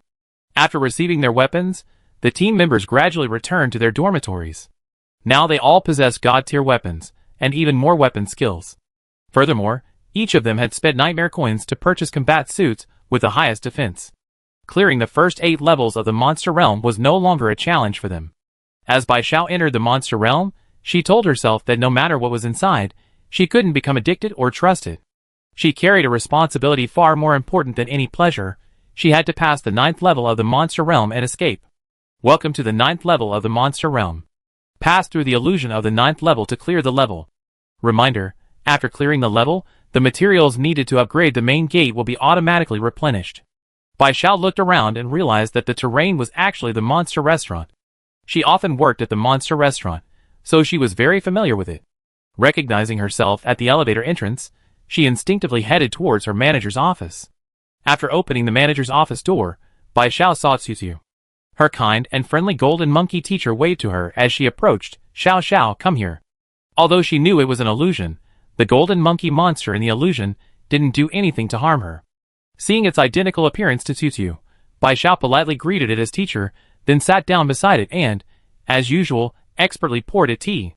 Bai Xiao didn't know what direction this illusion was heading. Was it going to make her the most skilled violinist? Although the violin was her passion, compared to her own life and the lives of so many others, her hobby was far too insignificant. Xiu, there's a violin competition in Monster World tomorrow. I signed you up. I take you tomorrow. With your skill level, you definitely win. Here it comes. The illusion, a honey delicacy laced with poison, is about to be offered to her. Bai Xiao calmly took a sip of water and said, Teacher, I don't think this competition is meaningful to me. I'm just a player in a survival game. What I need are items to help me survive. Honor is useless to me. After Bai Xiao finished speaking, the Xiu in front of her turned into a wisp of white smoke and disappeared. Bai Xiao was a little confused. Surely this illusion couldn't be that simple? Anyone could get through it. Since the fake Xiu had already disappeared, Bai Xiao didn't need to stay in this fake manager's office any longer. She opened the door to leave when she saw an arrogant fox face appear outside. Bai Xiao, Hu Yan. Hu Yan, still arrogant, said impatiently, You stupid human, how dare you make me, the Duke, come find you. Don't you have legs? If I hadn't cooperated with you, I would have definitely taken you down and taught you a lesson, showing you what the rules of commoners are. Bai Xiao stared at Hu Yan for a while, finally saying, You must be the ghost deer monster, right? You knew Chu and Hu Yan before, didn't you? Hu Yan's eyes grew even more impatient. What nonsense are you spouting, you stupid human? Don't you even recognize me? Humans really aren't high IQ creatures. Bai Xiao wasn't angry and continued, I admit you imitated Chu very well just now. Your demeanor, expression, and tone were exactly the same. But you didn't act well as Hu Yan. Although Hu Yan is arrogant, he's not domineering. You overacted, or is this how you see Hu Yan? Then you misunderstand Hu Yan. After Bai Xiao finished speaking, the fake fox flame also vanished in a wisp of white smoke. Bai Xiao was speechless, inwardly complaining, at least try to act convincingly. Fox flame might be a bit annoying, but it never said anything like take it away and teach it a lesson. Although it looked down on humans in its words, it would never constantly refer to them as commoners. It seems the monsters of this world have a lot of misunderstandings about Fox Flame. No wonder Xiao Erwi said before that Fox Flame's reputation in the monster world wasn't good. So, in the eyes of other monsters, Fox Flame is this kind of fox. To avoid encountering any more monsters he knew, Bai Xiao decided to simply leave the monster restaurant and headed towards the elevator. After getting off the elevator and arriving on the first floor of the monster restaurant, he found his dormitory door, opened it, and was about to go inside when Bai Xiao was stopped by a familiar voice. It was his ethereal junior sister, who patrolled the monster restaurant. She ran over in 2 steps. Xiao? Why are you suddenly going back? Aren't you participating in the forest dungeon tonight? Or are you feeling unwell? If you're not feeling well, I take you to Xiao's place to get checked out. Bai Xiao glanced at her. Your illusion is too low level. It can't fool me at all.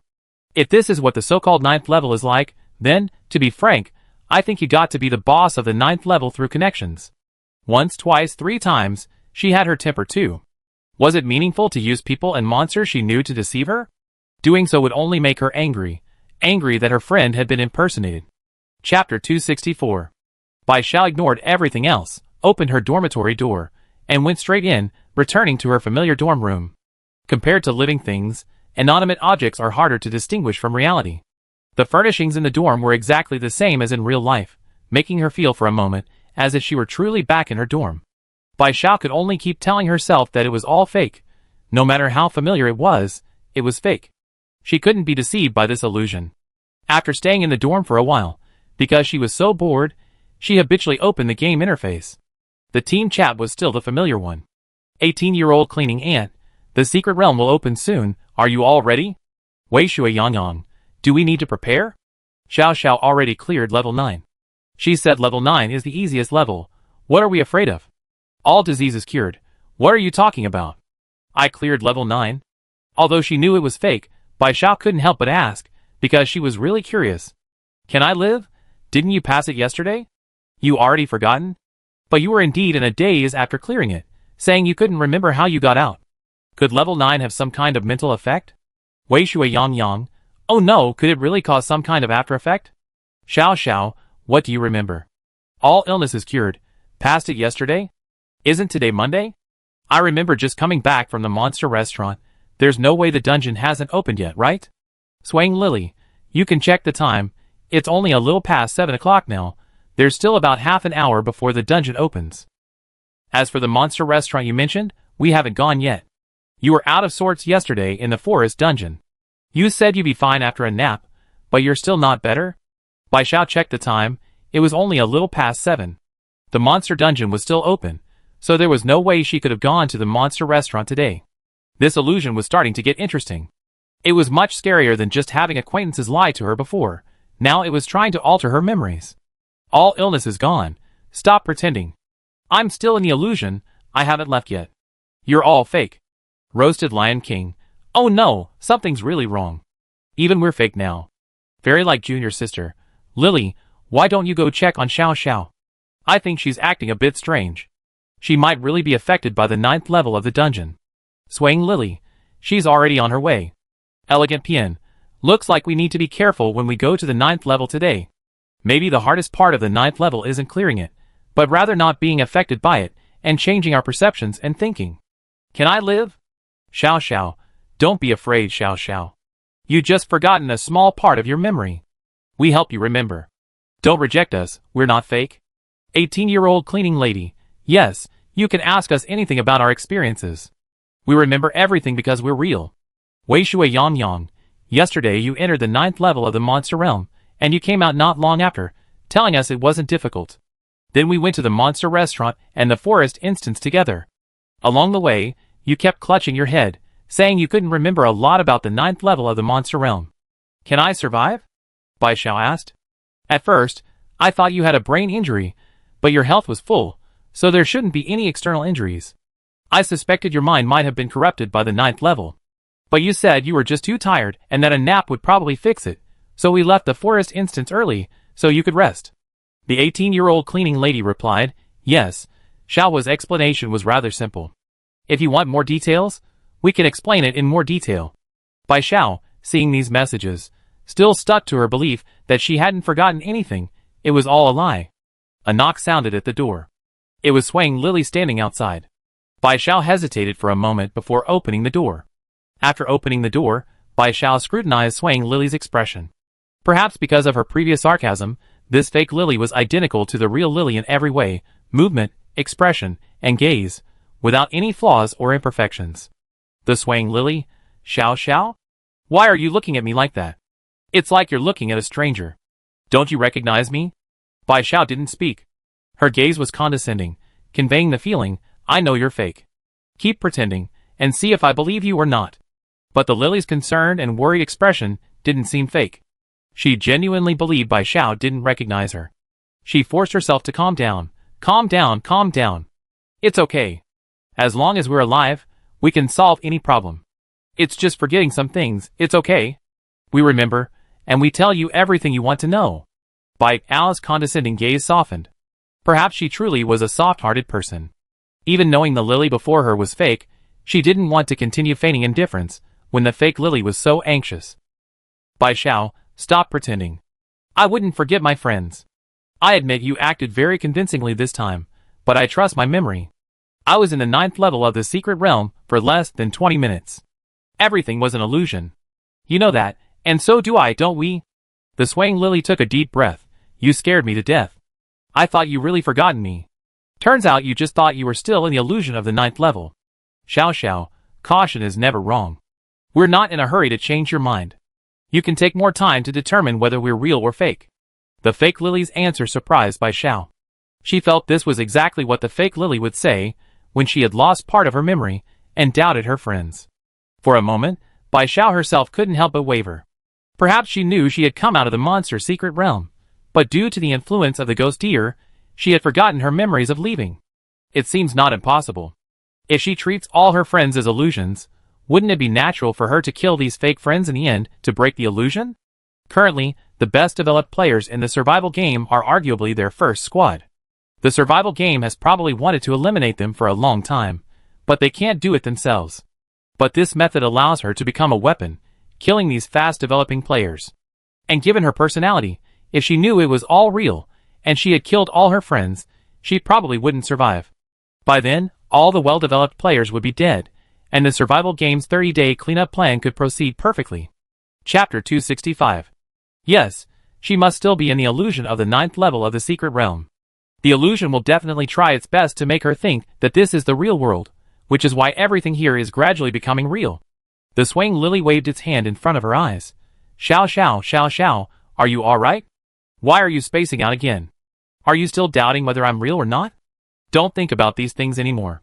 You know whether it's real or not after you stay here a while longer. Bai Xiao came back to her senses, and subconsciously hummed in agreement. The swaying lily, why don't you skip today's secret realm dungeon? I think you're not feeling well. You should rest in the dorm for another day. Let's not go to the monster restaurant today either. Bai Xiao nodded haphazardly. Regardless of whether the lily in front of her was real or not, she didn't really want to see her right now. She preferred to be alone. Bai Xiao, I rest a little longer, you go back. The swaying lily understood Bai Xiao's meaning. Want to be alone? Then I go first. Just don't overthink things, get some rest. After saying this, the swaying lily left. Bai Xiao closed the door to dormitory 4444, propped the pillow on the headboard, and sat with her back against it. Her eyes were unfocused, appearing somewhat listless. She was thinking about how to pass the 9th level. When she came in, CC said that passing the 9th level of the illusion would clear the entire level. Could it be that this illusion has a storyline? The characters she encountered, Chu Chu, Hu Yin, and the swaying lily, are all part of the illusion storyline. How long will the illusion last? If she keeps believing this is an illusion and doesn't get lost in it, will she be able to get out smoothly? In previous Monster Realm levels, she could see the boss's health and knew how long it would take to clear the level. Even if she couldn't defeat it, she could escape. But for this 9th level, Bai Xiao had no idea when the illusion would end, or when this level would conclude. Bai Xiao sat for a long time, her mind a jumble of thoughts, until she heard CC's announcement. Monster Realm is open. Closing time is 4 p.m. Come and play in the realm. Bai Xiao opened the game panel, clicked on the announcement in the chat lobby, and entered CC's profile. All illness is gone. This is an illusion. 4-4. It's already 8 o'clock. Stop dreaming and hurry up and clear the secret realm. Don't think you won't be eliminated just because you're fast. Haven't you heard of the tortoise and the hare race? Being fast makes you arrogant, but if you get overtaken, your life is in danger. All illness is gone. For 4, don't think I won't curse you just because I'm not talking. Bai Xiao immediately logged out. It seems that whether it's the real 4-4 or the 4-4 in the illusion, they are as sharp-tongued as ever. Bai Xiao moved onto the bed, laid down, closed her eyes, and decided to ignore the illusion. She had nothing else to do anyway, so she might as well take a nap. Actually, Bai Xiao was somewhat resigned to her fate, because she had no idea what would happen next. Bai Xiao thought she wouldn't be able to sleep in the illusion, but in fact, she fell asleep shortly after closing her eyes. In her sleep, she vaguely heard someone shouting for help. To be honest, in survival games, you can hear people shouting for help every day.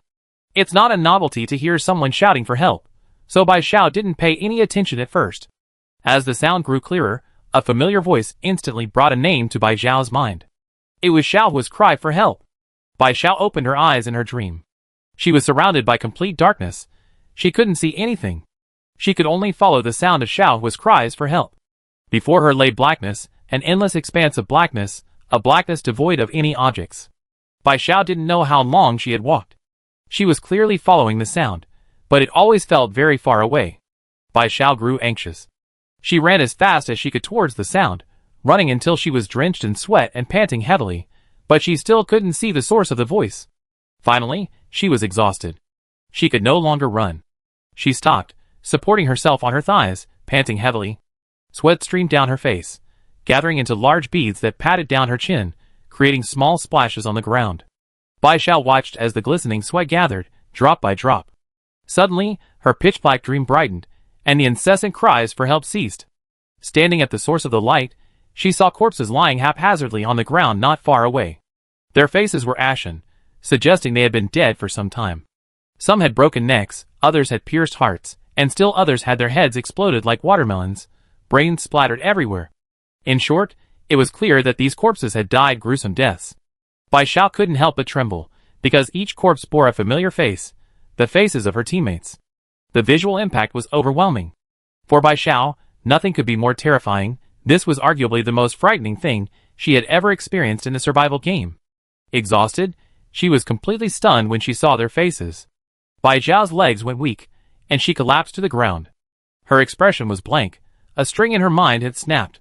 Gasping for breath, she said in a somewhat frantic voice, "It's fake. It's all fake. I'm still in the illusion of the 9th level of the secret realm. What I'm seeing is just the illusion trying to make me see. So it's all fake.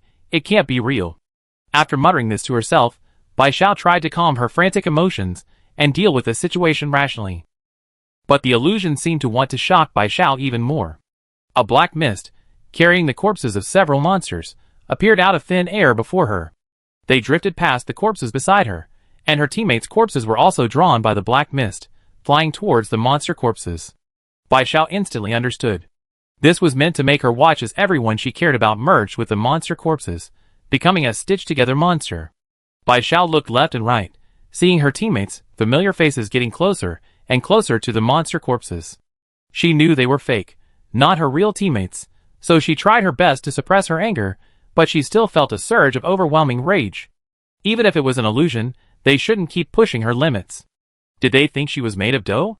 Bai Xiao took out a scythe from her weapon pouch and unleashed a flurry of attacks on the monster corpses. She wanted to teach them a lesson. Even if she didn't know if it would work, it was better than watching this disgusting thing happen right before her eyes. Nothing in the illusion had any offensive capabilities, and so far she hadn't seen any special items, so Bai Xiao easily chopped the monster corpses into pieces. Chapter 266. After she did all that, the black mist that had appeared out of nowhere vanished, the human corpses disappeared, the monster corpses disappeared, and Bai Xiao suddenly woke up. Lying in bed, Bai Xiao was a little dazed. It turned out it was all just a dream, or perhaps another illusion. Bai Xiao sat up in bed. Having just experienced a nightmare, she was now even a little unsure whether she was in reality or an illusion, feeling a blurry, half-awake state. Bai Xiao got out of bed and went to the bathroom to wash her face, trying to clear her head, but even after doing so, her mind still felt foggy. Although she felt her thinking wasn't very clear, Bai Xiao firmly believed that she was still in an illusion and hadn't escaped. But Bai Xiao didn't dare to sleep anymore. She was afraid of having another nightmare. She didn't know if it was just her imagination, but she felt completely drained after the nightmare. To pass the time, Bai Xiao opened the game interface again.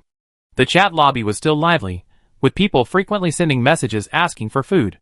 There are no more survival chests now, and players like this, begging for food, are everywhere. The team is quiet now, but she hasn't checked the previous messages. "Can I survive? Lily, have you seen Xiao Xiao? Wei Shui Yang Yang. Yeah, I've been waiting for news here. Why haven't you two sent any messages in the team chat? Very like junior sister. How's the situation at Swang Lily?" "Swang Lily, I checked. It's not a big problem. It's probably a side effect of the 9th level of the secret realm. She's completely forgotten what happened yesterday afternoon and evening. She only thinks she just entered the monster secret realm not long ago and thinks she hasn't cleared the 9th level yet. She thinks we're all in an illusion, so she's wary of us now. Swang Lily, my idea is to let Xiao Xiao rest today. We shouldn't go to the monster restaurant or the forest dungeon today. It's only Tuesday. There's plenty of time this week, no rush. Elegant Pien, then let's rest for a day. Xiao Xiao suspects you're an imposter. She shouldn't have any intention to attack, right?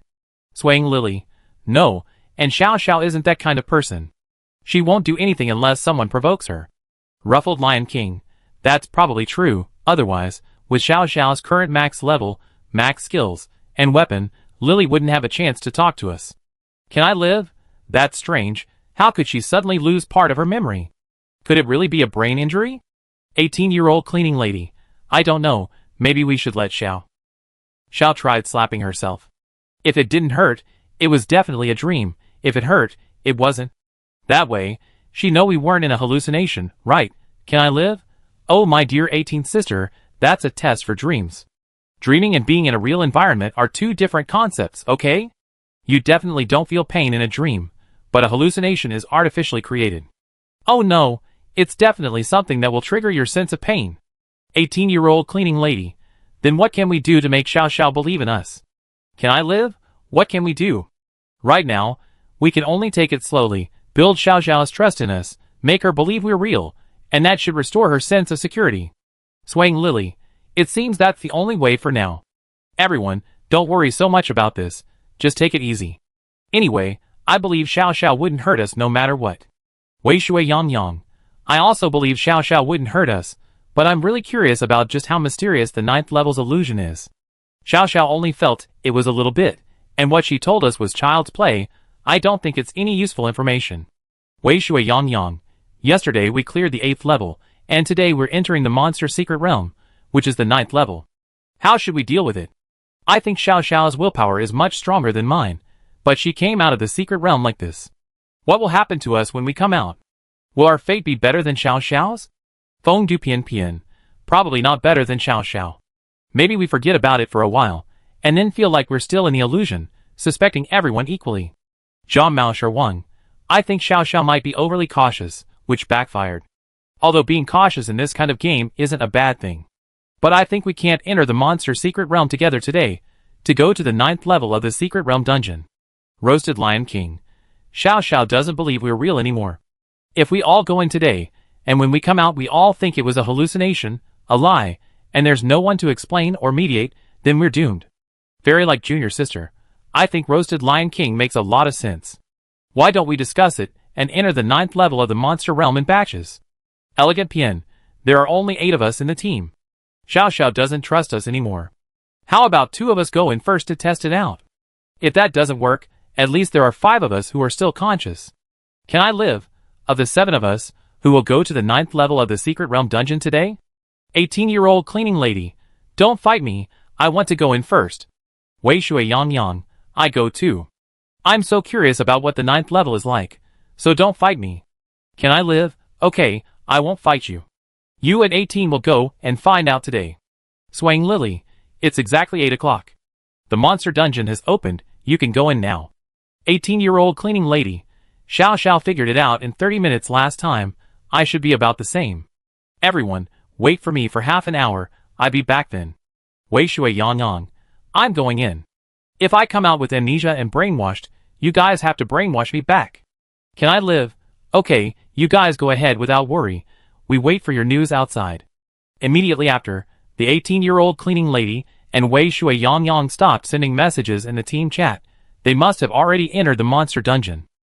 Bai Xiao read these chat logs. The more she read, the more terrified she became, because all these words matched her understanding of her teammates, like things they would say. If this really is an illusion, then the ghost deer is too amazing. One ghost deer cosplaying 7 people, and not out of character at all. If it were an ordinary person, they might actually believe they had already come out of the dungeon, just lost some memories, so they thought they were still in an illusion. But Bai Xiao is different from ordinary people because she is stubborn. Once she believes something is wrong, it is hard to change. She feels that she is still in the illusion of the 9th level of the secret realm dungeon. Chapter 267. Bai Xiao decided to observe further. She refused to believe she couldn't find a flaw in the illusion. About an hour passed, and the game interface showed it was already past 9 in the morning. Bai Xiao wasn't sure if time flowed the same in the illusion as in reality, but she certainly felt that a long time had passed. Team members chatted occasionally. The 18-year-old cleaning lady and Wei Xuanjiang had been in the secret realm for an hour, and she wondered when they would come out. Although she knew it was all fake, Bai Xiao couldn't help but think about it. Wei Shui Yang Yang. I want to go home. Can I live? Have you come out of the dungeon yet? Why are you suddenly saying this? Very like Junior Sister. You're not still in the dungeon, are you? Sending us messages from inside. That's too dangerous. Let's talk after you get out. Elegant Pian. Why are you suddenly saying you want to go home? What happened? Are you injured? Ruffled Lion King. Dude, what's wrong with you? Saying something like that out of the blue is a little scary. All illness is cured. Did you see something in the illusion? It's all fake. Bai Xiao knew it was all an illusion, but seeing Wei Shui Yang Yang's message still made her heart ache. so she still sent a message in the team. Wei Shui Yang, I'm the only descendant of my parents and uncles. The family restaurant definitely can't function without me. I'm sorry everyone, I can't continue to accompany you. Can I live? What do you mean by that? Can you explain yourself clearly? What exactly did you see in the secret realm? Your family? We did desensitization training. It was all fake. Are you going to abandon us, your friends who have come all this way, for some illusions and hallucinations? The ethereal junior sister, no matter what, calm down first. Let's get out of the dungeon before we talk about anything else. The elegant Pien, if you get lost in the illusion, your family will be even more hopeless. Wake up and don't let it affect you. The frizzy lion king, don't get trapped. Don't be fooled by the illusion. Believe in yourself, you can do it. You want to go home? Haven't we been working hard? Going home is just a matter of time. Don't abandon your real family because of a false family. Bai Xiao was completely bewildered. She couldn't understand what Wei Shui Yang was up to. What had he seen in the dungeon? She had known Wei Shui Yang for so long, and had never seen him so vulnerable. Although Bai Xiao still firmly believed this was an illusion, the safety of her teammates was at stake, and a thought popped into her mind. What if all of this was real? What if, as her teammates said, she had already passed the 9th level, only losing some of her memories? What if she wasn't in an illusion, and everything here was real? Was she just going to watch Wei Shui Yang give up her life, without even trying to stop her? No, impossible. She couldn't do that. You saw your family in the illusion, didn't you? You should be pretty sure it was an illusion, right? Knowing it's an illusion, why stay in there? What will your real family think? They might still be waiting for you to come back. Even at this moment, Bai Xiao hadn't forgotten CC's instructions. Don't talk about things in the human world. So she said that Wei Shui Yang's family might still be waiting for her to come back, instead of directly revealing the truth. Wei Shui Yang, I see no hope. Wei Shui Yang, goodbye. Bai Xiao saw Wei Shui Yang's name, and avatar turned black in an instant, meaning he was dead, and he had given up his own life. Bai Xiao was so angry, she almost punched the game panel. Even if she had, she wouldn't have broken the panel, she would have just passed through the semi-transparent surface. Then, Bai Xiao saw the 18-year-old cleaning lady start saying similar things to Wei Shui Yang. Her teammates were desperately trying to persuade her to stay, trying to get her to regroup and not do anything foolish like Wei Shui Yang. They had already lost a teammate, a good friend, they couldn't afford to lose another. But this time, Bai Xiao said nothing. At the moment Wei Shui Yang died, she became even more convinced that this was an illusion, designed to manipulate her mind, and make her believe it was all real. Seeing that even the team couldn't persuade the 18-year-old cleaning lady, and her profile picture and chat history had gone black, Bai Xiao laughed in exasperation. Wei Shui Yang was one thing, but would the 18-year-old cleaning lady really be trapped in an illusion? Even if she were truly lost in the illusion, she would have lost her mind by then, and wouldn't be messaging her teammates anymore. Bai Xiao closed the game interface, out of sight, out of mind, and with a grim face, she passed directly through the vortex gate. An illusion, huh? Trying to make it realistic, huh? Then let her see the illusion of the 9th level of the Secret Realm dungeon, and see if that lets her know what the 10th level is like. Bai Xiao passed through the vortex gate, expecting to be taken to a Secret Realm instance or somewhere else. But in reality, she was back in her dormitory the next second. Just as Bai Xiao was completely bewildered, she heard CC's announcement. Congratulations to player, all illnesses cured for clearing the 9th level of the Monster Secret Realm. Reward, all gate upgrade materials have been added to player's inventory. Congratulations to player, all illnesses cured for becoming the first player to clear the 9th level of the Monster Secret Realm. First clear reward, Deer Antler X1. Congratulations to player, all illnesses cured for unlocking the 10th level of the Monster Secret Realm. To continue clearing levels, please enter the Monster Secret Realm instance. Bai Xiao was dumbfounded. No way, I cleared it so easily. How could it be so simple? Bai Xiao didn't choose to rejoin the Secret Realm instance. Instead, she opened the game interface. The game time showed a little past 9 o'clock, which matched her experience of being in the Secret Realm instance for about an hour. The team's chat history remained stuck at the moment she entered the Monster Realm. All her teammates had entered the dungeon, leaving only Bai Xiao alone. Logically, she should be working at the Monster Restaurant by now. Bai Xiao was about to use her twice-weekly employee entry slot, when she stopped abruptly just as she was about to turn the doorknob. No! Bai Xiao said decisively, this is still an illusion. What they said about me clearing the dungeon was a lie. I'm still in an illusion, aren't I? At this crucial moment, Bai Xiao suddenly realized that if everything could be an illusion, then clearing the dungeon could also be an illusion. Everything was going too smoothly. Bai Xiao felt it couldn't be this easy, it was likely a trap. As soon as Bai Xiao finished speaking, the illusion collapsed instantly, everything vanishing into smoke. Bai Xiao was no longer in her dormitory, but on the grassland terrain of the 9th level. For a moment, she felt a slight sense of relief. This was more like entering a dungeon. On the boundless grassland, a deer appeared, one that Bai Xiao had never seen before. Its entire body was covered in snow-white fur, and it possessed a pair of transparent antlers, like crystal. The moment Bai Xiao saw it, she knew the answer. This must be the legendary ghost deer, the boss of the 9th level of the monster realm. The ghost deer, with its long, slender limbs, its hooves as transparent as its feet, slowly walked towards her. Chapter 268. After examining her, the doctor told her parents that she was healthy and could be discharged after a few days of observation. Bai Shijiu and Yi Mingyan both breathed a sigh of relief, looking at Bai Xiao as if she were a lost treasure, showering her with concern and care. She had been unconscious for several days, receiving 4 fluids and not eating. Her mother asked her what she wanted to eat, and her father asked what she wanted to drink. Bai Xiao felt very strange, but she didn't know where this strangeness came from. It seemed that she wasn't used to her parents' reactions and attitudes, but this shouldn't be the case. Logically, having been pampered by them for 14 years, Bai Xiao should be used to being treated like a treasure, and should take their concern and care for granted. But the truth was that Bai Xiao felt very uncomfortable, even feeling that their treasure was someone else. This thought came from nowhere. She had no other siblings, so how could her parents have another treasure? Bai Xiao stayed in the hospital for observation for 3 days. During those 3 days, her mother stayed with her, taking meticulous care of her. Her father had to go to the company to handle matters, but whenever he had a spare moment, he would rush to the hospital to see her, coming 2 or 3 times a day. Sometimes he would only have half an hour of free time to come and check on her, as if afraid she would fall into a coma again. Bai Xiao was a little speechless, but gradually adapted to this life. The various strange feelings she had when she first woke up were now forgotten. Today was her discharge day. The driver was in the front, and Bai Xiao sat in the back with her parents.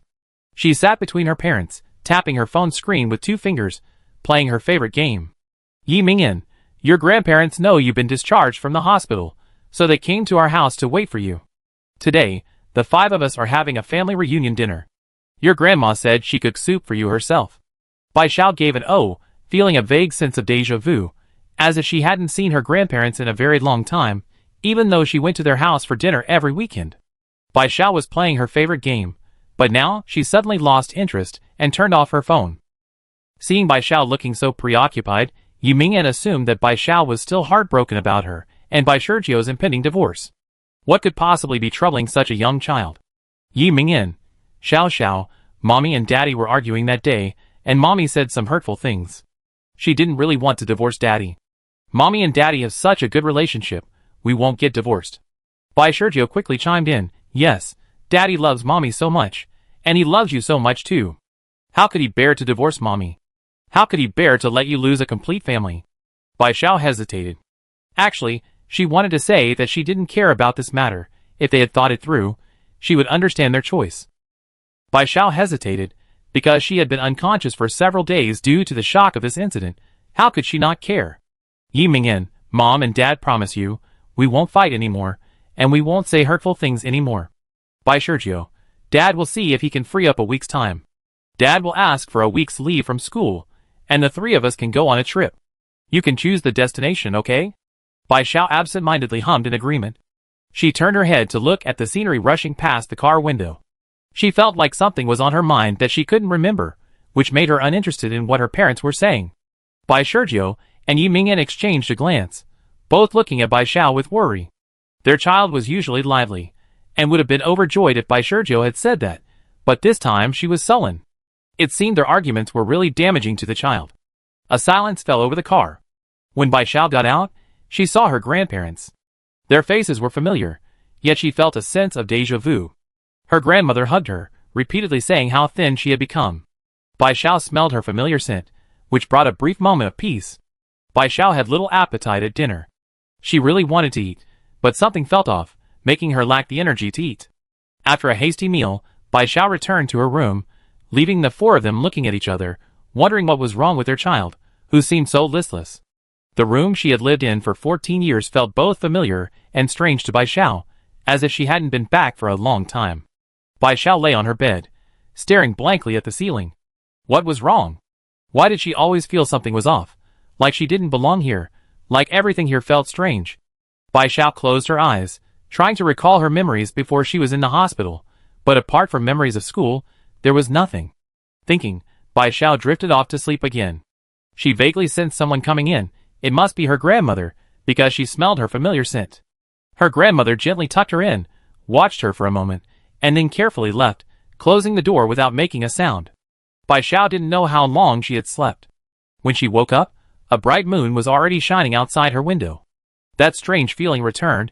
She felt she hadn't seen such a crescent moon in a very, very long time. But she felt her thought was illogical. The moon is usually crescent-shaped. A full moon only lasts a few days a month. Why did she feel like she hadn't seen a crescent moon in ages? Moreover, she felt the moon wasn't bright enough. She imagined the moon outside should be round and very bright, illuminating everything clearly. But she had hardly ever seen a moonlit night like this in her life. How could she have such a thought? Suddenly, there was a knock at the door. Bai Xiao's heart tightened, her hair stood on end, and she went into a state of high alert, her hand instinctively reaching for her waist. After feeling for nothing, Bai Xiao froze. What was she trying to reach for? Shouldn't she have some weapon at her waist? But how could that be? Leaving aside the fact that she lived in a peaceful era and a peaceful country, she was in her own home. Was it really necessary to react like this to a knock on the door? Miss, are you awake? It was the housekeeper's voice. She must have come to ask after seeing the light in her room was on. Bai Xiao, what is it? Miss didn't eat much at noon, and didn't get up for dinner tonight.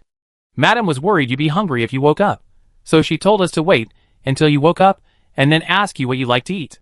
Bai Xiao, I'm not hungry, I don't want to eat anything. Alright, then tell me if you're hungry. Mississippi. Bai Xiao absent-mindedly hummed in agreement, her eyes fixed on her bedroom door. For some reason, she was constantly worried that something would break down the door, but this wasn't a horror movie. Chapter 269. Beside her grandmother, Bai Xiao quickly fell asleep and then had a dream. In her dream, she found herself in an unfamiliar forest. Looking up, she saw the moon hanging high in the dark sky, large and round, radiating a silvery white light that illuminated everything below. Bai Xiao was certain she had never been here before, yet for some reason, it felt strangely familiar, as if she had been here countless times. Bai Xiao felt she should see a psychologist. She suspected she had a mental problem, otherwise, how could she explain her abnormal behavior both when awake and asleep? Yes, Bai Xiao knew she was dreaming, knew it was her dream, but she didn't know how to wake herself up. Since she couldn't wake up, Bai Xiao decided not to rush and decided to take a walk. As soon as she took a step, her gaze fell on her feet, and she noticed something was wrong. She was wearing a pair of black leather boots, but she had never bought those shoes before. Then she realized her outfit was off. She was wearing a black tank top, black trousers, a black crop jacket, and a small black bag at her waist. She had never dressed like this before. Could she dress completely differently in her dreams? Bai Xiao reached for her bag, wanting to check if there was anything inside, but the movement made her stop, and her hand seized its retrieval. The action felt incredibly familiar. When she heard a knock on the door in her room, she instinctively reached for her waist and found it empty, exactly the same feeling she had now experienced when reaching for her bag. Sometimes muscle memory is more profound than cerebral memory. What the brain forgets, the muscles don't. Therefore, she must have had a bag hanging from her waist for at least a period of time, and this bag most likely contained a weapon, otherwise, she wouldn't have instinctively reached into it in self-defense. Bai Xiao reached into the bag and, sure enough, touched something cold. She pulled it out and saw a very miniature, palm-sized long scythe. Bai Xiao was completely bewildered. Was such a small scythe a toy? It didn't look like a weapon for self-defense at all. Just as this thought crossed her mind, the scythe in her hand instantly grew larger, its length surpassing her own. It was a truly enormous scythe, about the size of the Grim Reaper's scythe in her memory, but even cooler. Bai Xiao was a little surprised, but for some reason, she felt it was only natural. She examined the scythe closely, and finally noticed words on the handle. The words exclusive weapon were written in large characters on it, and now the scythe was in her hand, undoubtedly her exclusive weapon. But why would a 14-year-old middle school girl possess such a dangerous weapon? Not only was it sharpened, but it also appeared extremely razor-sharp. Bai Xiao was completely baffled, but she could sense that the side seemed to have a life of its own, communicating with her. This communication wasn't verbal, she could feel the side trying to express something to her. Bai Xiao closed her eyes, carefully sensing what the side wanted to tell her. Master, I have used the item awakening card. This is your only chance to awaken you. This is an illusion. Please don't become lost in it. You are still in the 9th level of the monster realm. The dungeon will soon close. If you don't wake up, you won't be able to get out. Bai Xiao suddenly opened her eyes. She couldn't remember anything, but she understood the meaning of the sickle. It turned out that what she felt was wrong here wasn't her imagination. Something was genuinely wrong. This was an illusion. She didn't know why she was in an illusion, nor did she understand the meaning of the 9th level of the secret realm dungeon, but she knew that since it was an illusion, she couldn't stay here. Bai Xiao woke up with a start from her dream, sitting up abruptly. Her grandmother, who was already asleep, thought she had a nightmare and groggily tried to comfort her. Did you have a nightmare? Come to Grandma's arms. Grandma will rub your back. You fall asleep soon. Bai Xiao stared at her grandmother, then suddenly said, You're fake. Her grandmother looked helplessly at her. What nonsense are you talking about, child? Grandma has real and fake versions. Bai Xiao sighed silently. She didn't know what had happened, but one thing she was certain of, her memories had been erased since she was 14. She didn't know how old she was now, but she was definitely not 14.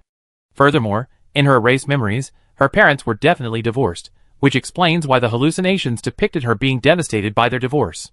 Perhaps other events occurred that affected her relationship with her parents, otherwise, she wouldn't be so distant from them, yet so close to her grandmother. Seeing Bai Xiao remain silent, her grandmother sat up. Xiao Xiao, are you feeling unwell? Should we call a doctor to come and check on you? Still feeling down? Grandma will ask for a long day off tomorrow.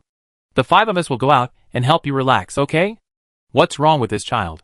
Why isn't she saying anything? Grandma will worry if you keep this up. Bai Xiao felt a little dizzy. Her grandmother's voice sounded muffled, as if through a layer of something, and she also felt tinnitus. Through the tinnitus, she heard a strange voice.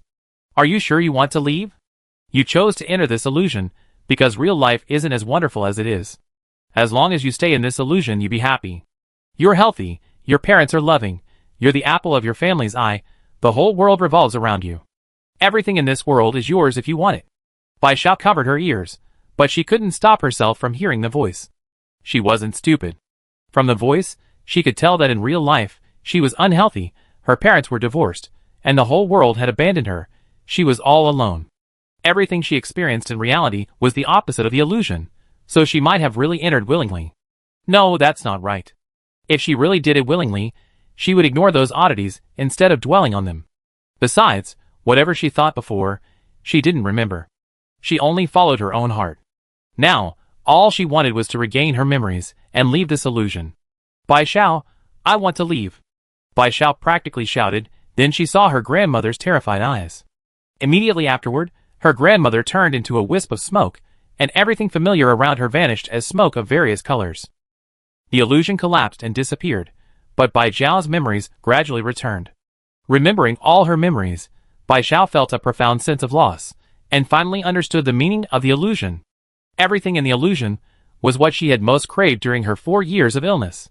She wasn't sick, her parents hadn't divorced, the ghost deer truly was the best psychologist in the monster world. Chapter 270. Bai Xiao briefly recounted her experience in the 9th level of the secret realm. Although she didn't describe it in detail, the team members could still tell how dangerous it was. Can I survive? Watching Calabash Brothers as a child was definitely the right thing to do. A soft knife is more powerful than a hard one. All illness is cured. I hope you guys don't go. I only went because I have the awakening card. Without it, I wouldn't have been able to wake up at all. The first 8 levels of the monster secret realm only required killing the level's boss. Even if you couldn't defeat them, the combat suit's defensive capabilities would prevent most of the damage, allowing you to leave the secret realm. But this 9th level was different from the others. In her illusion, 18 and Yang perished there. Although it was an illusion, Bai Xiao felt it was reasonable. Even if everyone could remain vigilant at the beginning, staying in the illusion for too long would cause memory confusion, making it impossible to remember anything about the survival game. The chances of them being left behind would be much greater. Therefore, Bai Xiao didn't want them to attempt the 9th level of the monster secret realm. 18-year-old cleaning lady, you're right, the 9th level is very dangerous, but we can't afford not to go. If we don't go, we only survive until the 9th night of cleansing. Wei Shui Yang Yang. The situation is beyond our control. We have to try, no matter how difficult it is. Swaying Lily, why do you say that? Don't you have other plans for not letting us enter the 9th level of the secret realm? Bai Xiao was troubled. She didn't know how to explain to everyone that the human world was already making efforts, because she wasn't sure if the human world could eliminate them in time for the 9th night of cleansing. All illness is cured. No, I was just saying, because it really is too dangerous. Bai Xiao still didn't mention what was happening in the human world, and no one considered that possibility. After all, not everyone could have the wild imagination to guess that the monster world and the human world were on the same planet. Soon it was 6 o'clock in the evening, and CC's announcement rang out. The 18th night, the 5th night of cleanup, arrived. The number of gray wolf monsters had increased 5-fold, with 150 gray wolf monsters appearing on each floor. Cleanup target: players who hadn't cleared the 5th level of the monster realm. Gray wolf monster appearance countdown: 10, 9, 1. Hearing that today was the night of cleanup, Bai Xiao knew it had nothing to do with her. The team members had already cleared the 7th level and could enter the 8th level tomorrow, so it wasn't their concern either. As for the others, many would definitely die today, but she couldn't care less. She was preoccupied with her own worries. Today she had already cleared the 9th level of the monster realm. It was only the 18th day, and her progress was already nearing its end. Tomorrow she entered the secret realm instance and can attempt the 10th level. She doesn't know what will happen after passing the 10th level. Perhaps originally, passing the 10th level meant the end of the game. But now that her progress is so much faster, what she faced in the 10th level is unknown. Tonight is exceptionally long for Bai Xiao. She went to bed early but tossed and turned, unable to fall asleep. The 18th night, the 5th cleanup night, has ended. Currently 3,442 people survive in Unit 4 of Building 90. The survival reward for the 18th night, the 5th cleanup night, is Nightmare Coins X 3000. Bai Xiao was awakened by CC's announcement and realized she had fallen asleep sometime last night. She remembered that when the rankings were tallied yesterday, there were 7,884 survivors. Overnight, that number had dropped to 3,442. 4,442 players were wiped out. More than half the players hadn't even cleared the 5th level of the dungeon? With the survivor count below 4,000, wouldn't there be another merge tonight? There were only 40 dorm buildings left now. After another merge night, there would be at most 20. Bai Xiao got out of bed and went to the bathroom to wash up. She wondered if there was any progress on the human world side. She had no idea. The chat lobby was still filled with complaints about not being able to enter the monster weapon forging room, while her team was discussing Bai Xiao's entry into the final level of the monster dungeon today. The theme of the 10th level of the dungeon was an interview, most likely a story-driven dungeon like the 3rd level. Bai He had the most experience with interviews. But Bai Xiao felt it wasn't that simple. However, she would have to wait until after 8 a.m. to draw any conclusions. Bai Xiao left the secret realm too late yesterday, so the first team didn't go to the monster restaurant and therefore missed the forest dungeon. Everyone's urging him to come out earlier today. All illness is cured. I try to come out early. Can I live? I've been looking forward to entering the forest dungeon for ages. We all know what monsters we encounter later. It feels like we got a cheat code, unlike before when we were caught off guard. These past few days, everyone's been discussing what Bai Xiao said about the monsters in the forest dungeon and brainstorming ways to deal with them. However, until they actually face them, it's all just theory, so everyone's really looking forward to the forest dungeon. Although Bai Xiao didn't feel anything special, everyone was so expectant, and she secretly cheered herself up, determined to get out of the dungeon as soon as possible today. 8 o'clock in the morning arrived quickly. After the announcement, a vortex door appeared on the dormitory wall. Bai Xiao looked at the vortex door. She had entered more than 10 times. This might be her last time going in. Today, she was going to see what the final challenge was like. Bai Xiao, scythe in hand, stepped into the vortex door. The familiar scene greeted her. The first thing Bai Xiao saw was a door with a sign that read Human Resources Manager's office. This was the terrain of the monster restaurant. This office belonged to Mian Xiaowan, the Human Resources Manager of the monster restaurant. Bai Xiao was immediately puzzled. Could it be Mian Xiaowan inside? The 10th boss of the dungeon was the Human Resources Manager of the monster restaurant? Mian Xiaowan was usually incredibly busy. Did she have time for a side job? Thinking this, Bai Xiao pushed open the office door. The door opened, and Bai Xiao saw that everything inside was exactly the same as Mian Xiaowan's office, except for the person sitting in the office chair. Let's call it a person for now, since it was indeed attached to a human torso and limbs, but Bai Xiao couldn't see its appearance clearly because it was disguised, wearing a black, tight-fitting bodysuit, exactly like the suspect Xiao He from a certain cartoon. As for its face, it wore a very ugly demon mask, with a blue face and fangs, and most strangely, a pair of horns on the mask. These horns weren't on the mask, but on the back, more like they were growing from the top of the person's head, like those demon horns, pure black. The person looked up at Bai Xiao, extended its left hand, and gestured for Bai Xiao to sit down. Remembering that the theme of the 10th level was an interview, Bai Xiao obediently sat down. Chapter 271. Bai Xiao sat down and noticed the 30-day cleanup plan on the man's desk. She glanced at the masked man and instantly realized that the boss of the 10th level was different from the previous bosses. He knew something about the survival game. He might even be one of the game's planners. In short, he was definitely not a monster from the monster world, nor could he be human from the human world. The man opened a drawer, took out a standee, and placed it on the table. Bai Xiao looked closely. The standee read interviewer. Did this mean the interview had begun? The interviewer spoke, his voice androgynous. Bai Xiao, your game progress is too fast. This wasn't the first time Bai Xiao had heard this, but she didn't see anything wrong with a fast game progress, so she remained silent and listened to the interviewer continue. Interviewer, you already affected this game. Now I give you two choices. First, you join the survival game and become one of us. You permanently gain this powerful body, and we also grant you eternal life. In your human terms, we can make you a god. Bai Xiao stared at him for a few seconds before coldly saying, is this level also an illusion? Unfortunately, I have no interest in becoming a god. The interviewer's voice remained flat. Oh? What about a healthy body? You're not interested in that either? Bai Xiao pursed her lips, remaining silent. She couldn't refute this, because she was extremely interested. Interviewer, this body of yours was created by us. You like it, don't you? Compared to your original body, this body is practically perfect. It can bear power of any attribute, and even the most severe injuries can be repaired. It's a pity, this body's lifespan is only 30 days. After 30 days, the game ends, and all players' bodies will collapse. The interviewer continued, you think we don't know you're behind this? Even if you pass the game and return to your original body, you still die. The interviewer suddenly leaned closer to Bai Xiao. But now, you can choose. You have the chance to have it forever, as long as you join us and become one of us.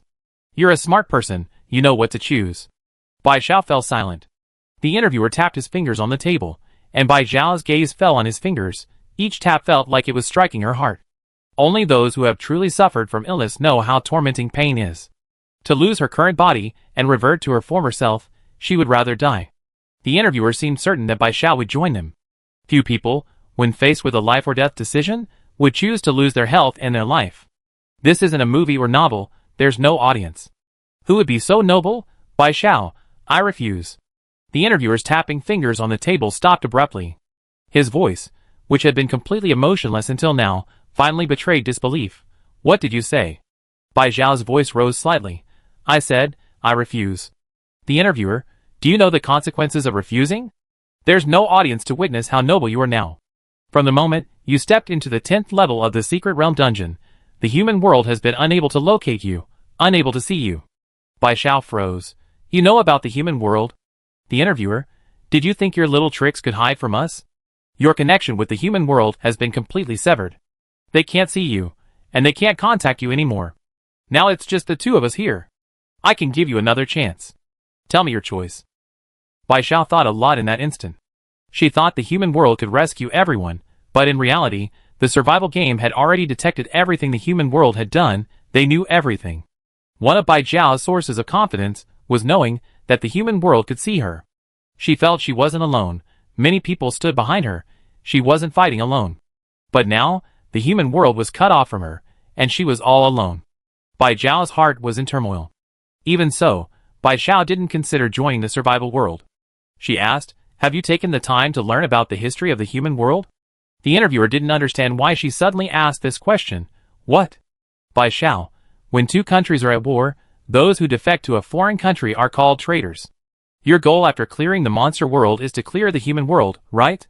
If I joined you, my crime would be even greater than that of a traitor. Interviewer, that's because there are still people living in your human world, and people are telling this history, so the sinners of history are nailed to the pillar of shame and infamous for eternity. But after we cleanse the human world, humanity will cease to exist.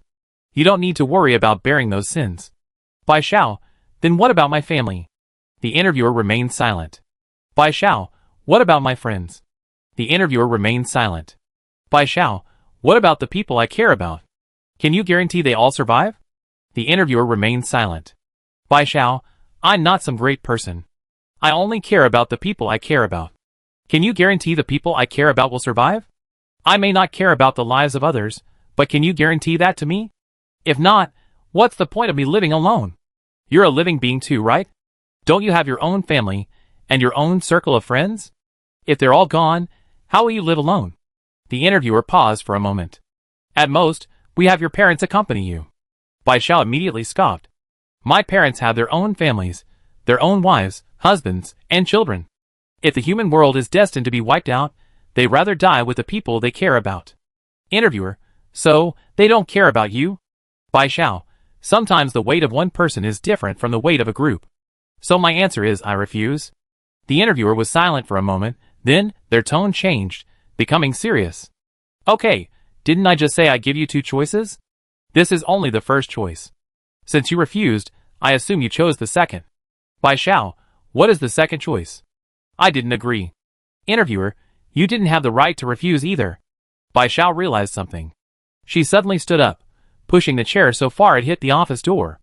Bai Xiao kicked the chair aside and opened the office door, but didn't see the vortex portal leading out of the secret realm. She turned to look at the interviewer, who remained calmly seated. Congratulations, you've been hired. From now on, your position is the boss of the 10th level of the secret realm dungeon. Your only task is to kill all the players who enter the 10th level. Chapter 272. Bai Xiao's heart tightened, and she blurted out instinctively, what do you mean? The interviewer said, the game is only halfway through. The boss of the 10th level hasn't been chosen yet, and you, having progressed too quickly, became the first player to enter the 10th level of the secret realm dungeon, and luckily became the boss. As he spoke, familiar gray-black smoke appeared out of thin air, clearly targeting Bai Xiao. It spread rapidly, and the terrain of the 10th level suddenly shrank, leaving Bai Xiao nowhere to hide. Images of Taisher, Sei, and various other monsters with red eyes flashed through Bai Xiao's mind. She absolutely refused to become one of those mindless monsters. She would rather die than become a monster controlled by others. Interviewer, stop struggling. You can't escape these things. And don't even think about suicide. Don't you still have the cat monster's treasure? Sometimes, not dying isn't a good thing. Bai Xiao, who was about to kill herself with the scythe, froze. She then remembered she had the healing gem. Even if she tried to commit suicide, she couldn't die. Moreover, the magic of the healing gem lies in the fact that once you gain its approval, it will protect you regardless of whether you carry it or not. After all, the healing gem is the cat monster's treasure, but there's only one. It's impossible for every cat monster to carry it. So even if Bai Xiao threw away the healing gem, it would be useless. It was at this moment that Bai Xiao pieced everything together, and she understood everything. The survival game turned a blind eye to her contact with the human world, allowing her and the monster world to feel they had received human help and placed their hopes on the human world. As the link between the human world and the monster world, the cat monster clan offered their most precious treasure to ensure her survival, granting her immortality. The survival game's premise is that clearing 10 levels of the monster dungeon ends the game, and the condition for clearing each level is defeating the boss. Even the most difficult levels offer a glimmer of hope for victory. But what if the boss of the 10th level of the dungeon is immortal? Therefore, this interview was completely unnecessary. She was already the predetermined boss of the 10th level in the survival game. The two choices given by the interviewer were also deceptive. No matter what she chose, her ultimate fate was to become the boss of the 10th level. Bai Xiao was incredulous. She had been manipulated like this. All her perceived hope, the belief that she could break the game, the belief that she could save the monster world, and the humans trapped in the survival game, was all an illusion created by the game itself. She was already part of the game, a pawn in their game. Every step she took meticulously planned. Bai Xiao, then you can stay here with me. Bai Xiao's eyes reddened with rage. She recklessly attacked the interviewer with her scythe, but the next second the scythe passed right through the interviewer's body, and her limbs were entangled in smoke. The interviewer maintained her infuriatingly calm tone. You can't kill me. This isn't my true form. Just be a decent boss in the 10th level. Wait, How is this possible? The interviewer's tone finally softened. Bai Xiao, whose hands and feet were supposed to be modified by the smoke, suddenly emitted a golden light. Under the golden light, the smoke binding her hands and feet dissipated until it vanished completely. Bai Xiao didn't know why her body was emitting golden light, but she knew it was a good thing. At least, she wouldn't be controlled anymore, wouldn't become a monster that only knew how to kill. The interviewer's tone was somewhat gritted. This is a body I created. What did they do to your body? He took a step forward, seemingly wanting to examine Bai Xiao's body, but then stopped. Bai Xiao inexplicably felt that he was somewhat wary. Although she didn't understand what had happened, it didn't stop Bai Xiao from opening her mouth and mockingly saying, "Weren't you arrogant and treated everyone as pawns, calculating everything? How could you not know what's wrong with my body?" The interviewer said harshly, "They only know how to play petty tricks. Do you think they can save you? You stay here, and you never get out." After saying that, he disappeared before Bai Xiao's eyes, leaving Bai Xiao alone in the 10th level of the secret realm. Then Bai Xiao discovered that a health bar, just like the other level bosses, had appeared above her head. All illnesses cured. Health, 1,000,000,000. Bai Xiao saw her details. There were no other categories, only a dizzying array of zeros for her health, because she was practically invincible. She couldn't even imagine the despair the players, who had finally reached the 10th level, would feel seeing her health bar. If she remained trapped here, facing 18 and his group in the future wasn't out of the question. 18 and his group couldn't kill her, but without killing her, they couldn't clear the level, and failing to clear the level would result in the loss of their inventory resources. This wasn't just a conspiracy, it was a blatant scheme to prevent human players from surviving. Bai Xiao felt that what the angry Lion King had overheard about surviving players was deliberately orchestrated for him, to keep everyone from giving up hope, and to encourage them to strive to survive until they became the 10th boss. She had now seen through everything, but the problem was she couldn't reveal it to anyone, leaving her only with regret. She searched the 10th level of the secret realm thoroughly, inside and out, but still couldn't find an exit. That makes sense though. If there really was an exit, the monsters like Ironstone, who still retained consciousness, would have escaped long ago. How could they be trapped in the secret realm forever? She tried opening the game panel again, but as she suspected, it wouldn't open, and she couldn't use her inventory. However, her current body was immortal, so she shouldn't have to worry about starving or dying of thirst. The only somewhat useful discovery was that she could freely alter the terrain, probably because she was the boss of this level. Bai Xiao sighed, wondering what would happen if she couldn't go back, what would happen if her teammates couldn't contact her, and what would happen if the people in the human world suddenly couldn't see her. But what exactly was the golden light emanating from her? Why could it dispel the black mist? It seemed even the interviewer was wary of her golden light. Was it some kind of substance they feared? Bai Xiao changed the terrain to her own room. If she hadn't seen her own room in the illusion, she probably would have changed it to her dormitory. Because she hadn't slept in her own room for so long, she slept in a hospital bed for years, and she much rather have a dormitory. Lying on the soft bed, Bai Xiao forced herself into hibernation. She would wait for the next player to enter the 10th level of the secret realm dungeon. Based on everyone's current progress, this person was very likely to be 18. She would tell her what had happened and let her leave. Chapter 273. Bai Xiao entered the 10th level of the secret realm dungeon. The entire first team was paying close attention to her, checking her avatar every few minutes to see if it was lit up. Swaying Lily, "Don't be so nervous," Xiao Xiao said. "She got a special item and gained immortality, right? She'd definitely be fine. Can I survive? Knowing is one thing, but worrying is another. Besides, she doesn't have time to reply to our messages. The only way we can be sure of her safety is by checking if her avatar is still lit up, which is why we keep checking." 18-year-old cleaning lady. "But speaking of which, it's afternoon now, we all come out. Why hasn't Xiao Xiao come out yet?" Wei Shui Yang Yang. "Level 10 is probably difficult, and if she doesn't come out, there might be a chance to defeat the level 10 boss, which is why it's dragging on so late. Can I survive? I wonder what happens after completing level 10. Everyone's saying that completing level 10 means the game is over, and you can leave the survival game." Ruffled Lion King. "It's only a little past 3 p.m., there's still about an hour left, let's wait a bit longer." And so, the first team waited until almost 4 o'clock. Very like Junior Sister, "It's already 3:59, hasn't Xiao Xiao come out yet?" Swaying Lily. "I'm at her dorm door, knocking but no one answers, she hasn't come back yet." Elegant Pian. "Wait a little longer, maybe she come out at the last minute like yesterday, there's still 1 minute left. Can I survive? Yes, yesterday she also didn't send a message in the team chat until after 4 o'clock. Let's wait patiently. After all, the final stage is definitely difficult. It's normal for her to come out late. The monster realm is about to close. Players who have not yet evacuated must evacuate within 10 seconds. Otherwise, the vortex gate to the monster realm will close, and players will be trapped in the monster realm until it reopens at 10 a.m. the next day. 10, 9, 1. The reward for today's top 10 players on the Monster Realm leaderboard is Dinner X1. Monster Realm leaderboard.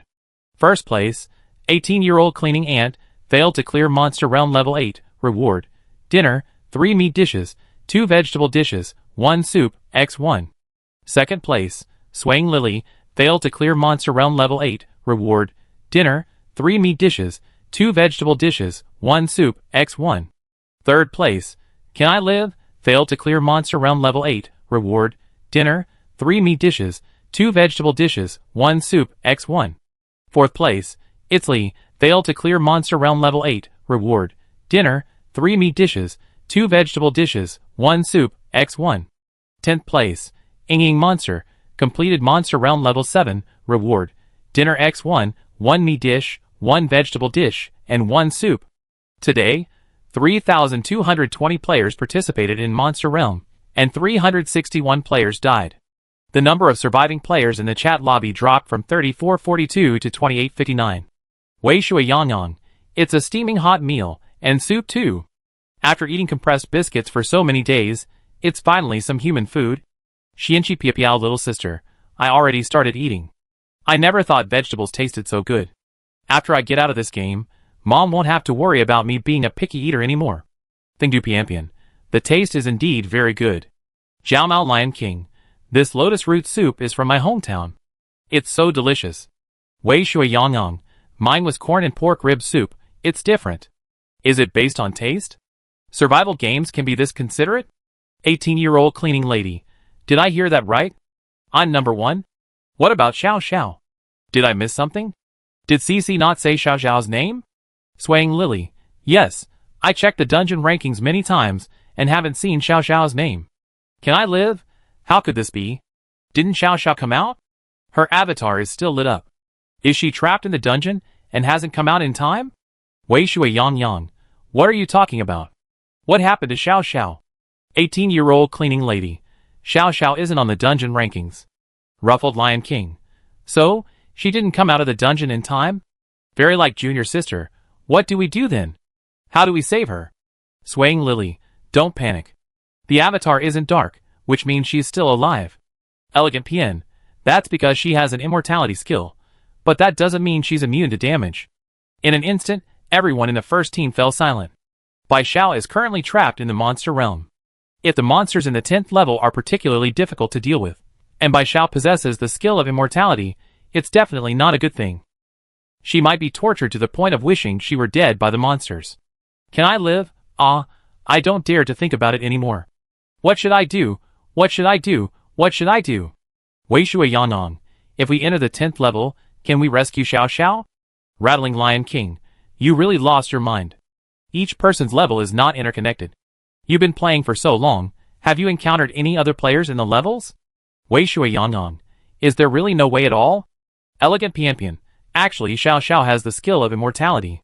Every day the dungeon opens, she might be able to get out. As long as she's alive, there's always a chance. Swaying Lily, Piampian is right. We shouldn't panic. I believe that as long as Xiao Xiao isn't dead, she'd find a way to get out of the dungeon.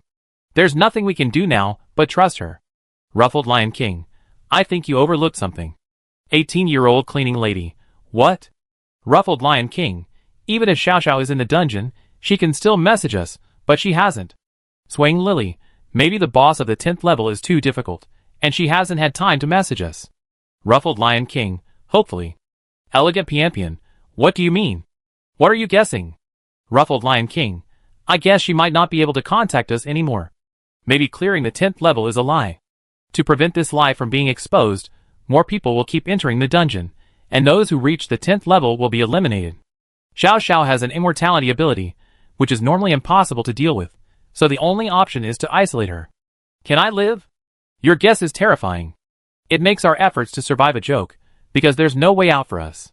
Elegant Pien, but I think his guess is reasonable, and it fits the typical style of survival games, doesn't it? Swaying Lily, we haven't even reached level 10, it's all just speculation. Anyway, the good news is that no one is dead. Can I live? Our progress is too slow. We haven't even passed level 8 yet, let alone level 9 or 10. But I don't think I can pass level 8 anytime soon unless I add a few more skills. Chapter 274. The 18-year-old cleaning lady. I can try a few more times tomorrow to see if I can pass level 8. Right now, all we can do is clear the level quickly and figure out what level 10 is like. The Swaying Lily. That's all we can do. The first team was worried because Bai Xiao hadn't come out of the secret realm dungeon, but there was nothing they could do except pray that Bai Xiao was alright. The number of survivors in the dormitory building had dropped to 2,859, so after nightfall at 6 o'clock, tonight was the 5th merge night. Building 90, Unit 4, merged with 4 other dormitory buildings, luckily becoming the main building, saving the 18-year-old team from fighting for dormitories. Tonight's merge night saw even more killing, because everyone's food and water had been depleted due to the failed secret realm dungeon runs. Normally, everyone stayed in their dormitories, so it wasn't easy to kill and steal backpack supplies. But tonight, with so many people in the corridors, naturally many people were ruthless in their pursuit of food and water. The corridors were in chaos all night, with countless drops of blood and countless players killed. The 18th group asked Fourth, who said there were now 10 dormitory buildings left. Based on their guess that only 1 dormitory building remained per unit, there was only 1 more night of merging. At 6 o'clock in the morning, the number of surviving players in Unit 4 of Building 90 was 8,785. The original total number of players in the merged 5 dormitory buildings was 14,309, meaning 5,524 people died overnight. The first squad didn't care about the number of survivors or today's survival rewards. They were anxiously waiting for the secret realm dungeon to open, hoping that Bai Xiao could escape from it today. Bai Xiao had been trapped in the secret realm instance all night. Since being transported to the survival game, her only entertainment had been chatting with other players in the game interface or with her teammates. But now her game interface was inaccessible, leaving her only able to pass the time by sleeping. She didn't wake up until 8 a.m. this morning when the secret realm instance opened and she heard CC's voice. For the first time after being trapped all night, Bai Xiao found CC's voice quite endearing. Just as she thought this, CC's voice rang in her mind. Bai Xiao, can you hear me? Please reply if you can. Bai Xiao almost jumped up excitedly. I can hear you, I can hear you, I can hear you. Bai Xiao knew that only she could hear CC's voice. The human world had contacted her through CC, and she was afraid they wouldn't hear her, so she repeated that she could hear her several times, each time louder than the last. Great. We discovered that the 10th level of the secret realm instance was the weakest point in the entire instance, so we controlled CC to enter. Are you trapped inside? Bai Xiao, I'm the boss of the 10th level of the secret realm now. I can't get out. Do you have any solutions? You're the boss of the 10th level of the secret realm? No wonder the other levels of the secret realm are so resistant to CC entering, but the 10th level isn't. Bai Xiao is the boss of the 10th level. This is her territory. Apart from the game rules, everything here is up to her. Bai Xiao knew from the beginning that CC would be occasionally hijacked by the human world, so in her heart, CC is practically one of her own. She doesn't reject CC, which is why the human world can use CC as a vessel to enter the secret realm. We can't rescue you either.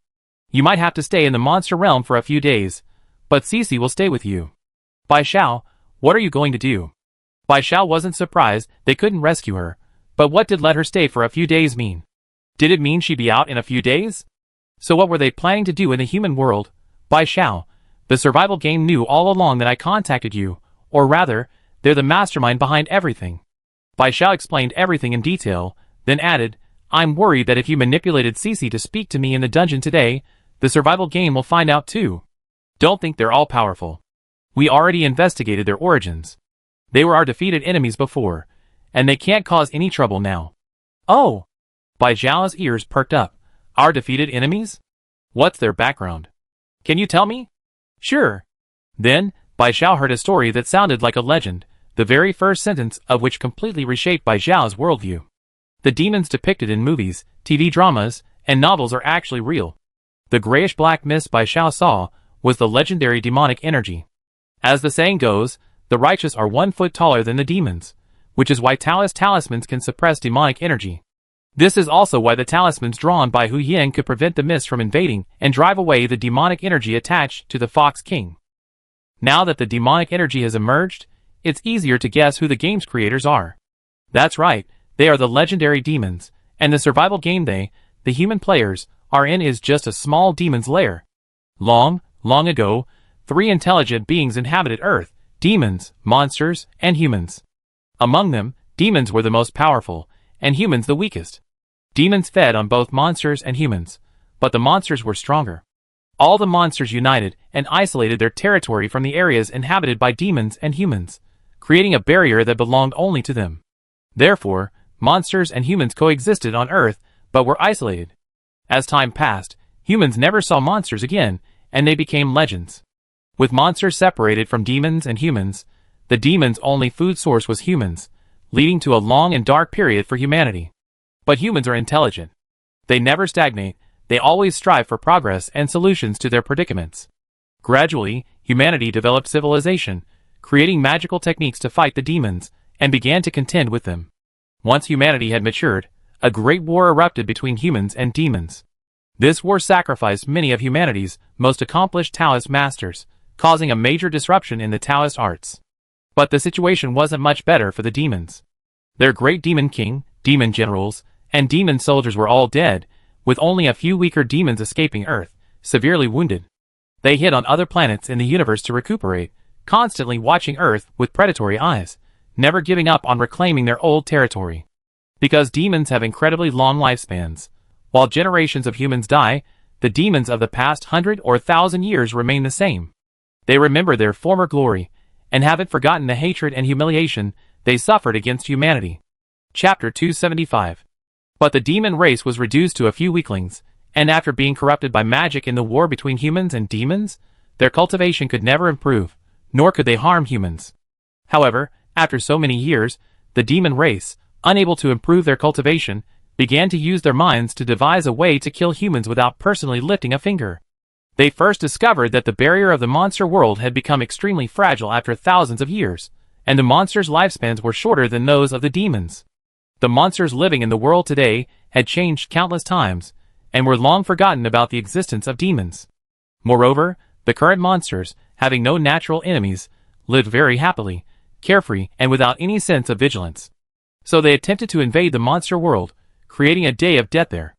In reality, they were a very weak demon race. They couldn't even kill the snake woman monsters. But they possessed demonic energy, a valuable resource left behind by their former demon king. This energy could control any creature, turning them into puppets of the demon race. Thus, they turned the entire snake woman monster race of the monster world into demon puppets. They initially believed that since monsters weren't human, harming them wouldn't cause any harm. However, perhaps they went too far, leaving no snake woman monster alive, which disrupted the world's balance and caused a backlash against them. So, on their subsequent day of death, they deliberately left a few cubs alive. This, as expected, prevented them from suffering the backlash. Next, they used demonic energy to plunder the souls of some humans. To prevent these souls from dissipating too quickly outside their bodies, they created containers to hold them, the bodies of the human players now.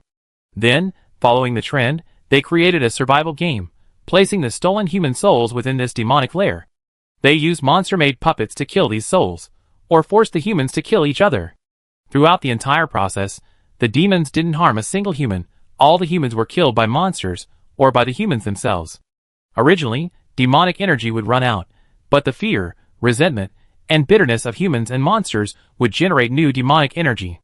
The survival game was overflowing with negative human emotions, and the monsters in the monster world lived in constant fear of death, so the demons never lacked demonic energy. They used demonic energy to slowly erode the monster world, and also used these stitched-together puppets, composed of monsters and humans, to create entangled, misunderstanding, and more resentful creatures than ordinary puppets. This resentment provided them with a continuous source of energy, making the stitched-together puppets incredibly difficult to kill. If all the monsters in the monster world and the humans in the survival game were turned into stitched-together puppets, they wouldn't need to personally attack the human world. These puppets could easily destroy it and reclaim their territory. They learned this thanks to Bai Zhao's suggestion to seek out a Taoist priest. A Taoist master had left him an ancient book containing accounts of the war between humans and demons, as well as monsters and other such events. However, The Taoist priest didn't take this book seriously, assuming it was just an ancient novel. It wasn't until the National Investigation Team arrived, explaining that Bai Xiao and the other young people had suddenly fallen into a coma and become vegetative. Only then did the Taoist priest realize that what his master had taught him wasn't just a novel or ancient book, but a true piece of history. Therefore, humanity abandoned using technology to enter the monster world and instead used methods from Taoist magic to break the barrier.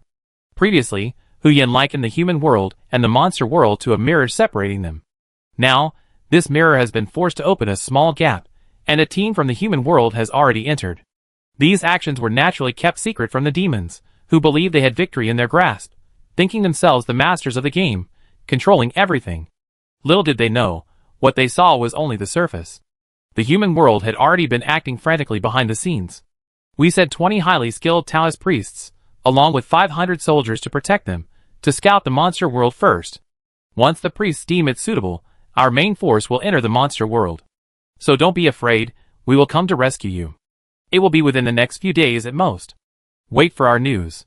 Bai Xiao breathed a sigh of relief. This was truly a thoroughly enjoyable explanation. Something that had puzzled her for so long had been explained clearly. Although it sounded like a myth, upon closer examination, it made sense. Bai Xiao, are the people who died here truly dead? Can they come back to life? Bai Xiao was very concerned about this, because she had witnessed too many deaths. Although she didn't know any of them, they were still vibrant lives. Moreover, all the souls plundered by the demons were the souls of young people, mostly between 18 and 40 years old. They were all so young. It would be such a pity if they lost their lives because of these undeserved calamities. Although Bai Xiao wasn't exactly lucky, she couldn't help but feel pity for others. The Taoist priest said it was possible, as long as their souls hadn't dissipated, they could be brought back. The demons plotted to kill them, turning their souls into puppets. While this affected their souls, the Taoist priests had the magic to restore them to their original state. Once their souls were restored, they could be returned to their original bodies, and they would return to normal. Bai Xiao, that's good. Although she couldn't change her own fate, she was happy that others had a good ending. Bai Xiao tried hard not to think about her own affairs, sighing, so demons really do exist in this world. Yes, if this hadn't happened, we wouldn't have believed it. Now, we need to attend to other things. Bai Xiao, it's alright, important matters are at stake. I'm quite safe here. Why am I here? Although it was the same voice, Bai Xiao knew the human controlling CC had left, and the one speaking now was CC. Someone's controlling me. Bai Xiao, 4th 4, you're not some kind of AI, are you? Let me guess what you are. A puppet from the demon realm? Bai Xiao found it quite interesting. 4th 4 had been quite convincing as a human before, but now that she knew the whole story, she felt 4th 4 wasn't an AI. She said it before, how could an AI have such rich emotions? 4th 4 angrily retorted, I'm not one of those mindless puppets. I'm a demon spirit, one of the 10 remaining demon spirits in the demon realm. Bai Xiao, what's a demon spirit? Chapter 276. CC ignored Bai Xiao. Bai Xiao called it several more times, but it seemed to have shut up, remaining silent. Bai Xiao was currently in the secret realm instance, completely unaware of the situation outside, and didn't know if the Taoist priests from the human world had found the survival game yet. Besides waiting, there was nothing she could do. She didn't even know the time. She only knew that when the secret realm closed, it would be 4 p.m., and when it opened, a whole day had passed. Hearing the sound of the secret realm instance opening again, Bai Xiao noticed a subtle difference. It seemed Cici was trapped in the secret realm instance, and other administrators had taken over managing Unit 4 of Building 90. It was very likely that it was Jiu, the original administrator of Unit 4 of Building 90. Bai Xiao said sarcastically, my job was stolen. Humph, what kind of job is that? We didn't want to do these things in the first place. If it weren't for your interference, all the dormitories starting with 4 would have disappeared, and I wouldn't be stuck here. Bai Xiao, oh, so you're willing to talk to me now? Cici fell silent again, but Bai Xiao was bored. She'd been trapped in the secret realm instance for 3 days, and besides Cici, there was no other creature she could talk to. Bai Xiao, what was that demon spirit you mentioned yesterday? If you won't tell me, I guess. You didn't mean the lowest ranking creature among demons, did you? That's why it doesn't even have a physical form. What are you saying? You're the lowest ranking creature. We demon spirits are immortal. Even you human Taoists can't do anything to us. We are the strongest demons. Cici's voice was furious, but since it had already said what Bai Xiao wanted to know, Bai Xiao didn't mind its tone. So demon spirits don't have physical forms. No wonder she could only hear Cece's voice, but not see its appearance. However, Bai Xiao, the strongest demon, remained skeptical. She felt that besides being immortal, demon spirits were useless, otherwise, they wouldn't be used by other demons as administrators in the survival game. To put it nicely, they were administrators. To put it bluntly, they were just laborers, the kind who work 30 days a week without a break. Bai Xiao, you're so powerful, how could you know what's happening outside? I'm trapped in the secret realm instance, how could I possibly know what's going on outside? Bai Xiao, if you don't know, you can guess. Maybe your demon companions are already dead. That's impossible, Bai Xiao, nothing is impossible. Bai Xiao believed that the human world definitely had a way to kill the demons who planned the survival game. Cece didn't believe her. It chattered arrogantly in Bai Xiao's ear, threatening to kill her if she wasn't released. Bai Xiao treated it like a mosquito buzzing in her ear, but Cece was even worse than a mosquito. A mosquito didn't suck blood or cause harm, and Cece couldn't do anything to her. Bai Xiao spent another boring day like this. She silently counted the days in her mind. Day 19 of survival, day 20 of survival, day 21 of survival, day 22 of survival.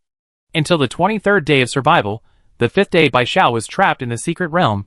She was teasing Cece when suddenly, she saw the 10th level of the secret realm dungeon appear with a vortex gate. Bai Xiao's attitude immediately became serious. Had a player reached the 10th level? Could it be 18 and the others? A familiar person emerged from the vortex gate, and Bai Xiao's eyes widened. It's you. The person who entered wasn't 18, nor anyone from the first squad, but the demon interviewer Bai Xiao had met just a few days ago. He looked injured, stumbling through the vortex gate.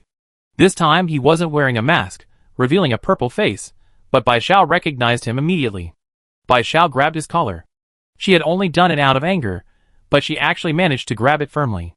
Bai Xiao was slightly surprised. Is this your physical form? What was she waiting for? Without even drawing her weapon, Bai Xiao launched into a series of punches into his face. The interviewer screamed, "Stop! Stop!" Would Bai Xiao listen to him? She hadn't even brought her scythe, because she didn't want to kill him too easily. She was using the most straightforward method to vent her anger. Bai Xiao, weren't you so arrogant a few days ago? You thought you had everything figured out. How come you're a pathetic dog now? The interviewer raised his voice. Even if I'm down on my luck, your body is still something I created. I can destroy it. Even if I can't trap your soul, once it returns to its original body, it'd still be dead. No, your illness won't kill you anytime soon, but you suffer a fate worse than death. Bai Xiao's fist stopped abruptly. The interviewer's purple face revealed a smug smile, as if he was certain he had Bai Xiao under his control. Bai Xiao already wanted to hit him, and seeing his attitude only fueled his anger. He punched him squarely in the triangular eye. Before I suffer a fate worse than death, I make you suffer a fate worse than death first. The interviewer gritted his teeth. Didn't he want to fight back? It was all because of that damn curse. Demons couldn't harm humans, otherwise it would damage their cultivation and lifespan. Otherwise, he would have killed this human who dared to hit him long ago. He was the current demon king, and yet, he was being humiliated like this by a human. Oh well, just a human. Even if he created the body, his stamina couldn't be much better, he'd probably tire quickly. For now, he'd just be a punching bag and let her hit him. Once she was tired, she'd definitely stop hitting him and listen to him. Thinking this, the interviewer closed his eyes, resigned to his fate, and let Bai Xiao beat him. And so, he was beaten by Bai Xiao for 5 hours. If he weren't a demon, he would have been beaten to death long ago. And even as a demon, he was almost at his limit after being beaten for so long. He had started coughing up blood, while Bai Xiao was only just beginning to breathe slightly, looking like she could go on for another 5 hours. The interviewer snapped, "Why are you still hitting me? Aren't you tired? Even if you aren't, don't you get bored hitting me for 5 hours? Bai Xiao sneered, "Do you think there's any other entertainment in this place besides hitting you? What else can I do if I don't hit you?" The interviewer was speechless. "Stop hitting me, stop hitting me. Can't you ask me something? Aren't you curious why I ended up in this dungeon?" Bai Xiao was indeed curious, and continued hitting him while asking why. The interviewer said, "I tell you if you stop hitting me." Bai Xiao stopped, and the interviewer just breathed a sigh of relief when he heard Bai Xiao's cold voice. "Looks like I'm still too weak. I didn't hit you hard enough, so you still have the energy to negotiate with me." With that, she raised her fist behind her back and punched the interviewer hard in the face. The interviewer's face was turned to the side, his mouth twisted, and blood gushed from his nose. He cried out in pain, "Ouch!" That was really hard. It really hurt. Bai Xiao, will you talk or not? Interviewer, I talk. Chapter 277. It turned out that the humans, having arrived in the monster world, quickly found the dormitory building ostensibly a survival game, but actually a small demonic lair. The Taoist priests retrieved the souls of all the surviving players from the dormitory building. As for the souls of the deceased players, recovering them was troublesome and required time and rituals. Even more troublesome were the souls of players entangled with monsters. They had to be separated piece by piece. However, they could guarantee that all the souls in the demonic lair, human and monster alike, could be returned to their original bodies, bringing them back to life. Besides rescuing the victims, executing the demons was also of paramount importance. After all, they should have died thousands of years ago. Allowing them to escape punishment, and the humans not pursuing the matter, gave them the opportunity to return, almost causing more deaths. The demon race was already sparse. Only 7 demons escaped in the past. Demons have extremely long lifespans, practically immortal, making reproduction extremely difficult. Even after thousands of years, the demon race still consists of only those 7 who escaped. Because of their small numbers, they even captured demon spirits to work for them. Demonic spirits are the lowest ranking beings in the demon race, lacking even a physical form. Although immortal, they possess no magical power. Thousands of years ago, the demon race didn't even recognize demon spirits as demons. Because demon spirits lack magical power and never harmed humans, humans didn't kill them during the war between humans and demons. Demonic spirits still exist in the human world today, but they lack a physical form, so ordinary people are unaware of their existence. These 4 demon spirit administrators were 10 demon spirits the demon race took with them when they fled 1,000 years ago, becoming accomplices in their revenge. The interviewer was the strongest among the 7 demon races, hence the title of Demon King. However, the prestige of a demon king chosen from among the 7 demon races is self-evident. In reality, he's a complete waste. After the other demons were killed, he hid in the Monster Secret Realm dungeon. Because the Monster Secret Realm was painstakingly created by the 7 demon races, entry requires passing through level after level. Therefore, the safest place in the entire survival game is now the 10th level of the Monster Secret Realm, because to catch him, one must pass the previous 9 levels. And those human bodies are ordinary, they would definitely die before reaching the 10th level. After saying this, the interviewer threatened, "So you better be polite to me, and not be too arrogant. Those people can't save you, and they can't kill me either. But I can destroy your body, and send you back to your original, broken body." He thought that now that he had said everything, Bai Xiao should have given up, right? She was definitely beyond saving. With her heart broken, would she still have the strength to fight him? Bai Xiao, contrary to his expectations, didn't panic. Instead, she was unusually calm. "Oh, then destroy it. At least I can go back to my original, broken body, watch TV, listen to novels, and listen to music. It's better than being trapped here." The interviewer said, "Being trapped here is only temporary. After all those humans die in the secret realm, I will take you away. We escape to another planet, and after a few thousand years, we come back." Bai Xiao was extremely disgusted. "We? Are you kidding me? Who's talking to you about we? I'm human." Interviewer, "But you're using a body I created. According to your human terms, since I gave you this body, you're my child." Bai Xiao instantly got goosebumps. Ever since transmigrating into this body, she had especially liked it because it was healthy. She never imagined that one day, she would find this body somewhat disgusting. "Bai Xiao, you better just destroy this body already." The interviewer looked disappointed. Humans are indeed foolish, refusing a healthy body and eternal life. These things were important, of course, but even if they were, she couldn't be a traitor. However, Bai Xiao was too lazy to explain. This demon was mentally unstable and wouldn't understand. Interviewer, "But I won't destroy your body. As long as you stay with me, for hundreds, thousands of years. As long as everyone you care about is dead, dynasties rise and fall, things change rapidly, and the human world is no longer what you remember, you won't have any feelings for it anymore." Bai Xiao thought he was crazy. "You mean, you can't forget your hatred after thousands of years, but I can? Have you forgotten that you're a demon after all these thousands of years? Then why do you think I would forget? I am, and always will be, on your side." After saying that, Bai Xiao suddenly remembered, "But don't worry, you're not alone. We have another demon spirit here, CC. Didn't you feel it?" Interviewer, "What's the use of a demon spirit? I like you. I admire your perseverance. I only want you." Bai Xiao hesitated. She never expected that the first person in her life to confess to her would be a demon with purple skin all over his body, triangular eyes, who looked like a human but was actually a demon. Although he definitely didn't mean it that way, Bai Xiao still felt incredibly uncomfortable, as if her ears had been assaulted. Bai Xiao turned her head away. All she wanted now was for the human to clear the level quickly and reach the 10th level. Or perhaps, the interviewer would just destroy her body and turn her into a rat. Bai Xiao spent 2 awkward and tormented days with the interviewer like this. During these 2 days, his injuries visibly healed. Bai Xiao had initially wanted to beat him half to death. However, she later realized that whether she hit him or slashed him with a scythe, it would only hurt him, not truly injure him. She guessed that the reason he was severely injured and escaped into the secret realm was because he encountered a Taoist priest. Those injuries were likely inflicted by Taoist magic, as only Taoist magic could leave marks on him. The reason ordinary attacks hurt him was because he was too weak. If it were the powerful demons of thousands of years ago, human attacks would have been nothing more than a tickle to them. Today is the 26th day of her survival journey. Bai Xiao finally saw the vortex gate open. She expected to see a strange Taoist priest in a robe, but instead, a familiar face entered. Bai Xiao, 18. An 18-year-old cleaning lady rushed over and looked Bai Xiao up and down. It's good that you're alright. Bai Xiao, how come it's you? Why didn't you go back? The 18-year-old cleaning lady.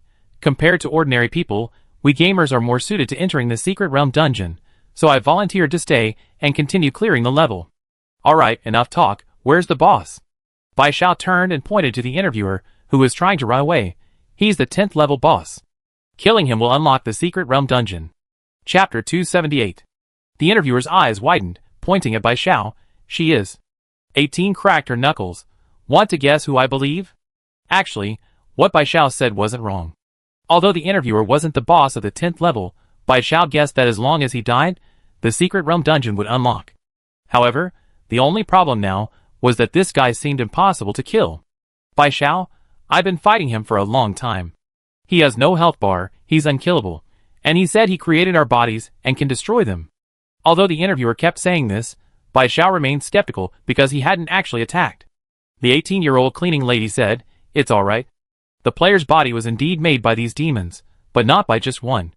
After those demons were killed, their bodies were destroyed, and mine should have been destroyed too, but a Taoist priest skilled in puppetry reinforced it.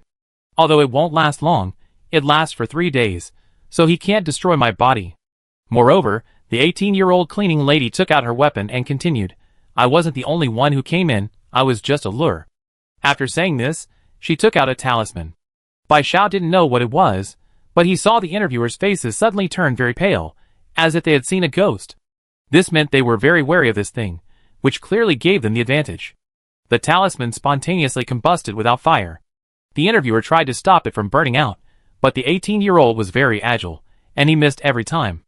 18 couldn't resist a sarcastic remark. Originally, my agility wasn't this good, I relied on the body you gave me, plus all sorts of stat boosts. So isn't this reaping what you sow? As 18 finished speaking, the talisman burned out, and the vanished vortex gate reappeared. This time, countless humans in Taoist robes entered. Bai Xiao felt despair for the interviewer. This guy was doomed. With the professionals here, Bai Xiao and 18 were out of the picture. The armed police and military personnel protecting the Taoist priests offered to escort Bai Xiao and 18 out, but they refused. Bai Xiao, after playing a survival game for 25 days, I want to see the ending of a survival game with my own eyes. Regardless, this game had given her a brief experience of a normal human body. Although the game was full of evil and should disappear, Bai Xiao wanted to see it go. Bai Xiao had expected to witness a thrilling battle between humans and demons, just like 1,000 years ago, but she was quickly disappointed. Because the demons of today are different from those of 1,000 years ago. Simply put, the demons of today are far too weak, otherwise, they wouldn't have gone to such lengths to plot how to kill humans. The interviewer, who called himself the Demon King, didn't even last 3 minutes before the Taoist priests wiped him out completely. After the interviewer vanished, Bai Xiao felt something was wrong with her body. Her body was dissipating like quicksand, bit by bit. Before she completely disappeared, Bai Xiao quickly said, There's still one demon spirit here.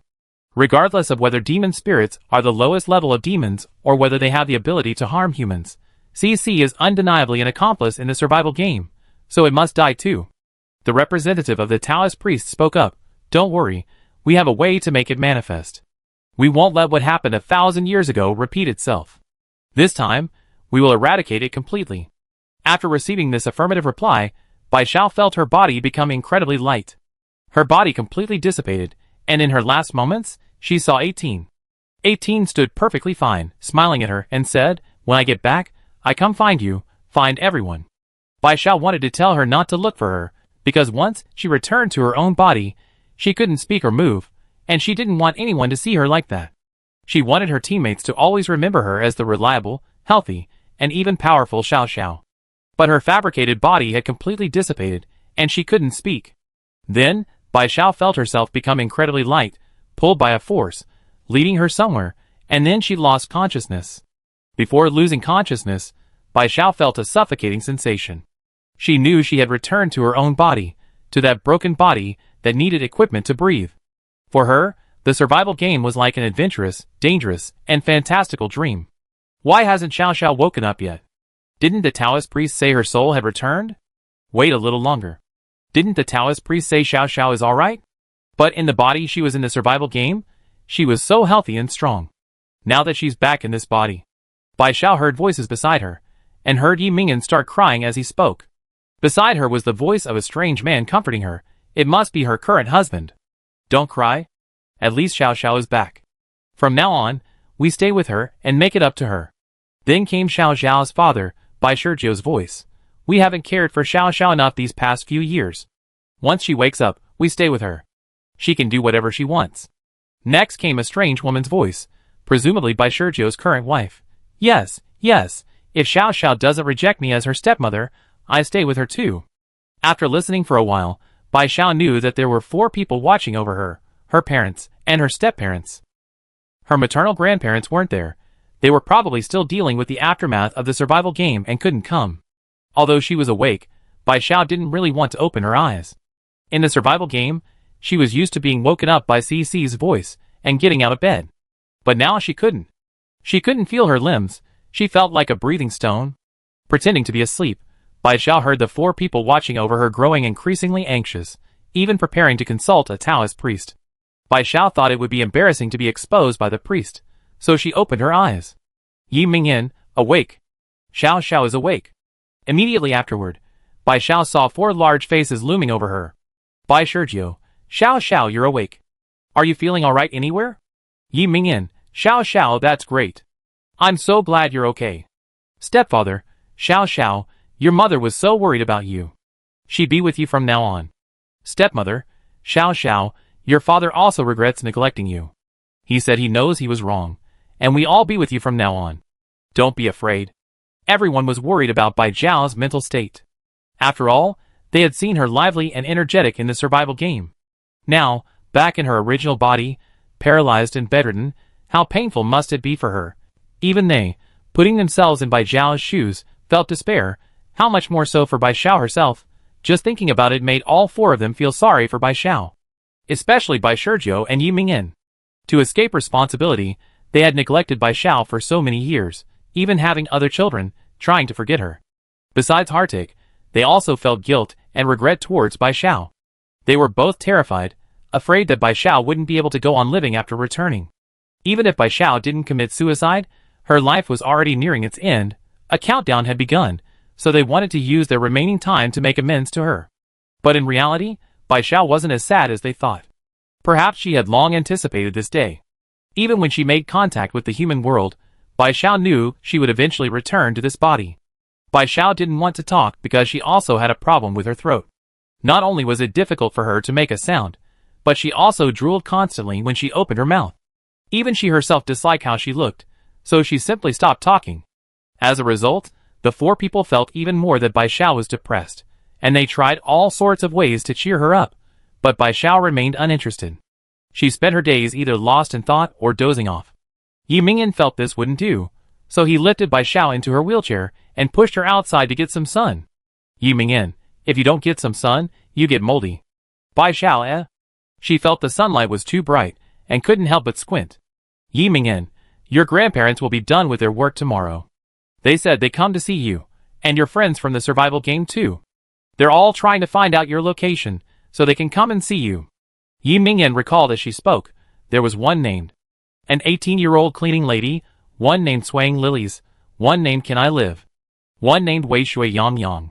Before Yi Mingyan could finish, she heard Bai Zhao's first words after waking up for 3 days.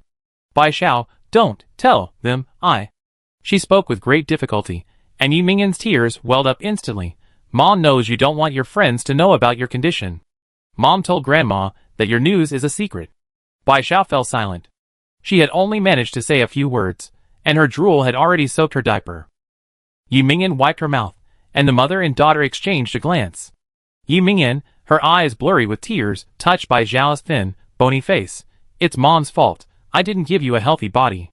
Bai Xiao, no. No one wanted this to happen. She didn't blame anyone. Perhaps this was her fate. Whether in real life or in the survival game, she was destined to die. She just didn't know if she could live past 20. If she did, it wouldn't be considered premature death, right? Premature death sounded too tragic, Bai Xiao thought. Bai Xiao was pushed by Yi Mingyan to the back garden. She had been taken back to the Bai family yesterday, and now the Bai family had assigned her dedicated medical staff, with various caregivers and nannies taking turns watching over her 24 hours a day. The back garden was different from the illusionary realm because the Bai family had a new mistress. The flowers that Yi Mingyan used to like had been replaced with the flowers that the new mistress liked. Although living in the Bai family home, Bai Xiao never saw Bai Shizhou's son with her stepmother. Bai Shizhou, fearing it would upset her, sent him to her stepmother's family. As for Yi Mingyan's youngest daughter, Yi Mingyan never brought her along either. It seemed they still wanted to maintain the illusion that Bai Xiao was their one and only precious child. But a lie is always a lie, no matter how hard they pretend, it won't work. Bai Xiao could no longer feel the warmth of their once happy family of 3. However, after experiencing so much, she didn't care anymore. Aside from life and death, she wouldn't let anything else cause her distress or exhaustion. Looking at the unfamiliar flower varieties, Yi Mingyan seemed to realize something was amiss. She carefully observed Bai Zhao's expression, and seeing no abnormality, she spoke, Your father said that in a few days, your favorite flowers will arrive, and the back garden will be replanted with them. Bai Xiao didn't say anything. She didn't have long to live anyway. After she died, the flowers could still be replaced with the current mistress's favorites. So she didn't need to refuse their kindness, and accepting would make them feel better. This was Bai Zhao's 4th day back. She hadn't been woken by CC's voice. Even after so many days, she still felt uneasy. She was now sleeping in her own room, but there were many more machines in the room, with a breathing aid next to her bed. After she woke up, the caregiver who had been watching over her immediately noticed and helped her adjust her position, helping her sit up in bed. Then the caregiver helped her wash her face and brush her teeth, like manipulating a puppet. Bai Xiao had long since adapted to this kind of life, but after being self-sufficient in the survival world for 20 days, she felt a little uncomfortable when she returned. However, she had to endure it because she simply couldn't do it on her own. After finishing her cleaning duties, the nurse came in and injected nutritional paste into her feeding tube. That was her breakfast. But that wasn't enough. A little while later, the nurse would come back to give her an 4 drip to maintain her vital signs. After the nurse left, the caregiver asked, Miss, would you like to watch TV, a movie, or listen to an audiobook? The caregiver was trained. She could tell what Bai Xiao wanted just by how many times she blinked. Bai Xiao blinked twice, indicating she wanted to watch a movie, so the caregiver found her a recently released, well-received film. This time, the movie the caregiver chose was indeed good, and Bai Xiao quickly became engrossed. Suddenly, she felt an itch on her cheek. Normally, her first reaction would have been to ask the caregiver to scratch it for her. But after living in a survival game for 20 days, Bai Xiao had become accustomed to a normal life, so her first reaction was to reach out and scratch her itchy cheek. Before she could even realize what she had done, she heard the caregiver's sharp, popping sound. The caregiver who had looked after Bai Xiao for 4 years knew her condition best. She knew that Bai Xiao had completely lost the ability to lift her arm 2 years ago, but now she could, and even casually scratched her cheek. After a sharp screech, the caregiver shouted, Doctor, Miss Bai Xiao can lift her arm. Several doctors and nurses rushed over. Luckily, Bai Zhao's room was large enough to accommodate them all. The doctor yelled, a physical exam. A full physical exam. Finally realizing what was happening, Bai Xiao scratched her head again. Was she getting better? In less than an hour, Bai Zhao's maternal grandparents, parents, and step-parents arrived. The doctor, his face flushed with excitement, exclaimed, a miracle. It's a medical miracle. I never heard of ALS improving. Chapter 279. Bai Shizhou, What do you mean? Xiao Zhao's illness has improved, so she. Bai Xiao listened from the side, not daring to think too much, not daring to get excited, and not daring to be happy.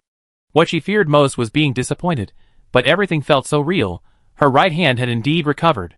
The doctor said, Miss Bai's right hand has returned to normal, and her left hand is also showing signs of improvement. This is the first time I encountered something like this in my 30 years of medical practice. It's simply a miracle. Hearing the doctor's words, Bai Zhao's family members wept with joy. Yi Mingyan took Bai Zhao's hand, his voice choked with emotion. Xiao Xiao, did you hear that? Your illness has improved. Maybe soon you fully recover and be able to live a normal life. Bai Sergio stammered, Mom and Dad. No, wait. The quick-witted Bai Sergio immediately corrected himself. Uncle and Aunt, is Xiao Zhao's improvement related to the monster world? Now that the barrier between the monster world and the human world has been broken, the human world is aware of the monster world's existence. Although monsters are very strange to humans, the government intends to treat the monster world as a new country. Anyway, to the Chinese people, monsters are no different from foreigners. The monster world has officially been renamed the Monster Kingdom. Monsters have very different physical constitutions from humans, and in some aspects, they are even more developed than humans. So now that Bai Xiao is recovering, Bai Sergio's first thought is whether her improvement is related to the Monster Kingdom. Upon hearing this, Bai Xiao also remembered the healing gem Chala's gave her, which could maintain her health at 30. Although there's no game panel now, and the values aren't displayed, her current state of paralysis meant her health certainly wouldn't reach 30. So, was her recovery thanks to the healing gem? Bai Zhao's mind raced. She extended her free right hand and covered her chest. A vibrant green gem fell from her chest shortly after. So the healing gem was still with her. The cat monsters had given it to her, so even though she had changed bodies, the gem had followed her? Bai Zhao's grandfather, about to answer his former son-in-law's question, noticed the gem in his granddaughter's hand. He leaned closer and asked, Xiao Xiao, is this something from a monster? Bai Xiao nodded. Her grandfather continued, is it because of this that your health improved? Bai Xiao nodded again. She stared at the healing gem for a moment before speaking, Grandpa, could you please return this gem to the cat monster clan for me? She spoke much more fluently now, and stopped drooling. Perhaps she had been speaking normally for a while, but hadn't noticed because she didn't want to. Grandpa squatted down, looking Bai Xiao, who was sitting on the bed, straight in the eye. But this gem is good for your health. Why don't we keep it a few more days, until you're fully recovered, then return it to the cat monster? Bai Xiao shook her head. This is the cat monster's most precious treasure. With it, the cat monster can live to 300 years old. Without it, it can only live to 150. Grandpa, it doesn't sound like a big deal. Can't we keep it for a few more days? This old man, who had been strong-willed his whole life, had countless students, and was praised by everyone for his integrity, was, for the first time, acting selfishly for his granddaughter's health, speaking to Bai Xiao with a pleading tone. Bai Xiao, this gem can also maintain the cat monster's health. Although Chala's didn't say so directly when she gave it to me, I know that if this gem is given to me, some cat monsters, who are already unhealthy and need energy from the gem will get sick like me. Bai Xiao, I promised them I return this to them once we resolve the survival game issue. If I hadn't remembered, it would have been fine, but now that I have, I break my promise if I didn't return it. Besides, Grandpa, is my life more important, or the lives of thousands of cat monsters? Grandpa sighed. Grandpa shouldn't have raised you to be so upright. It would be so much better if you were a little selfish. In Grandpa's heart, the lives of tens of thousands of cat monsters aren't as important as yours. Grandpa straightened up and patted Bai Zhao's head, but Grandpa respects your choice. Bai Xiao handed the gem to Grandpa, who took it, tears welling in his eyes. Grandpa will take it to them right away. No one stopped her, not because they didn't want Bai Xiao to recover, but because they knew it was Bai Zhao's decision. Yi Mingyan turned away, covering his face with his hands. It was so hard to even have a glimmer of hope. Bai Xiao didn't speak. She knew her decision would hurt those who cared about her. But when Chala's gave her the gem, it was because thousands of cat monsters trusted her. She couldn't possibly let those trusting cat monsters suffer from illness just to live for herself, could she? Bai Xiao herself felt like a pushover. Even in her own state, she was still thinking of others. But she truly couldn't let down the cat monsters, who wholeheartedly trusted her. Couldn't let Chala's down. She didn't want Chala's to feel that she had made the wrong friend. Bai Xiao thought things were over. She would still die from her illness, but at least her right hand could move again. However, her grandfather, who had left, returned, accompanied by Chala's and a golden chinchilla with a cold expression. Bai Zhao's first reaction upon seeing Chala's was to raise her hand to cover her face. Chala's burst into tears and rushed to Bai Zhao's bedside. "Xiao Xiao, why didn't you ever tell me you had such a serious illness?" Bai Zhao froze, unsure what to do. She really didn't want to see her friend from the survival game. She felt terrible about herself. "Chala's, what, Xiao Xiao, why aren't you talking to me?" "It's me, Lei. Didn't you say you liked me the most?" Bai Zhao felt a little embarrassed. Lei's words made her feel like a jerk who had betrayed Lei's feelings. The golden-shaded cat who came with Lei spoke a few words to Bai Zhao's grandfather, then pushed past the tearful Lei and said to Bai Zhao, "We know about your situation. The healing gem has returned to the cat clan to continue its mission of protecting our cat monster clan. Thank you so much for everything you've done for us, and thank you for returning the healing gem. I am the current leader of the cat monster clan, Caramel." Bai Zhao had heard this name many times, but this was the first time she had seen a real cat. However, she hadn't looked closely, only recognizing it as a cocky golden-shaded cat. "Caramel, our cat monster clan has discussed it, and from today onwards you, Bai Zhao, officially join our cat monster clan and become a member of our clan. The healing gem can no longer be used solely by you, and therefore can no longer grant you immortality, but you will be protected by the healing gem like all the other cat monsters in our clan, living a healthy life to 300 years old." Chapter 280. Bai Zhao paused, lowered his arm from his face, looked at Caramel, and asked, word by word, "You mean my body will slowly recover, and I can live healthily to 300 years old?" "Caramel, of course, you're already a member of our cat monster clan. If we can, you can too. Your body will recover in 2 weeks at most." At this point, Caramel's eyes became critical. "But you're too thin. Even if you recover, it won't take long to gain weight. I order food from the monster restaurant for you from now on. The food from the monster restaurant is good for the body. Eating it for a while should help you." Bai Zhao adapted well to his new identity. "Thank you, clan leader." In his excitement, Bai Zhao even thought to himself, no wonder the food at the monster restaurant is so expensive, it's because it helps with recovery. "Caramel, no need to thank me. Before I came, your teacher, Xiu, asked me to pass on a message to you. She said that after you recover, would you still be willing to acknowledge her as your teacher?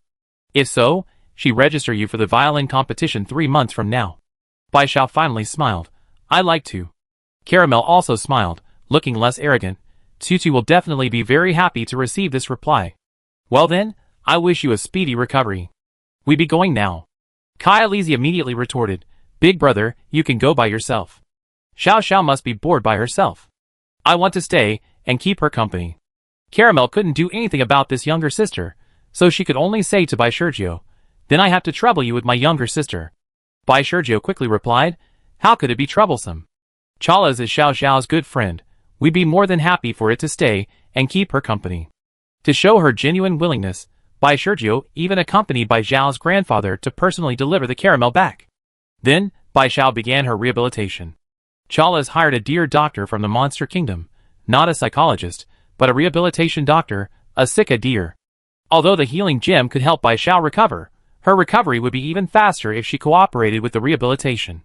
Since knowing she would get better, Bai Zhao had something to look forward to.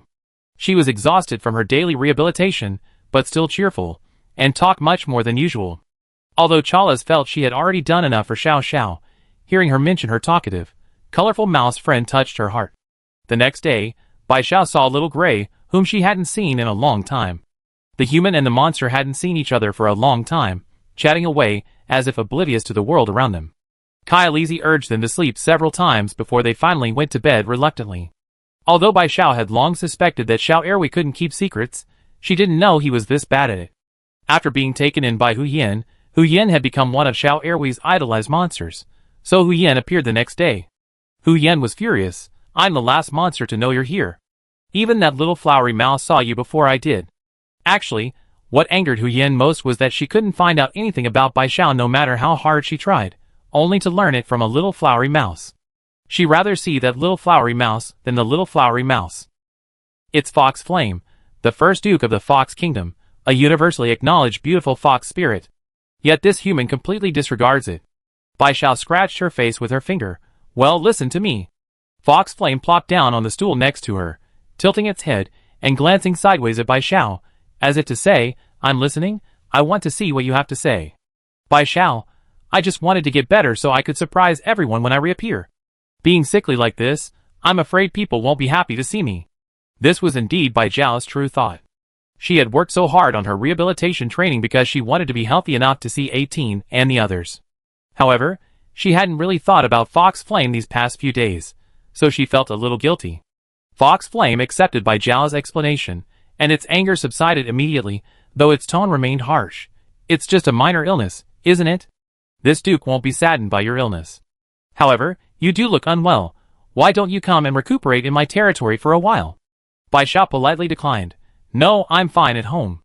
Although Bai Xiao refused Fox Flame, it seemed to refuse to leave her house. Every time Bai Xiao was undergoing rehabilitation training, Fox Flame would sit beside her, pointing and giving advice, as if it knew more than the rehabilitation doctor, the Sika deer monster. However, the Sika deer monster doctor was invited by Chalas, who disapproved of Fox Flame overstepping its bounds and constantly argued with it. The two were of equal status, and their arguments were irreconcilable. At these times, Little Gray would stand in the middle, trying to mediate. Bai Xiao saw Chalas and Fox Flame arguing again, with Little Gray standing between the two monsters, and suddenly realized what was going on. Xiao Erwi seemed to have mentioned liking chocolate before, and wanting to meet it. At the time, she thought the two monsters had different work schedules, and might never meet. But now, Xiao Erwi can not only meet the beautiful Mimi Lele, but also the adored beautiful Fox Hu Yin. So, is Xiao Erwi actually the winner in monster life? Exhausted from mediating the fight, if Xiao Erwi knew what Bai Xiao was thinking, it would definitely tell her that possession is the best way to dispel enchantment. It dispelled the enchantment of Mimi Lele and the enchantment of Hu Yin. But Bai Xiao didn't know that while watching the commotion, she was also doing rehabilitation training with the help of the deer monsters. Bai Xiao was doing well, treating their arguments as background music. Listening to them argue more and more intensely, Bai Xiao felt even more energetic. On the 12th day after Bai Xiao emerged from the survival game, less than 2 weeks later, her body could move freely, though not yet as agile. She walked with a slight stiffness and sway. Just like when she was a toddler learning to walk, it was difficult and awkward. Before her stood her family and her monster friends, watching expectantly as she took each step. But they were also worried, afraid she would fall at any moment. But learning to walk inevitably involves falls. When Bai Xiao fell, everyone instinctively rushed to help her up, but she scolded them, "Don't help me. Go back, I get up myself."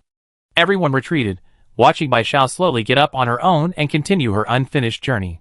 1 step, 2 steps, 3 steps, she wobbled, until she reached her family and friends. Her family and friends cheered for her, and Bai Xiao smiled again, the first time in so many years that she felt genuinely happy. This was the first step to success. With each subsequent step, she became increasingly steady and confident. Chapter 281. Bai Xiao has fully recovered, but she is still very thin, and it will likely take some time for her to fully return to her normal size. But for her family, this is enough to make them happy. Bai Xiao's parents want to throw her a banquet to celebrate her recovery, and to let everyone know that their child is healed. Bai Xiao didn't refuse, because she was equally happy, and wanted to share her joy with others. Yi Mingyan specifically asked her if there were any people she wanted to invite, such as former classmates or close friends, to the banquet. But Bai Xiao thought back. After experiencing illness and the survival game, she felt that her memories before her illness were as distant as a past life. She didn't seem to have any classmates or friends worth inviting.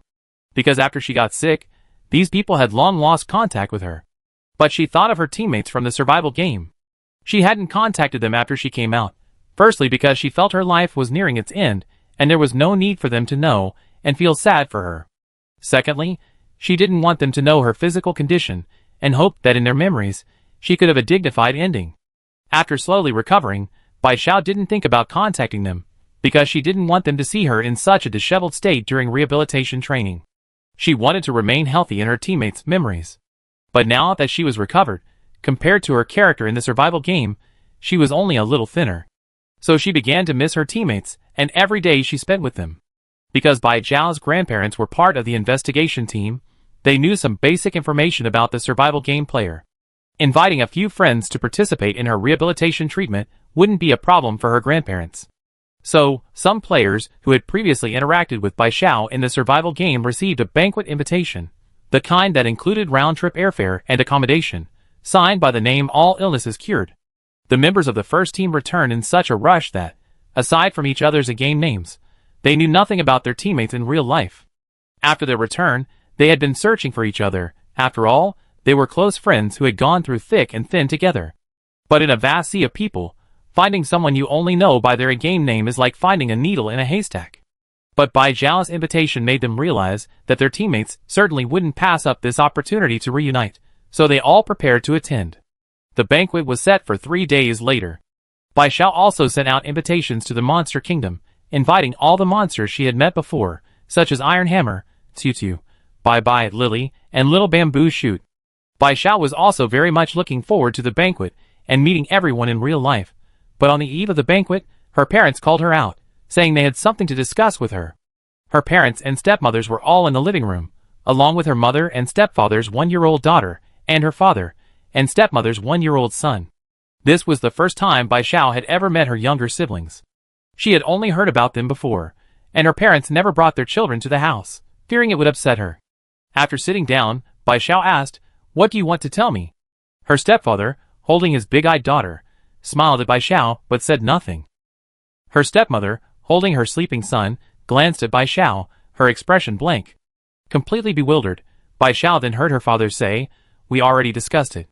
From now on, 90% of my assets will go to you, and 10% to your brother." Bai Zhao frowned upon hearing this. "Why?" Bai Zhao sighed, "This is what you deserve." There was something else he didn't say. If Bai Zhao had always been a healthy child, he would never have had another marriage or another child. Not just 90%, but 100% would have been Bai Zhao's. Bai Zhao glanced at his stepmother, seeing her expressionless face. Such favoritism. "Did you agree to this, auntie?" Hearing Bai Zhao's words, his stepmother's expression softened. "Your father and I have discussed it. Your younger brother will take my surname, and everything from the Yang family will belong to him. So 90% of the Bai family's assets will be yours, and 10% for your brother." "I agree." Bai Zhao's stepmother came from a good family. She was the only daughter of a wealthy family. She married her father, a divorced man, entirely for love. They had agreed that their child would take the Yang surname and inherit the Yang family's assets. Adding the Bai family's 10% share, he would actually receive roughly the same amount as Bai Zhao. This was a decision Bai Zhao made after careful consideration. He had promised Bai Zhao that the Bai family would only have one precious child, and he had broken his promise. Therefore, he could only try his best to make it up to Bai Zhao. But he also didn't want to wrong his youngest son, so he came up with this win-win solution. The stepmother moved her sleeping son closer to Bai Zhao.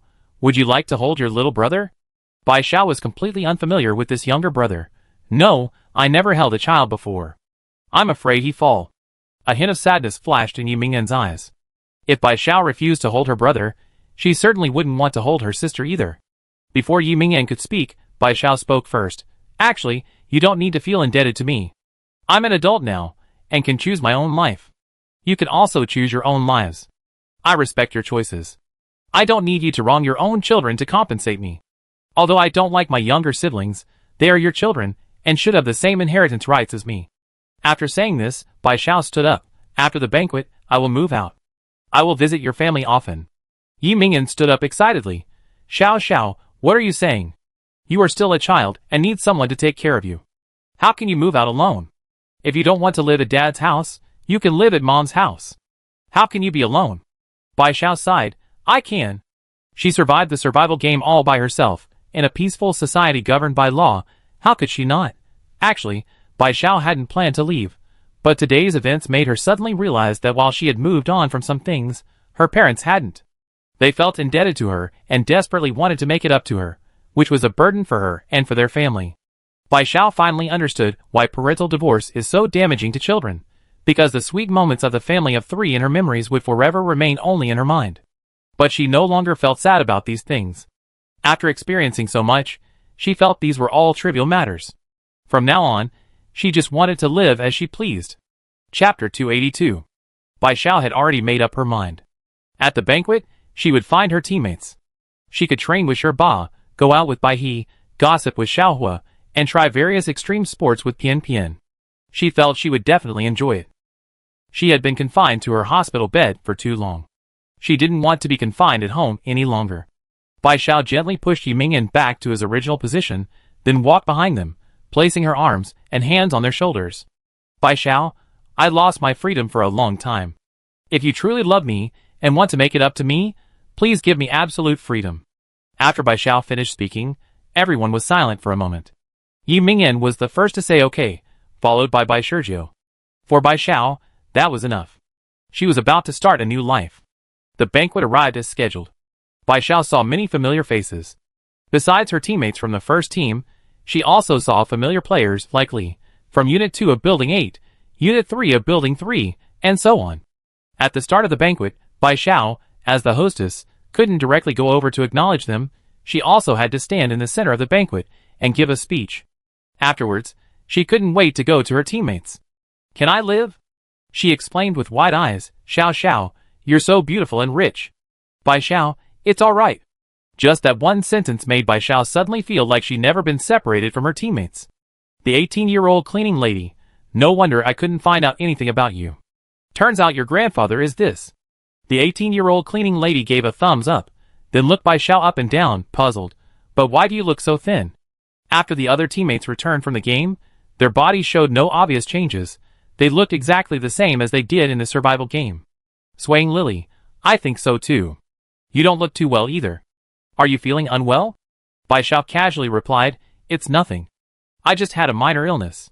I'm better now, but I haven't fully recovered. Very like junior sister. Then you should practice martial arts with me to strengthen your body. 18-year-old cleaning lady, me too. I help you draft an exercise plan.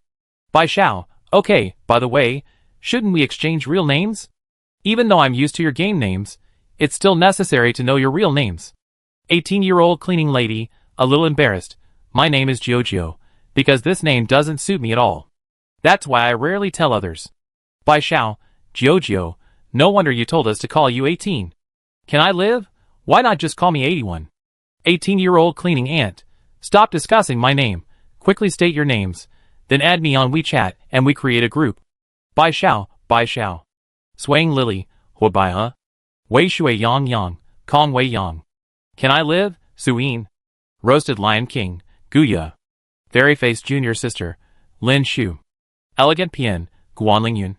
After everyone stated their names and a group was created, Bai Xiao had to attend to other guests, so she didn't stay with them for long. Iron Hammer and the others arrived, and Bai Xiao went over to talk to them, but she felt something was off. Although her physical condition was poor, after spending some time in the survival game, her sixth sense was strong, and she felt someone was watching her. Following her intuition, she looked ahead and saw a familiar man peeking at her. When she noticed, the man recoiled as if burned, immediately turning away. Even though it was just a glance, Bai Xiao recognized him. It was her game follower, Bian Di Piaoling. Bai Xiao guessed that Bian Di Piaoling was probably embarrassed right now, because he had always thought she was a man, showering her with compliments. Now that she was actually a woman, he was probably mortified. Bai Xiao walked over and noticed that Bian Di Piaoling's arm was normal. She grabbed his arm and looked up at him, asking, your arm? Bian Di Piaoling, who had been embarrassed, suddenly calmed down. Iron Hammer made me a prosthetic arm, but it's as flexible as a real one. You didn't even realize it was a prosthetic, did you? Bian Di Piaoling, thank you, boss. If it weren't for Bai Xiao, Iron Hammer wouldn't even know who he was, and there was no way he would have approached him and forged an arm for him. Iron Hammer helped him, because both he and Iron Hammer were Bai Xiao's friends. Bai Xiao, my name is Bai Xiao. Bian Di Piaoling, my name is Sha Jin. Iron Hammer followed Bai Xiao over and stood behind him, with a water buffalo monster beside him. Xiao Xiao, this is my mother. Bai Xiao turned his head and saw Iron Stone extending his hand. Hello. Iron Stone hesitated for a moment. In its eyes, Bai Xiao was too weak. It extended its thumb and forefinger, pinched Bai Xiao's hand, and gently shook it. Hello, we opened an online store called Monster Weapon Forging Studio. You're welcome to visit anytime. Oh, and this too. Taisher pulled out a scythe that Bai Xiao recognized very well. Bai Xiao stared at the scythe in shock. This is Taisher, your weapon. Although the survival game is over, and its skills are gone too. But the weapon spirit was bestowed upon it by the blacksmith, so it's still there. However, your soul has returned to your body, and it can't find you. Now I'm returning it to you. Bai Xiao took the scythe. She indeed couldn't use the weapon's skills anymore, but she could feel the scythe was happy that it had returned to its master. Taisher, Although weapons aren't necessary in peacetime, I think its existence is very meaningful. Bai Xiao, thank you, I will cherish it. After the banquet, Bai Xiao moved out of the Bai family home and into her own villa. Coincidentally, Bai He worked in the same city, and after learning that Bai Xiao had rented an apartment, she invited her to come and live with her. As for her other friends, Bai Xiao often went out with them, especially Guan Lingyun, the elegant and charming Pian, with whom he would go on adventures every month. He also frequently visited his monster friends or invited them to his home. With a good mood, a fulfilling life, and regular exercise, Bai Xiao grew quite robust in less than 6 months. Although her skills weren't as good as in the survival game, they were still better than most ordinary people. However, now that she was healthy, she had to continue her studies. After all, strictly speaking, she was still semi-illiterate, having not even graduated high school. Because the survival game had become known worldwide, Bai Xiao, as the breakthrough point in the game, was also widely recognized and considered a celebrity. This led to her returning to school for her first year of high school, where she was very popular. Hearing Bai Zhao's complaints, Bai He laughed heartily. Isn't being popular a good thing? Bai Xiao was extremely helpless. I'm 19, and still in my first year of high school. I want to keep a low profile.